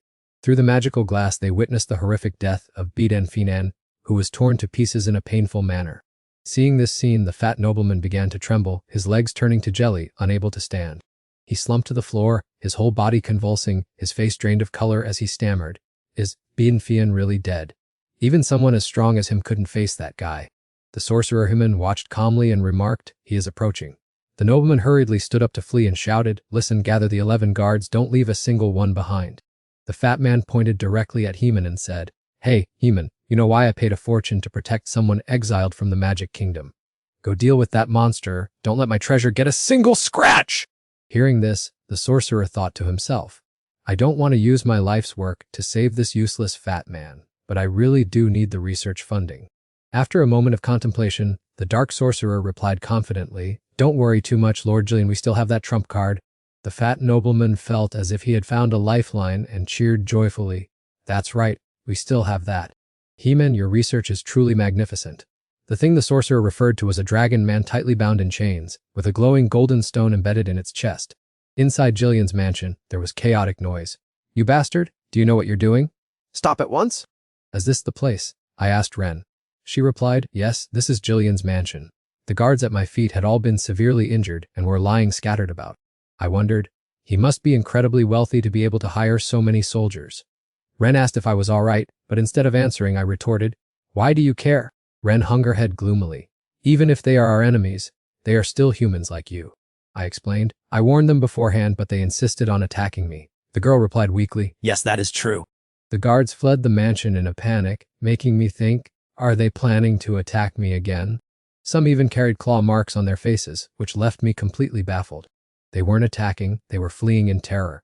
A clawed, hairy foot suddenly crushed a soldier's head. A beast with wings on its head appeared alongside a yellow beast. They growled aggressively. Ren's eyes went wide with astonishment, and then other monsters began to swarm out, charging toward us. Magical beasts. I've never seen creatures so terrifying as these, Ren exclaimed. Ruth looked at them and thought to herself, it's definitely a chimera created from many different animals by magic, and the creation of such a creature is clearly illegal. Let's just consider them chimeras. yet they furiously tore at even the guards. But for some reason, they unleashed these grotesque creatures that couldn't distinguish friend from foe, causing the chimeras to continuously bite the guards to death. Ruth gripped the sword tightly in his hand, focusing his mind as he prepared to step into battle. Seeing Ren trembling and hiding behind him in fear, he told the girl, "You should quickly hide somewhere." Suddenly a half-human, half-beast mutant with outstretched wings holding a spear appeared, making him exclaim, "Well, well." The wild beasts immediately attacked. They even cloned the dragon folk. This dragon man was covered in intricate, bizarre stitches. Ruth quickly charged forward, thinking to himself it was originally assembled from parts of dragons, beasts, and magical creatures. Suddenly, hurried footsteps echoed from behind. It turned out Ren was frantically chasing after him, running and shouting, "Lord Herdanastia!" Ruth shouted loudly. Hey, I told you to go hide! It's very dangerous here! As soon as he finished speaking, Ruth raised his sword, ready to confront the enemy. The girl tightly grabbed his arm, then hesitated and pleaded, "I know, but his name is—" The girl suddenly recalled an image of that monster protecting her before and saying, "Little Ren, it's very dangerous to go alone. He is the guardian of our tribe, Lord Herdanastia." Pharaoh materialized and spoke. "It seems they know each other. I sense that a part of that chimera's body is a living sprite. Although a tribal guardian is very strong, his memories and consciousness must have vanished long ago." While he was deep in thought, the dragon man suddenly attacked. Ruth hugged Ren and dodged backward. Looking at the monster, Ruth remarked, "Compared to those other guys, he's on a completely different level." The dragon man, having just missed his attack, immediately retrieved his weapon to prepare for the next fighting stance, then continued to swing his spear and charge straight at him to attack. He activated a barrier, creating a shield for defense. Ruth thought to himself, "This is good, as I want to test a method I used in a previous life." He continued to defend and dodge attacks. Unlike the Heavenly Void Art, this was a lesser-known method he had developed himself in life, or death battles on the battlefield.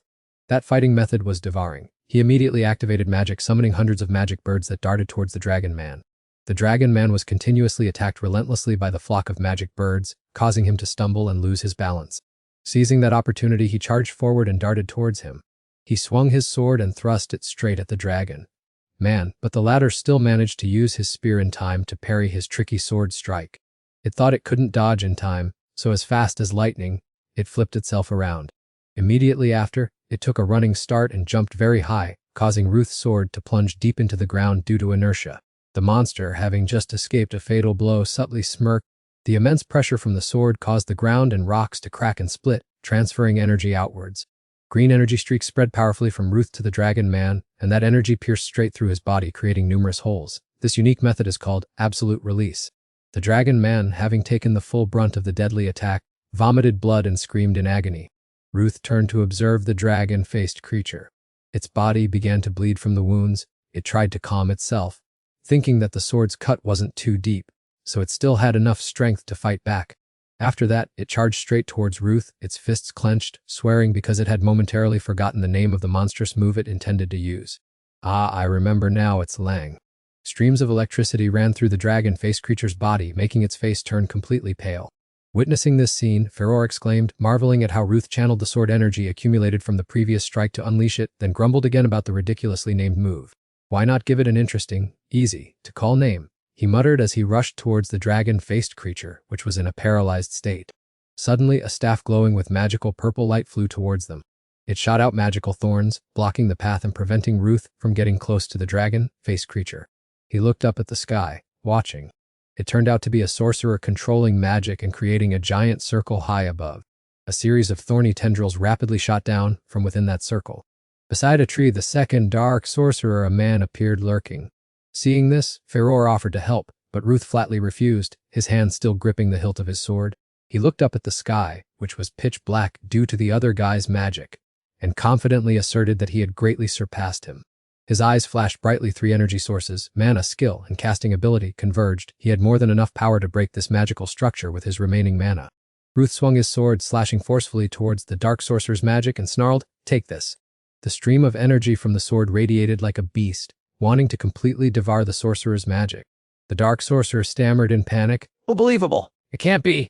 Feeling his magic being drained, he stared in astonishment at the stream of energy from the sword. He wondered to himself what kind of weapon that sword was, then hastily began to chant a spell. Ruth stood on the ground, looking up and asking, "What are you doing?" At this moment, he still clutched the sword in his hand, ready to launch himself towards the opponent. Get down here, you bastard. He flung the sword towards the sorcerer. It pierced through his body, causing him to scream in pain. Hit by Ruth's attack, the sorcerer fell freely. He cursed while trying to create a new magic circle, filled with resentment because that attack forced him to use healing and flight spells. Although exhausted of mana from taking a strong hit, thanks to using healing and flight magic, the dark sorcerer still landed softly. But his body was overloaded, sweat poured off him, accompanied by a wave of nausea. The consequence of mana backflow made him grimace in pain, then vomit violently. Ruth stood tall before him, sarcastically remarking, "So what if you're a 6-ring sorcerer? Your body is even weaker than a 6-year-old child." He weakly looked up at Ruth, secretly terrified. He dealt with a 6-ring magic move in the blink of an eye. It's truly terrifying. Even if he were a hero, how could he do that much? Luckily, I still have a little mana left to teleport and escape. Seeing that the situation was not good, he quickly kicked the opponent's hand and resolutely asked him where he intended to go. At that moment, Ruth raised his sword, declared he would deal with it swiftly, making the wizard only able to utter a terrified scream. In the distance, the dragonkin began to stir and wake up, while Ren stood hidden behind a bush, observing. Suddenly, the girl's eyes widened, and she let out a piercing scream of, "No!" The girl Ren shrieked, "LRT!" At this moment, the dragonkin gathered its last bit of strength to block the attack for the wizard. Feeling shielded, the wizard looked up with a smug smile, realizing that his opportunity had arrived. He shouted, "Accept your defeat," then used all his strength to shove the dragon towards Ruth's blade. Due to inertia, the dragonkin lunged straight forward. Taking advantage of that moment, he cast a spell to teleport, seeking to escape, while the dragonkin bore the full force of Ruth's slash. Ruth clenched his teeth, his heart filled with rage. Loy has been destroyed, he won't be able to last much longer. Ruth murmured to himself. The monster now lay there, its body riddled with wounds, a large gash clearly visible on it. Seeing this, Ren ran over crying, loudly calling out, "Heltau!" Ruth quickly grabbed the girl's shirt, stopping her, and said with a worried voice, "Get back, it's still very dangerous. If he were still alive, he would become extremely powerful. Not everyone has the honor of being a tribe's guardian." The dragonkin gradually dissolved into sparkling spirit particles that flew up into the sky. Ren watched the scene and thought to herself, "I really didn't expect to be deceived by a dark wizard." Ren could only stand and watch, the rising sorrow making her unable to hold back her tears. The girl recalled the happy moments spent with her mother and her close guardian. The girl turned to Ruth and asked with concern, "Where did those people run off to?" Ruth replied, "They haven't gone far. They're quite badly injured." Ren clenched her fists and asked decisively, "Are you going to pursue them, sir?" Ruth replied decisively, "Do you want to come with me?" Ruth said, holding an azure sword that was creating a teleportation circle. The girl looked at Ruth with resolute, determined eyes and replied, "Even though Mother will be very disappointed in me, I still want revenge. Go outside and protect the mansion, you miserable scoundrels! Don't let a single ant get into the underground cellar." A voice called out from the dark, gloomy basement. "Is Heman here? Why hasn't he arrived?" Just as Heman was mentioned, he suddenly fell from somewhere, appearing with a cry of pain. Dingelian was startled and looked at Hyman with confusion. Dingelian frantically asked Hyman, "What's wrong with you?" Hyman growled and shouted, "Shut up," then thought to himself, "I have to run away. Damn it, what the hell is that damn kid?" Then he ran for his life, leaving Dingelian screaming behind him, "Are you going to run away? Are you going to abandon me and my treasures? Do you know how much I've sacrificed for you? Catalysts, resources, and everything needed to support the research for creating the chimera?" The erudite sorcerer didn't even bother to care. He replied, "I'm about to die. What else is there for you to worry about studying?" As he packed his belongings, he pointed a finger and cursed at Jillian. "You are the one who brought me to this state? You stupid pig! Your brain is full of fat, so you don't understand. Do you? Quickly give me the key to the stable. I've run out of magic, so we'll have to ride horses." Before he could even move his feet, the sorcerer took a sword blow full in the back. "Hey, where are you going?" A surprised voice rang out. Ruth and Ren appeared gallantly, both staring at them with sharp eyes. Faraloa asked in a daze, "What kind of sword is that?" It's already swept away all the treasure. In Ruth's hand at that moment was Phalia, a gem-encrusted sword fragment, a sword that could cut through space, something Leon had used in his previous life. "It consumes too much magic power, so I didn't want to use it."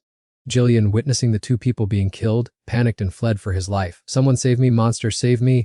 He was probably too fat to run far, as he fell sprawling at the feet of the tied-up slaves. "Save me! Save me!" You useless lot. Just then, a rope wrapped tightly around his body. He fell rolling on the floor, crying out miserably. Ruth spoke up, "Wet, I have something I want to ask you." Ruth stared at his face. I'll quickly send you back to the earth, because there's someone else waiting. The girl approached the sorcerer and kicked him hard. The dark magic you used to create the chimera is truly powerful. There's no way you could have tamed it yourselves. Where did you find it? Belle immediately answered fearfully. It was the black market in Ibris. I traded with those wearing dragon head masks and white robes. Ruth pondered the dragon masks and white robes. Could it be the Dragon Sanctuary? A strange organization with the ambition to turn dragons into world rulers. If they destroyed Nastia and captured the tribe's protectors, everything would make sense. Belle cried out miserably. I've told you everything I know. My treasures. No, those slaves. I'll let you do whatever you want with them. Some of them are already rotten, But there are still some very new ones. Ren approached the slaves. They heard his words and were extremely angry. I can give you all the money you want, so please? Ruth remained silent, lost in thought. Then he burst out laughing. What is it? But I don't know if the treasures behind you feel the same way. Belle's face showed extreme fear. Try to convince them. Then Belle was torn into 100 pieces by the crowd, yet he still cried out for help. Save me, save me. Ren stepped forward, her heel treading on a pool of foul, smelling blood. He weakly called out to her. Please, save me, Ren. My love, Sia Ren wouldn't want you to end up like this, he said. Ren, holding a small knife, stood before him. You know your mother protected you with all her love, he said, touching her thoughts. My mother surely wouldn't want to see me like this, the girl said, then threw the knife to the ground. The fat man thought he had escaped death and smiled. So I'll do this, she said, then approached and sat down opposite the fat man. The girl coldly continued, I'll poke small holes in your body and slowly blow air into them. A stream of air slowly crept through the veins, infiltrating the eyes and internal organs before heading straight to the brain as the girl finished drawing the magic circle with her hands. It felt as if his body were about to explode into 100 pieces. I curse your soul to never find peace. This curse will cling to you, so that for centuries to come, the fat man's body will constantly emit sharp, explosive sounds. She laughed heartily and replied that life was never fair to begin with, especially when you are someone who specializes in oppressing your own kind. Witnessing that scene, both Ruth and Farah did not know how to break the silence. Farah smiled brightly and said that he had taught the little girl quite a few impressive things. Abel walked with a scowl, muttering in annoyance because everything kept getting complicated. He angrily condemned someone who exploited slaves using illegal tactics. Another one was a dark wizard who specialized in performing shady chimera experiments. Standing next to Abel was a young man with a look of bewilderment still on his face. Abel clutched his face and sighed helplessly, thinking that the people behind this deserved to be executed. For even if rescuing the slaves was the goal, it could not make up for the many mercenary lives lost. And things could not just be left to settle like this. The young man was flustered by Abel's sharp words, looking at him with a troubled gaze, because he did not know what to do next. Abel's eyes swept over the mercenary corpses scattered on the ground, and he calmly judged that it was the foolish chimera that killed them. A type of monster that cannot distinguish friend from foe. The young man hesitated for a moment and then suggested that since Abel was a member of the Ibris Guild anyway, there was no need to be overly concerned. Abel crossed his arms decisively and replied that the royal family would surely have to punish Aton for tolerating the slave trade with the wizards, and the young man certainly wouldn't want that person to have a bad reputation, would he? Hearing this, the young man suddenly turned pale, frightened by the cruelty in Abel's words, while also astonished that someone as young as him could have such a cold mindset. As he strode along, Abel grumbled that living in this era, it was a blessing just to be a normal child. He glanced at the young man with a sarcastic look, suggesting that while he certainly had the ability, he needed to learn how to maintain a proper image if he wanted to join the guild. He smirked coldly and mocked him, calling him a skilled manipulator, a future hero full of schemes. Vut and Ren were sitting leisurely on chairs. Ren rested her head comfortably on Vut's lap, her eyes glued to the book in her hands. Suddenly, Vut leaned back with a smirk and said that he had been idle for the whole week, adding that his poor guild was useless and barely hanging on for a few months. At that very moment, the guild master of the Shadow Wishers stormed in, scolding Vut for being an ignorant brat and complaining about having to clean up the aftermath of the battlefield he had left behind. Vut just looked at him with an indifferent gaze, replying that he wasn't the one who had directly finished off the monster. Ren sighed softly, showing no interest in the conversation, while Vut continued in a calm tone that there was nothing worth boasting about in this matter. He turned and asked the guild master if he would be taking the elves to Bernica tomorrow. If so, he would head to Farama, and he didn't forget to tell the other man not to miss him too much, which made the guild master frown. suspicious of the motives hidden behind that suggestion. The guildmaster of the Shadow Wishers looked at Vut with an annoyed expression, wondering why, out of an entire vast forest available for the elves to inhabit, he specifically had to choose Bernica. Vut simply smiled, asserting that no other place revered spirits and treated elves as well as Bernica, and besides, it was an opportunity for him to repay a debt of gratitude to the Heart Queen. Through their mental connection, the system countered by asking Vut if that Heart Queen was the Great Spirit who had once signed a contract with the Spirit King. Vut nodded slightly to confirm it was indeed her, and since he had to go to Bernica anyway, he might as well take the opportunity to polish their reputation. He turned to Ren and reminded her that the mana-powered ship would take time to reach Bernica, suggesting they treat it like a sightseeing cruise. Then added that since this little one had no one to look after her, everything depended on her big brother, which infuriated the guildmaster for being called brother. He secretly thought to himself that the younger generation nowadays truly had no manners left. Ren sat beside them, listened to the conversation for a while, and could only sigh wearily. Rut was left alone because everyone had walked away. The system chided Rut for being heartless, but he nonchalantly replied that he had done nothing wrong, as everything had already been predetermined. Rut stood up, stating that he still had to go to Farama to check on the subspace, study more magic, and deal with the Church of the Dragon, so how could he possibly have time to bring along a child? The Spirit King Farawa suddenly followed him, reminding Rut that he could stay for another week. Rut paused for a moment. Then he looked out the window, wondering to himself why he had to do that. The scene shifted to a train carriage, where Ren was bowing her head, sitting opposite the leader of the Moon Shadow Guild. He frowned and asked the girl if it seemed they hadn't had a chance to say goodbye, also wondering why Rut had suddenly become so cold. Ren sighed and confirmed it, asking if he also had the same thoughts as her. Hearing Ren call him brother, the guild leader looked visibly annoyed. Ren continued, saying that she and Rut had spent over a month together learning and playing very happily. The girl expressed her desire to become strong like Rut, dreaming that one day she would be able to fight on her own without needing anyone to protect her. She wondered if, were she strong enough, Rut would allow her to follow him. Thinking of this, Ren lowered her head, silently scolding Rut for being a foolish, despicable, and ungrateful person. Just then, Rut suddenly appeared. Having overheard Ren's words, he was surprised and chided her for being too harsh, irritably asking how he could be considered ungrateful when he had provided her with everything she needed. Ren looked up at Rut, stunned, and asked how he had appeared there. Rut hesitated for a moment, then maintained his cold expression and replied that he had gotten lost. Ren looked skeptical, asking how he could have gotten lost and ended up all the way here. Rut irritably explained that he had originally intended to say a cool goodbye, but couldn't because he had an appointment, and now he was being scolded by her as well. The leader of the Moon Shadow Guild silently observed. Rut turned to look at Ren, smiling arrogantly as he reminded her that no matter how many years passed, he would demand every single cent back from her. He emphasized that she had to become a great mage, and could do whatever she wanted to repay her debt, but she should never think of running away, or he would hunt her down to the ends of the earth. Outside, a group of people were eavesdropping on the conversation. Ren looked at Rut with a dazed expression, unable to utter a word. With a prideful look, Rut extended his hand toward Ren and ordered her to come along if she understood. Ren walked closer, thinking to herself that he was truly an idiot, and then she ran away. Suddenly, she rushed forward and hugged Rut tightly, scolding him for being an idiot. Rut fell to the ground, clutching his face in pain. The leader of the Moon Shadow Guild stood nearby, shaking his head and saying he didn't know what had happened. But if she didn't say goodbye to Rut right now, she would still be taken to Bernica. Hearing this, Ren snapped at Rut, saying that if he had told her sooner, she wouldn't have had to go through the trouble of coming all the way here. Rut simply shrugged and replied that she was the one who had disappeared without a word or leaving a trace. The scene opened up in the magnificent city of Farama, where Rut and Ren had just arrived, amidst a world overflowing with magic. Ren could not help but be in awe as she saw the sparkling magical towers all around, as if this place were a dreamland of wonders. The most precious magical artifacts were present everywhere, crafted with sophisticated and exquisite magic.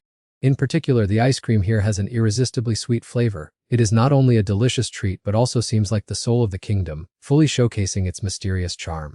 Ren could not suppress her excitement. She frolicked around and thought to herself that the Magic Kingdom was truly a high-class world, completely different from her peaceful village deep in the forest. Ruth stood nearby, silently watching Ren's radiance, and suddenly wondered why an elf girl was so infatuated with this place. Hearing the open-ended question, Ren excitedly replied that she had long loved magic and hoped to one day become a talented mage to help him. In response to her innocent confession, Ruth laughed and reminded her that the mages he knew were not very easy, hoping Ren wouldn't soon be infected by that unpleasant temperament. Little Ren blinked her eyes in surprise, immediately asking Ruth about the identity of the grumpy mage he had just mentioned. While they were engrossed in conversation, Countess Harpulia suddenly appeared. She observed the young pair with curious eyes and asked if they were saying anything bad about her. Ruth and Ren startled and turned around. At that moment, another voice drifted in from afar. The familiar voice caught their attention as an elegant female figure gradually appeared, and it was none other than Lady Hennet. Ruth seemed quite displeased because he believed she had arrived later than expected. But Hennet only smiled calmly, asserting that she wasn't late but rather Ruth had arrived too early, while also mentioning that they hadn't been in contact since his leave, making his news this morning a surprise.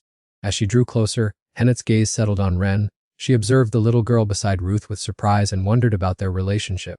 Ren happily turned to greet Hennet politely, not forgetting to introduce herself as Ren Nastia.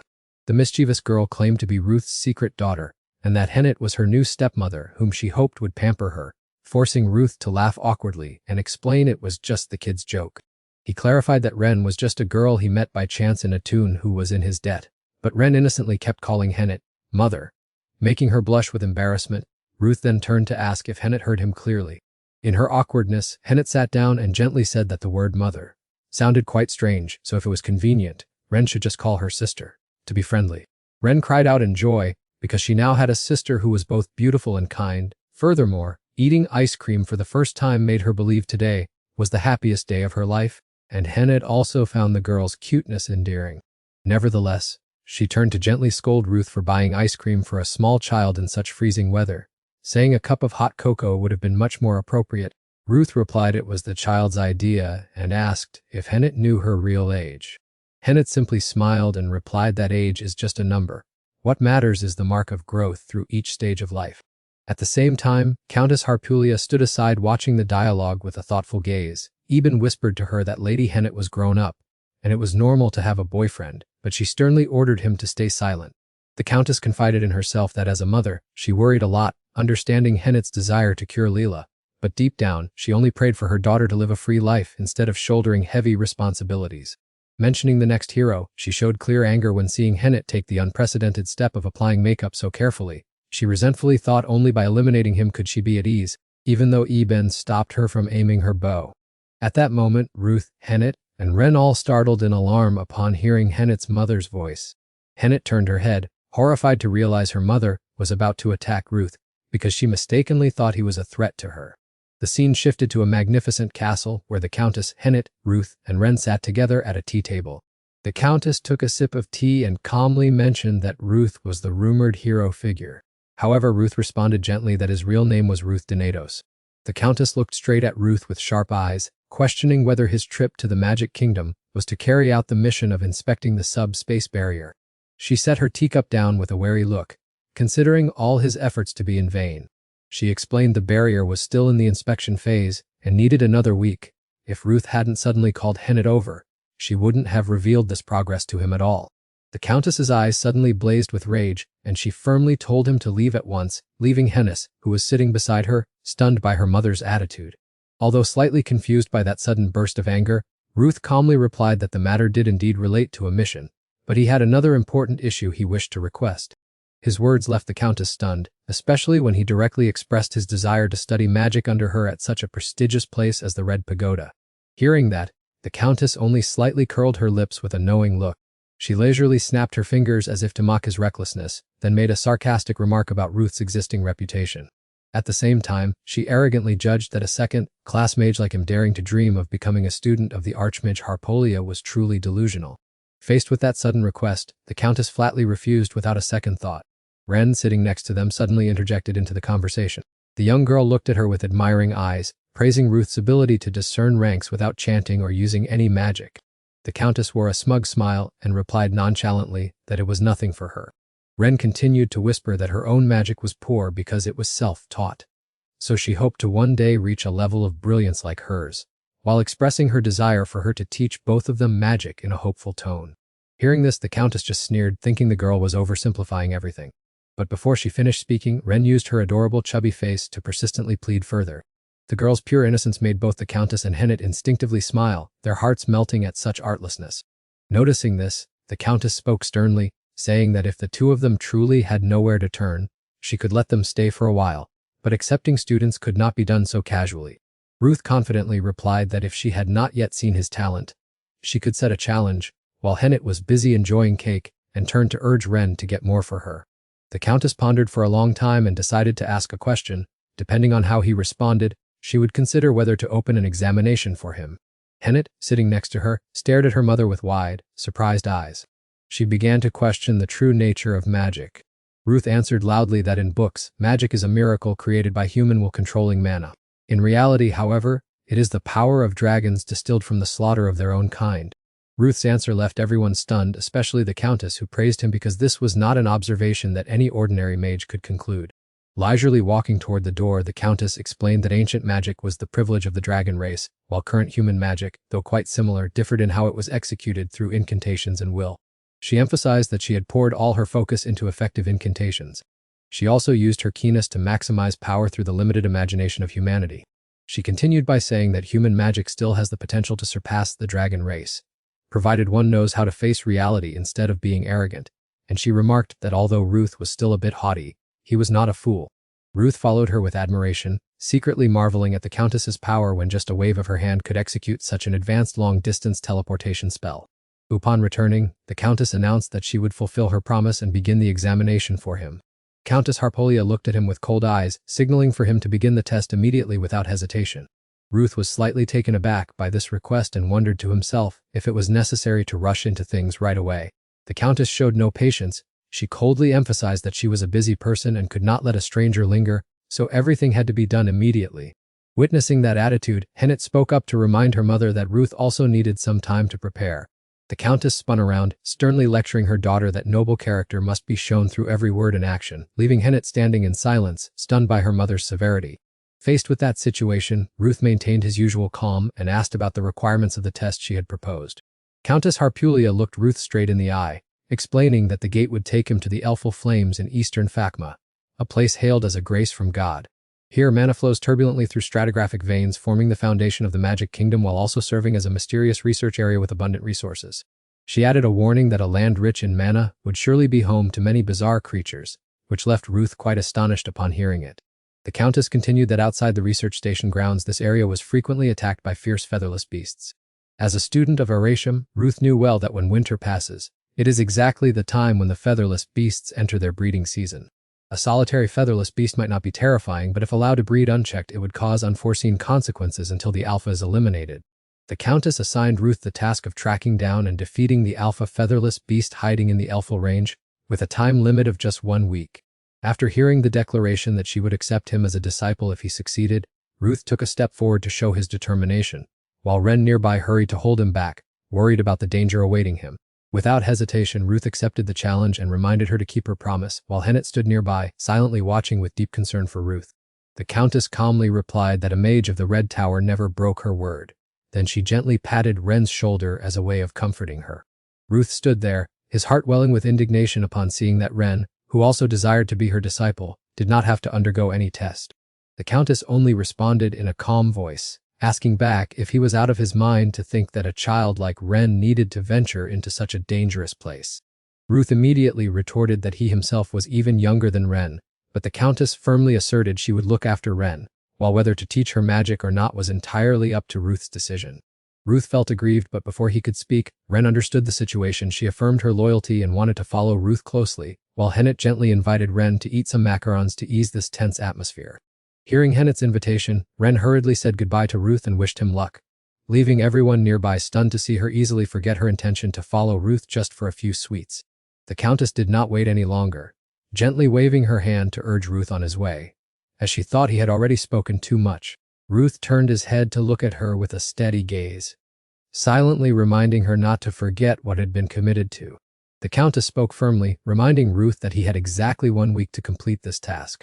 In that split second, Ruth lost his balance and fell into the land where a battle was raging, immediately thrust into the midst of the chaotic encirclement. Confused, Ruth wondered if the Countess really intended to let him fight bare-handed without a single piece of equipment or any supplies in this grim setting. Right at that moment, a macaron suddenly dropped right down beside him. That action made Ruth think to himself whether they were intentionally playing a joke on him. Ruth forced himself up, as the sense of injustice in his heart began to surge strongly. But then he clicked his tongue, thinking that at least the Countess had provided him with information regarding the location. Spirit King Pharaoh grumbled because it was too hot and urged Ruth to finish the task quickly, making him think that while His Majesty was cheerful when it was cold, he was often anxious when it was hot. The Spirit King remarked that this place was the total opposite of its name, God's Grace. Due to its desolation, Ruth agreed and speculated that the mana source here seemed to come from a distinct origin. He calculated the details regarding the Amida fire dragon, but exclaimed that the vein had been sealed at the bottom of the volcanic crater, where rivers of hot lava once flowed. An earth-shattering roar echoed throughout the space, making him realize that the dragon vein was awakening and releasing its millennial power. The Spirit King asked if he had traveled all this way for that space. He admitted it was his initial intention, but he never expected to get entangled in this trouble. The Spirit King replied that it had taken him 3 years of walking to reach his destination, so he shouldn't complain. Hearing this, Rut was left speechless, unable to say a word. It will be another 3 years before the fire dragon reappears, but since this is their lair, remember that danger lurks everywhere, and you must be prepared to face anything. Hearing this, Rut sighed in frustration. He had hoped to finish everything immediately instead of having to wait another 3 long years. He looked at the dragons soaring overhead and thought they were just tiny lizards, not as terrifying as the legends claimed. Rut nimbly dodged the dragon's swipe and sarcastically remarked that the monster was too slow and not worthy of being his opponent. As he struck it, he secretly praised the dragon's scales for being truly hard and its endurance for being quite impressive. Rut was convinced that this thing had fully merged, so he decided to put all his strength into delivering a fatal blow. But then he held his arm and winced, wondering how Balak could wield it so easily, feeling frustrated that his hand wouldn't obey him. The Spirit King probed whether he had used Steros' techniques. When he saw him take down the group without a sword, Rut replied that his sword skills and martial arts were still incomplete. He further explained that this technique would cause a strong atmospheric disturbance, and the dragons would surely flock here soon. He observed and realized they moved based on vibrations rather than sound, then smirked when he saw the pack leader charging in, full of excitement for the battle. It dove down with great power, its wings beating strongly against the air, creating roaring whirlwinds that swept through the surroundings. Seeing that, Rut exclaimed that it lived up to its name as a leader, being able to control magic so skillfully. Suddenly, he recalled the words of a girl who once said that if you don't know how to fly, why fight a dragon, and if you can't use magic, you should choose your terrain carefully. Rut jolted awake, realizing he knew how to fly now, but he didn't need to blindly follow someone else's path. With those words, he tightened his grip on his weapon. The blade shone brilliantly, radiating an aura, and he gripped the hilt firmly with a look of determination. He lunged straight at the monsters, his eyes burning with fighting spirit, and declared that their time was up. Rut charged into the fray, his punches and kicks coming in rapid, powerful succession like a raging storm. The flashing blade in his hand sliced through the air, creating sharp, clashing sounds whenever it made contact with the enemy's tough scales. Shifting the scene to the Harpulia family estate, Henny thought that if her mother had offended the young girl, she would apologize on her behalf, though she felt it wasn't necessary since the woman had just taken her for a tour around the kingdom and treated her to a lavish meal. 2 hours ago, her mother had advised her to maintain a noble demeanor, dress modestly and neatly, and keep her room tidy. Now she was told to explore the kingdom to broaden her horizons. Remembering those words, Henny smiled to herself, thinking it wasn't really her mother's doing, but rather that she couldn't resist the girl's cuteness. Henny asked quietly if it was Ren who had wanted to stand by Rut's side, leaving Ren silent and unsure of how to respond. Ren admitted it was true, but felt she was only a burden, her voice tinged with self-doubt as she thought she could never keep up with him. She curiously watched Henny, wondering if Rut had always been that strong, her eyes sparkling with admiration and a desire to understand his power. Henny recalled the memories and realized he had always been different. Even at the entrance ceremony, he had picked a fight with the student council president, caught the attention of 4 seniors, and even broken a female student's wrist. After hearing this, Ren was stunned and asked who broke the girl's wrist, while Henny sighed and said it was a long story, but there was indeed someone named Leon in her class. Ren's fury flared up violently, spreading through space like a surging undercurrent that unsettled the surrounding atmosphere. The girl felt so indignant that resentment filled her heart, wondering to herself how there could be someone in this world so heartless and cruel. She only wanted to find that person once to teach them an unforgettable lesson, making Hennis secretly wonder how the story had turned into bad, mouthing others behind their backs. Hennis hesitated for a moment, her face looking thoughtful as if she were carrying something important in her heart, but didn't know how to speak up. Hennis looked at the girl and gently advised her not to worry too much.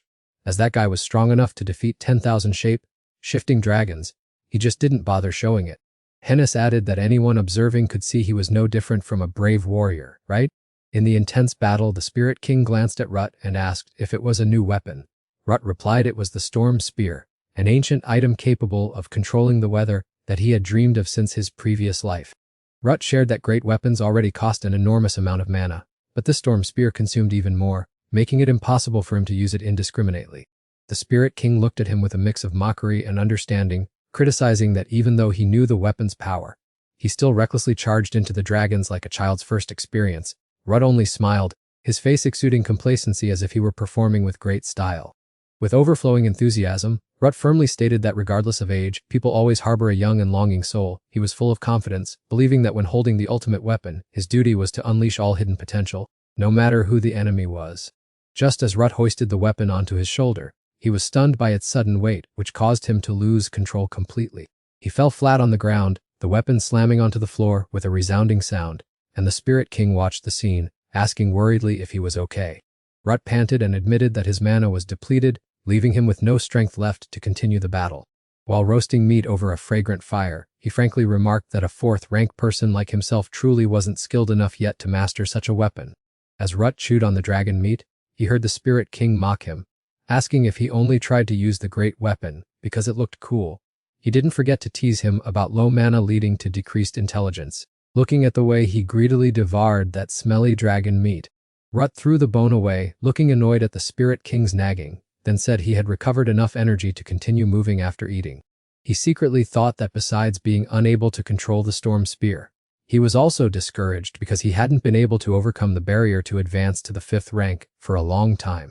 Although his skills had been finely honed, it was still not enough for a breakthrough. He knew he needed to find a way to increase his strength despite it not being easy. The Spirit King asked if Rut was planning to enter the Celestial Spirit Realm. He nodded in confirmation because he needed more time for his mana to recover fully anyway. He felt that training outside was enough. Now it was time to step inside to seek more worthy values for his journey. He well understood that the inside held countless challenges, but he was ready to face them all. Time passed so quickly that he wondered if almost a year had gone by. This change made him both surprised and curious about the future. He thought to himself that now he no longer struggled to maintain consciousness as before. His confidence and focus had increased significantly, even allowing him to manifest his clothing and weapon without any obstacles. Wondering if the spirit realm inside truly reflected the reality outside, he deemed that no longer important. The urgent task now was to move forward. He took his first steps into the lush green space, where miracles awaited. He spoke up saying it was truly quiet here, then called out to the Spirit King Furor, asking if since he had made a pact in Vanna's previous life, he was here too. He felt the bond between them. Rut called Furor's name loudly, the sound echoing through the quiet space, but there was no response at all.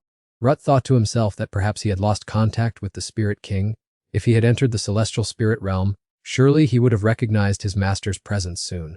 Suddenly, a large door appeared before him, making him startle. Its surface was elaborately carved with mysterious patterns. The faint blue light from the surrounding space seemed to blend into those patterns, creating a beauty full of mystery and charm. Vu couldn't help but wonder where this strange door would lead him. As soon as he pushed the door open and stepped through, Vu was stunned to find himself falling straight down into a deep, dark pit. He lost his footing and plunged into the void, a sense of terror immediately seizing his mind. Upon hitting the ground, an agonizing pain spread through his entire body, causing him to let out an involuntary groan. Vu was irritable, unable to understand why a door would be placed right at the mouth of an abyss. Just as he finished grumbling, he was stunned to realize his sword had vanished into thin air, and a sense of unease began to surround him, making him fear the impending dangers. While annoyed by the odd placement of the door, Vu suddenly spotted a library below, with neat rows of bookshelves as if they had stood there forever. Stepping into the deserted library enveloped by the silence, Vu approached a bookshelf and pulled out an old volume. Instantly, lines of text appeared before his eyes. They were the memories of Ruth Donatos at the age of 6. Ruth was astounded to see his own name written neatly on the pages. Ruth wondered in shock whether this was magic, as fragments of the past rushed back into his mind. Each scene appeared vividly like a slow-motion film, keeping his eyes transfixed. Ruth found himself lost amidst childhood memories where the purest and most innocent emotions were surging strongly. He surmised these were memories from a past life, as each moment returned with strange clarity. Venturing deeper, Ruth realized the vast space was like a kingdom of memories, with gentle light radiating from suspended lamps. Among countless items, a differently colored shelf caught his eye, labeled clearly Memories of Leon Kier at 24. Vu approached in surprise and opened it. The pages turned softly, revealing vivid images of Leon's life, making him feel as though he were lost in another timeline, where every memory evoked haunting emotions. Leon, a young girl, screamed in frustration that she could hear nothing at all, revealing an extreme loneliness from the depths of her soul. She felt as if the entire world had abandoned her. Especially since Vu simply stood there indifferent to her feelings, this memory fully exposed the pain Leon had to endure. It was like a poignant reminder of the understanding she had always yearned for. Vu was amazed as fragments of Leon's life unfolded. He couldn't help but exclaim in confusion, unable to believe his eyes as he witnessed the heart-wrenching pain in each of those moments. He clenched his fists, his eyes full of uncertainty and determination, wondering what it meant for Leon's memories to appear right here. He questioned why the recollections of his former comrades were present in this place, which confused him about their connection to the space where he stood, wondering what secrets awaited him ahead. A mysterious library situated within the subconscious, a place that held all memories and emotions.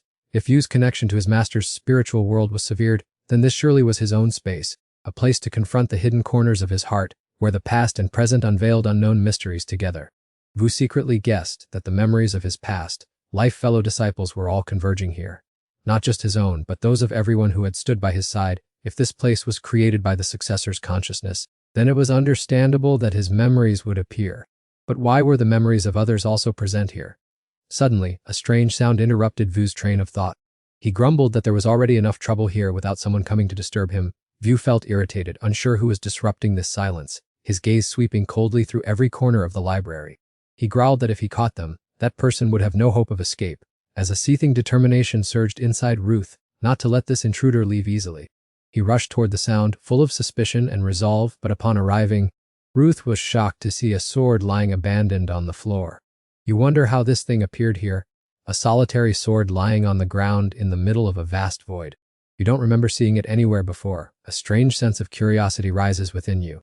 Ruth wonders why this place is so desolate. This is the moment that marks 13-year-old Ruth Donatos' childhood. The air around the bed feels thick, and he clearly senses a void, as if precious memories have been snatched away by someone.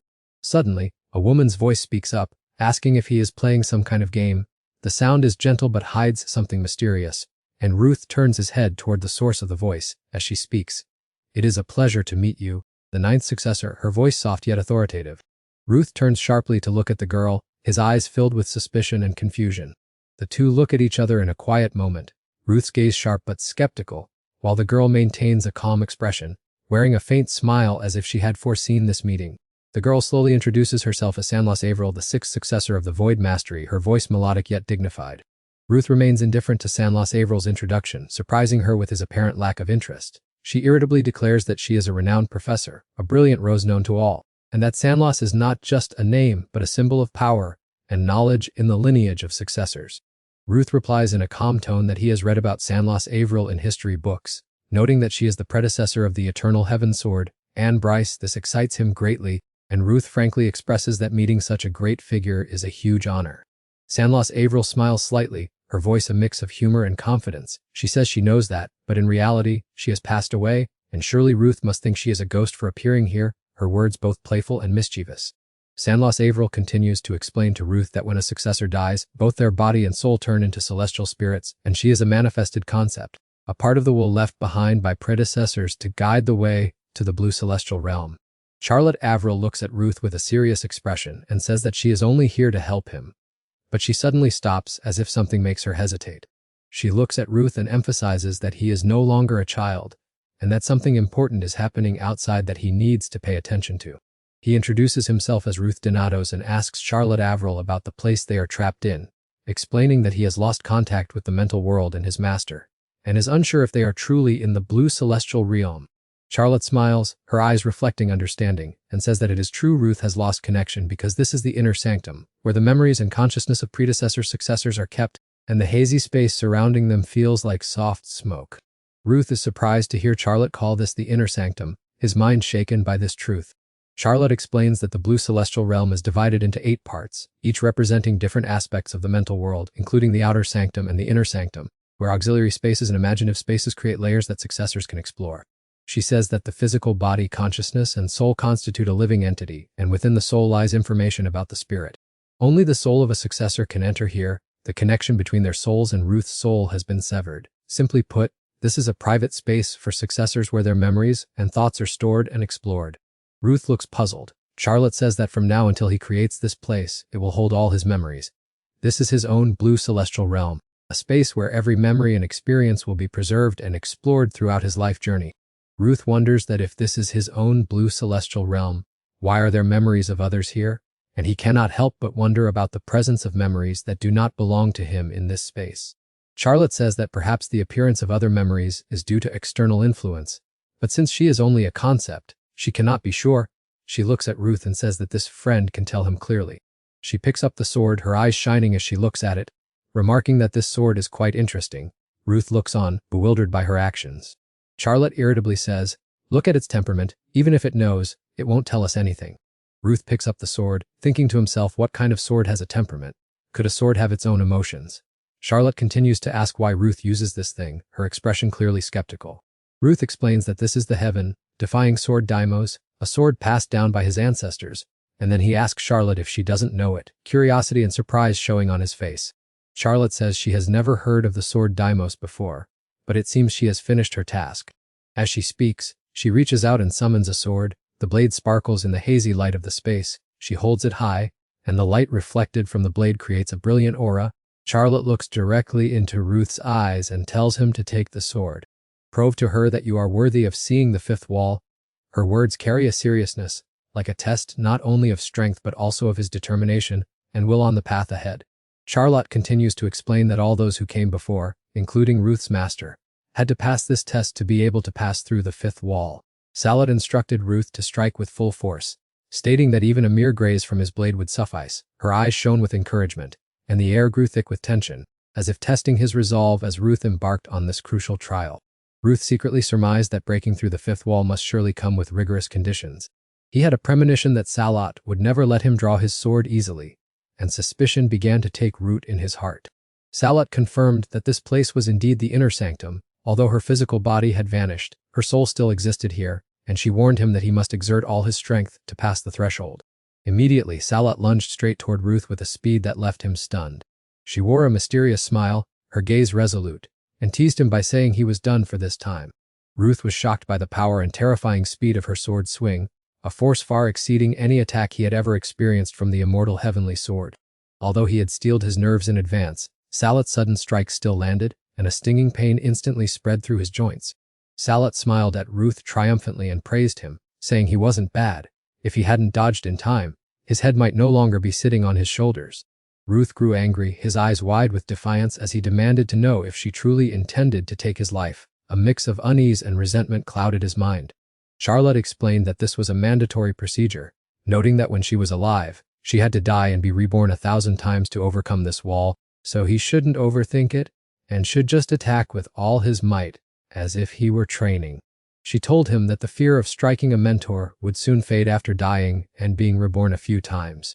Ruth gripped his sword hilt tightly, thinking to himself that since he lacked Farala to cast magic, he would have to channel all the mana in his body into the heaven-defying sword as she had instructed.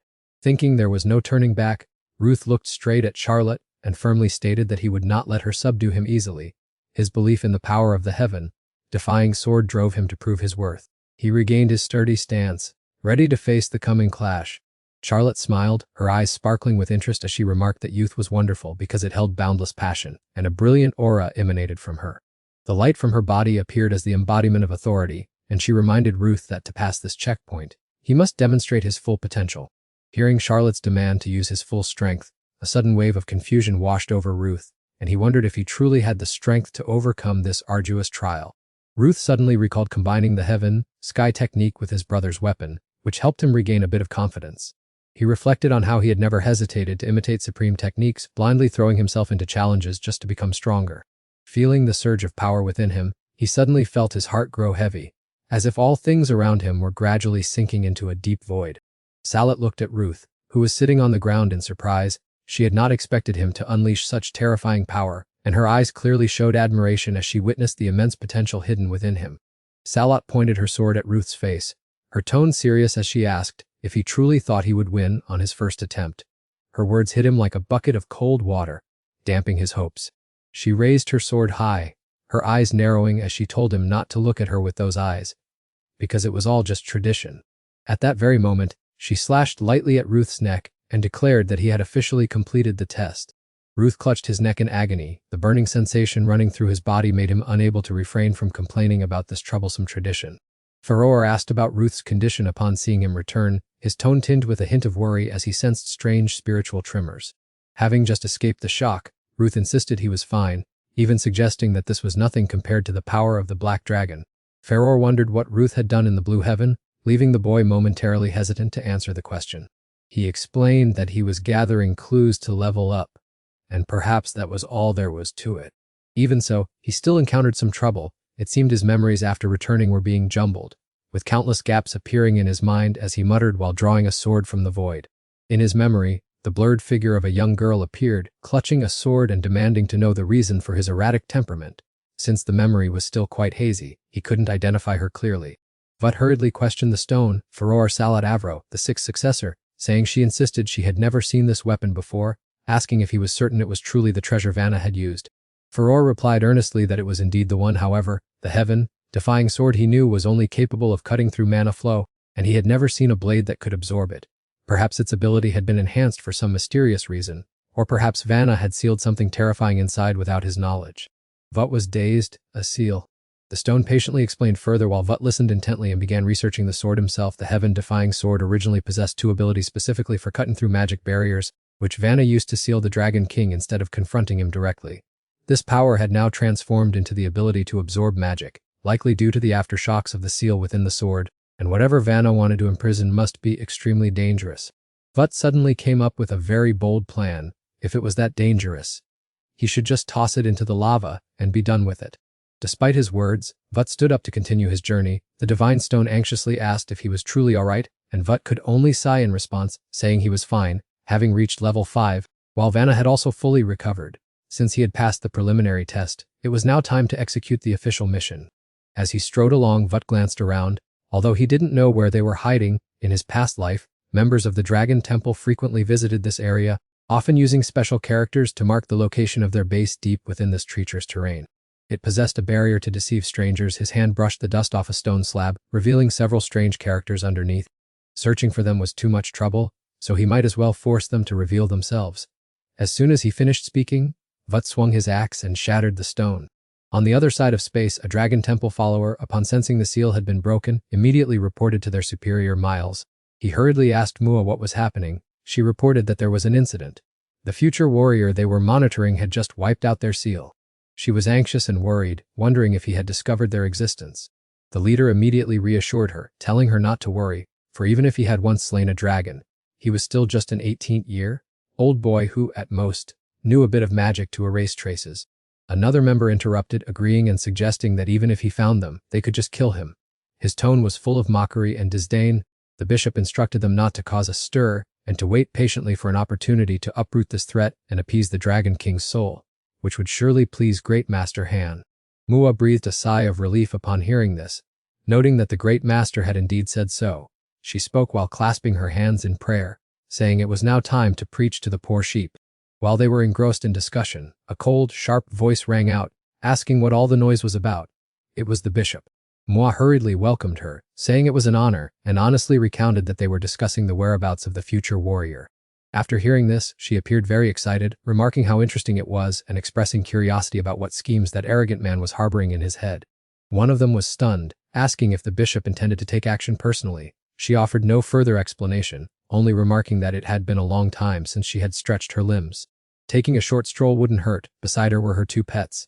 Two giant snakes hundreds of meters long, radiating a pressure that struck fear into people's hearts. Returning to Vut, after destroying the Dragon Temple's seal, he had waited for a long time but saw no sign of anyone, wondering why they hadn't appeared yet as they should have. The stone asked Vut how he planned to handle them if they actually arrived. Vut firmly stated that he would eliminate them all, leaving only one alive to interrogate for the location of the others. However, he suddenly fell silent, thinking for a moment that this method might not actually be the best idea. The stone praised Vut, saying he was surprised that Vut had begun to develop sharp critical thinking. Hearing this, Vut felt a bit embarrassed and told the stone to shut up. After waiting in vain, Vut pondered his strategy. In his past life, he had confronted Dragon Clan followers countless times, and torturing them was useless as they were hidden across the continent. The stone then asked what he thought was the most important factor in a battle. Vut replied quickly, a heart of stone, but the stone scolded him not to talk nonsense, saying that weapons, mental strength, and skills were all important, but understanding the enemy was many times more vital. Vut was a regressor who held almost all the secrets of the Dragon Temple. If he knew how to utilize those clues, he could achieve absolute victory without shedding a single drop of blood. Vut fell silent and listened intently. At the Dragon Temple, those people spread like a plague with the sole goal of reviving the 7 dragons, which only appear after the continent has been raised, because they live in their own realm. It was also because of these people that the formless dragon was created in the past. The hierarchy consists of 3 leaders at the top and 7 bishops under them, who possess skills on par with high-level dragon slayers, while the lower ranks consist only of priests and common believers. Because they always wear masks to conceal their identities, their movements are extremely suspicious. Believers don't even know the names of their peers due to the strict hierarchical structure. Pharaoh has heard all the stories from you, so now it is his turn to help you. The bishop managing the branch is your target, so you need his power. Upon hearing this, Pharaoh grumbled that even though you have reached level 5, your mana is still too low to utilize his power for this. Pharaoh transformed into the great sword Levantia with the ability to provide ultimate ice-type enhancement, advising you that using that bishop as a conduit would be sufficient. The plan would only work if someone from the rank of bishop or higher appeared. As they were arguing, a sharp voice cut them off, and Ruth immediately knew there was an uninvited guest. It was a female bishop. She made things difficult and sarcastically asked if he intended to ruin the front yard of someone else's house. Ruth immediately realized this was a big catch. Ruth retorted that he wanted to ring the doorbell but couldn't find it, so he had to be abrupt. He was honored to meet the 7th bishop of the Dragon Temple, Archmage Griselda Valentin. Being caught by a kid who knew her identity left Griselda shocked and flustered. Only the high-ranking members knew her background. Why would a child like him know so much?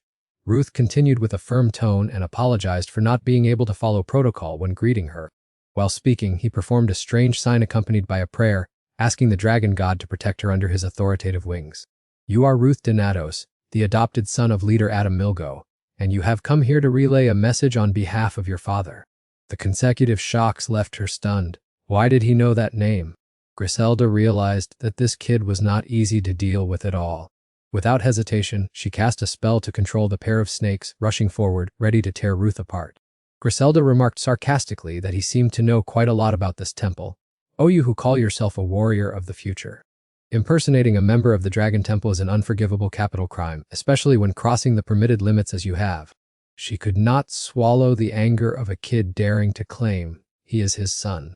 Ruth replied sarcastically if she doubted his father, she could go ahead. But did she think the people of this temple were stupid enough to reveal the leader's identity to a child? The snakes still tightened their grip around Ruth's neck. Griselda did not intend to let go, believing he was babbling to deceive her, and she swore to make him pay once she exposed his true face. Griselda continued to question his reasons for causing trouble, but with what he had just uttered, she asserted that she could absolutely not let him off. Ruth stood still without resisting until his veins popped from anger, warning her not to do something she would regret later. He knew full well how much Griselda respected his father, and the fact that she threatened to kill his son would certainly cause him immense disappointment. Griselda lost control and shouted at him to shut his mouth. Before she cut out his tongue, she was certain Ruth was just acting to save his life, and she would not fall for it. 10 years ago, during the Formless Dragon incident, Ruth had landed a strike that made Griselda taste defeat. The fact that his father was directly involved in the case was a top secret known only to a few bishops. His father had taken him into hiding, and now the snakes on Ruth's body were gradually freezing. Griselda froze, stunned as she wondered how he could know those things. Could it be true? Ruth affirmed that this is a place for the enlightened who worship the virtuous dragon god, and for the judge of a chaotic world that has gone astray. As he spoke, he released his power to shatter the snakes. The burst of power left Griselda unable to react in time. Ruth recounted the words of the 7 dragons regarding the one who controls this chaotic world, who is also the executioner of the godless. He emphasized that this was his final word. You are the adopted son of leader Adam Milgo. You are Ruth Milgo. As the esteemed representative of the heroic faction, how do you see things? Going back 10 years to a bloody moment, the Fevtum Protection Guild was completely wiped out with no survivors. The southern region lay in ruins under terrible devastation. It turns out this was the terrifying power of the legendary 1000-form dragon. Griselda Valentin was once a renowned 8th-tier archmage. She dedicated her youth to mastering all kinds of magic, only to bitterly realize at the brink of death that human magic was too insignificant against the power of dragons. A man approached the gasping Griselda. He was the embodiment of the divine dragon's will, believing that humans should never have opposed the supreme divine will from the very beginning. Griselda, it was precisely this arrogant notion that humans surpass dragons that led you to this painful end, he whispered. He murmured that she should let truth and dogma shield her from the chaotic world, for that salvation was the only path to glory. Listening to those words, Griselda's eyes welled up with tears. She saw it as a grace from the Lord who granted her a new life. As he knows precisely what happened that day, he is truly Adam Milgo's adopted son. Griselda hastily knelt on the ground, sincerely confessing her past mistakes. She was completely unaware of Ruth's information. She never imagined the noble cardinal would have an adopted son in Eratium. Ruth now had the upper hand. He sarcastically asked Griselda if his father's actions required reporting to a mere subordinate like her, suggesting her faith had issues.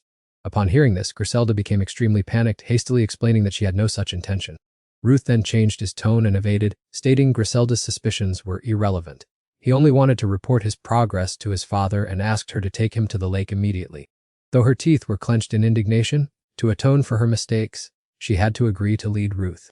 As soon as she turned away, knowing her plan had succeeded, Ruth inwardly lamented that Farala's power was still somewhat limited. Fortunately, nothing could stop him. After all, Farala always insisted that demeanor was the core element when deceiving. Griselda indeed led Ruth to the fire dragon's seal. There Ruth continued his excellent acting, inquiring about the progress of breaking the seal. Griselda stammered that everything was progressing well, expecting it to take another 3 years. Her voice grew more hesitant as she spoke. Ruth feigned anger, asking if this could be called smooth progress. Griselda meekly begged for forgiveness. Looking down into the abyss, Ruth speculated that this seal perfectly resembled the fire dragon's form. Even if he could defeat the lightning dragon, the preparation time for him would be too short. He had to seize this golden opportunity to eliminate a portion of the troublesome Dragon Temple army. Ruth spoke again, saying it was time to impart the doctrine of grace to the obedient lambs. Ruth boasted about tricking the immortal heavenly sword. The world had declared him the future hero, and his father had entrusted him with the important task of dealing with the lightning dragon. Everything was within his adopted father's plan to trap the dragon slayers in the inner space, and then eliminate them all at once. During the conquest, soldiers would be positioned outside the inner space to handle any unforeseen circumstances, including Crown Prince Elopia. The royal family was always at odds with the divine dragon, making them obstacles that would eventually have to be eliminated. He instructed Griselda to lead her people to kill the crown prince while he dealt with the dragon slayers inside. Ruth emphasized once more that this was an absolute directive from his adopted father. Griselda seemed somewhat bewildered, asking Ruth if this meant they would reveal themselves and ignite a war. Ruth maintained a stern expression, stating that a few dozen people could hardly contend with the crown prince's guards. He instructed her to gather forces to annihilate them all. Griselda, who had absolute faith in Ruth, immediately obeyed. After completing the mission, Ruth turned and walked away, saying he would report in detail everything he saw and heard today to his father. However, Griselda suddenly grabbed Ruth's hand, asking him to stay for a moment. Ruth looked annoyed at being hindered when he was almost finished, and he asked her what the matter was. Griselda replied sheepishly that she just wanted to apologize to him once more for what had just happened. Griselda earnestly begged Ruth not to reveal her mistake to the cardinal, as she knew she had caused trouble but was willing to do anything to make amends to him. Hearing this, Ruth adopted a mocking tone, saying that empty words alone were not enough to earn his trust. Griselda hurriedly offered alternatives, asking what he wanted, whether it be gold, silver, or precious treasures. Ruth said he didn't need money, but if she had some high-quality weapons, she should show him a few, since she was an 8th-tier mage and must surely possess many valuable items. Upon hearing this, Griselda was overjoyed. She immediately agreed and listed a few suggestions, including the mist chain, claiming it was extremely powerful regardless of who his opponent might be. While in mid-sentence, Griselda suddenly froze, wondering what the hell she was doing, her face clearly showing panic. Ruth spoke sternly, asking who gave her permission to choose, and telling her to bring everything out so he could take whatever he liked himself. Griselda turned pale with fear upon hearing this and hurriedly promised to bring everything out immediately. A series of weapons were laid out before him, and when Ruth asked if this was everything, Griselda could only weep. Those were all the most powerful treasures she had kept stored away until now. Ruth still wouldn't let her off the hook. He stared fixedly at the item in Griselda's hand and forced her to hand it over to him. It was the dark ember. Griselda hesitated for a long time, saying anything else would be fine, but not this, as it was a mana amplification staff. It wouldn't suit a swordsman like him, and furthermore, her magic would weaken significantly without it, all while clutching the item tightly to her chest. Losing patience, Ruth again used his foster father as a shield to threaten her for disobeying, saying the prestigious father had bestowed this title upon him when he was very young, and asking what they had really accomplished aside from breaking this seal. So what if they killed the myriad form dragon? Wasn't it thanks to the immortal heaven sword that they were able to do so? He only intended to take one weapon, but she dared to make things difficult. Did she think that was a waste? Every word of Ruth struck like a thunderbolt, leaving Griselda stunned and speechless. Pharaoh sighed helplessly, reminding Ruth that he was overacting to the point of revealing his true nature, but Ruth only replied gleefully that it didn't matter because she already knew everything anyway. Then he calmly walked away to enjoy the spoils. Ruth told Griselda to open the portal for his return. Oh, and he loathed her to the core. Stepping out of the portal, Ruth headed back leisurely, having gained a huge profit today. Farala asked why he looked so cheerful, and he could only wait for the moment they realized they had been deceived. Ruth glanced at Farala's unusual appearance, and he did not hesitate to admit it. Seeing his true form definitely had a significant impact on Ruth's mind. Farala jumped up and scolded, "You brat, is there something wrong with your brain or is it broken somewhere?" Ruth returned to the main topic. If everything went according to plan, the Dragon Church followers would ambush Farama just as the battle with the flowing dragon broke out. The Crown Prince's guards were strong but undermanned, so he guessed he needed to summon them. Farala looked annoyed upon hearing this, muttering, "Those guys again." On the other side, the group of friends was still busy searching for Ruth, and Hainit complained irritably about why they had to suffer here while not knowing where he was lost. Since they were in the middle of Leon's exam, he also lost his temper, asking who told her to follow him around and get in the way. Mrs. Lex remained calm, noting that he had trained his muscles to the point where he considered lava to be an ordinary hot spring. Lenya laughed and said if that were true, he should just jump in and take a bath. Sensing their presence, Ruth knew they had arrived. How fast he truly hated these annoying people. The group was overjoyed to see Ruth, finally finding him. He truly had appeared at just the right moment. Vut wanted to participate in the crusade against evil, which is why he returned to the Harpulia mansion along with these comrades. He has officially enrolled as a student at the Red Tower, and is currently honing his magic there. A month has slipped by during the time he spent working diligently alongside his boisterous companions. The campaign to exterminate the lightning flash dragon, taking place on the first day of the holiday, marked the beginning of a grueling confrontation. A man observed the scale of the party and marveled at its grandeur. It seemed he wanted the entire continent to focus their attention here in the future. The head of the Harpulia house did not object, considering it acceptable, as the shocking appearance of the world dragon and the 10,000 form dragon disaster 10 years ago could not be hidden. Not to mention the ringleader was only 18 years old. In truth, he had come to meet the masters of the high-level dragon-slaying guilds. The party continued with a large number of influential figures in attendance. However, the man's goal remained unachieved as he could not get close to anyone. Only the head of the Red Tower, Lila, appeared. She was busy entertaining guests and explaining to everyone why the side hall was currently empty. Perhaps they were conserving their energy for tomorrow, as at the very least, His Majesty and the Crown Prince would both be in attendance. Lila tiredly left to find the lazy brat Vut, wondering who he thought he was to neglect the main ceremony. Vut explained that he was feeling a bit tired, and also had to worry about his younger sister, Ren. Lila was irritated because she had to take care of everything from the side hall to the living arrangements for his friends, on top of managing this party, yet he still complained of fatigue, causing Vut to hurriedly apologize. Lila suggested he leave the girl to her and go greet the generous scholars outside, as they were very supportive of him. This left Vut dazed because he hadn't asked for anything.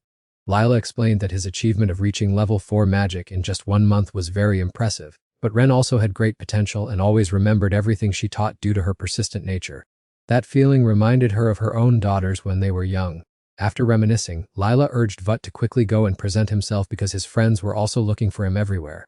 Vut felt a pang of sadness as he remembered his past life. 5 years later, Layla would pass away. Although he had revealed the ingredients for the antidote to Hainit, only she could master the complete formula.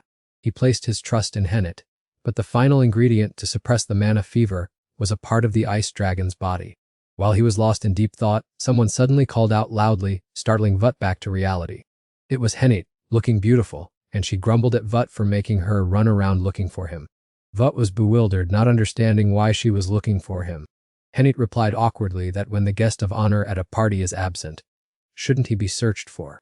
She still had something important she wanted to confess to him before it was too late. Before she could finish her sentence, Hainit's hand was firmly grasped by Vut, and he stared intently at her. This action made Hainit blush beet red, and she stammered, asking him what he was doing. Vut asked why a clumsy person like her was drinking wine. It turned out he was calling her a klutz. Henit was too embarrassed to be anything but angry, scolding him because the wine had no alcohol in it, but Vut coldly walked away, causing her to curse him under her breath as an annoying person. Looking at the glass of wine in his hand, Vut was momentarily surprised. In his past life, he didn't know who she took after to be getting drunk so often.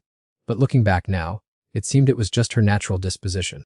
Henit was trying to regain her composure after the embarrassment, and Vut told her that if she had anything else she wanted to give him, she should just give it now. A glove flew straight into Ruth's face, leaving him bewildered and not knowing what was happening. Henit immediately explained that this was a treasure she had forged herself, inlaid with superior lightning resistance attributes, though it was unclear how long it would hold up against the lightning dragon's power. Ruth spared no words in praising this incredibly useful item, even though its appearance was a bit odd. His sweet compliments made Henit's heart skip a beat. It was frustrating. She told herself it wasn't a spark of romance. She was just worried for a regular friend, and he held no special place in her heart at all. At that moment, Ruth said he also had a gift he wanted to give Henit. He presented a pair of sparkling earrings, which took her completely by surprise.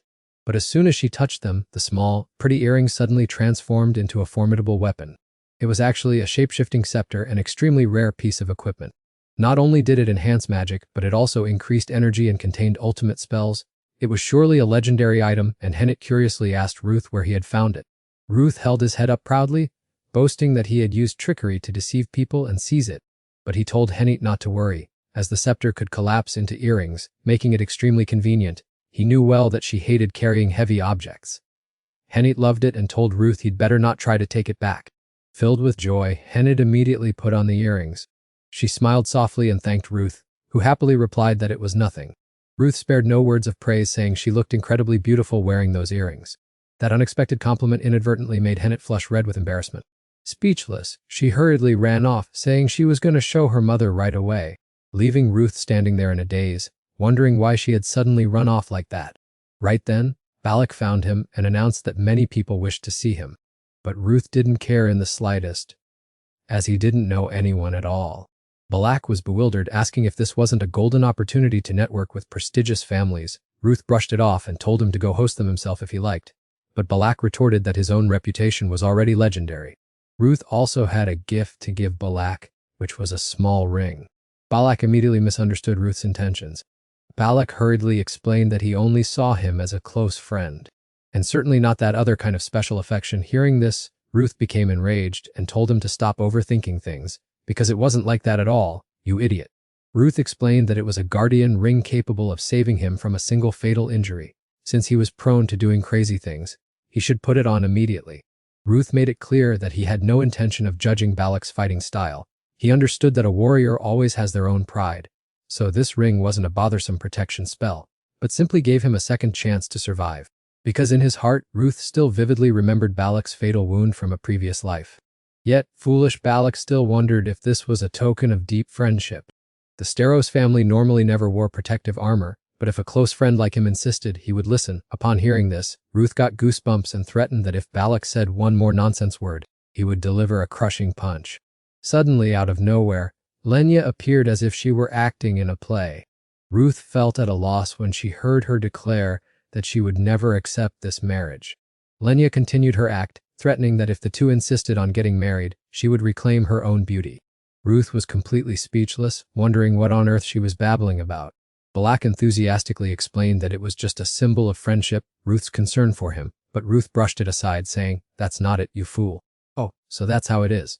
"Just as you guessed, Ruth would never date a fool like you." "Anyway, Balak, your father is looking for you." Hearing that, Balak dejectedly walked away. Ruth reproached Lenya, "How could you tease him like that when I witnessed everything?" Lenya giggled and asked, "How did you know?" "Hiding is my specialty," Ruth replied. "I can smell you." Lenya teased back, "Are you a dog, Ruth?"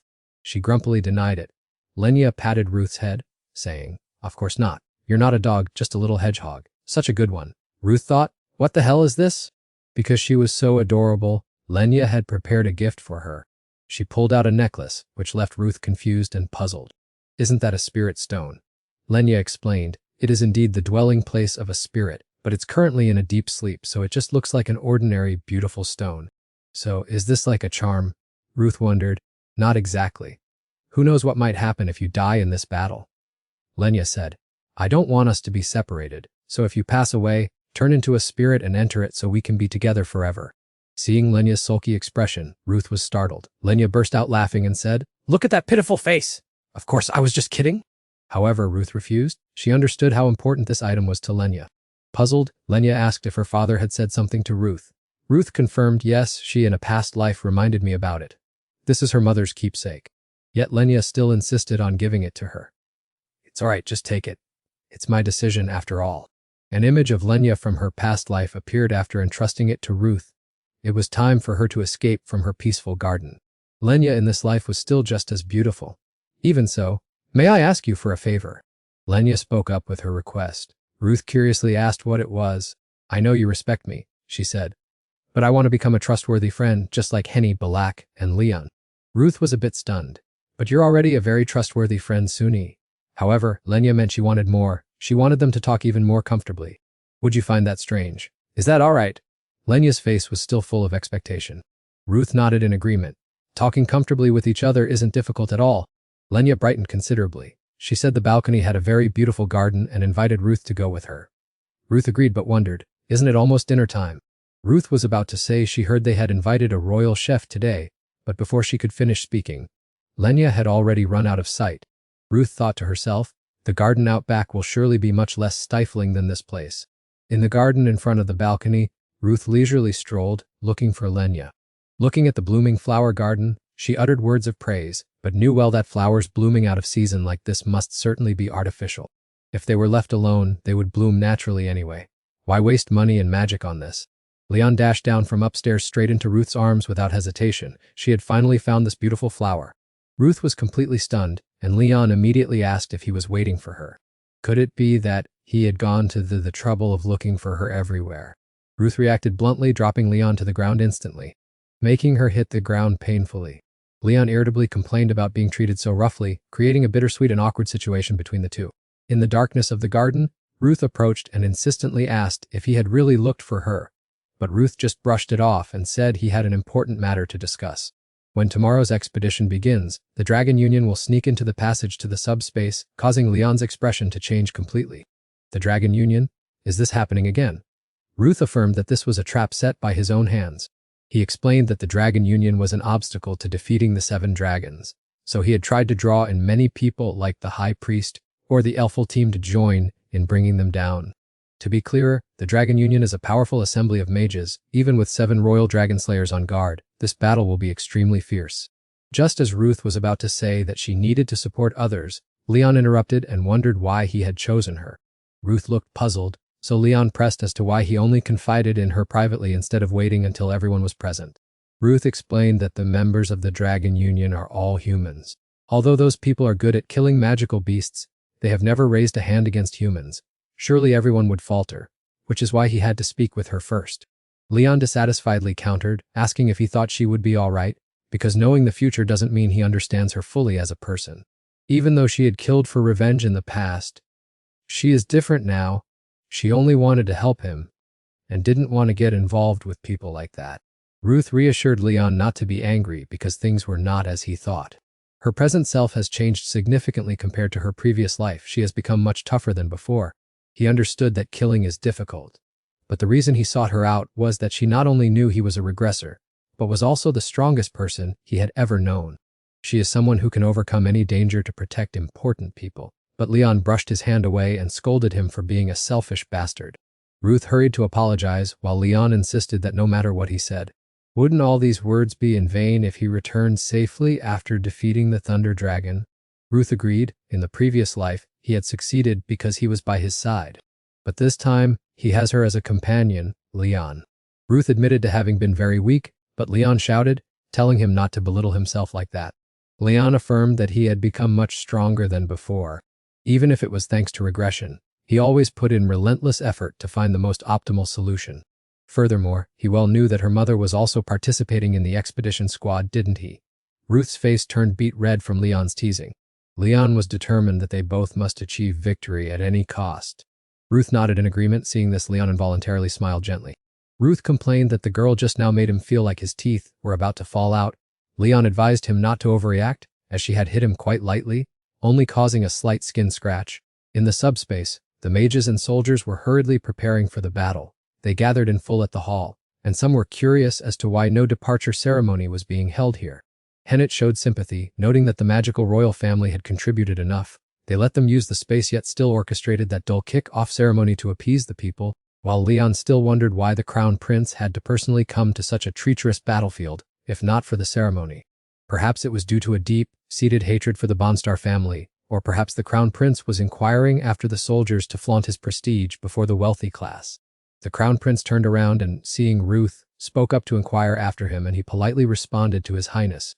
The crown prince remarked that today was the moment he would truly become a courageous warrior. Ruth replied that he was not yet worthy of such a noble title. But the crown prince told him not to be too hard on himself, for if he weren't worthy, why would the royal family have gone to such lengths to support him? Ruth thought to himself that he didn't need their help, and wasn't the recognition of a warrior under the authority of the Holy See. He had heard that without clear evidence, they wouldn't bother to care. The crown prince then asked if he was referring to the stigma. It was a gift bestowed by the light god Arknecht upon the vanguard warriors. That power was enough to save someone on the brink of death, and the crown prince didn't expect that he would believe in such things too. Ruth retorted, asking if the Church of Arknecht wasn't the state religion of the Alpia Empire, and he had seen with his own eyes his brother receiving that mark. The crown prince added that religion was but an empty name, and that this world currently needed human strength more than that mysterious light. He asserted that this era favored dragon, slaying blades over healing prayers, and he thought he shared the same viewpoint. Ruth was slightly annoyed by the crown prince's attitude. Indeed, he agreed with him, but the matter of warrior recognition wasn't that simple. The crown prince reassured him that once the dragon was defeated, he would personally speak with the Holy See, while Ruth inwardly cursed this obnoxious crown prince for being so meddlesome. A resounding horn sounded, signaling that the time had come. The crown prince instructed everyone to do their best to survive so that they might see each other again. Lila appeared in the subspace and announced that she would open the gate connecting to the sub-dimension, which was operated by the magical flow of Alpia along with her own mana source.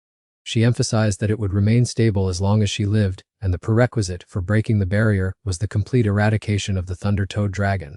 In short, everyone would be completely isolated, unable to retreat or receive aid until the battle ended. This place was more like a prison than a seal, and Lady Lila's words made the atmosphere heavy. If our troops were wiped out and the Thunder-Toed dragon approached the center, then no matter how abundant the mana source, the decreased stability of the sub-dimension would cause it not to last long. She didn't need to say it, surely everyone understood the catastrophic consequences if this sub-dimension collapsed. Finally, Lady Lila offered her best wishes to the expeditionary army. The army departed amidst the anxiety of those staying behind, with messages echoing everywhere: "Take care, Ruth. Master must return safely," or "Uncle Ruth, if anything happens to you, I will never forgive you. Captain, you must win," accompanied by thousands of sincere well wishes. When the whole team had stepped inside, they all took their positions solemnly, and Ruth announced that the enemy was very near, and brushed aside all distractions. Finally, the moment of the decisive battle was near. Liana summoned a cube-shaped relic with a soft blue hue. She hurled it into the air and the relic exploded violently before transforming into a giant size. The others fixed their eyes on it, their gazes full of determination mixed with a bit of fear, reminiscing about the strategy meeting for the sweeping operation that took place 2 weeks ago. Ruth had proposed a combat plan against the Thunder-Toed dragon, which left Adeline utterly astounded.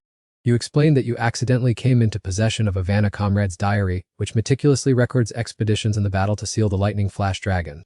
Roderick was stunned by the Vanna comrade's diary. If you sold it, you would surely make a huge fortune. But before he could say anything more, he was immediately silenced.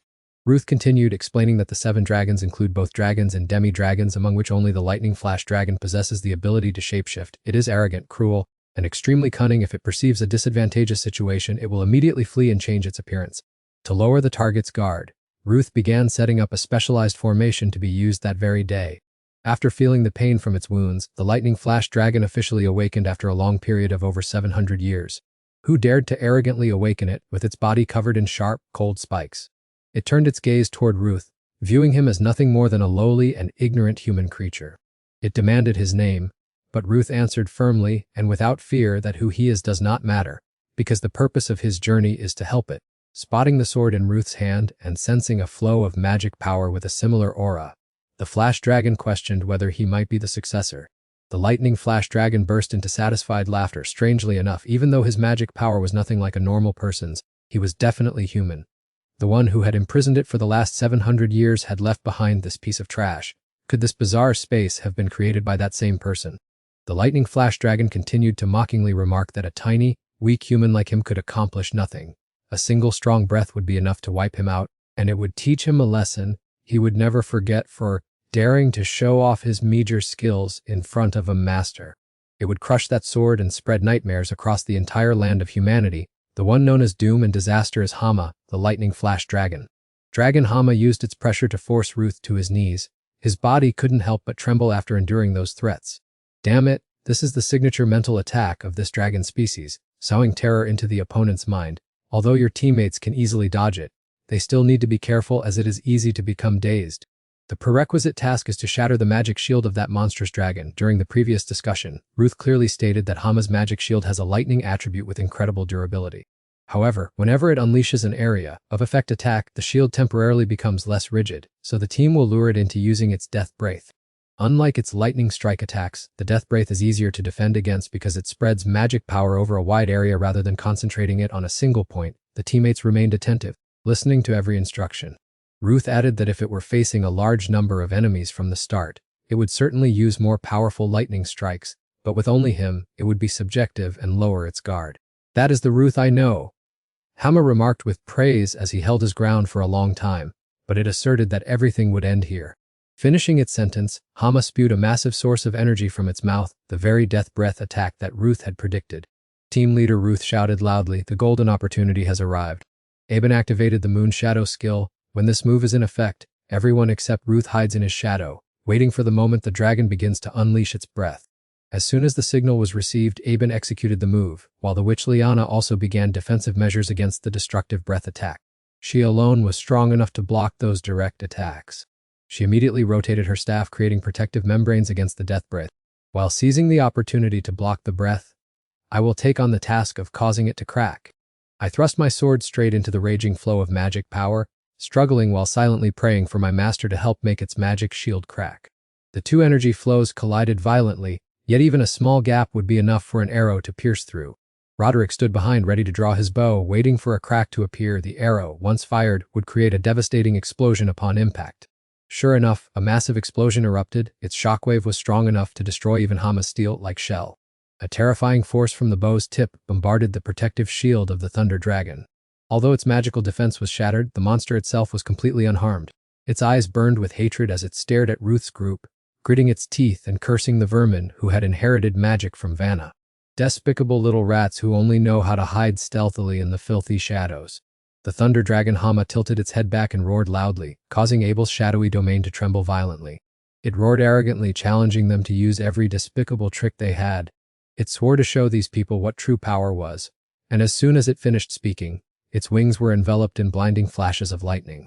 Seeing this, Liana shouted a warning that it was gathering power for a lightning strike. She quickly chanted a spell to create a sturdy layer of magical defense. Anne also urgently called out Ruth's name. He understood her intent and hurriedly nodded in agreement. Instantly, the two of them coordinated smoothly, their two streams of energy merging to deliver a counter-strike. The shockwaves of energy from the two of them quickly collided violently with the Thunder Dragon's lightning strike. On this side, everyone urged Amen to take action quickly. In an instant, the sky was covered in electrical arcs, causing everyone's face to pale. On the day they discussed the plan, someone asked Ruth how to deal with the lightning strike. Liana explained that the Dragon Emperor's magic uses instinct rather than spells, so it has no fixed form, and with hundreds of lightning bolts striking in all shapes and sizes, dispelling them would be impossible. Ruth replied without hesitation that if they couldn't dispel it, they would simply confront it. He asked Liana to narrow the lightning's range with white flames, while he and the commander worked together to redirect them.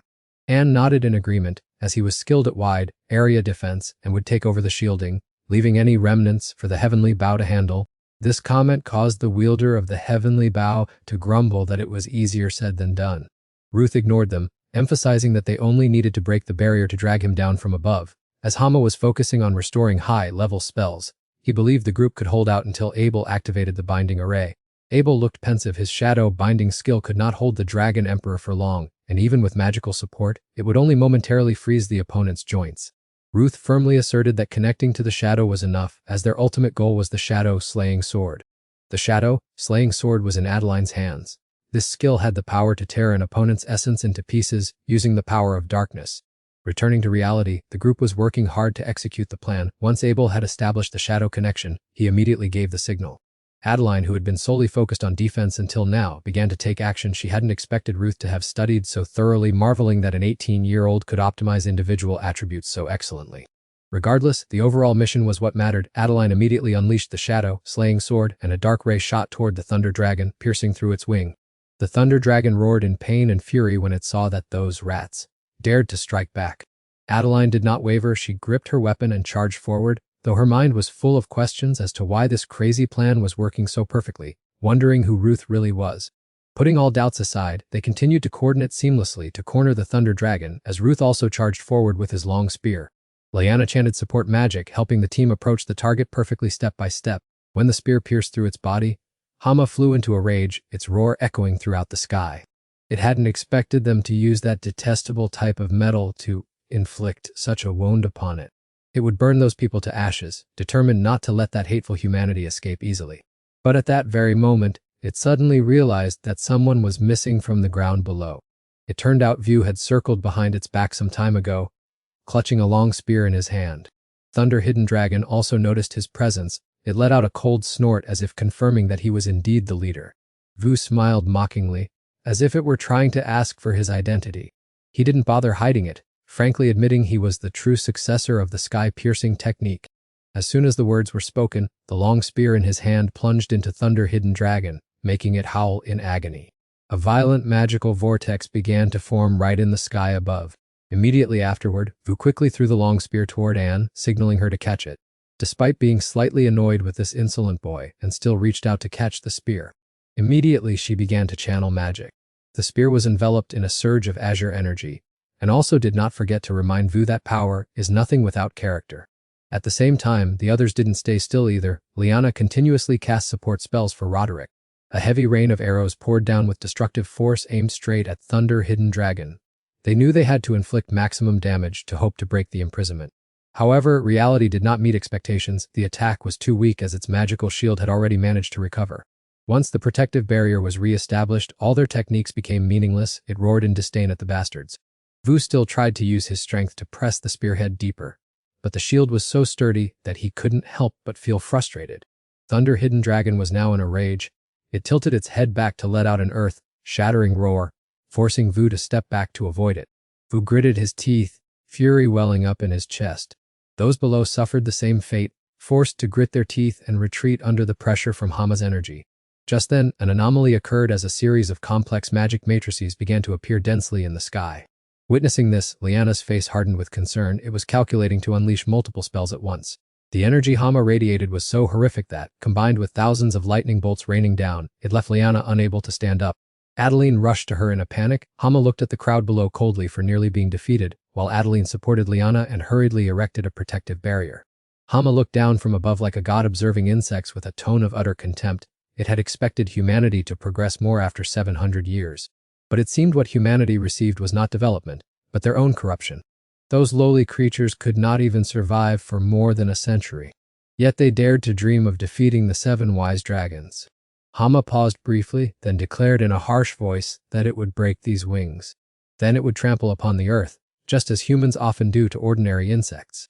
Nevertheless, this mortifying moment was about to be replaced by humanity's horrifying screams.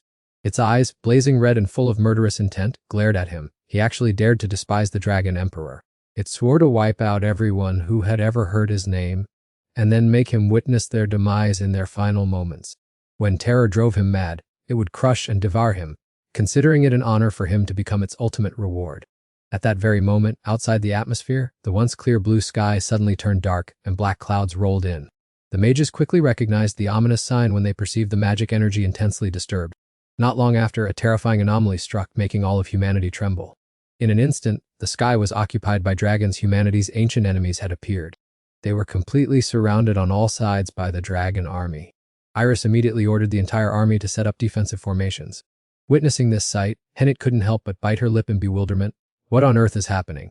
I can't feel any magical energy, and how can these low-level dragons coordinate so seamlessly?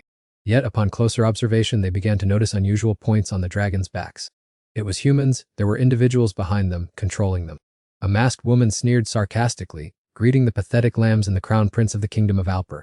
The crown prince narrowed his eyes sternly, gritting his teeth as he questioned her, asking who had used dark magic to manipulate minds. The woman calmly replied that their purpose was to lead everyone to follow the benevolent dragon emperor to create an underground world. The crown prince slightly raised an eyebrow. That dragon cult she mentioned must just be a bunch of ignorant fanatics worshipping a dragon. They're no better than monsters. This world would certainly be better if their kind were annihilated. Hearing those words, she gestured for the crown prince to remain silent. She even feigned kindness, reminding him to be careful with his words, as vulgar statements from a royal member didn't sound very pleasant. Upon hearing that, the crown prince's retainers immediately flew into a rage and charged forward. Who dares to speak so insolently to the crown prince? Yet, she remained unfazed, sneering slightly before waving her hand to create a dark magical barrier that blocked the attack. She calmly told them not to be hasty, for sooner or later, that man would also follow the crown prince's fate. With that, she snapped her fingers, and the opening act officially concluded. Now, the predatory game had passed into the hands of the dragon cult disciples. The cultist army simultaneously charged to attack, aiming directly at the crown prince while the royal guards tried their best to protect him. The enemies not only outnumbered them, but their combat skills were also extremely proficient. They couldn't resist for long before falling into a disadvantageous position. No one understood why such a large rebel force could appear on the continent. The crown prince had now fallen into an extremely perilous situation. Fortunately, Balak appeared in time to rescue them. He unleashed a fireball that incinerated the one plotting to harm the crown prince. He had never expected that one day he would have to turn to deal with humans themselves instead of his own kind. He had no other choice, either eliminate the enemies or let them strike him down. It was truly a cruel predicament. Nevertheless, he absolutely would not allow his own kind to be mercilessly slaughtered by those people. The time had come for him to step forward and protect everyone. And so a fierce clash began outside the sub-dimension, escalating with great intensity. The motives of both sides were quite clear. The dragon sect wanted to eliminate the crown prince, while the other side targeted the masked group. The woman leading the group stood high above, observing the situation, unable to hide her frown, for many of them possessed abilities beyond her expectations. It was possible they came from the Aratium Academy. Regardless, it didn't matter. Their ultimate goal was the prince. But individuals with such talent would become a threat to the dragon sect if they developed further. So she decided to nip this budding danger in the bud. Just then, a magical space suddenly enveloped her, causing her to snort with disdain. She would never allow herself to be imprisoned by such a thing, so with a slight flick of her hand, the spatial wall shattered into pieces. Squinting at the one who had orchestrated this, she couldn't help but sneer as she uttered the name, Iris. Iris faced the woman and spoke, "Grand Archmage Griselda, I thought you had perished a decade ago during the 10,000 Forms Dragon event, yet here you are, still roaming free?" Upon hearing this, the masked woman did not bother to hide her identity and removed her disguise, calmly replying that Iris had guessed correctly, before advising her to awaken soon and follow in her footsteps. Iris retorted sarcastically that if she was lucky enough to survive, she should have kept a low profile and hidden away instead of worshipping maniacs as gods and serving as their puppet.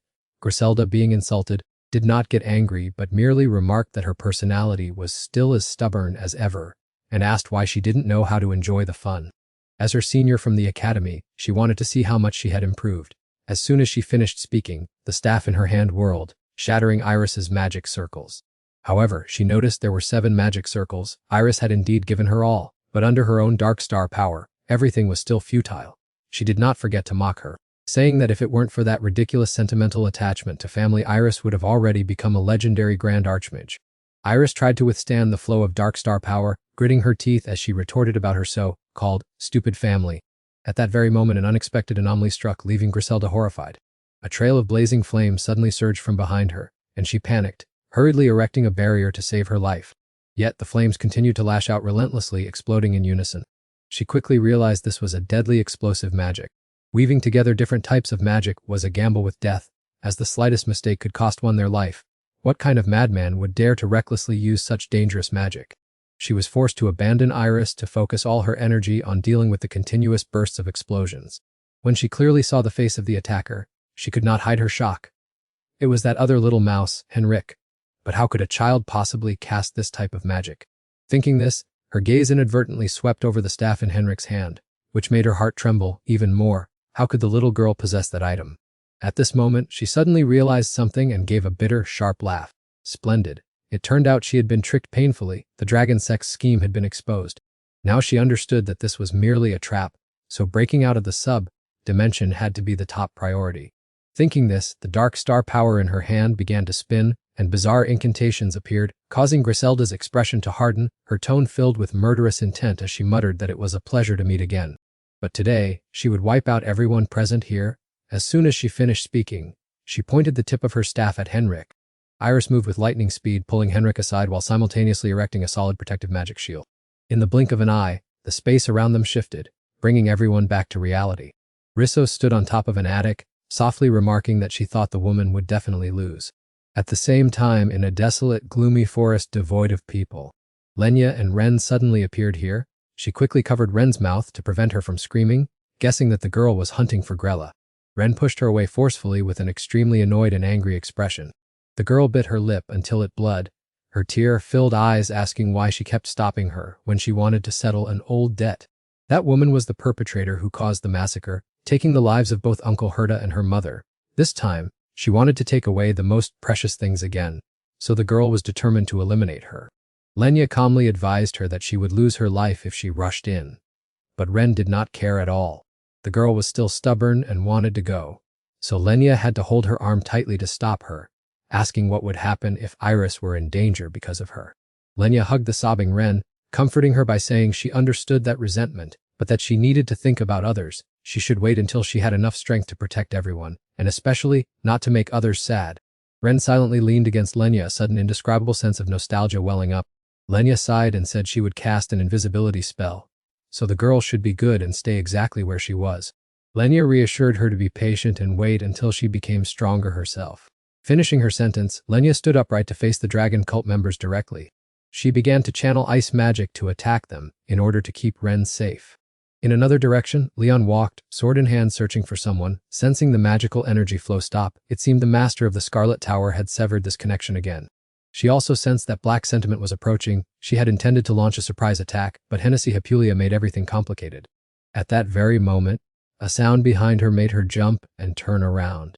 It was Hannett, who, as soon as they met, loudly questioned why Leon saw everything but just stood there watching. Leon narrowed her eyes at her. She was also wondering why she had ventured to this place all by herself. Hannett stammered, unable to provide a reason. Leon guessed that perhaps her mother had abandoned her, and Hannett's expression changed instantly. Seeing that attitude, Leon understood immediately that she was of no help and that all the confusion was caused by her carelessness. Instead of arguing, it would be better to go look for her mother. As if hit on a sore spot, Hannett immediately flew into a rage. Before she could even open her mouth to berate her, a flash of sword light streaked past her face and struck directly behind her. Looking back, Leon had used her sword to pierce the throat of a dragon cult member, blood splattering onto Hannett's stunned face. In the blink of an eye, several other cultists rushed in to surround them both. Leon snorted coldly, thinking this crowd was only good at wasting time. Hannett was frozen after what just happened, completely speechless. The hot blood on her face was still warm, proof of a life just lost. She needed to move and couldn't just stand there like a fool. But that was a real person. While she was still hesitating, Leon had already quickly taken down the group of cultists. Hannett clearly understood that if she didn't take action, she would lose her own life. But she truly couldn't bring herself to kill. Just then, Leon had finished clearing out the group and saw her still standing there dazed. Unable to restrain herself any longer, Leon walked over, slapped her, and scolded her for wanting to die so badly, telling her to focus on the battle. Wasn't she confident enough to find her way here? Yet, she hadn't anticipated situations like these at all. If she just wants to keep belittling Leon like that, Hannett should go back to save herself the trouble. It truly looks pathetic. After hearing this, Hannett's face turned pale. She gritted her teeth, clenched her fist, and unable to endure it any longer, she landed a punch right on Leon. Leon was somewhat stunned by this reaction. She growled, telling her to stop that nonsense at once and asking how she dared to strike someone else.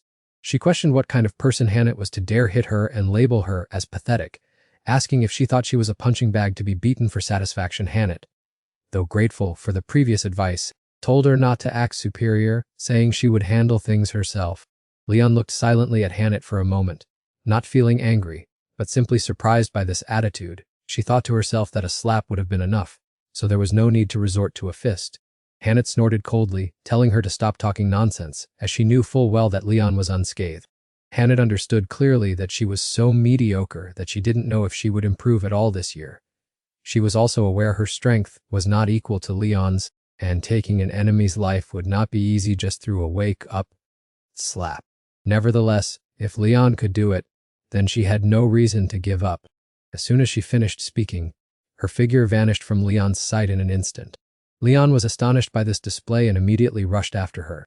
At the same time at another location, Iris was still struggling to deal with Grilla, who squinted as she observed, surprised that Iris was so resilient. Iris demanded in a low voice where she had hidden her daughter, stating she had to reclaim the wings and finish off both her and that fraud, as there were still so many matters to resolve. Iris glared at her opponent, realizing she was exhausted. The opponent this time was far too formidable, not to mention the spatial connection magic circle was still draining her strength. Would she have enough power to block the next attack? While she was lost in thought, a voice rang out urging her to dodge, which startled her. She quickly sidestepped. As expected, that spot was immediately blown away by Grella's magic, and Iris couldn't help but wonder who the owner of that voice was. Grilla realized it was just a measly little wind spirit with no power at all. But it didn't matter. It was time to bid farewell to this junior generation. As soon as she spoke, she pointed the black crystal directly at Iris, and a surge of pitch black magic rolled straight toward her. However, a loud explosion rang out as someone arrived just in time to block the strike for Iris. Iris looked up. It turned out to be Hannah. Seeing this, Grilla looked on with disdain. The brats who dared to stop her were truly beyond foolish. But what she didn't expect was still to come. Leon appeared like a ghost and delivered a direct slash to her back. Grilla gritted her teeth in pain as one of her shoulders began to bleed bright red. Leon gave her opponent no chance to maneuver, relentlessly unleashing a barrage of sharp sword energy. In a panic, Grilla raised a protective barrier, muttering curses in irritation. But she had to admit Leon was entirely different from the others. These moves were indeed causing her quite a bit of trouble. The threat did not stop there, as more magic attacks came from Hannah as well. Hannah had now rushed forward with the fragment of her staff in hand. The pincer attack with fierce momentum began to force Grilla into a corner. After resisting for a long while and gradually losing ground, she suddenly froze. It seemed she had reached the end of her rope. At that very moment, she let out an earth-shattering roar, and the black crystal in her hand exploded in an instant. Iris watched the scene before her as her expression grew heavy. That was the grand magic of an 8-ringed mage. Grilla did not stop her hand but called Akana's name, while streams of pitch black magic surged and surrounded her. The more Hannah looked, the more panicked she became. She realized the mana in her body had been completely blocked by that bizarre magic. The horror did not end there as a serpent's head suddenly lunged forward, leaving Hannah frozen in shock. She hurriedly sidestepped to evade the deadly bite from the serpent. Fortunately, Leon appeared in time. He swung his sharp sword and slashed directly at the monster's head. Right then, Grilla slowly stepped out from within the serpent's head. She narrowed her eyes at Leon and growled, asking who he really was, as he was truly an incredibly powerful monster. Leon didn't bother wasting words on the woman. He told her to look at herself in the mirror, and then continued his sword attack. However, his slash could not reach Grilla at all. Her thick defensive magical layers completely repelled the strike, sending Leon tumbling backward. Grilla looked down at the three of them. She was confident she would soon clear them out, but she was still curious to know the answer before finishing Leon off. Leon now realized the problem was that she could not use magic. He irritably reminded her that she needed to use her head. Grilla smirked. She said that if Leon refused to speak, he could just go to the afterlife and find out for himself. Just as those words were spoken, a strange sound suddenly echoed from deep within the forest. Immediately after, there was an earth-shattering explosion. The spot where Grilla had been standing was completely leveled. When the dust cleared, two new characters, a man and a woman, appeared there. The woman angrily shouted at Grilla that only she had the right to take down her own student, making the man beside her laugh at her exaggerated claim. Inside the alternate world, Ruth's group had fought countless rounds with the Thunder Flash Dragon, and everyone was covered in wounds. They had broken through the shield countless times and damaged the monster's massive, fortress-like body. However, the Thunder Flash Dragon seemed to not know what fatigue was. Could it be that they would all lose their lives here, making all their efforts up to now meaningless? At that moment, and spoke up to remind everyone to stop doing reckless and useless things. Any living creature with a heartbeat will eventually have its life come to an end. Even the 1000-form dragon or Aben is no exception, unless he is a god. Hearing that, the group immediately mocked Aben, making him angrily demand that Liana disconnect from those two immediately. Ruth understood his concern, so he reassured Anne that their efforts would surely be worthily rewarded. During their first collision with the shield, They had to use all their strength just to make a few cracks appear. Ruth narrowed his eyes to observe and then began casting magic. Countless ice blocks immediately appeared to confront the lightning strikes from the monster. Through many life and death battles, they had figured out how to dismantle that shield easily, causing its defenses to noticeably weaken. Even Hama's magic was concentrated only around its neck, proving that the monster was starting to feel truly threatened. Hama was extremely frustrated at this moment. He never expected that after 7 centuries, an elven royal would be reduced to a slave for humanity.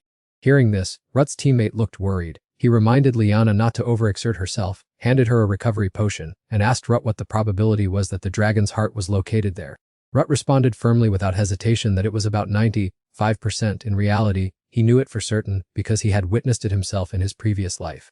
After hearing this, Roderick laughed heartily and said 95% was more than enough, and that he would fight with all his might, while Liana scoffed because he still had the heart to make bets.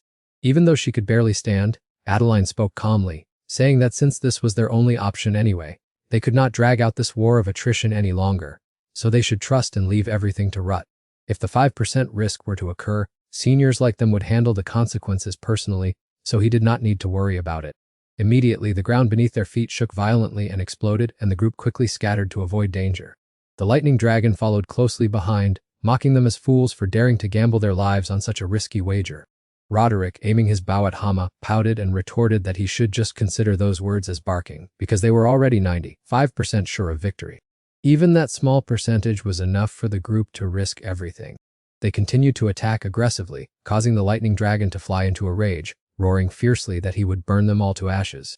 To reach the dragon's heart, one must accept fighting at very close range, but currently, the Dragon Emperor was extremely vigilant. They needed to open a path at all costs and coordinate their attacks rhythmically to force its massive body to move. The thinner the protective shield became, the harder it would be for it to withstand attacks from all sides. The team decided to unleash another area of effect attack, so everyone had to focus intensely to seize the opportunity. Just then, Aben suddenly rushed forward and shouted at the ugly reptile. Rut charged in right after, continuously mocking that the lightning dragon's techniques had weakened significantly, and asking if it was afraid of these annoying pests. Rut's sharp provocations angered the monster, causing it to shoot a fireball straight from its mouth. Rut nimbly dodged to the side, avoiding the torrent of flames rushing toward him. The lightning dragon sneered at Rut, thinking haughtily that he was underestimating it. How could it fall for the same trick twice? Rut felt the situation was becoming urgent. He silently signaled everyone to change positions and told them to hold on tight because a strong shockwave was coming. Liana quickly cast a magic spell to swap the formation, causing Rut's group to vanish from the lightning dragon's sight in an instant. Witnessing this, the lightning dragon expressed dissatisfaction, claiming that they were incapable of doing anything but running away like mice. Yet, at that very moment, Adeline suddenly brandished her sword and slashed hard at the monster's body. The lightning dragon did not care at all, considering the attack no different from a scratch and completely harmless to it. Just after he finished speaking, a series of magical formations suddenly appeared, trapping the lightning dragon's body in the center of the encirclement. Adeline then spoke calmly, noting that its regenerative ability had been sealed, and it could only hold out for about 30 seconds. The monster completely disregarded their actions, believing that all these efforts were merely in vain. It vowed to crush them all right there.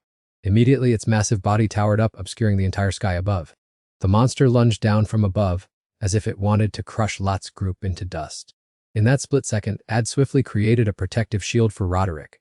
She sighed with relief as she had narrowly escaped death. Then she turned to remind the other to stop rambling and focus on firing arrows. Ad immediately nodded repeatedly, and afterward Roderick also continuously loosed arrows toward Hama without stopping. The arrows flew like a downpour, but in Hama's eyes, this was nothing more than a tedious trifle. So now it decided to send them all to the afterlife. Everyone needed to keep their distance because the Golden Dragon Emperor's blood was as hot as molten iron. One moment of carelessness would mean instant death. At this moment, the lightning flash dragon began its counterattack. Vite kept his eyes fixed on the approaching stream of pure gold blood. With the effective assistance of the blood-burst sword, this was truly a once-in-a-lifetime opportunity. Waiting until the moment was ripe, Vite brandished the blood-burst sword and lunged forward, recalling his past life when he crawled on the ground like a cripple, having memorized the vital spot where his brother had once pierced the dragon's heart. The dragon heart was the source of the Dragon Emperor's power. Unlike other common dragons, this organ provided energy for its massive body, yet its structure was strangely identical to a human heart. The lightning flash dragon's heart was located right at its neck. Vite thought to himself that whoever created these dragons truly had a very strange sense of aesthetics. Although the current situation had left the group's mana almost depleted, Everyone had to focus all their strength on this decisive strike. There was only one chance, so everyone had to strike with absolute precision. Determined to cleave space itself, he immediately unleashed the grand execution strike directly toward it. Seeing this, the group behind him secretly rejoiced, thinking that everything was over. However, Rut clearly felt that the attack was still not powerful enough. The monster's heartbeat was still thumping loudly, because at this very moment, it had transformed into a shape identical to a human. Recalling his past life, Rut's brother had struggled through hell to take down the lightning flash dragon, an exploit that once earned widespread admiration. Looking back now, his brother truly was an extraordinary figure at that time. It was just that while he was lost in a daydream, a piercing scream made him jump in surprise, because he realized with horror that he had completely botched everything. The lightning flash dragon had now used a sword charged with lightning to stab straight toward him. Unable to react in time to defend himself, he was pierced through the heart by the sword. Witnessing that horrific sight, everyone fell into a state of extreme panic. Rot fell freely from mid-air to the ground with a body that no longer had any strength. Adeline rushed over to catch him. The lightning flash dragon roared in anger at seeing that they had forced it to reveal itself in this form. Over the past 700 years, the humans, who only knew how to mimic their magic, had grown stronger. Hama admitted to being too subjective, and it was that conceit that had caused the disastrous consequences last time. With those words, he immediately unleashed a lightning strike. Ad grit her teeth and braced herself, but she was completely helpless against this powerful attack. At this moment, Abel quickly erected a black star circle to protect the two of them from Hama's strike. Hama swore that he would never make the same stupid mistake a second time. He looked at Abel's blackened hand, snorted coldly as he cursed its filthiness, and then swung his sword, severing Abel's hand from his arm in the blink of an eye. Roderick frantically urged Liana Mahdi to quickly chant a recovery spell. But Hama would never let them have their way. If Liana's mouth were to utter those lowly spells, it would be troublesome, so he was determined to intervene. Therefore, he used his sharp, clawed hand to firmly cover her mouth, making her unable to utter a word, and immediately rushed forward, his sword continuously swinging in fierce attacks. Sharp beams of light from the sword's energy continuously tore through the tense atmosphere. Roderick did not stay out of it either. He raised his bow, aimed straight at Hama, and fired. Yet Hama only needed to nonchalantly reach out his hand to catch Roderick's arrow. He gave a cold snort, his eyes clearly revealing the arrogance of someone who enjoys excessively flaunting their power. With that, Hama thrust his sword into Roderick's eye, causing fresh blood to splatter everywhere in an instant. At this moment, Hama looked no different from a demon as he stepped toward the group, his voice full of murderous intent, swearing to end their lives in a human way to show respect for the long journey they had overcome. And even that skill, it was truly worthless. And bit her lip hard, teeth gnashing in fury at the enemy's arrogance. However, Hama actually did so. He continuously fired electricity toward Anne and Rut, who was lying motionless in the distance. Adeline hugged him tightly to her chest, watching the blood continuously ooze out. Her face turned deathly pale when she realized his heart had been hit by a fatal lightning strike. She had no choice but to try channeling mana into his body, hoping to salvage the situation. Acting on her thought, she focused on pouring a rich stream of mana into Rut's chest. A moment later, Rut suddenly coughed violently and spat out a mouthful of fresh blood. Adeline called his name in panic and fear. There was no response. It was then she realized in shock that she was only making his heart beat faster, and she truly didn't know what to do now. The battle between Anne and Hama continued fiercely, but Anne was soon knocked away by him. Hama's blade pierced Anne's heart as he coldly mocked their hopeless battle. He glanced at her and laughed mockingly, testing whether his swordsmanship technique was superior to hers, and bit her lip in anger. She did not recognize that so-called swordsmanship, as what he used was a combination of countless strange techniques, likely refined over 700 years of relentless fighting. Hama put down his weapon, calmly telling her to just sit there and wait her turn, for since she was quite interesting, he would enjoy sending her off slowly. Having said that, he slowly approached Adeline, the last person remaining, and also the one who had severed his leg. He was considering whether to chop off her leg or her arm to satisfy his anger. Adeline roared at him to get away, then frantically swung her sword and charged at him.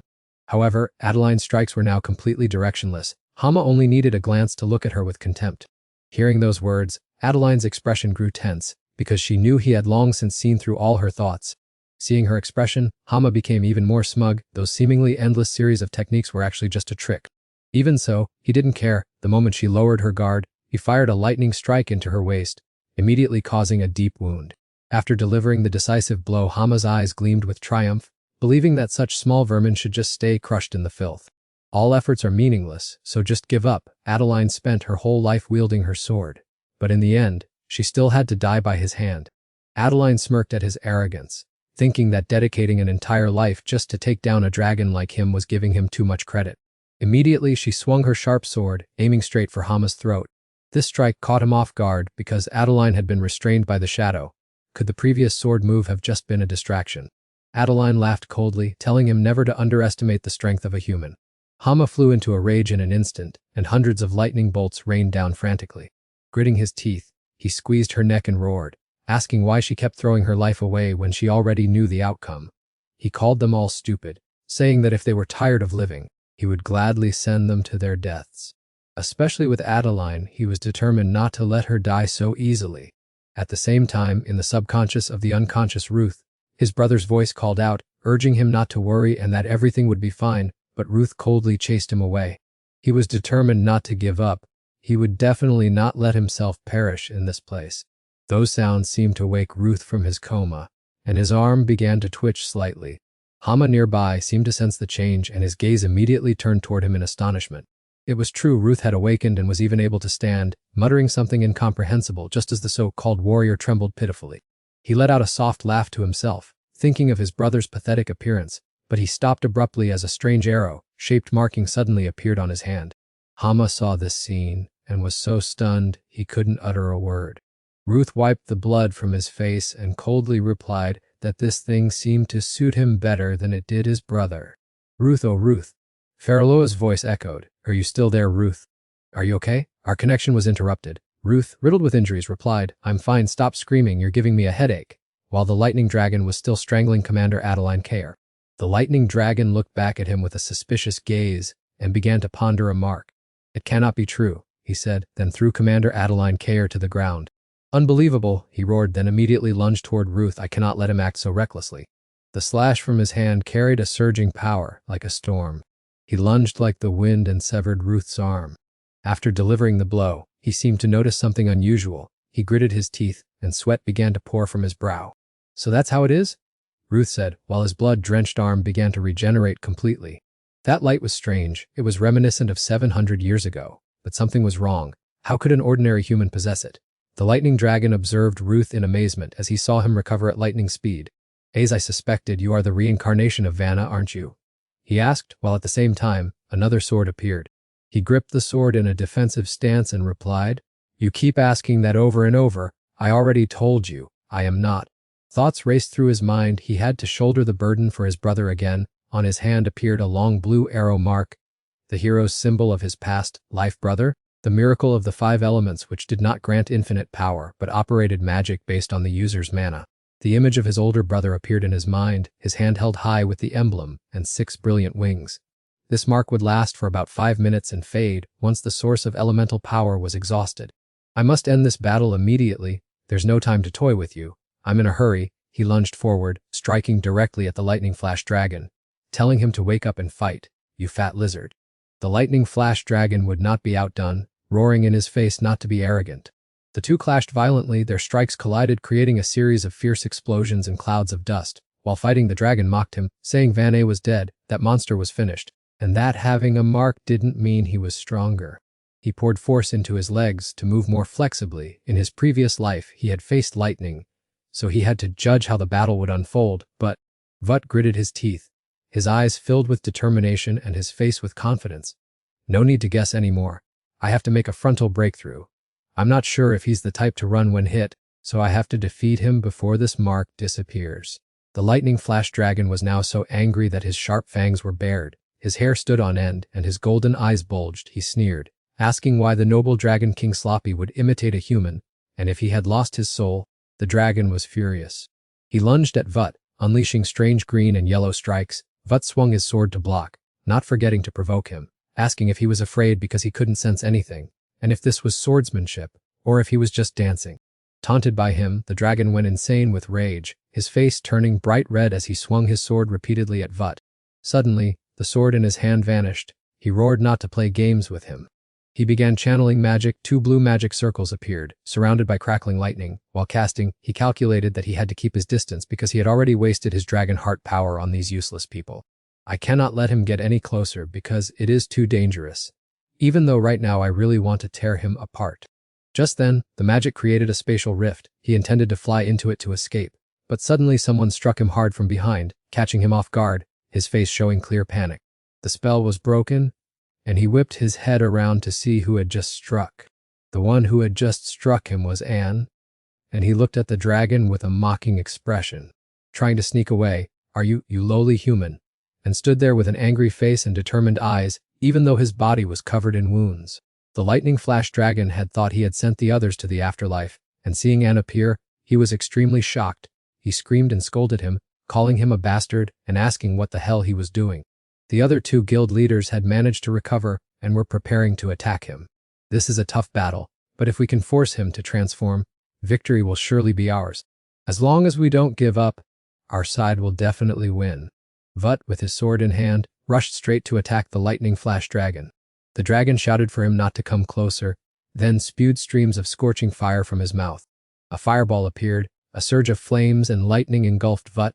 The dragon warned him that he had told him not to come closer.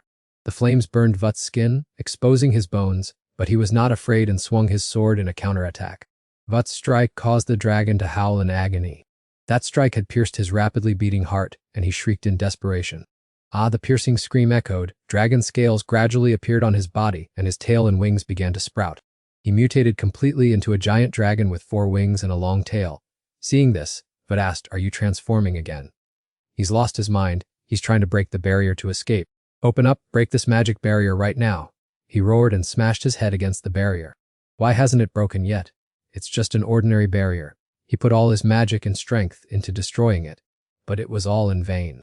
Amita stood lost in thought behind the barrier. Surely those people must be very foolish to let others take advantage of them like that. Suddenly, a chain tightly wrapped around his sharp, clawed foot. It was Rot's weapon, used to restrain him. Rot sneered, "Where do you think you're sneaking off to, you scoundrel?" "Tied up?" He panicked completely, quickly explaining, No, I don't want to die. You don't understand anything. "Spreading fear is my duty. I am an important entity to you all." He still tried to justify his actions. "I am the savior of this chaotic world, a rare sage." Upon hearing this, Rot's blood boiled, and he snapped at him to shut up. Instantly, Rot's magical power formed a giant energy hand that choked his neck, making him scream in pain. Rot yelled loudly, This world doesn't need trash like you. His energy caused the gloomy space to vanish, and the light of the sky began to appear. Balak and Manhwa witnessed this scene, utterly astonished. The sky is really opening up. This is too absurd. Grand Sorceress Griselda, on her side, mistakenly thought the lightning dragon had broken through the barrier and was overjoyed. The seal's open, haha! They've won! The lightning dragon's head simply fell off, and it collapsed. The barrier gradually dissipated, revealing the light of life. The conquest team had returned. The guild masters and Rot walked out leisurely, Rot maintaining his usual cold expression. The other person was smiling and waving hello, while Rot, who appeared to be the most severely injured, was being supported by Adeline. The fighting knights looked up at the sky, utterly stunned. That headless dragon, is it the lightning dragon? So that means it's dead. The prince spoke, astonished by the scene before his eyes. The lightning dragon is finished. Begin, a commander ordered the knights. Grand Sorceress Griselda saw the defeated lightning dragon, her face filled with anxiety and terror. How could Lord Hamo? Have we failed? Damn it, Prince, should we retreat now that things have come to this? While engrossed in thought, Griselda was slashed on the arm by someone, making her startle in terror. She could only clench her teeth. It turned out to be Rot. He spoke up and asked her, "Where do you think you're going?" At this moment, Leon appeared behind her. She gripped her sword, ready to send her to meet her ancestors with a single slash. The sorceress saw Rot and gritted her teeth, cursing him as an unobservant scoundrel. After that, Leon slashed her through the chest, causing blood to splatter, and she could only scream miserably. But she was also very lucky to activate a spatial teleportation spell in time to escape. Damn it, she got away as fast as an eel. Professor Claire yelled furiously. Professor Daniel also wondered. She had a teleportation scroll in her bag, but with such severe injuries, even healing magic wouldn't work. She won't survive. Let's worry about the Dark Dragon Knight first. At this moment, Hinnet and Ren ran closer, crying and calling out loudly, Rot, uncle! Ren rushed to hug Rot. Balak also extended her hand. Rot, I'm going to give you a warm hug. Lenny also approached to tease. I didn't see you, so I thought you'd kick the bucket. Hinnet, sitting nearby, also asked worriedly, Do you know how worried I was? Being bombarded with questions made Rot turn pale. Leon stood at a distance, observing him. On this side, the two guild masters were conversing. I'm glad you're all right. What happened out there? I don't think everyone is safe and sound. Will the lightning dragon's corpse be taken for research? The other guild master added, fortunately the lightning dragon hunt was successful, but these repercussions will make the empire even more turbulent in the future. Oh, be gentle, that hurts too much. Leon stood nearby, arms folded, and apologized to Rot. I'm sorry I accidentally hit you.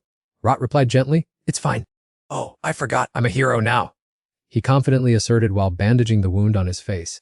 Hearing him say that, everyone scoffed. A hero, you. A legendary warrior. Did you hit your head? Rot still insisted he was serious. Another voice sneered, don't worry, Rot. If you practice, your brain will recover.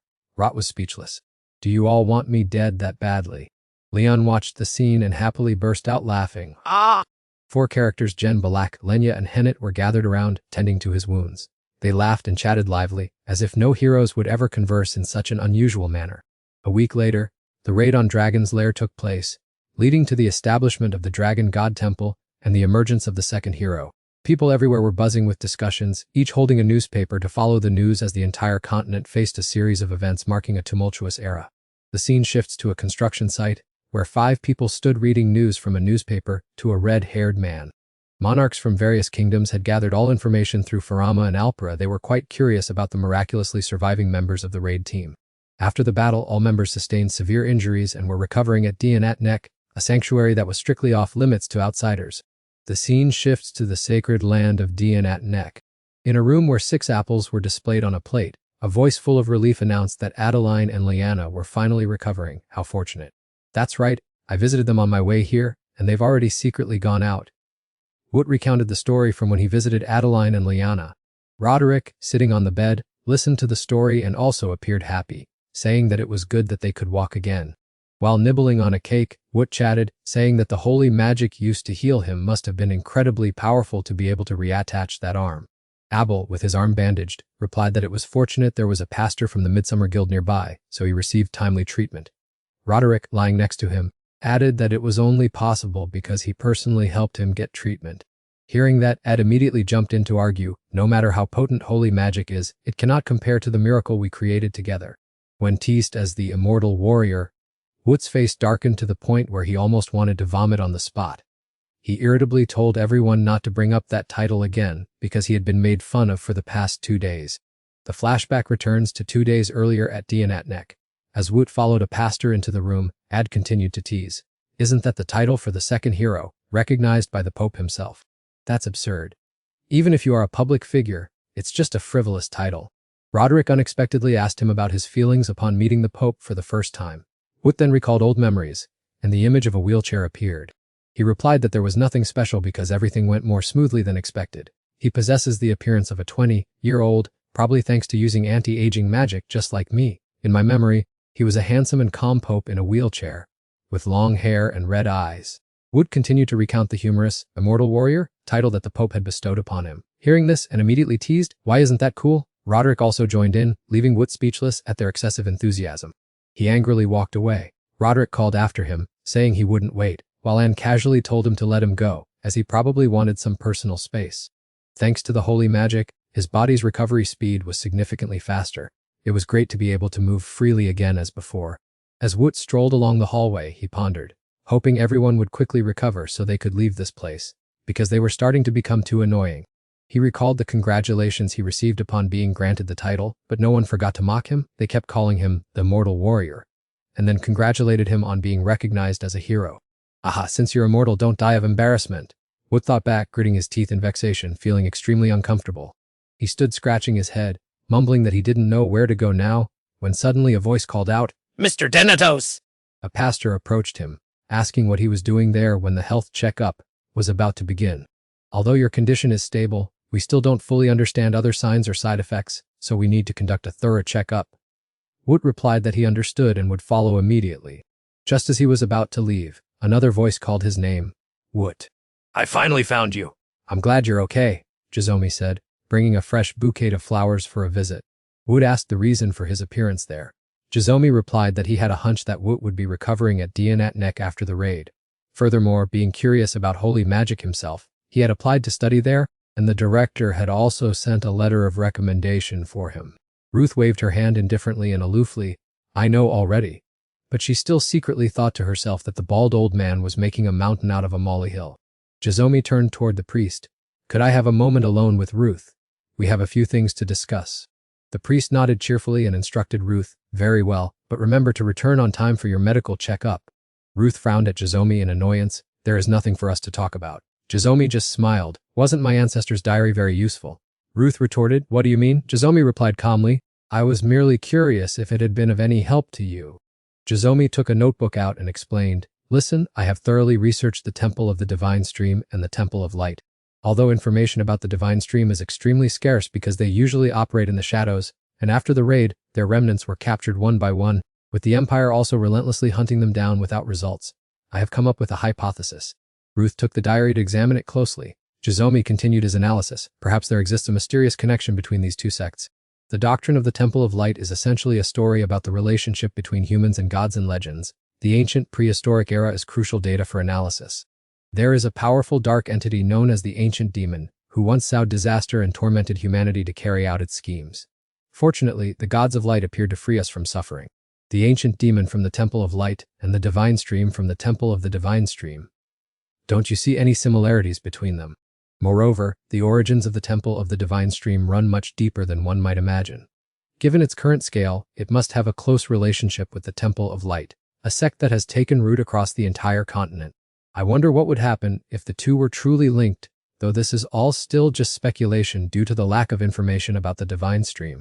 Ruth held up the diary sarcastically, so in short you didn't find any clues, right? Jizomi hastily clarified, calm down, there is still one more detail. The Temple of Light also hides many abnormalities. For example, look at this. Jizomi handed Ruth a letter. The priest from earlier emitted a very strange aura. Couldn't you feel it? He didn't seem any different when I looked at him earlier. Ruth muttered while reading the contents of the letter about that priest. That is exactly it. His name is Marvin Berthold. From his background and reasons for joining the temple to his path and views, everything is completely transparent. There is nothing worth suspecting. However, there is still a small ripple that I can perceive with the naked eye. It keeps lingering in my mind, even though I know this is just subjective reasoning. Upon hearing that, Ruth was irritated. Are you wasting your effort investigating such trivial things? Every accusation stems from a hypothesis. What nonsense. She then turned her back and shooed him away. Get out of my sight. What a waste of time. Jizomi still replied calmly. Next time, I will bring you something more valuable. Ruth walked slowly down the stairs. She asked Furor, what do you think of the priest from earlier? Furor wondered, you say he is like that, yet you still trust him. Wood explained, even though he is a strange fellow, his instincts have never been wrong. Furor gave his assessment, based on what we have observed, he is indeed a human.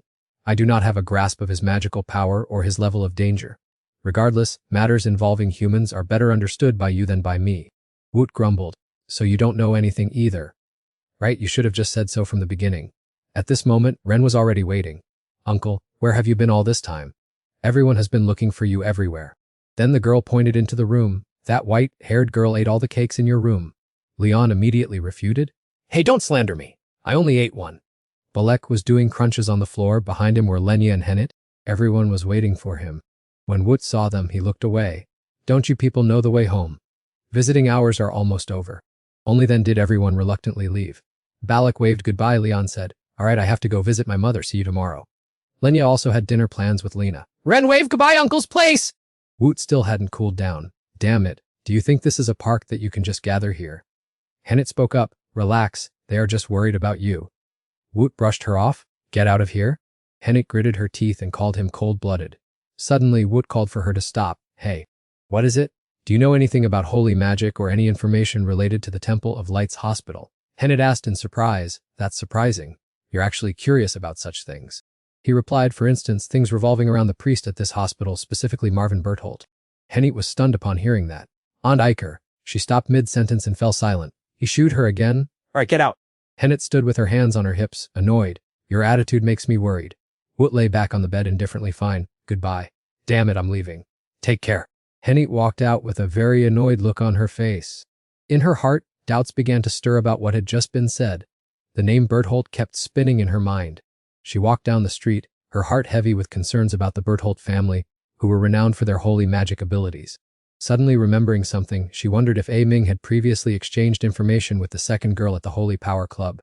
Even though it was late and the streets were quiet, she believed that such a person would surely carry a magical communication device, so she kept looking around. Suddenly spotting it, her eyes settled on two public telephone booths. She dialed the number for the person she had contacted the day before, greeted them, and asked, "I speaking to Haley Bertolt? My name is Henny Thapulia. Wam met at the club a few days ago." "That's right. I need to ask you something. Do you have time to meet right now?" The voice on the other end sounded apologetic. "I'm sorry, but this isn't a good time. I just heard that my uncle passed away, so I can't meet you." Uncle Marvin had been dead for 3 days, and no one knew anything until his body was found in his private residence. Henny was stunned when she heard that familiar name. She hesitated and blurted out, "Uncle Marvin."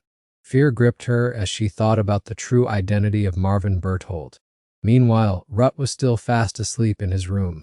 He suddenly jumped up and gripped the hilt of his sword, as if he had sensed something unusual, and Farah immediately asked, "Rut, what's wrong?" He quickly stepped off the bed, ready to fight.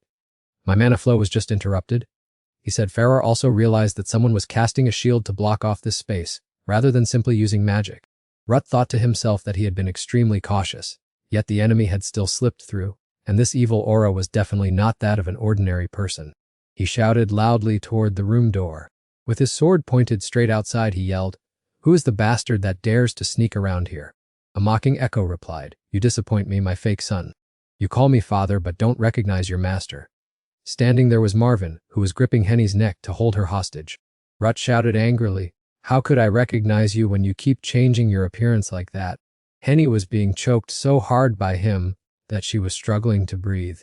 Adam Mergel, the cold-hearted priest, stared at him. He tightened his grip, causing Henny to squeeze her eyes shut in pain and grit her teeth. Then the priest smirked diabolically and began to alter his face. He revealed his true form, a man with purple hair and sharp, piercing eyes. He laughed gleefully. "Well, do you know who I am now?" Rut stared at him, his face tense, knowing that the current situation was dire. It turned out that the person standing before him was the leader of the Adam Mergel Temple. His movements were mysterious and unknown to everyone, and he possessed the ability to disguise himself skillfully. This ability was more like a supernatural power than magic. Even though he had only appeared briefly in the previous life, every place he visited was drenched in blood. Even when his brother had defeated him, he only considered it a stroke of luck. He was so powerful that even with Leon's experience, he could not determine the true identity of this freak disguised as a human. Adam removed one side of his glasses and gave a contemptuous smile toward Rut. Farah asked Rut, "I can't call him a human or a dragon. He's more like a chimera. Do you intend to strike?" Rut replied anxiously, "No, he's holding Henny hostage, so I can't act recklessly. He appeared with a hostage. He must want to negotiate something. Keep looking for any opening to rescue Henny, or even freeze him as soon as possible," Farah said, beginning to channel cold air into her blade. "I will protect Henny at all costs, even if I have to sacrifice my life," Rut said, gripping his sword tightly. "I use my status as a contractor to request your help." Adam gave a faint smile and questioned him, asking where his intention to draw his sword had gone. One must understand the opponent's true strength before daring to deceive an old fox like Griselda with such clumsy lies. Upon hearing this, Ruth set his sword aside with no desire to fight and replied, "Isn't letting a rogue masquerade as a bishop similar? Despite her extreme shame, she told you everything, and I also put in the effort to wound her." He waved his hand dismissively. "Of course, I've already sent her to her death. She lost many followers and couldn't even protect the Thunderbolt dragon. I was extremely disappointed to realize that the time spent at the peaceful field was for nothing and that her life was worthless." Ruth roared in anger, "Stop pretending, because you don't even know what disappointment is. You're just acting as if you have emotions. Don't mention someone you never cared about just to score points." Adam tightened his grip on Hennet's neck a bit more. "I have researched very thoroughly about an immortal warrior like you. A survivor of the dragon disaster and an orphan. It truly is a classic hero motive. Everything sounds fine, but something is still missing." Ruth, standing opposite, was clenching his fists, preparing to attack as he saw him start to toy with Hennet. He continued sarcastically, "It's quite strange how a third-rate mercenary suddenly became a genius after only 2 years and possesses strength comparable to the Dragon King. Don't you see something wrong, Lady Harpulia? He clearly has a problem." Hennet stared at him with rage. Hennet clenched her fists until sparks of electricity surrounded them. "Why does a freak like you keep spewing such nonsense? Go to hell." With those words, Hennet turned and unleashed fire magic toward him. He immediately let go, causing her to tumble forward. He was unharmed and only laughed dismissively. "Are you staying this calm because you're silently chanting the Dark Wings spell? It feels like handing a weapon to a child." While mocking her, he cast the Dark Wings magic. "I'll return the favor." He immediately launched an attack at Hennet. She was in an extreme panic, and since she was falling forward, she had no way to defend herself. Ruth immediately rushed forward to shield Hennet from Adam's strike. He shouted, "Furore," and a barrier of light appeared instantly to protect her. Hennet fell to the ground, crying out in pain. Fortunately, Furore had managed to create a protective shield in time to help her escape from the dangerous attack. Adam spoke up. "I see you truly deserve the title of hero, but the holy mark on you has not fully recovered yet." He reached out while speaking, as if trying to grab something. It turned out that the previous blow had severed Ruth's arm bearing the holy mark. Holding the arm, he judged, sacrificing both your life and an arm just for this young lady. I believe discarding her would make it much easier for you to breathe. Standing behind the protective barrier, Hennet screamed in anger, "You bastard!" Ruth held his wound, his face showing no fear. "Stop beating around the bush. Get straight to the point because I well know that your target is me." Adam no longer hid it. "Fine, you're right. How did you discover me? And how did you know clues about the dragon disaster?" Ruth replied with a faint smile, "Your own grandfather revealed it." He chuckled softly, then swung his arm, severing Ruth's remaining arm.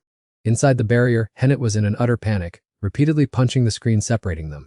He continued to interrogate, "How did you find the Thunder Dragon sealing stone?" Ruth, with both arms severed and bleeding profusely, replied with a cold expression, "I just happened to pick it up by chance." He continued to attack him. The Thunder Dragon didn't deserve to die so senselessly. It would have been great if the seal had been broken at Eratium, just like the dragon disaster of years ago. His strike severed Ruth's leg, causing him to collapse into a pool of fresh blood. Ruth gritted his teeth because on that day, lightning broke the Eratium seal, causing over half of the students to perish. All the tragedies of his past life were caused by this bastard. He pressed his foot onto Ruth's head, pinning it to the ground. After all, who are you to be enraged by a disaster that never happened? A reincarnated hero, Van A. I don't think so. Therefore, my conclusion is, hearing him speak about regression, Ruth's face darkened, his eyes wide with astonishment. He added that before that, you were already a hero who had personally slain 7 dragons, the Divine Dragon, and even me. Hearing the title Divine Dragon, Ruth was completely stunned. He gripped Ruth's chin tightly, mentioning how the connection to the floating island had suddenly been severed a year ago, leaving the Blood Dragon's position vacant, and everything matched perfectly with the moment you set foot in Eratium. Now I understand everything clearly. You are merely a puppet in the hands of the Kenna creation lineage, he said. Hearing that name, Ruth's face darkened, revealing extreme confusion. He recalled the pale-faced figure, who asked him if this was the first time he had heard that name. The Divine Dragon, the Kenna creation lineage, the origin of dragons, including the 7 dragons, is the creator god. Anyone with the ability to turn back time must surely be a god. It seems Kenna is quite fond of you, so the Divine Dragon worshipped by the temple is that very entity. A strange name never heard of before for a god with the power to manipulate the flow of time. Ruth retorted, I couldn't care less whether he is a divine dragon or something else. He roared with resentment, his face twisted in anger. Next time, I will definitely send him to his grave. He sneered mockingly, what can you do with that crippled leg of yours, you delusional immortal warrior? It is a pity that because I know you are Kenna's pawn, I cannot kill you right now, he said, placing his hand on his head as a warning. I am satisfied with my curiosity. Be more careful next time. It would be very troublesome if you died, he said, turning his back and walking away, while Ruth could only grit his teeth in helplessness. Suddenly, he coughed up a mouthful of fresh blood. With his lips still stained with blood, he wore a scornful smile and replied to the other, very well. The next time we meet, I will certainly take your life. He chuckled, ha ha fine, as Ruth's vision gradually darkened and the man's figure became blurry. He could only see the man's figure fading away until it disappeared, his voice still echoing in his ears. Good luck. The next morning at the Neck Infirmary, the squad of knights tightened their perimeter. A knock was heard. Master, may I come in? Professor Daniel entered Anne's room and asked if the knights had left yet, and looked irritated. Yes, they have been tormenting a patient like me for 3 days to investigate. They are truly crazy. Daniel was thoughtful. The monsters attacked right after you were bestowed the title of hero. Not to mention the battle with the lightning dragon happened not long ago. Regional security should have been very tight. Clearly, this was no accidental incident. According to them, it seems a purge is taking place, completely hidden from the public. The hero's honor is paramount, and if this leaks, it will be a fatal blow to the image of the church's honor guard. And asked about Ruth's condition, whether he had regained consciousness and how his injuries were, Daniel replied, thanks to the high priest's assistance, he has recovered. Once his mana is restored, he will be fine. The boy is truly calm, unlike those people panicking outside. And speculated whether the dragon cult was behind it. Otherwise, who could be strong enough to attack us without leaving any trace? Even though Ruth was injured at the time, overpowering a hero is not easy. This is clearly a declaration of war, and we have no time to hesitate. Hearing this, Daniel also looked worried. The possibility of the next dragon breaking its seal earlier than expected is high, and further asked if the boy Ruth had said anything strange.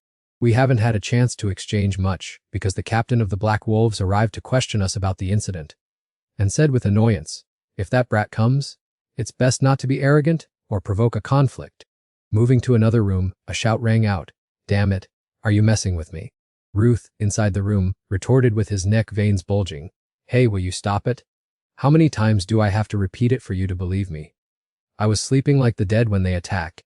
As it turned out, Levin was interrogating him. On the day he was attacked, the honor guard had doubled, no tripled, their guards, not to mention the Black Wolf Knights deployed by the king's order, yet you claim someone snuck in and out easily.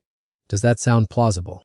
Ruth angrily replied, are you trying to blame your own weak subordinates on me again? I am the victim here. Did any of those magnificent, dignified knights lose even a single hair?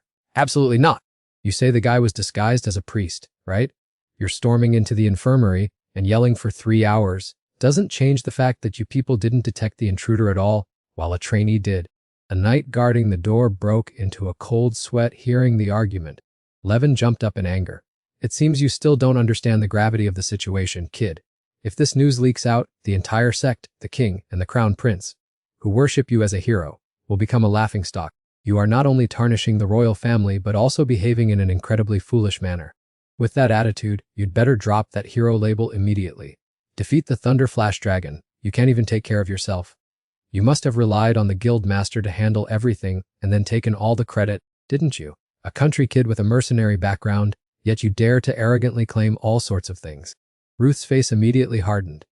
That's right, speaking like that, don't you want to rent the room next to mine? Do you want even more trouble? Hearing that, Levin was speechless with rage. He lunged forward, determined to teach him a lesson about insolence. A knight accompanying him saw this and quickly intervened. Commander, please calm down. However, Levin had completely underestimated Ruth. Even though he was injured, Ruth still had more than enough strength to block the man's attack. Witnessing his attack being neutralized, Levin ground his teeth in hatred. He managed to block my strike. He still refused to stop. Let me show you the true level of an Imperial Guard commander. Don't think that having the mark makes you someone important. Then, he recklessly charged forward. The blow struck Ruth's eye, causing blood to flow down. He wiped it away with his hand and lowered his head. Damn it! Levin laughed triumphantly. As expected, there's no way someone like him could defeat me. Understand now? This is true power forged through blood-soaked battles. Suddenly, a counter blow struck Levin hard in the neck. The blow sent him flying. The knight beside him cried out in alarm. Commander, Ruth approached somberly. With his face taut like a bowstring, he said, you dare use an attribute skill. And against a patient, no less. Fine, I wasn't in a good mood anyway. Everything that happens next will be considered justifiable self-defense. Do you hear me? The knight next to him thought in terror. An Imperial Guard commander sent flying with just one move. If this gets out, not only will the Emperor or the Prince be furious, but the Black Wolf Corps will also have a hard time surviving. He quickly bowed his head. Everyone, please calm down! Master Ruth, the commander must have just been overcome by a momentary impulse. Ruth immediately fired back. Hey, are you blind? That bastard aimed straight for my eye. That's nothing short of a fatal blow to someone seriously injured like me. Get it? Levin crashed into the wall and collapsed. Seeing the dire situation, the accompanying knight immediately knelt and bowed low. I am truly sorry. I will do whatever you want to appease your anger. Please do not report this to His Majesty. Have mercy on us. They say those of high rank and status pay little attention to trifles. The commander must have just been momentarily foolish. Levin, having taken the blow, had already fainted. Ruth replied coldly, how ridiculous. Stop with the nonsense. Give me one reason why I should spare you. I will give you this, the knight said, taking an item out of his pocket. This is a treasure bestowed by His Majesty. I heard the materials used to make it came from the world tree Bonica. It was a blue stone slab wrapped in vine-like branches. Its function isn't clear, and I'm not sure if it's really from the world tree, but since it's a gift from His Majesty, it must have some value. Ruth rested his chin on his hand and thought in silence for a while. Afterward, he agreed. Fine, I'll let it slide this time. Leave that item and take him away quickly. The knight hurriedly expressed his deep gratitude. He helped Levin up and dragged him outside. Then we shall take our leave. The door slammed shut. Ruth held the stone he had just received in his hand. Who would have thought I'd find it here? Furor stated, I am certain this is indeed a branch of the world tree. They must be insane to use the tree that sustains life in this world as a weapon. Ruth recalled, in my previous life, The person who used this was a total maniac.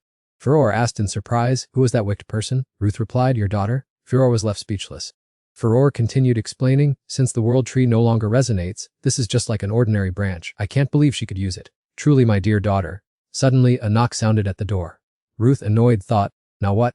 He walked over angrily to open the door. "Who dares to disturb me?" "Ruth," a trembling voice called out. "How did you get in here? Isn't this place strictly forbidden?" It turned out to be Hennet. Her face showed clear sadness. "I was summoned for an investigation. Even though I wasn't hurt at all, I still got caught up in it, so I heard you had woken up, so I wanted to visit just once. Because of me, you—" Hennet's hands were clenched together. She was extremely worried. Ruth maintained his cold demeanor. "What are you talking about all of a sudden?" Hennet opened her hand, revealing something. She bowed her head despondently. "I want to return this. I don't deserve to have it. I'm leaving now. Please rest well." Ruth suddenly grabbed Hennet's wrist. "Follow me." She called his name, but was still dragged away. "Let me clarify this matter. What just happened wasn't my fault or yours. Plus, it's enough that we are safe and sound. So there is no reason for you to torment yourself like that." At this moment, they were both chatting in the courtyard outside. Despite hearing his reassurance, Henny still felt her heart filled with guilt, as he had almost lost his life. Ruth scratched his head awkwardly and replied, "Oh no, that was just a reminder that I still have a very long road ahead of me. By the way, did you just get a haircut?" Ruth changed the subject quickly but not very effectively. Henny gripped the hem of her skirt tightly with a gloomy look. "Don't change the subject. If Leon had been in my place, you definitely wouldn't have been this badly injured." Ruth immediately questioned, "Why do you think that?" Henny explained, I really put all my effort into it. When you were gone, I trained so frantically that I exhausted my mana, and during long nights, I only dared to nap for a few hours. However, no matter how hard I tried, I remained just a burden, and you couldn't even focus fully on the battle, because you were busy protecting me." She recalled the time she tried hard to catch up, how every time she thought she was about to reach them, the distance became far again. "I was wrong. All this time I've been trying to act strong, pretending to keep up with everyone while in reality just holding you back. I truly don't deserve the dark domain gift you gave me. It's just pathetic and useless beyond words. If I had never existed, maybe everything would have been better." Ruth interrupted, "Are you saying you're a hindrance? Even if you cut off the part that holds me back, it will eventually grow back anyway. I am an immortal warrior after all." Henny shouted, "Stop joking around. I'm being very serious." Ruth gently comforted her. "Oh my goodness, honestly, I'm really fine. It's fine if you hold me back. I completely accept that. Besides, no one is born perfect, and no one reaches perfection before they close their eyes forever. Everyone has their own development path and has gone through pathetic weak stages. Understand. I just want to say that you are a very valuable person. Of course, you can't be a copy of Balak or Leon, but they are no different from you." Henny heard those words from Ruth and her eyes began to well up. Who could ever replace him? And I'm sure that I will still need you by my side in the future. After Henny heard that, her tears overflowed uncontrollably, and she pursed her lips with emotion. Ruth stood up straight and continued, "So don't think idly about those nonsense things anymore. It's enough that you continue to try your best as you are now. Persist in your efforts until you reap the results. I am doing the same too. If you understand, then wipe your tears and let's head back." Ruth turned to leave, leaving Henny still sitting there. Then, Henny spoke up, "Can I hold you back one more time?" Ruth heard this and was bewildered, not understanding what was happening, then turned back and asked, "Oh, you?" Then Henny suddenly went silent. Ruth had to urge her. "What did you say?" "I like you, Ruth Donatos." The two looked at each other as petals and dry leaves fell softly in the romantic setting. However, Leon had been hiding behind the bushes and heard their entire conversation. She stood motionless with a thoughtful and sad look. "I like you," Henny said while tears fell as she spoke her mind. She looked back at him, Ruth Donatos, while the young man could only stand frozen without saying a word. "Ha ha," Henny laughed while Leon, who was hiding behind the bushes, lowered her face. Henny laughed as she wiped away her tears with her hand. "I used to think confessing, while crying like this, was the worst thing. Who would have thought I would be the one doing it? Not exactly chosen at the right time, right? But I don't expect you to give a clear answer. It's just that my heart insisted on expressing it." Ruth stood there in silence for a long time. He looked at Henny, who was sitting with a thoughtful look. Henny had stopped crying. She smiled gently. "I'm sorry." Ruth was walking toward her, scratching his head as he went. Henny hurriedly spoke to stop him. "I already told you that you don't need to answer right now. Honestly, I don't expect you to accept this confession either. You lack tact in these delicate matters. That's why I wanted to say it. Leon, standing hidden behind, was also extremely anxious, waiting for a response from Ruth. Ruth could only stand there scratching his head in confusion. Hennet immediately pressed him, asking if he was rejecting her because of Leon. Ruth hesitated and stammered, "That is." Then he cast his eyes toward the other side. He followed her gaze to a cluster of trees and saw Leon's figure standing silently there. He replied, "That's not it. To me, everyone is a dear friend and comrade." Upon hearing this, Leon was stunned. Why must we toy with personal feelings? Besides, what is the point of making promises when we never know when our lives might end? Hearing this, Leon's hands trembled. Ruth continued to explain, "To be honest, the feelings Leon has for me make me." Leon was listening intently, hoping he would reciprocate her sincere feelings, but Ruth continued, "Feel very stifled." As soon as he finished speaking, Leon turned around and walked away, her footsteps heavy, as if she were carrying the weight of a broken heart. Ruth watched Leon's retreating figure fade away, thinking to himself, "That is more than enough." Hennet stood up abruptly. "All right, I understand what you are trying to convey, but Ruth, have you ever heard this saying?" Hennet beamed at him with a gentle gaze. "Love can still bloom even in the midst of a brutal war." Ah, how embarrassing, but I feel much more at ease now. At least I still have some hope. Ruth broke into a sweat upon hearing this. "Are you even listening to what I'm saying?" Hennet replied with a sweet smile. "Of course I am, but I am only acting on it now. I will keep trying as you advised. Let's meet again when we are free." Hennet turned on her heel and left, and Ruth hurriedly called out after her, "All right, please take care on your way back." Furore appeared and mocked him, rejecting two women at once. "Congratulations, you'll definitely go to hell in your next life." Ruth told Furore to be quiet, saying, "In my past life, they were simply my comrades. Actually, I think they would have rejected me if I had taken the initiative. They only did what they did because they misunderstood my actions as being caused by my status as a regressor. Regardless, they are still too young." Furore immediately retorted, "Even if you are a regressor, the current time is still reality. Do you really think you have the right to ignore those feelings just because you already know the future?" After hearing this, Ruth silently turned and walked away. "I don't have the time to concern myself with such trivial matters." Adam Murgo, one of the three powerful cardinals of the Dragon Palace, had discovered his status as a regressor. He also discovered that the person who turned back time was the entity commonly known as the Dragon God, the progenitor and creator of dragons, the first dragon Kaina. However, why would the Dragon God show him favor and warn that his death would be detrimental to that day? It made no sense at all. Furore called out to him, "Ruth," and he interrupted, I understand that the accursed vow prevents it from revealing more about that day. Currently, the most important figure is Adam Murgo. Despite holding the title of cardinal, he acts far too differently. From his words to his actions, there isn't a shred of faith in him. That is why I have come up with a theory," he said, deep in thought as he climbed the stairs. He stopped halfway, his hand gripping the railing tightly, his expression darkening. "Is it possible that Adam Murgo regressed even before I did?" Furore was filled with surprise. "Adam Murgo is a regressor, too," Ruth explained. "Like me in the past, no one believes that regression is real, yet Adam Murgo suspected this possibility immediately.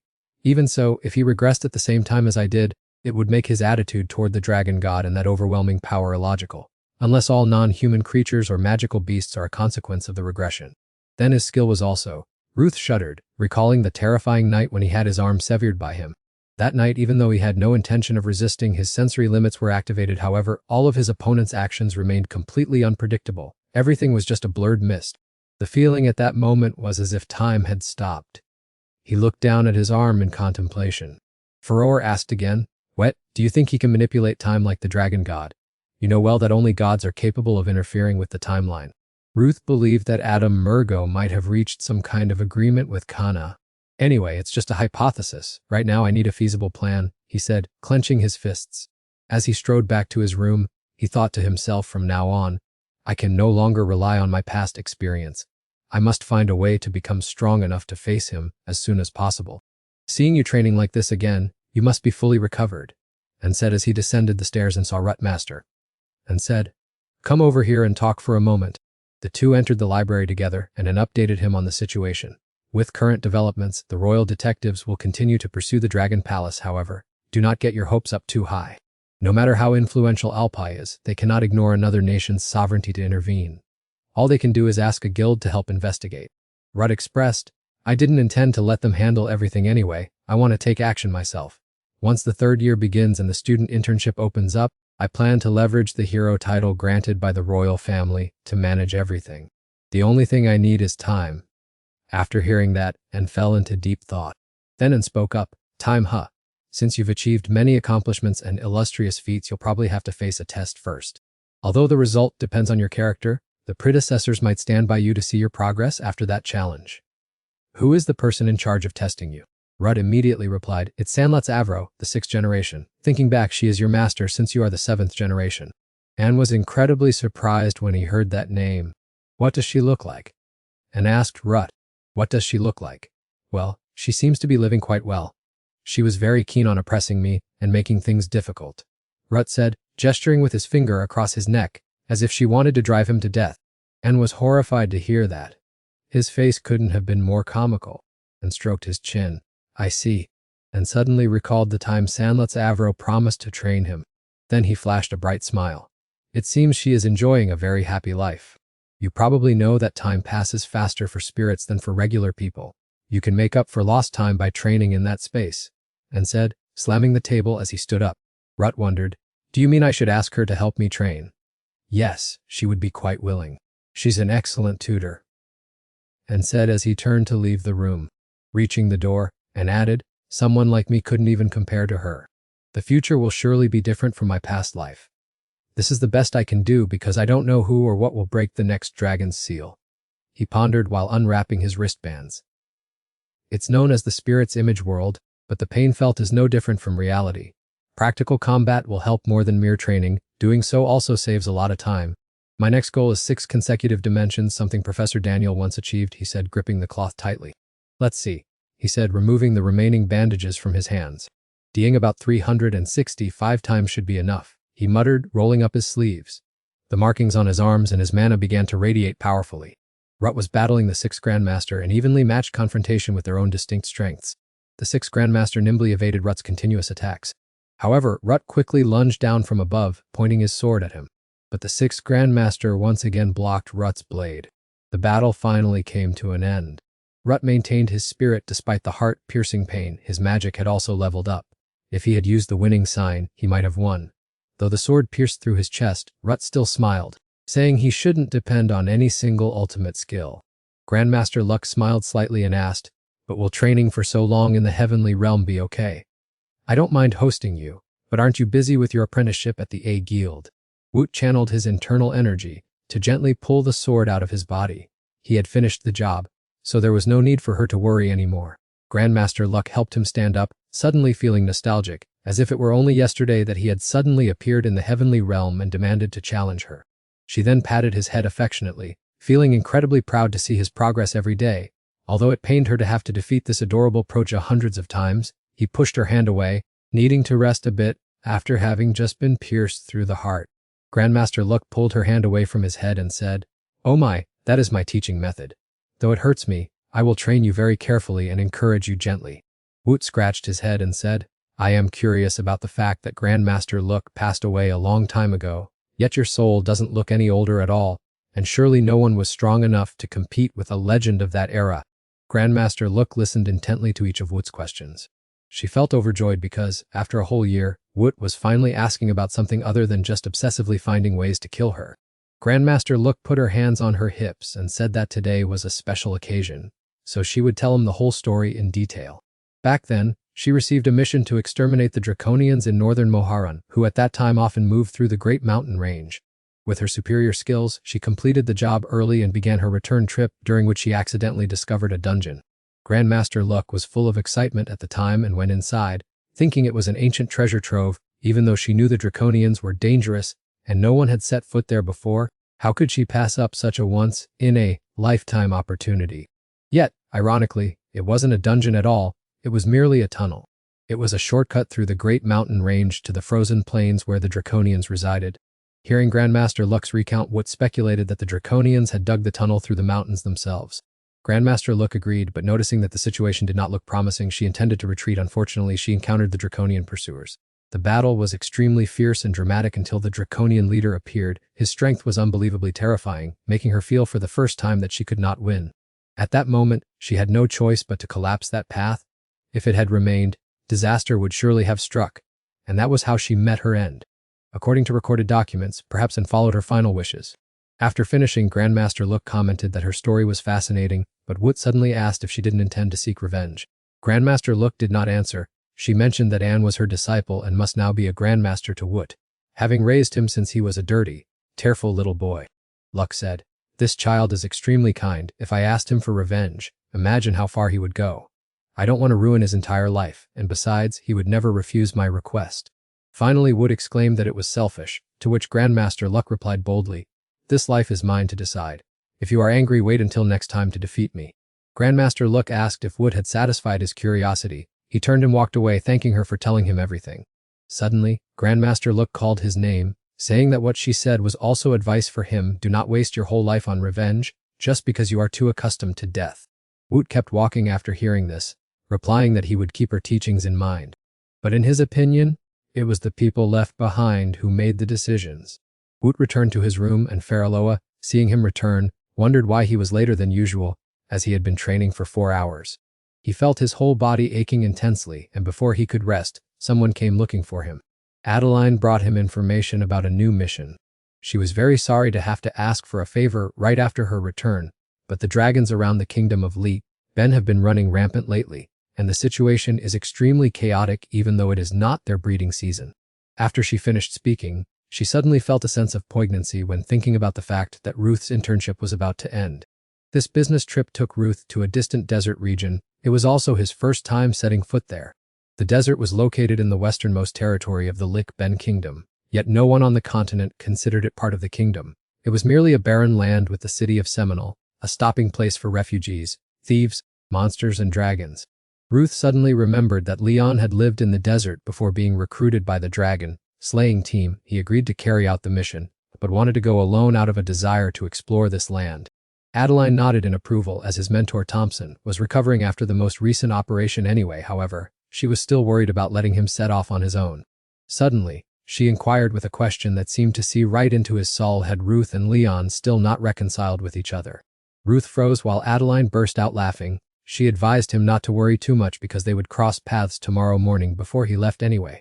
Ruth recalled that since the day Henny confessed her love for him a year ago, Leon had completely ignored him, forcing the entire dragon slaying team to live in an awkward atmosphere because of them both. She knew perfectly well Ruth was there, everything was happening exactly as he intended, but bluntly rejecting her back then was indeed too much. Little did he know she wouldn't even look at him for an entire year, and even though Ruth tried to make amends, Leon always avoided him. Thinking back, Ruth realized that this situation was actually easier to bear than having to untangle a messy web of emotions. As soon as Leon walked in, she saw Ruth. She had intentionally timed her arrival to avoid him, so she didn't understand why they had encountered each other today. Leon immediately turned to leave. Seeing this, Ruth rushed after her, telling her to stop ignoring him. Leon stopped in her tracks and explained that she wasn't ignoring him, but was just busy, so if there was something on his mind, he should say it directly. Damn it, Ruth felt so frustrated he couldn't wait any longer.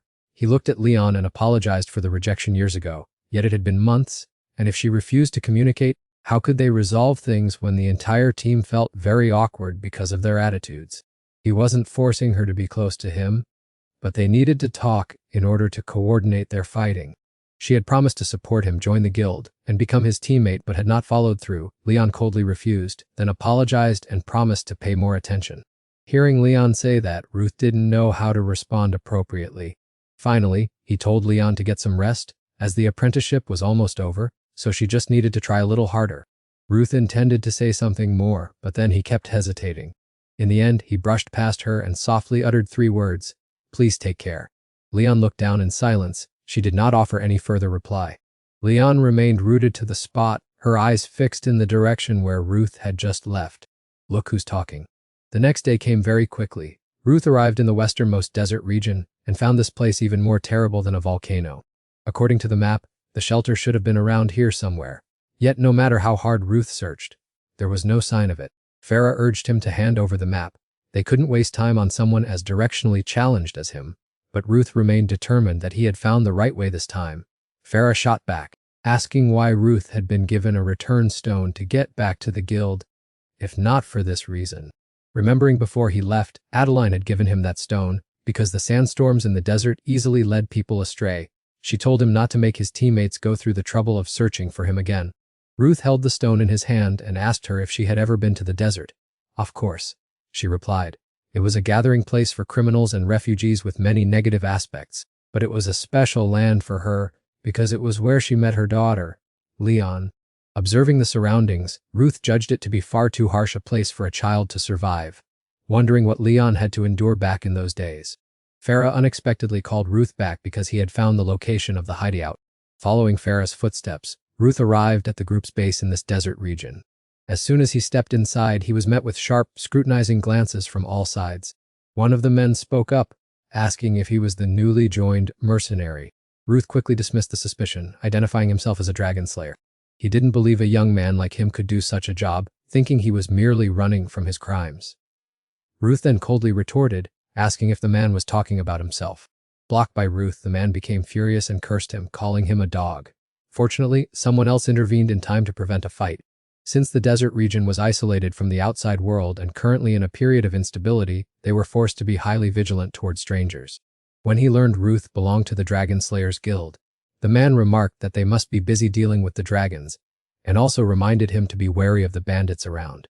After saying that, he signaled his subordinates to retreat and politely wished Ruth a comfortable stay.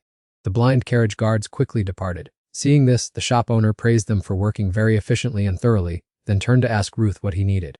Ruth walked up to the counter and ordered a cup of coffee, saying that if it wasn't available, plain water would be fine as a substitute. The desert was originally the starting point for the decline of the kingdom of Liban.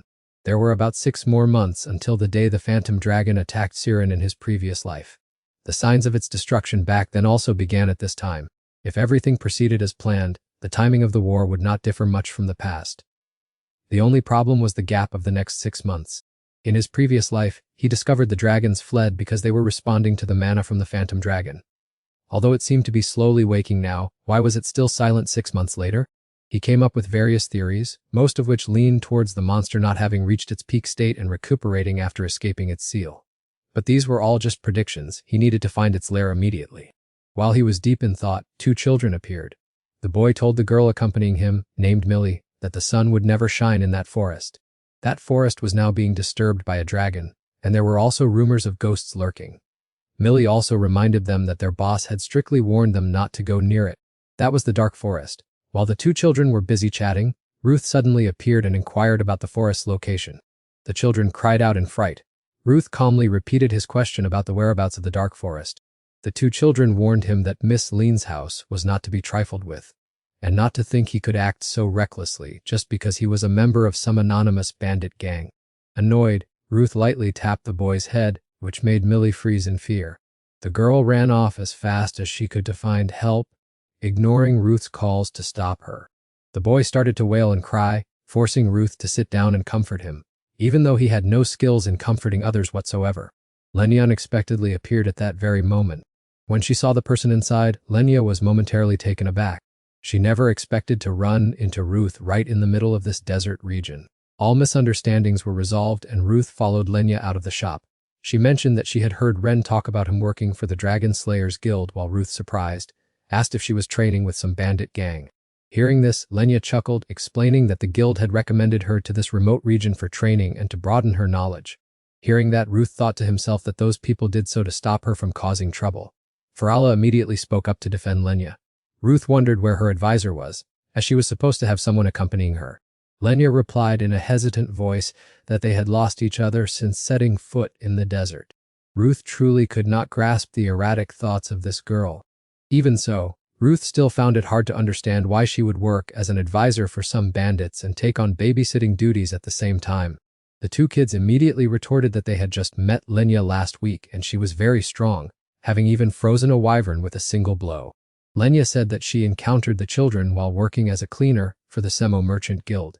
She had to escort them to ensure their safety.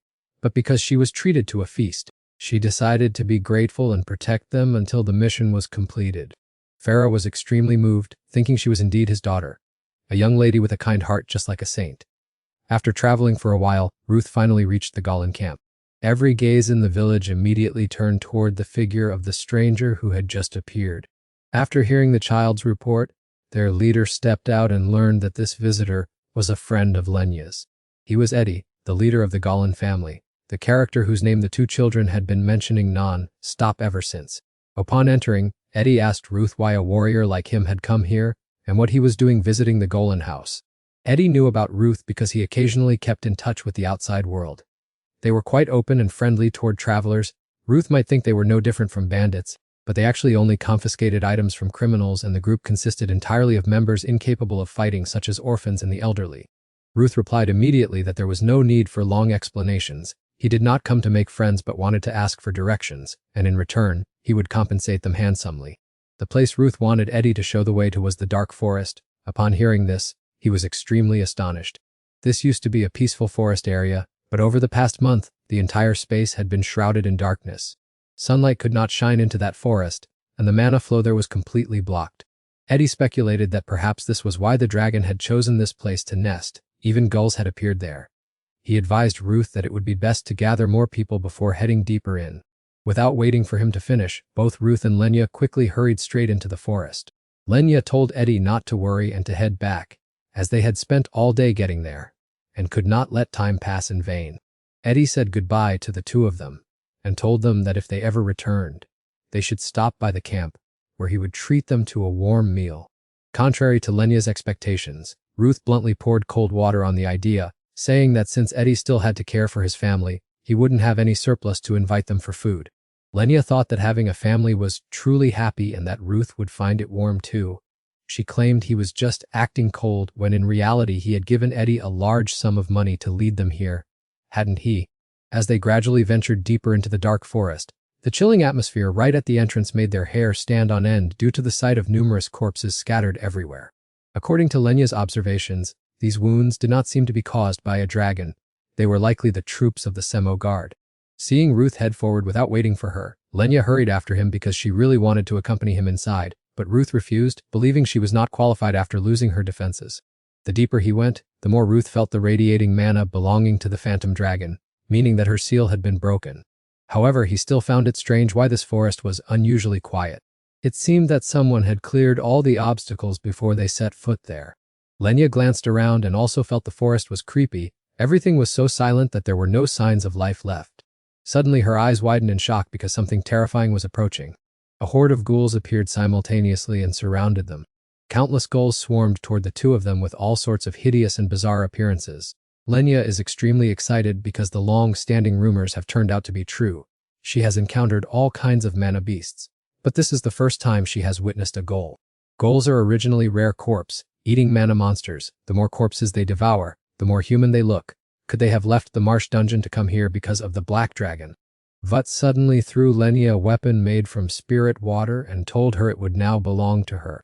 Lenya could not believe this was a weapon because it looked more like a necklace. Vut advised her to try resonant linking with it, since that was her specialty. Following Vut's instructions, she began to perform a resonant link with the item. Both were astonished when they saw it transform into an extremely formidable weapon.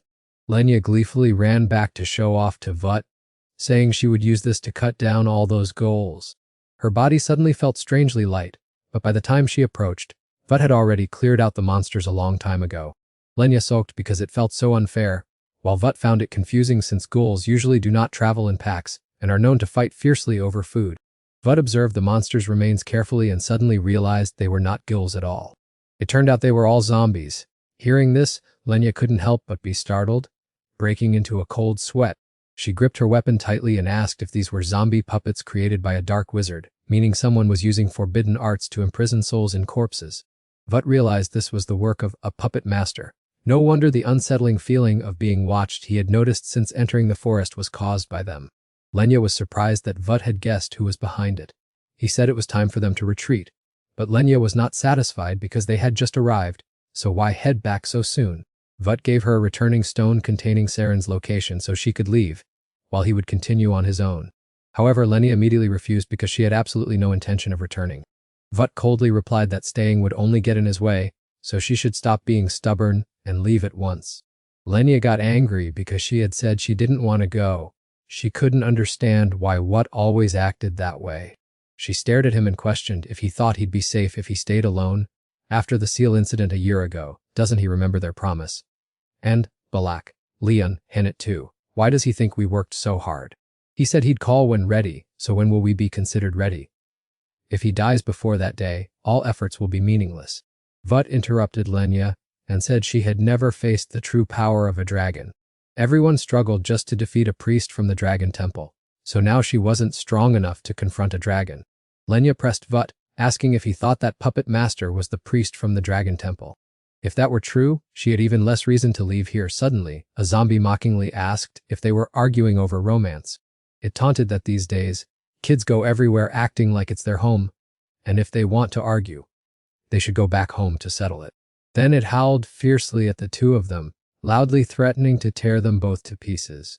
Vut didn't let it say another word before swinging his sword in a slash. He found it ridiculous that those words came from someone who had been stalking them this whole time. Vut shouldered his sword and coldly said those stalking games were over, to stop hiding behind disgusting corpses and step out now. She voiced her exclamation because Vut was exactly like what she had heard before. She mocked Vut, saying he was the evil son of that bitch. Lenya was shocked because the nemesis was still alive, but Vut quickly realized it was only her corpse. The real one behind it was the furious dark mage who pulled out their souls and hid in those bodies. The second bishop of the Dragon Temple, Puppet Master Alvarito. He was quite surprised when Rut guessed his deepest thoughts. Surely the former owner of this corpse had babbled enough about her past to him. He found it hard to believe that someone who didn't know their own limits was granted the title of bishop. But even though the headless corpse was still quite eye-catching, only he had the expertise to extract value from this useless ruin. Rut sneered to him. Both the man and the actual owner of the corpse were nothing more than trash, no different from dung beetles that specialize in digging up corpses. Alvarito maintained his arrogant expression, saying, "I don't know what wind blew you to this dark forest, but this is truly a godsend that I cannot miss."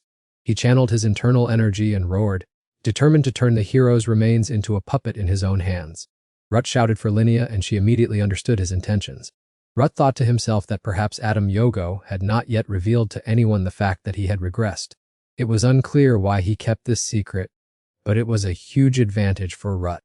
In his past life, killing Underriddle was extremely difficult because he had no fixed body, but it was a coincidence that he chose this forest as his lair. If he also came here to unseal the mysterious dragon like Griselda, then it seemed the mysterious dragon would not need to wait half a year.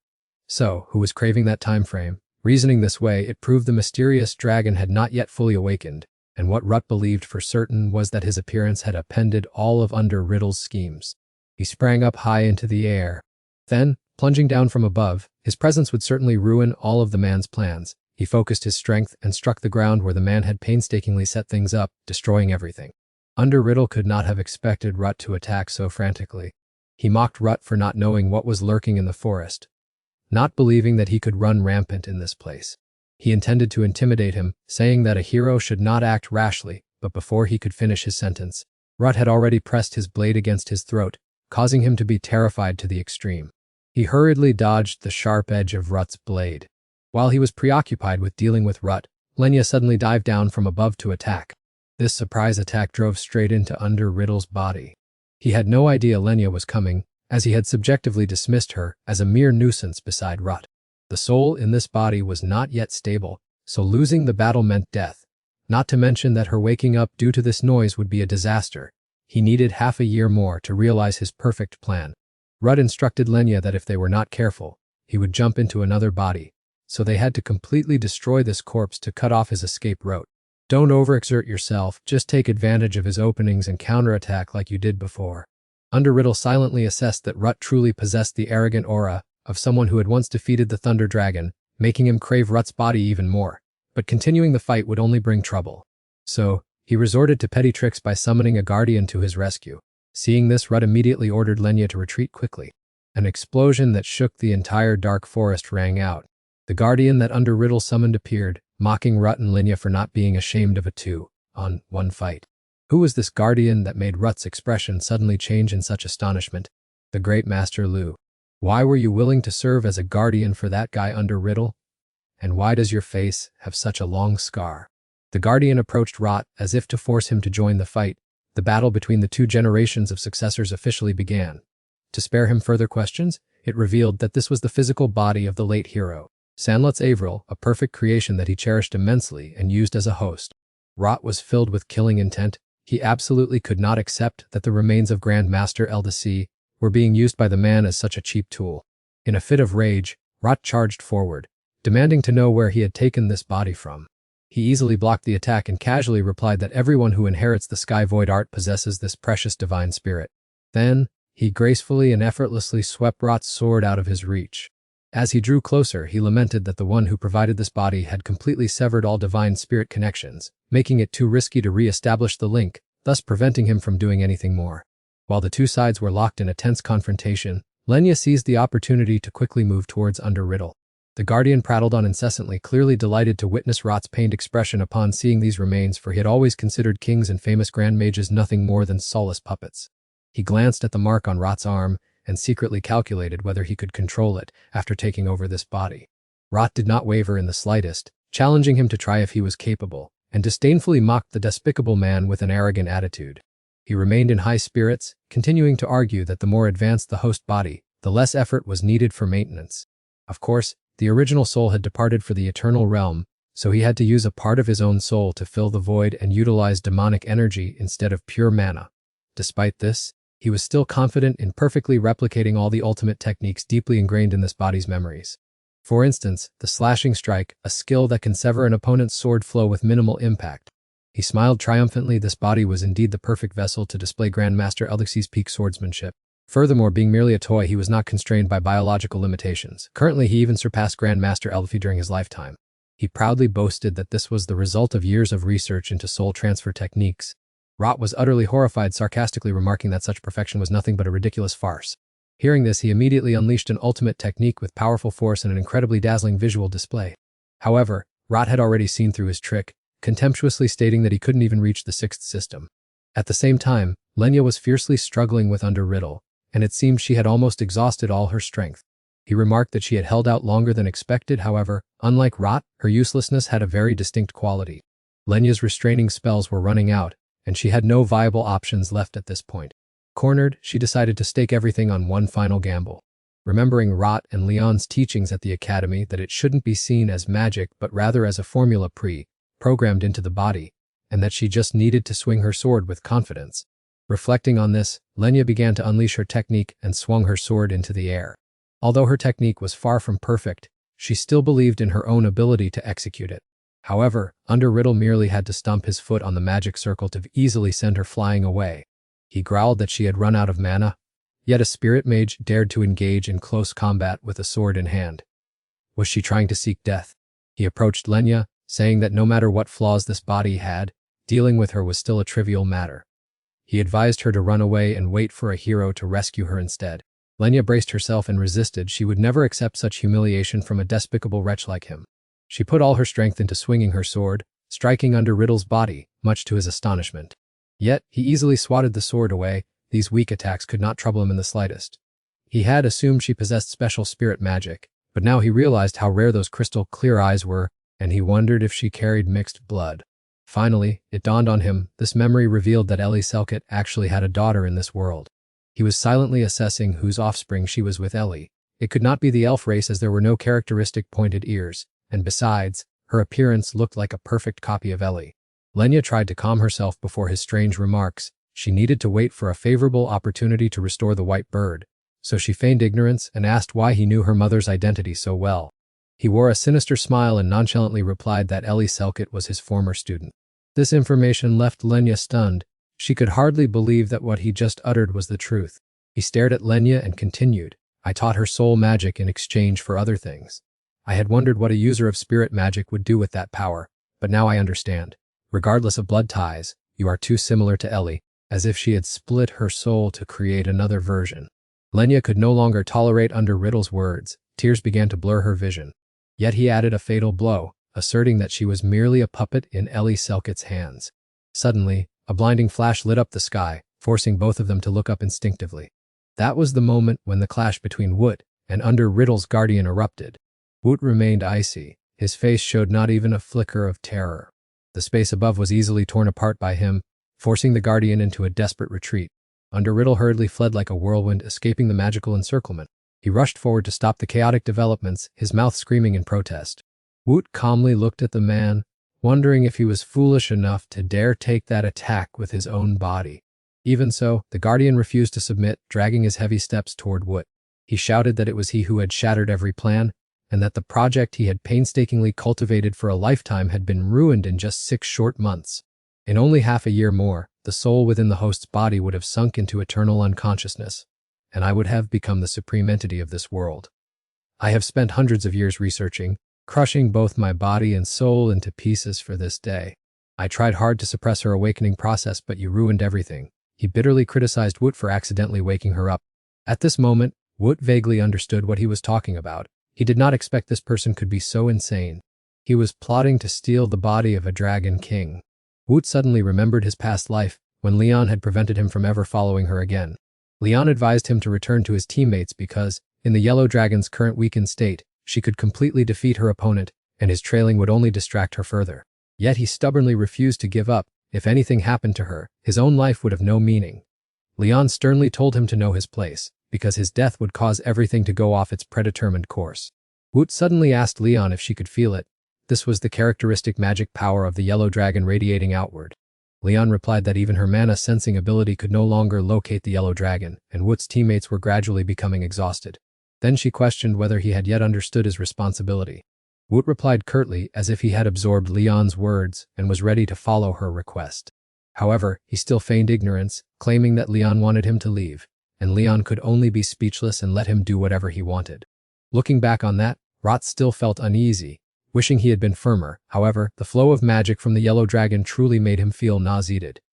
Even though he was much stronger than he used to be, he realized that the current level of her magic power far exceeded anything he had faced in his previous life.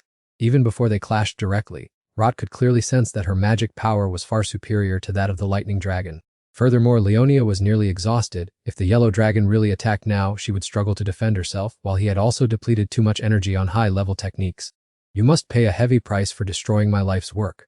Don't even dream of escaping these shackles. Even if I have to use 100 souls, I will tear you to pieces, Rot replied, completely unafraid. If it's time to die, then so be it, but as for you, you scoundrel, look at the pile of rubble that you yourself worked so hard to build. He couldn't believe that the boy would dare to utter such insolent words after destroying his forest and his dreams of many years to him. Even killing the boy and throwing him to monsters to devour wouldn't be enough to atone for that sin. The yellow dragon suddenly appeared, gently grabbing the protector and warning him about his insolent attitude. The sudden appearance of the yellow dragon Logia left Leonia stunned and filled with terror. She tightened her grip on Under Riddle, mocking him for daring to desecrate the dragon god's shrine. What a ridiculous fanatic. While every era had those who worshipped dragons, he was different because he only joined the cult to trade for immortality. The yellow dragon Logia embraced him, sarcastically noting that this body belonged to one of Vanna's successors, a shameful thief. She added that she had heard many interesting things while sleeping, so she needed to discipline him a little. Under Riddle finally trembled and asked, as a dragon king, shouldn't she know full well who that person is? The Jut standing there was the second hero, the successor of Vanna, the nemesis of the dragon god, and the terror that blanketed the world.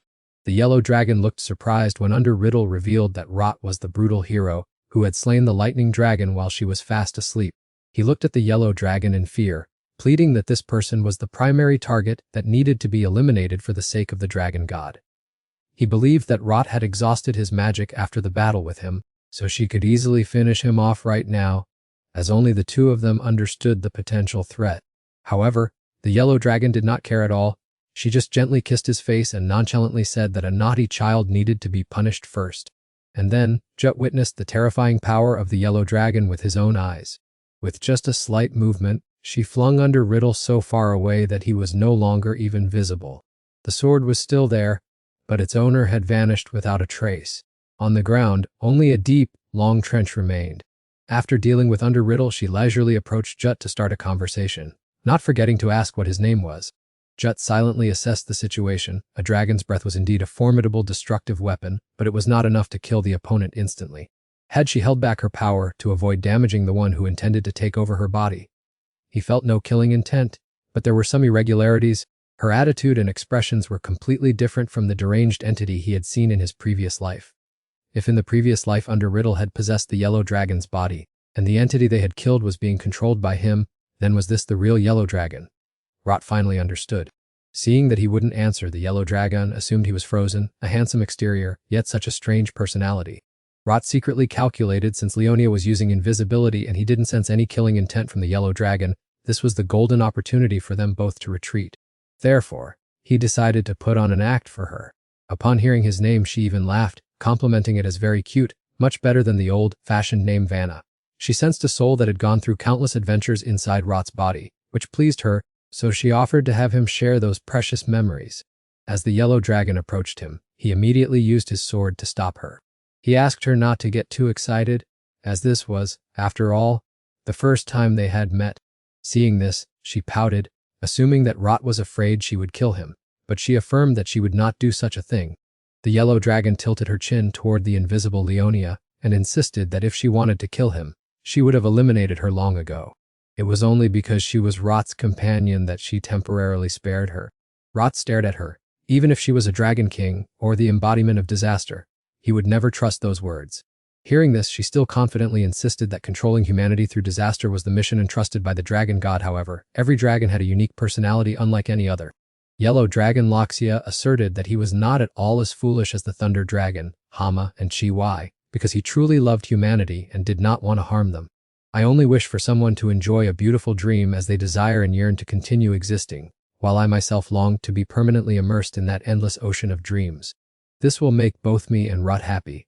I want to invite Rut to sink into a wonderful dream with me. However, how could Rut be so easily enchanted? He brushed my hand away, ordered me to leave, and declared that he would destroy me so that everything would become better. Hearing that, Yellow Dragon Lakshya still smiled calmly, advising Rut that it would be best not to foolishly challenge him.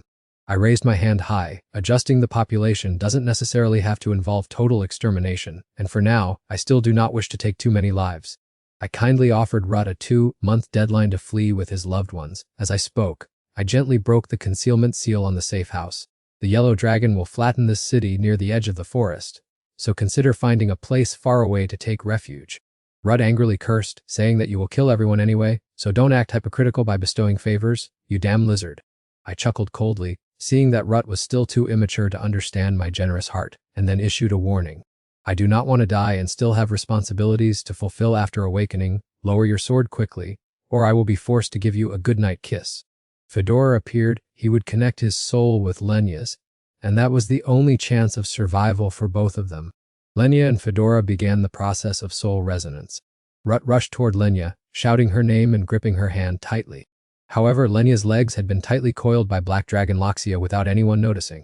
With just a gentle movement, I easily grasped Lenya's hand.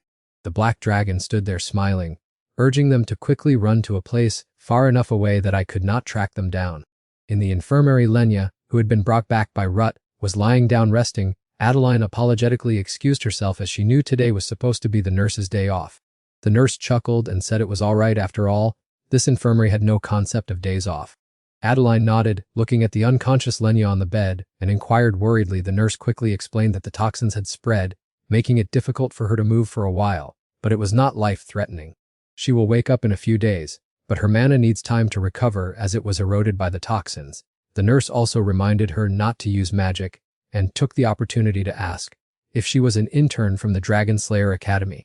Adeline shook her head in denial. She said Lenya belonged to the Light Spirit faction, so she had to contact their leader, as they shouldn't be left alone in such chaotic times. At that moment, Ren suddenly stepped forward to call her. Adeline was startled and turned to ask what was wrong. Ren reported that Rut was waiting for her in the office, making Adeline suddenly realize she had been talking for too long. Upon hearing this, Adeline happily praised Ren and asked her to look after Lenya, telling her to report any changes immediately. Ren nodded decisively, and Adeline left with peace of mind. Ren quietly moved toward Lenya's bed. The girl sat there, keeping watch by her side to take care of Lenya. On the other hand, at the office, Rut recounted everything to Adeline. She couldn't help but frown and ask again if the dragon had really awakened from deep within the dark forest, and would destroy Seminole in the next 2 months. Rut nodded slightly in confirmation, since Seminole was the only city near that forest. After hearing this, Adeline clenched her hands into fists and her expression became extremely tense. A long while later, she finally spoke. She trusted that Rut would never joke about such a serious matter and understood that whatever had caused those injuries to the other two was nothing ordinary. But even if she announced it across the continent, it would not be easy. There is no country powerful enough to stop its expansion. The desert was originally just a desolate, uninhabited wasteland. This is the only city in the heart of the desert, a place where people not only deny its true status, but also boycott all trade activities there. Moreover, the Liber Kingdom and the Dragon-Slaying Guild also hope for Seminol's early collapse, as it is administratively under their jurisdiction, making this city nothing more than a thorn in their side. However, Ruth is not particularly bothered because the Crown Prince has pledged his support, not to mention the company of the Great Master and Daniel. This situation is similar to the previous battle against the Thunder Dragon, so wouldn't it be more optimal to gather outstanding individuals instead of sacrificing countless ordinary soldiers? Fortunately, the Illusion Dragon uses techniques that affect the mind, so it is not as aggressive or destructively powerful as the Thunder Dragon. Nevertheless, one must still be prepared in case the plan to destroy Seminole is obstructed. What is more urgent is to defeat the second bishop of the Dragon Cult, the one known as the Master Puppeteer Amber Riddle. Although his power has diminished significantly after the Illusion Dragon's strike, he is certainly still alive and may be tracking the Illusion Dragon to find a way to survive or exact revenge. That guardian was originally created from the corpse of the sixth successor of the Sky Martial Arts School. He is an incredibly difficult opponent, constantly using the soul imprisoned in his heart to regenerate. Not to mention the countless immortal monsters he summons are also a major threat. Adeline thoughtfully listens to Ruth's revelations, although she is very curious about the reason he is confronting the Dragon Cult and clashed with the Illusion Dragon in the arid land. She keeps her promise not to probe further. After all, she had promised to place her full trust in everything he said. However, Adeline still wants Ruth to explain clearly the true nature of the Illusion Dragon and whether he is certain about the attack in the next 2 months. Ruth nods decisively without hesitation, for a Dragon King never knows the meaning of deceit. Betrayal is merely the game of small-minded people.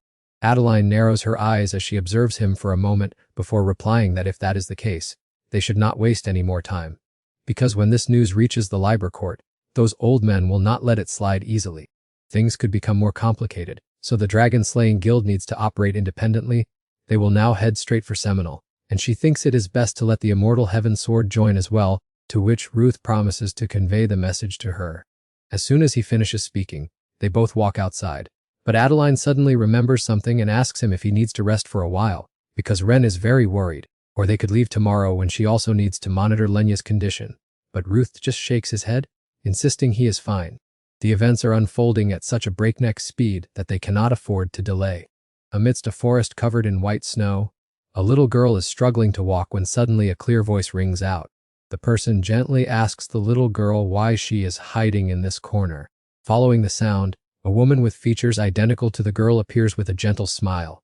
The little girl looks up at the person across from her and happily exclaims that she has found her. And now it is her turn to hide. However, her mother shakes her head, saying that enough play is enough for today, and it is not good to wander out here as the sky turns dark, which makes the little girl pout and stand up, walking away while sulking because her mother always finds her so quickly. Next time, I will definitely hide so far away that I will surprise you. The two of them continue walking together amidst the falling snow. The little girl keeps rambling on about how, next time, even her mother won't be able to find her. But then she suddenly freezes when an invisible curtain appears before her eyes. The little girl reaches out to touch the layer of the curtain, her eyes wide with astonishment, wondering what this is. Just at this moment, a call for Lenya suddenly rings in her ears. It turns out it was just a childhood memory of Lenya, which had always been faint as if buried by snow. The mother's face looked just like hers, but she could not remember what happened afterward, or what it was she had just seen. Lenya sits up abruptly from her bed, her mind spinning as she wonders what that was. She places her hand on her chest, feeling vague and full of questions about something. But every time she tries to recall it, a sharp pain rushes through her mind. At that exact moment, Ren walks in from the door and cannot hide his surprise upon seeing that she has awakened. The young girl rushed to the bedside in a flurry, anxiously asking about her sister's condition. Lenya turned her gaze toward the girl to get her bearings. Ren set down a tray of food and explained that she was at the Dragon Slayer base and had been in a coma for the past 3 days, adding that the priest had ordered at least a month of rest and minimal use of magic to allow her body to recover. Lenya nodded slightly, as if silently acknowledging that she had taken everything in. Ren sat down by the bed, her voice full of reproach as she asked if her sister knew how panicked she had been upon seeing those severe wounds. Not to mention her retreating on her own without a word, leaving Lenya to bow her head in apology for her carelessness before hurriedly asking about Rut's whereabouts. Ren mentioned that Rut had set off for Seminole, and everyone was preparing for a great battle, then grumbled that even if she didn't care about him, he should at least have rested for a full day before starting such a long journey. Hearing this, Lenya couldn't help but sigh, realizing she had become a burden to everyone once again. Just then, Leon entered the room and offered a greeting upon seeing she was awake. Lenya tried to sit up to respond, but was stopped by a request to stay and rest, as she was only stopping by briefly before her own departure. Leon placed a chest containing restorative medicine from Hennet and Balak on the table, advising that most of the forces had already left for Semenal, so she should rest easy and not move around unless absolutely necessary. Lenya expressed concern for her guild, but Leon quickly dismissed it, saying she had already contacted the leader of the Light Spirit Guild, so she should just stay here with this young girl, earning a glare from Ren, who was insulted by being called a thief, though Leon merely retorted by exposing Ren's habit of sneaking into the pantry, causing Ren to laugh it off with a stubborn retort. Lenya was lost in thought for a moment before suddenly calling out to Leon. She earnestly requested that Leon pass on an apology to Rut once she arrived in Seminole. Leon looked visibly annoyed, grumbling that everyone seemed to think she was nothing more than a messenger. She replied with a sharp tone that Lenya should go and apologize herself, since the two of them had identical personalities, so why keep pushing the responsibility onto her?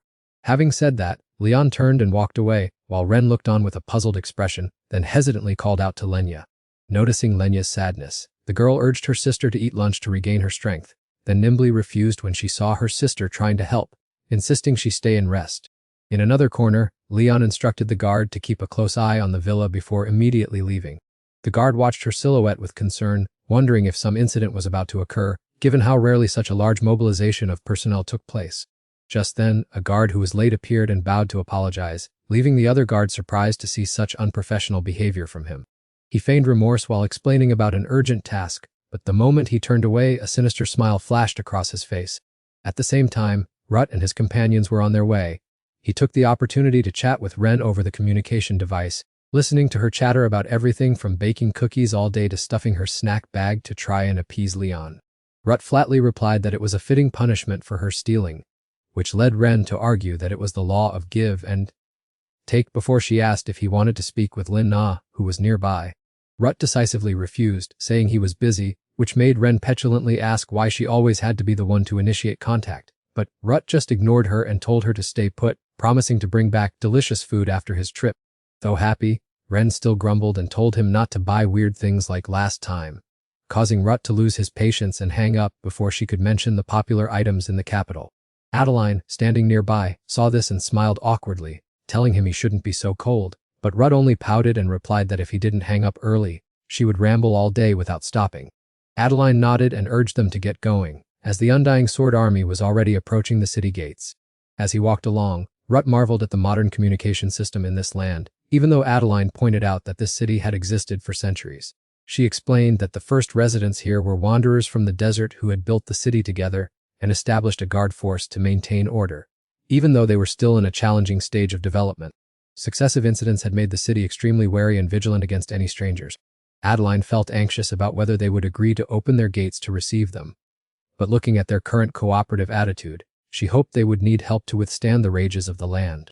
Just then, a mocking voice rang out from behind, asking why she was moving so slowly, like someone doing Tai Chi, and saying that even if she tried to run, she wouldn't be much faster. Adeline froze when she saw Anne leading Daniel and a strange woman toward her, but she clearly showed her annoyance because the woman was an eyesore, which made the woman furious at being treated like an inanimate object. Daniel stepped forward and affectionately ruffled Ruth's hair. The boy had grown noticeably taller since they last met, so he teased him about having a contest to see who had grown more by the time he graduated. Ruth laughed, replying that he still kept up with the situation through his psychic powers, so he didn't feel much distance, and thanked him for making the trip. As soon as he finished speaking, he turned to call Anne, but she didn't look very happy. Anne silently turned on her heel and headed toward the castle, and the group hurriedly followed. Ruth watched her back, fully understanding the internal conflict his master felt when the Master of Lies was mentioned. He sighed in frustration, feeling confused himself because even as her direct disciple, he didn't know how to comfort her. Just then, a group of people emerged from the castle to welcome them, as the Lord had agreed to meet them. Ruth's party was led by a guide straight into the Lord's magnificent mansion. A man waited in the main hall and introduced himself as Maka Elvet, the Lord governing the Seminole region. He humbly remarked that this was his first time hosting strangers at the castle, so he hoped everyone would overlook any potential lapses in etiquette. Adeline didn't bother with pleasantries and went straight to the point, asking if his agreement to open the gates was a signal that he wanted to form an alliance. Macau looked directly at Adeline and acknowledged her as the commander of the renowned dragon-slaying army, the only person who recognized him as a legitimate lord instead of treating him like a criminal ringleader, as other nations did. He confided that protecting this place was the duty of a lord, as everyone could surely see. The surrounding villages had been devastated by the ferocious attacks of monsters and dragons, leaving the people with no choice but to evacuate into the city for refuge.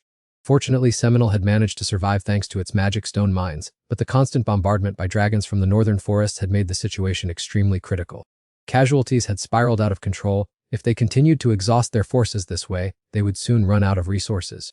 Worse yet, they had completely lost contact with the scouting parties in the northern forest. That was why, when the Dragon Slayer group appeared, he had no choice but to open his doors and welcome them. The fact that the guild master possessed the Empire's strongest dragon, Slayer, and a hero granted a title by the royalty had come to help was his final shred of hope. Perhaps everyone had come here because they also wanted to resolve the threat lurking deep in the forest. As soon as that was mentioned, the atmosphere suddenly turned heavy and contemplative. Adeline spoke slowly, stating that in just 2 months, the illusion dragon would launch an attack on Seminole.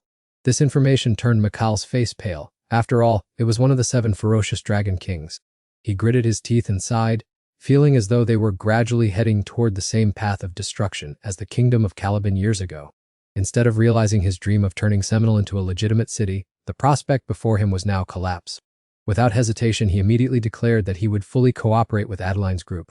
He promised to create all favorable conditions, allowing them free entry and exit from the territory and to station their troops at the castle to confront the illusion dragon. If necessary, he was ready to commit his entire military force and supplies to support the war effort. With that, he bowed respectfully and earnestly begged them to kill the illusion dragon at any cost. Adeline moved to stop him, feeling there was no need for such formalities, but Ruth suddenly spoke up, interrupting. "You are mistaken about something. Do you think killing one of the 7 dragon kings is that simple?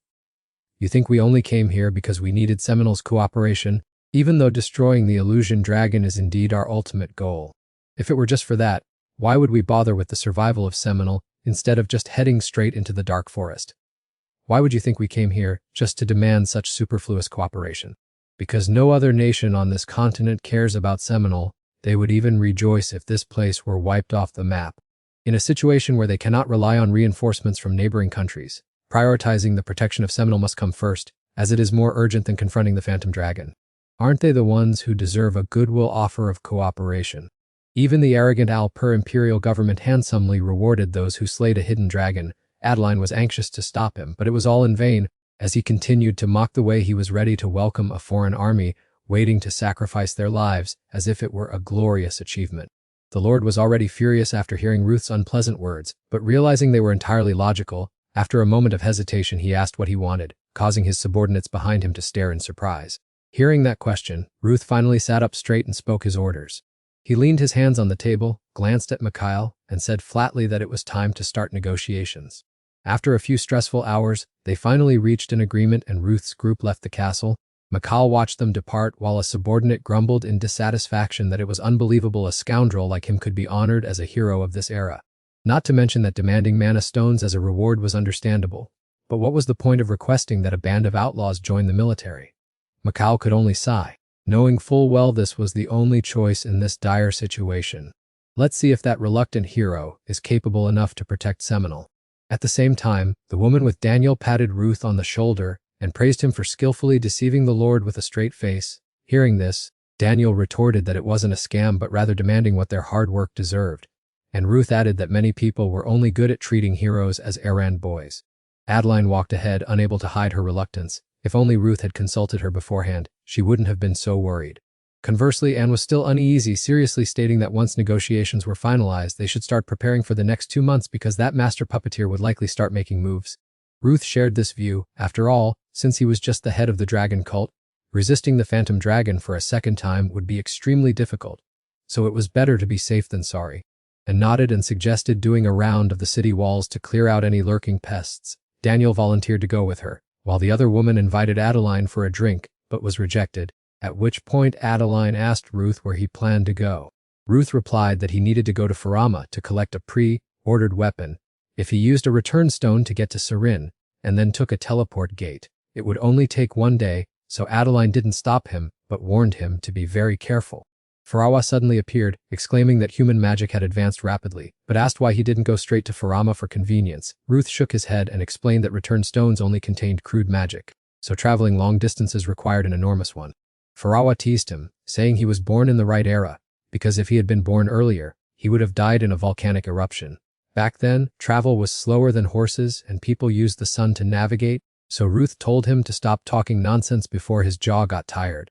Upon hearing this, Farawa became angry and scolded him for a while. Ruth didn't bother arguing with him anymore and quickly teleported to Saren, thinking to himself that while this service was a bit expensive, it was extremely convenient in return. Ruth quickened his pace toward the teleport gate. However, he suddenly remembered something that made his expression turn pensive and hesitant. A moment later, he muttered to himself whether he should stop by the Dragon Slayer Corpse basement to buy a few things Ren likes. Farawa took the opportunity to mock him for being a family man, and while Ruth growled at him to shut up, Farawa didn't forget to remind him to buy a gift for Lenya too. Ruth let out a helpless sigh and entered the Dragon Slayer Corpse basement. After standing in front of the pastry counter for a while, he frowned and complained about what was so interesting about these sugar clumps. Meanwhile, another development. At the castle where Lenya was recovering, a tragic scene was unfolding as fresh blood had stained the ground red. Lenya and Ren were now severely injured. Collapsing inside the castle, a somber voice rang out, wondering how long it would take for that person to grow up. Going back a few hours, Lenya was treating her wounds in the castle, standing by the window and sighing heavily because she couldn't summon even the smallest wind spirit. If the recovery process continued like this, how would she have the strength to participate in the upcoming Phantom Dragon conquest? What puzzled Lenya the most was why the Phantom Dragon could easily defeat everyone yet only targeted her for poisoning. Furthermore, since she had said she was just her mother's puppet, she couldn't bring this up with Ruth or her father. If those groundless words were true, would she still have a chance to move forward? In the moment she was lost in thought, a malicious voice suddenly rang out from behind. It seemed that person had also just found Ellie's puppet. It was still the changing soldier from before, but now he looked no different from a demon with a blood-soaked body. He dragged a corpse in his hand and laughed loudly, asserting that he had caught her scent. The mana sent from the Phantom Dragon seeped into Lenya's ankles. He asked if she knew how long he had been buried under that terrible amount of energy, making Lenya startle and turn back to look. He glared at her, saying that even across an ocean he would still sniff her out, and told her to follow him obediently in silence now. Lenya seemed to realize the man before her was a lover riddle. Was he here to take her life? He smirked and replied that it was only partially true. His heart was screaming to witness her vanish, just as she had once destroyed the puppets. If she truly had stolen a soul fragment of Ellie Selkit, the puppet of the Great Spirit which was highly valuable, she wondered why he had gone through the trouble of breaking in and avoiding Logia. His eyes were now full of murderous intent as he coldly declared that whoever reached the abandoned puppet first would be its master. Then he lunged forward to attack Lenya. Fortunately, Ven appeared just in time, grabbing her and rolling away to avoid the blow. With a resounding boom, the room was torn apart by a horrific explosion. The window glass shattered into pieces and both Lenya and Ven were thrown outside. Lenya urged the girl to run away quickly, but Ven told her to hold on tight because using mana would cause her wound to tear wide open. As soon as they hit the ground, Ren asked if she still had the strength to stand up. They both needed to escape immediately. However, a lover had caught up, blocking their path. He angrily drew his sword and slashed violently toward Ren. Because she was caught off guard, the girl was struck by a blow that dyed her entire back in fresh blood. He gritted his teeth in contempt at a lowly elf girl who dared to look down on a master such as himself. Seeing Ren collapse, Lenya rushed over to beg him for mercy, secretly praying for a spirit to come to their aid. Oliver coldly ordered her to shut up, saying all this was her and Ruth's fault. Despite having been injured by the Phantom Dragon, for a puppet master like him, being easily attacked by a mere child was a severe insult. Even though she was seriously injured, Ren still glared at him and spat out insults. If you find yourself so humiliated, why don't you just kill yourself and be done with it? Upon hearing this, Oliver flew into a rage, want to commit suicide. I'll grant your wish, he said as he repeatedly stabbed at her with his sword. He then walked over and grabbed Lenya by the hair, pulling her up with a face full of hatred. Whether she was as useful as Griselda no longer mattered. She would pay the price for daring to insult him.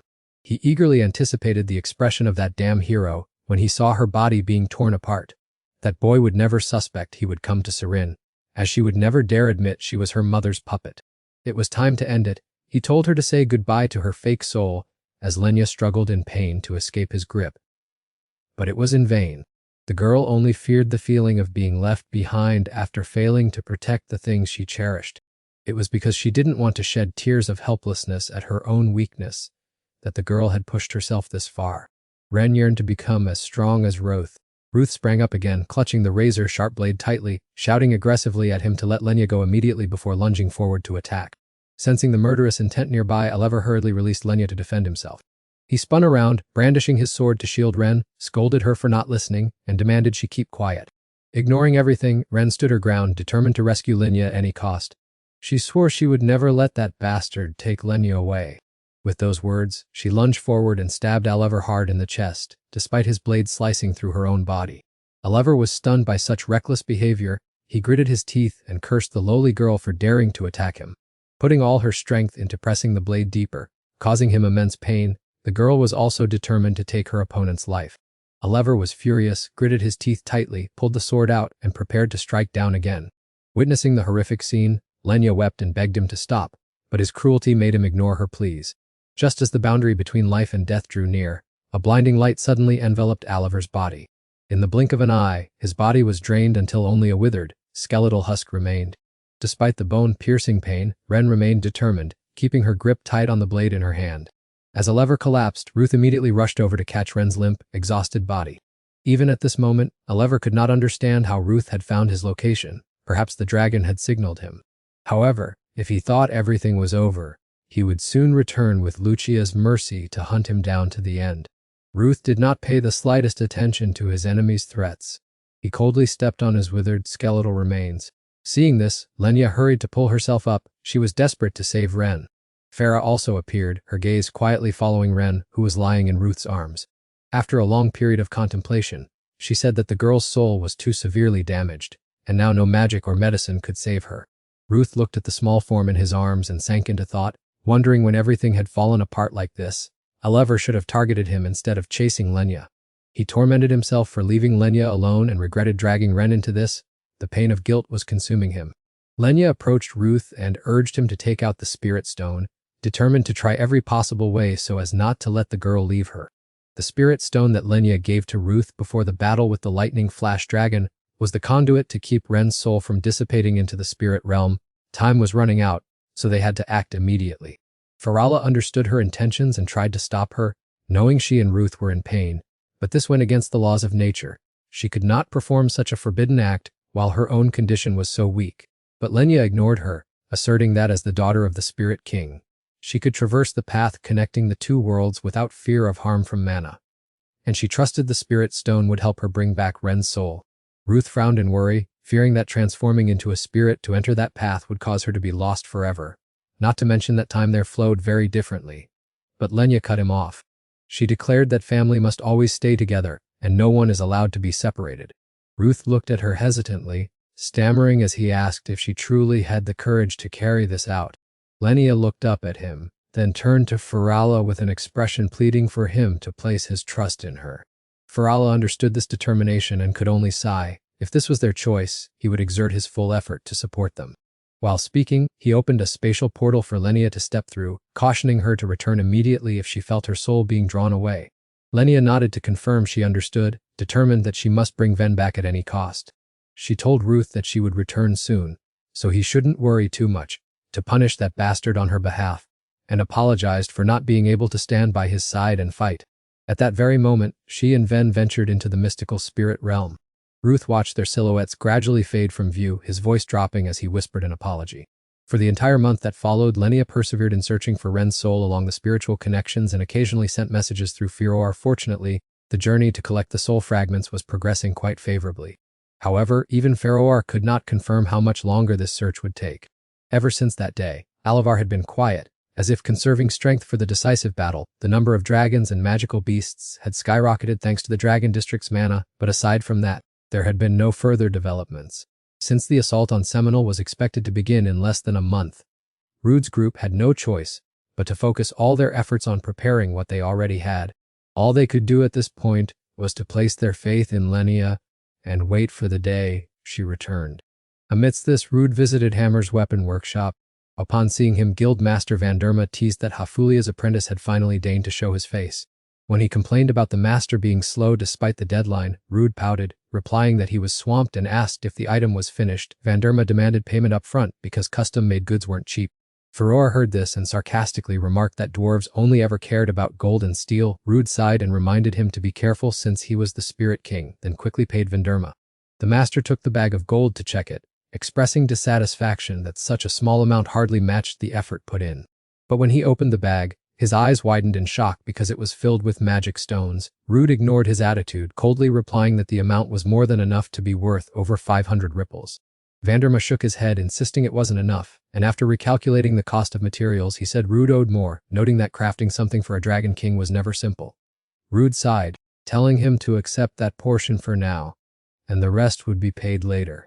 Vanderma refused and asked him to let him see the sword hanging at his side. Rude frowned. The heaven-defying sword was fine, but he warned him not to touch it because it drained mana very aggressively.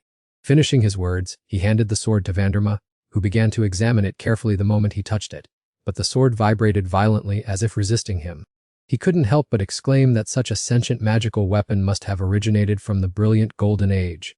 Wood was slightly surprised by that assessment, thought for a moment, and corrected him, saying that people usually called it the mythological era.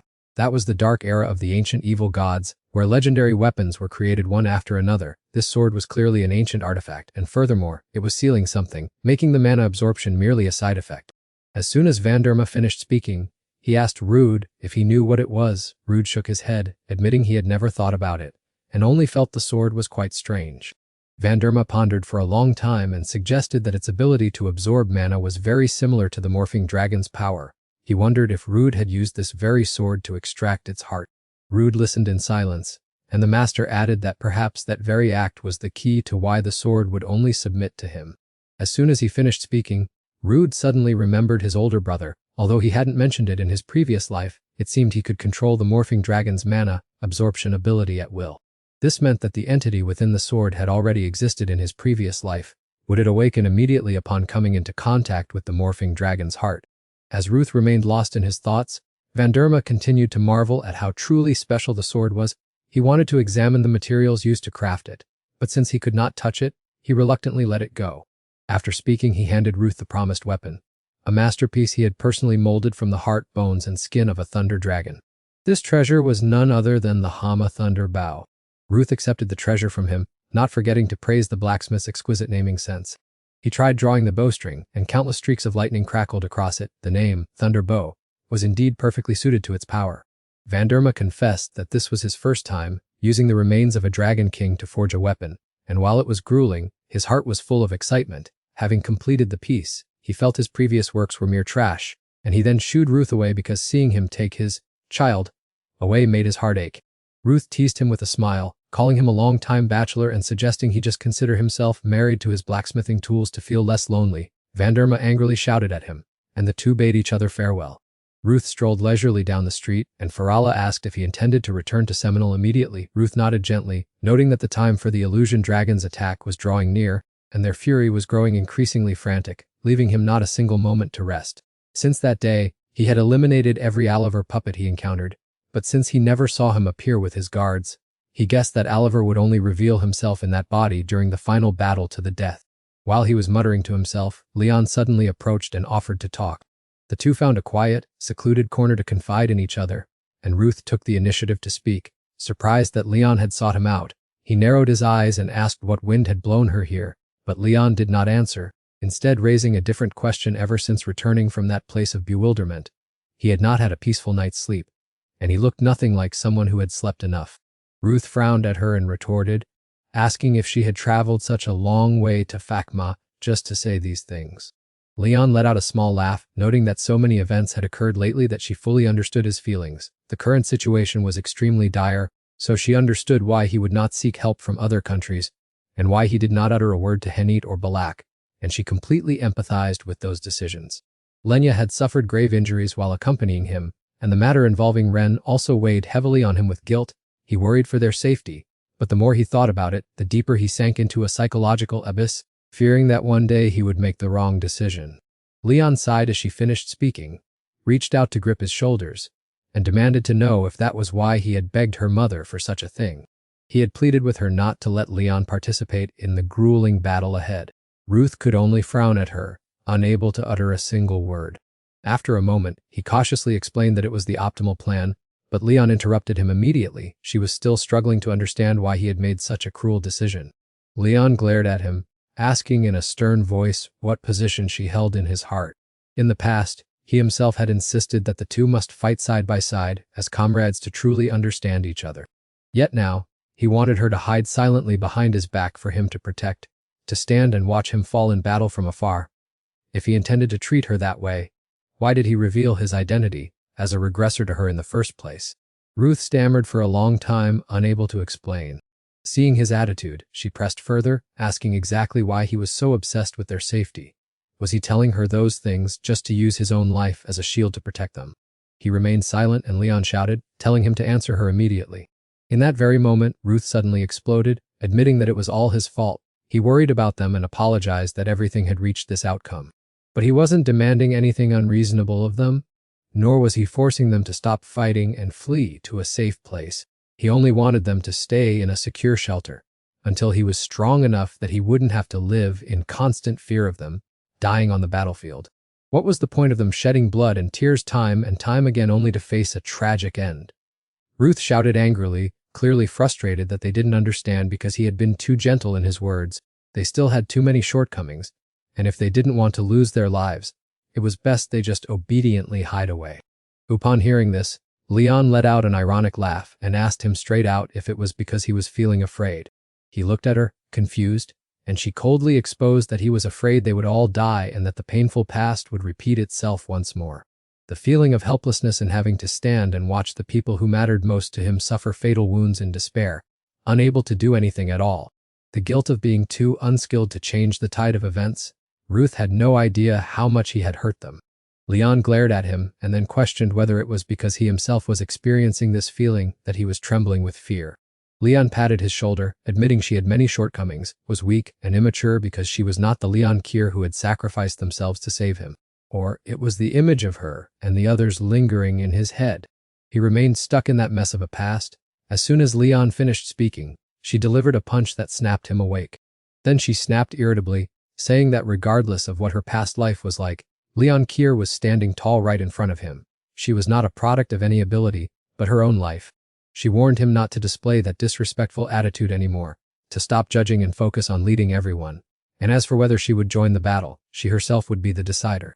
If he insisted on burying himself in the past, that was up to him. As for her, she had to look forward. Having said that, she immediately turned and walked away decisively. Ruth rubbed the wound from Leon's punch and sighed, wondering since when the girl had been practicing boxing. He clicked his tongue twice. It really was painfully stinging. Right then, Farah spoke up, saying they were stronger than he thought. Ruth nodded, saying he knew it all too well, noting they had made tremendous progress over the past year. And if they continued at this rate to reach their peak, they would be even more formidable than in their previous lives. However, at the present moment, the time had not yet come. Ruth sighed warily, understanding better than to expect Leon to listen obediently despite his lack of authority. These people inherently never followed orders. Both the present and past were exactly the same.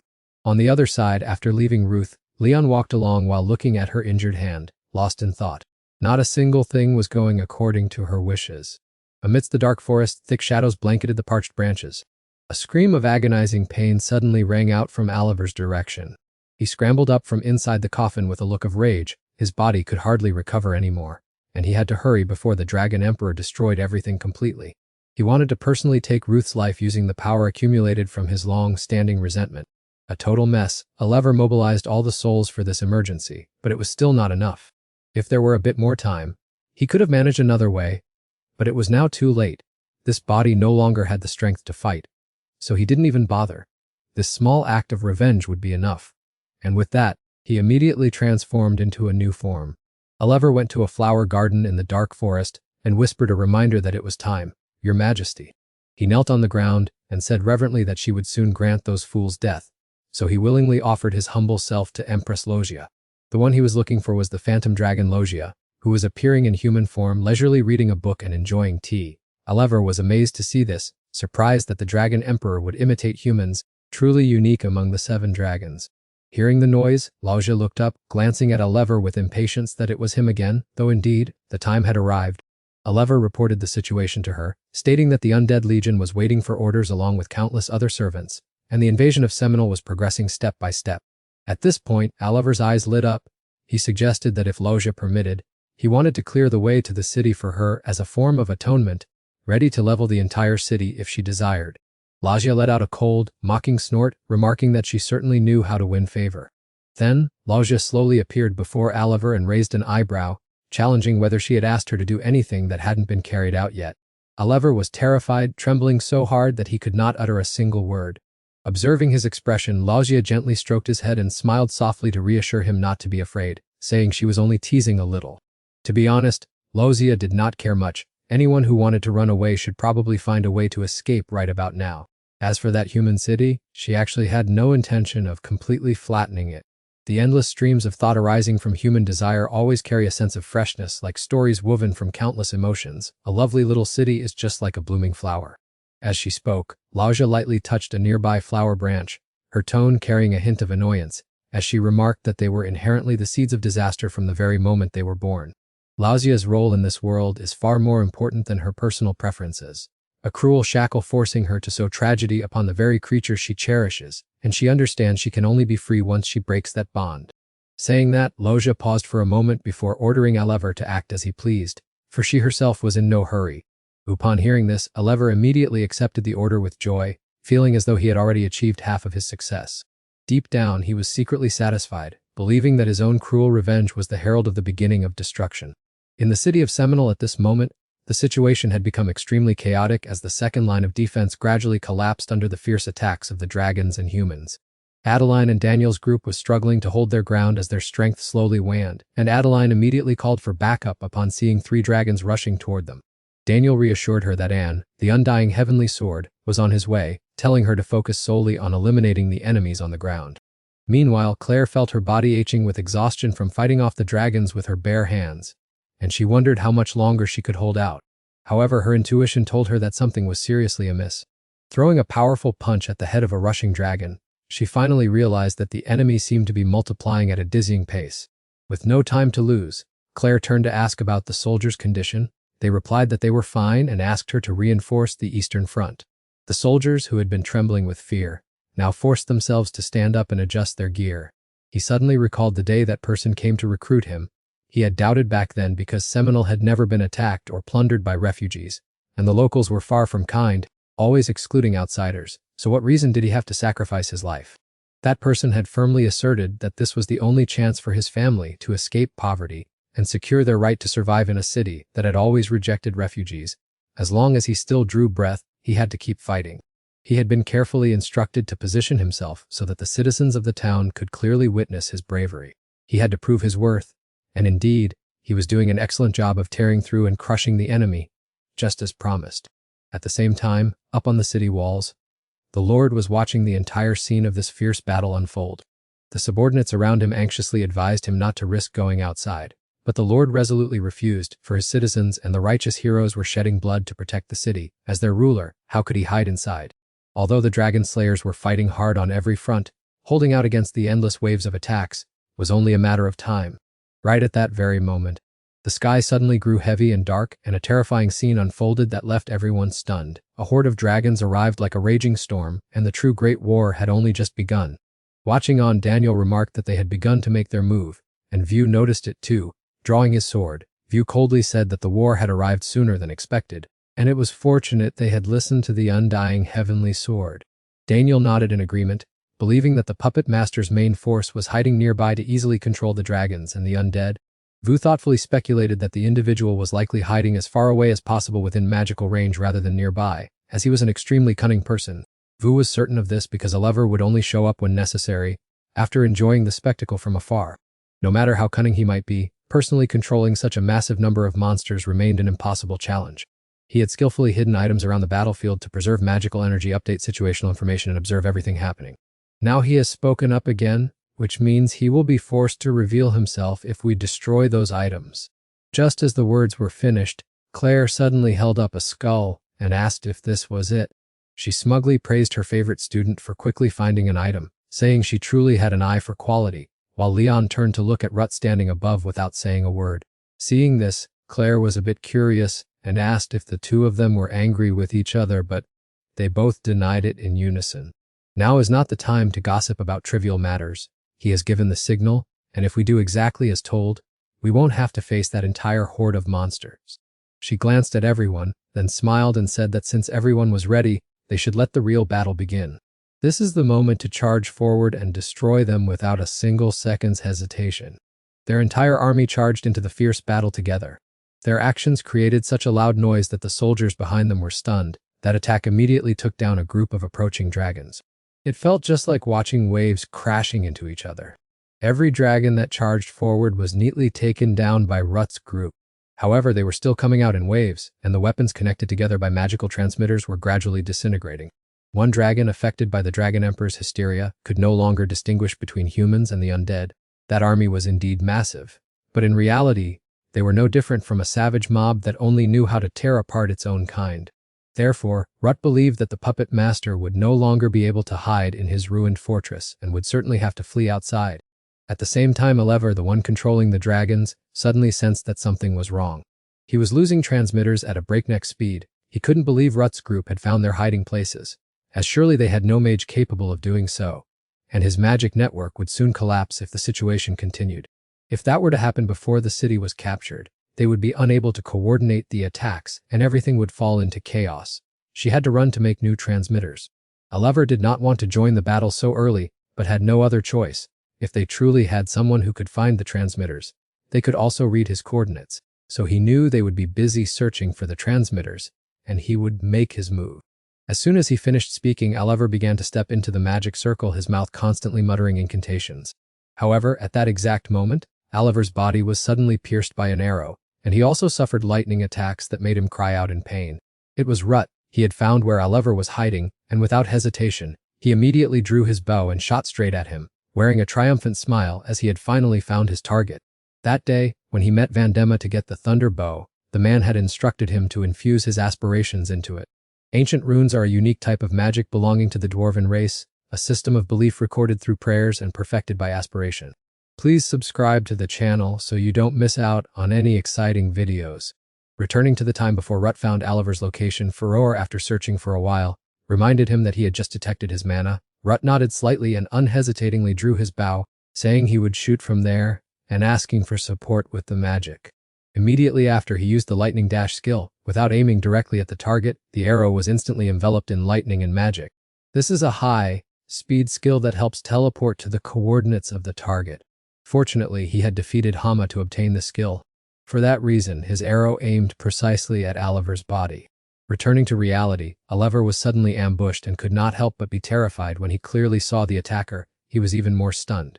What the hell was this?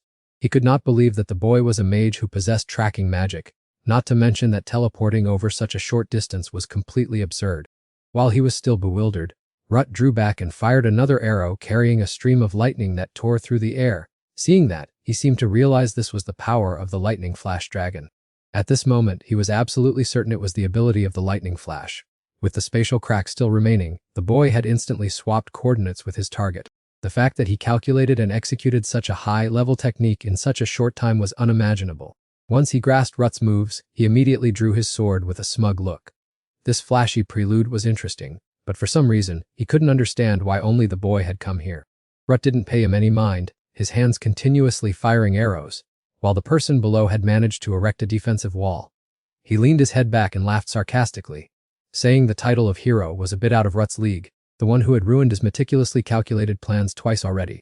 Hearing those words, Rut coldly replied by asking who would ever ask for a trash can's opinion before cleaning out the waste inside it. Oliver dodged Rut's attacks while angrily cursing him, calling him a bastard, then added a few mocking remarks about his indiscriminate way of shooting. He berated the boy for being arrogant and ignorant of the vastness of the world, for daring to use a weapon crafted from the lightning flash dragon, especially for an ordinary human who hadn't even lived past half a century. Regardless of how powerful the lightning flash was, it was only an ability to destroy the physical body, and even if this body were shattered, he still had more than enough capability to fill it with a new soul. He arrogantly provoked Rut to keep shooting as much as he liked. because the boy's arrogant body would be incinerated before he had to use even 1/10 of his soul. Seeing his attitude, Rut was not discouraged but smiled slightly. His hand never stopped pulling the bow. Now he knew fear, which was why he was talking so much.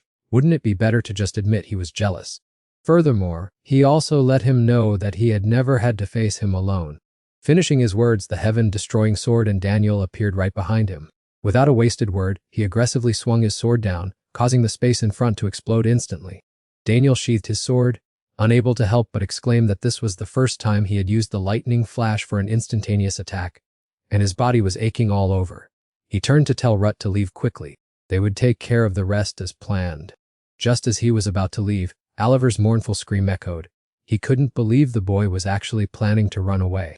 He would never let him escape. The moment he finished speaking, he charged straight at Rut with his sword. Unfortunately for him, before he could touch Rut, he was stopped by a sword. In the blink of an eye, she appeared in his path, coldly stating that she had been searching for half her life, traveling through every mountain range, yet had found no trace at all. She glared at Oliver with hatred. All these disasters were caused by him alone. The moment she finished speaking, she immediately attacked. The violent cyclones of sword light slashed forward, causing Oliver to scream in excruciating pain. Faced with his opponent's relentless assault, Oliver was truly furious. He had no reason to hesitate anymore. Did this weak creature actually think he could deal with him? He didn't believe they had a chance of winning.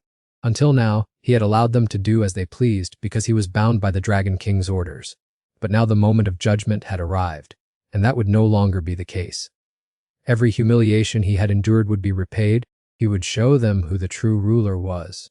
Oliver tilted his head back and laughed aloud, telling them to open their eyes and witness the true power of the soul, tempting art. As soon as his words ended, 3 more undead appeared on the battlefield, but the small number made Adeline feel a flicker of apprehension. Only when she observed carefully did she realize where the problem lay. This group possessed a level completely superior to the previous lot. Thinking this, Adeline immediately called for Leon and Kaki, and the two of them responded instantly. Finally, their opponents worthy of unleashing their full combat power. Leon directly confronted the undead bearer of the superior spearmanship skills of the nation's former leader. Adeline is competing against a swordsman who is far ahead of his time, while also confronting a mage who once fought alongside Harpulia. Both are mummies chosen by Oliver to be preserved. He harbors intentions of slaughtering the entire Seminole group, including both the army and Ruth. Unable to stand Oliver's arrogant demeanor, and unleashed a fierce slash that sent his face mask flying away, and gritted her teeth and scolded the arrogance of the man, who resembled a walking corpse, and whom she considered the most despicable person on earth. Oliver was once again blocked by Anne, and he glared at his opponent in anger. He roared aggressively because she dared to interrupt him. Anger overwhelmed his reason, making him truly wretched. Daniel realized he had begun to release mana and hurriedly alerted his teammates. As soon as they received the signal from Thien Lin, they would strike, and agreed without hesitation. She would try to expand the focal point as much as possible. While they were exchanging words, Oliver swung his sword and charged, intent on taking their lives.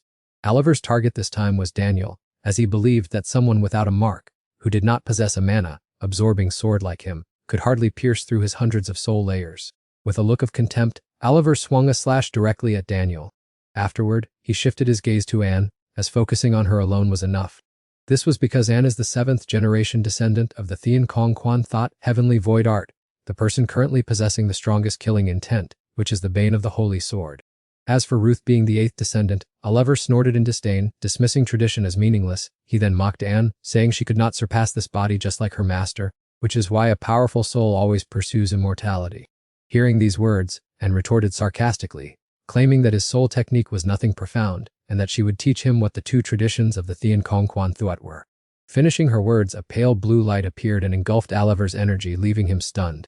He realized it was elemental power, a manifestation of innate talent through refined mana. She had materialized it and infused it into her sword, which he found extremely troublesome. At this moment, Anne moved at lightning speed, closing in on Oliver, and calmly uttered the first phrase, Junior. Before Oliver could understand what was happening, Daniel rushed in from behind. The next move was the senior strike. Daniel shouted what sound, and a beam of cyan light immediately enveloped Oliver's figure. However, feeling his body remain intact, Oliver laughed coldly, mocking what kind of act they were putting on. He thought to himself how they could possibly cut through his mana shield so easily. As soon as he finished speaking, he suddenly realized something was wrong and demanded to know what move Daniel had just used. But no one bothered to answer, and once again raised her sword and charged forward. Daniel without delay coordinated his attack. 2 terrifying forces simultaneously struck Oliver, creating a massive explosion. Oliver was buried in the rubble, gritting his teeth in resentment as he realized his opponents could strike his soul. It felt as if they had figured out all of his weaknesses. He felt unwilling to accept this, for if his original soul shattered, his life would be over. And watched her enemy, who could no longer get up, and sighed in relief. This was perhaps the end of it all. Hearing this, Oliver panicked and struggled to stand back up. He then growled loudly, telling them not to make him laugh. Did you think everything ended here? Far from it, for he was convinced that he would be rescued. Oliver glared and questioned whether a genius like him could easily appear in this world. Even the arrogant Adam Mago needed him because his life was worth 10,000 times more than those useless people out there. How could they fathom the human value hidden behind the soul-weaving technique he had spent his entire life building? Then, Oliver tilted his head back toward the sky, laughing maniacally as he called out the name of the King of Dreams and demanded that he take action. He frowned, observing his opponent, then turned to signal Daniel to quickly send Oliver to the afterlife. Even at that very moment, Oliver still clung to the hope that Lucia would appear to save his life, for he believed himself to be immortal. However, it was a pity for him that no one came to his rescue. A fatal sword strike from Daniel pierced through his body. His soul's core had shattered. Even if he could retain his physical body or any other remnants of his spirit, he could no longer sustain his ego, and sighed with relief that everything had been resolved. This should have been a prolonged death battle, but thanks to Daniel and their smooth coordination, the outcome was quite seamless. Furthermore, that poor soul now had the opportunity to reunite with his own master. Everyone reaches a peak period at some point, a stage where a person's talents and skills hit their absolute maximum. In this short human life, those glorious moments filled with happiness often pass as quickly as the blink of an eye. Though brief, we still call it the golden age of one's life. So do not just look toward the future, enjoy the present, and find a disciple to pass on your legacy. And once thought this was troublesome, but thanks to her master's advice, she realized that those times were truly the most radiant days of her life. She had once tormented herself a great deal, but her master was indeed not wrong. The golden period they spent together passed far too quickly.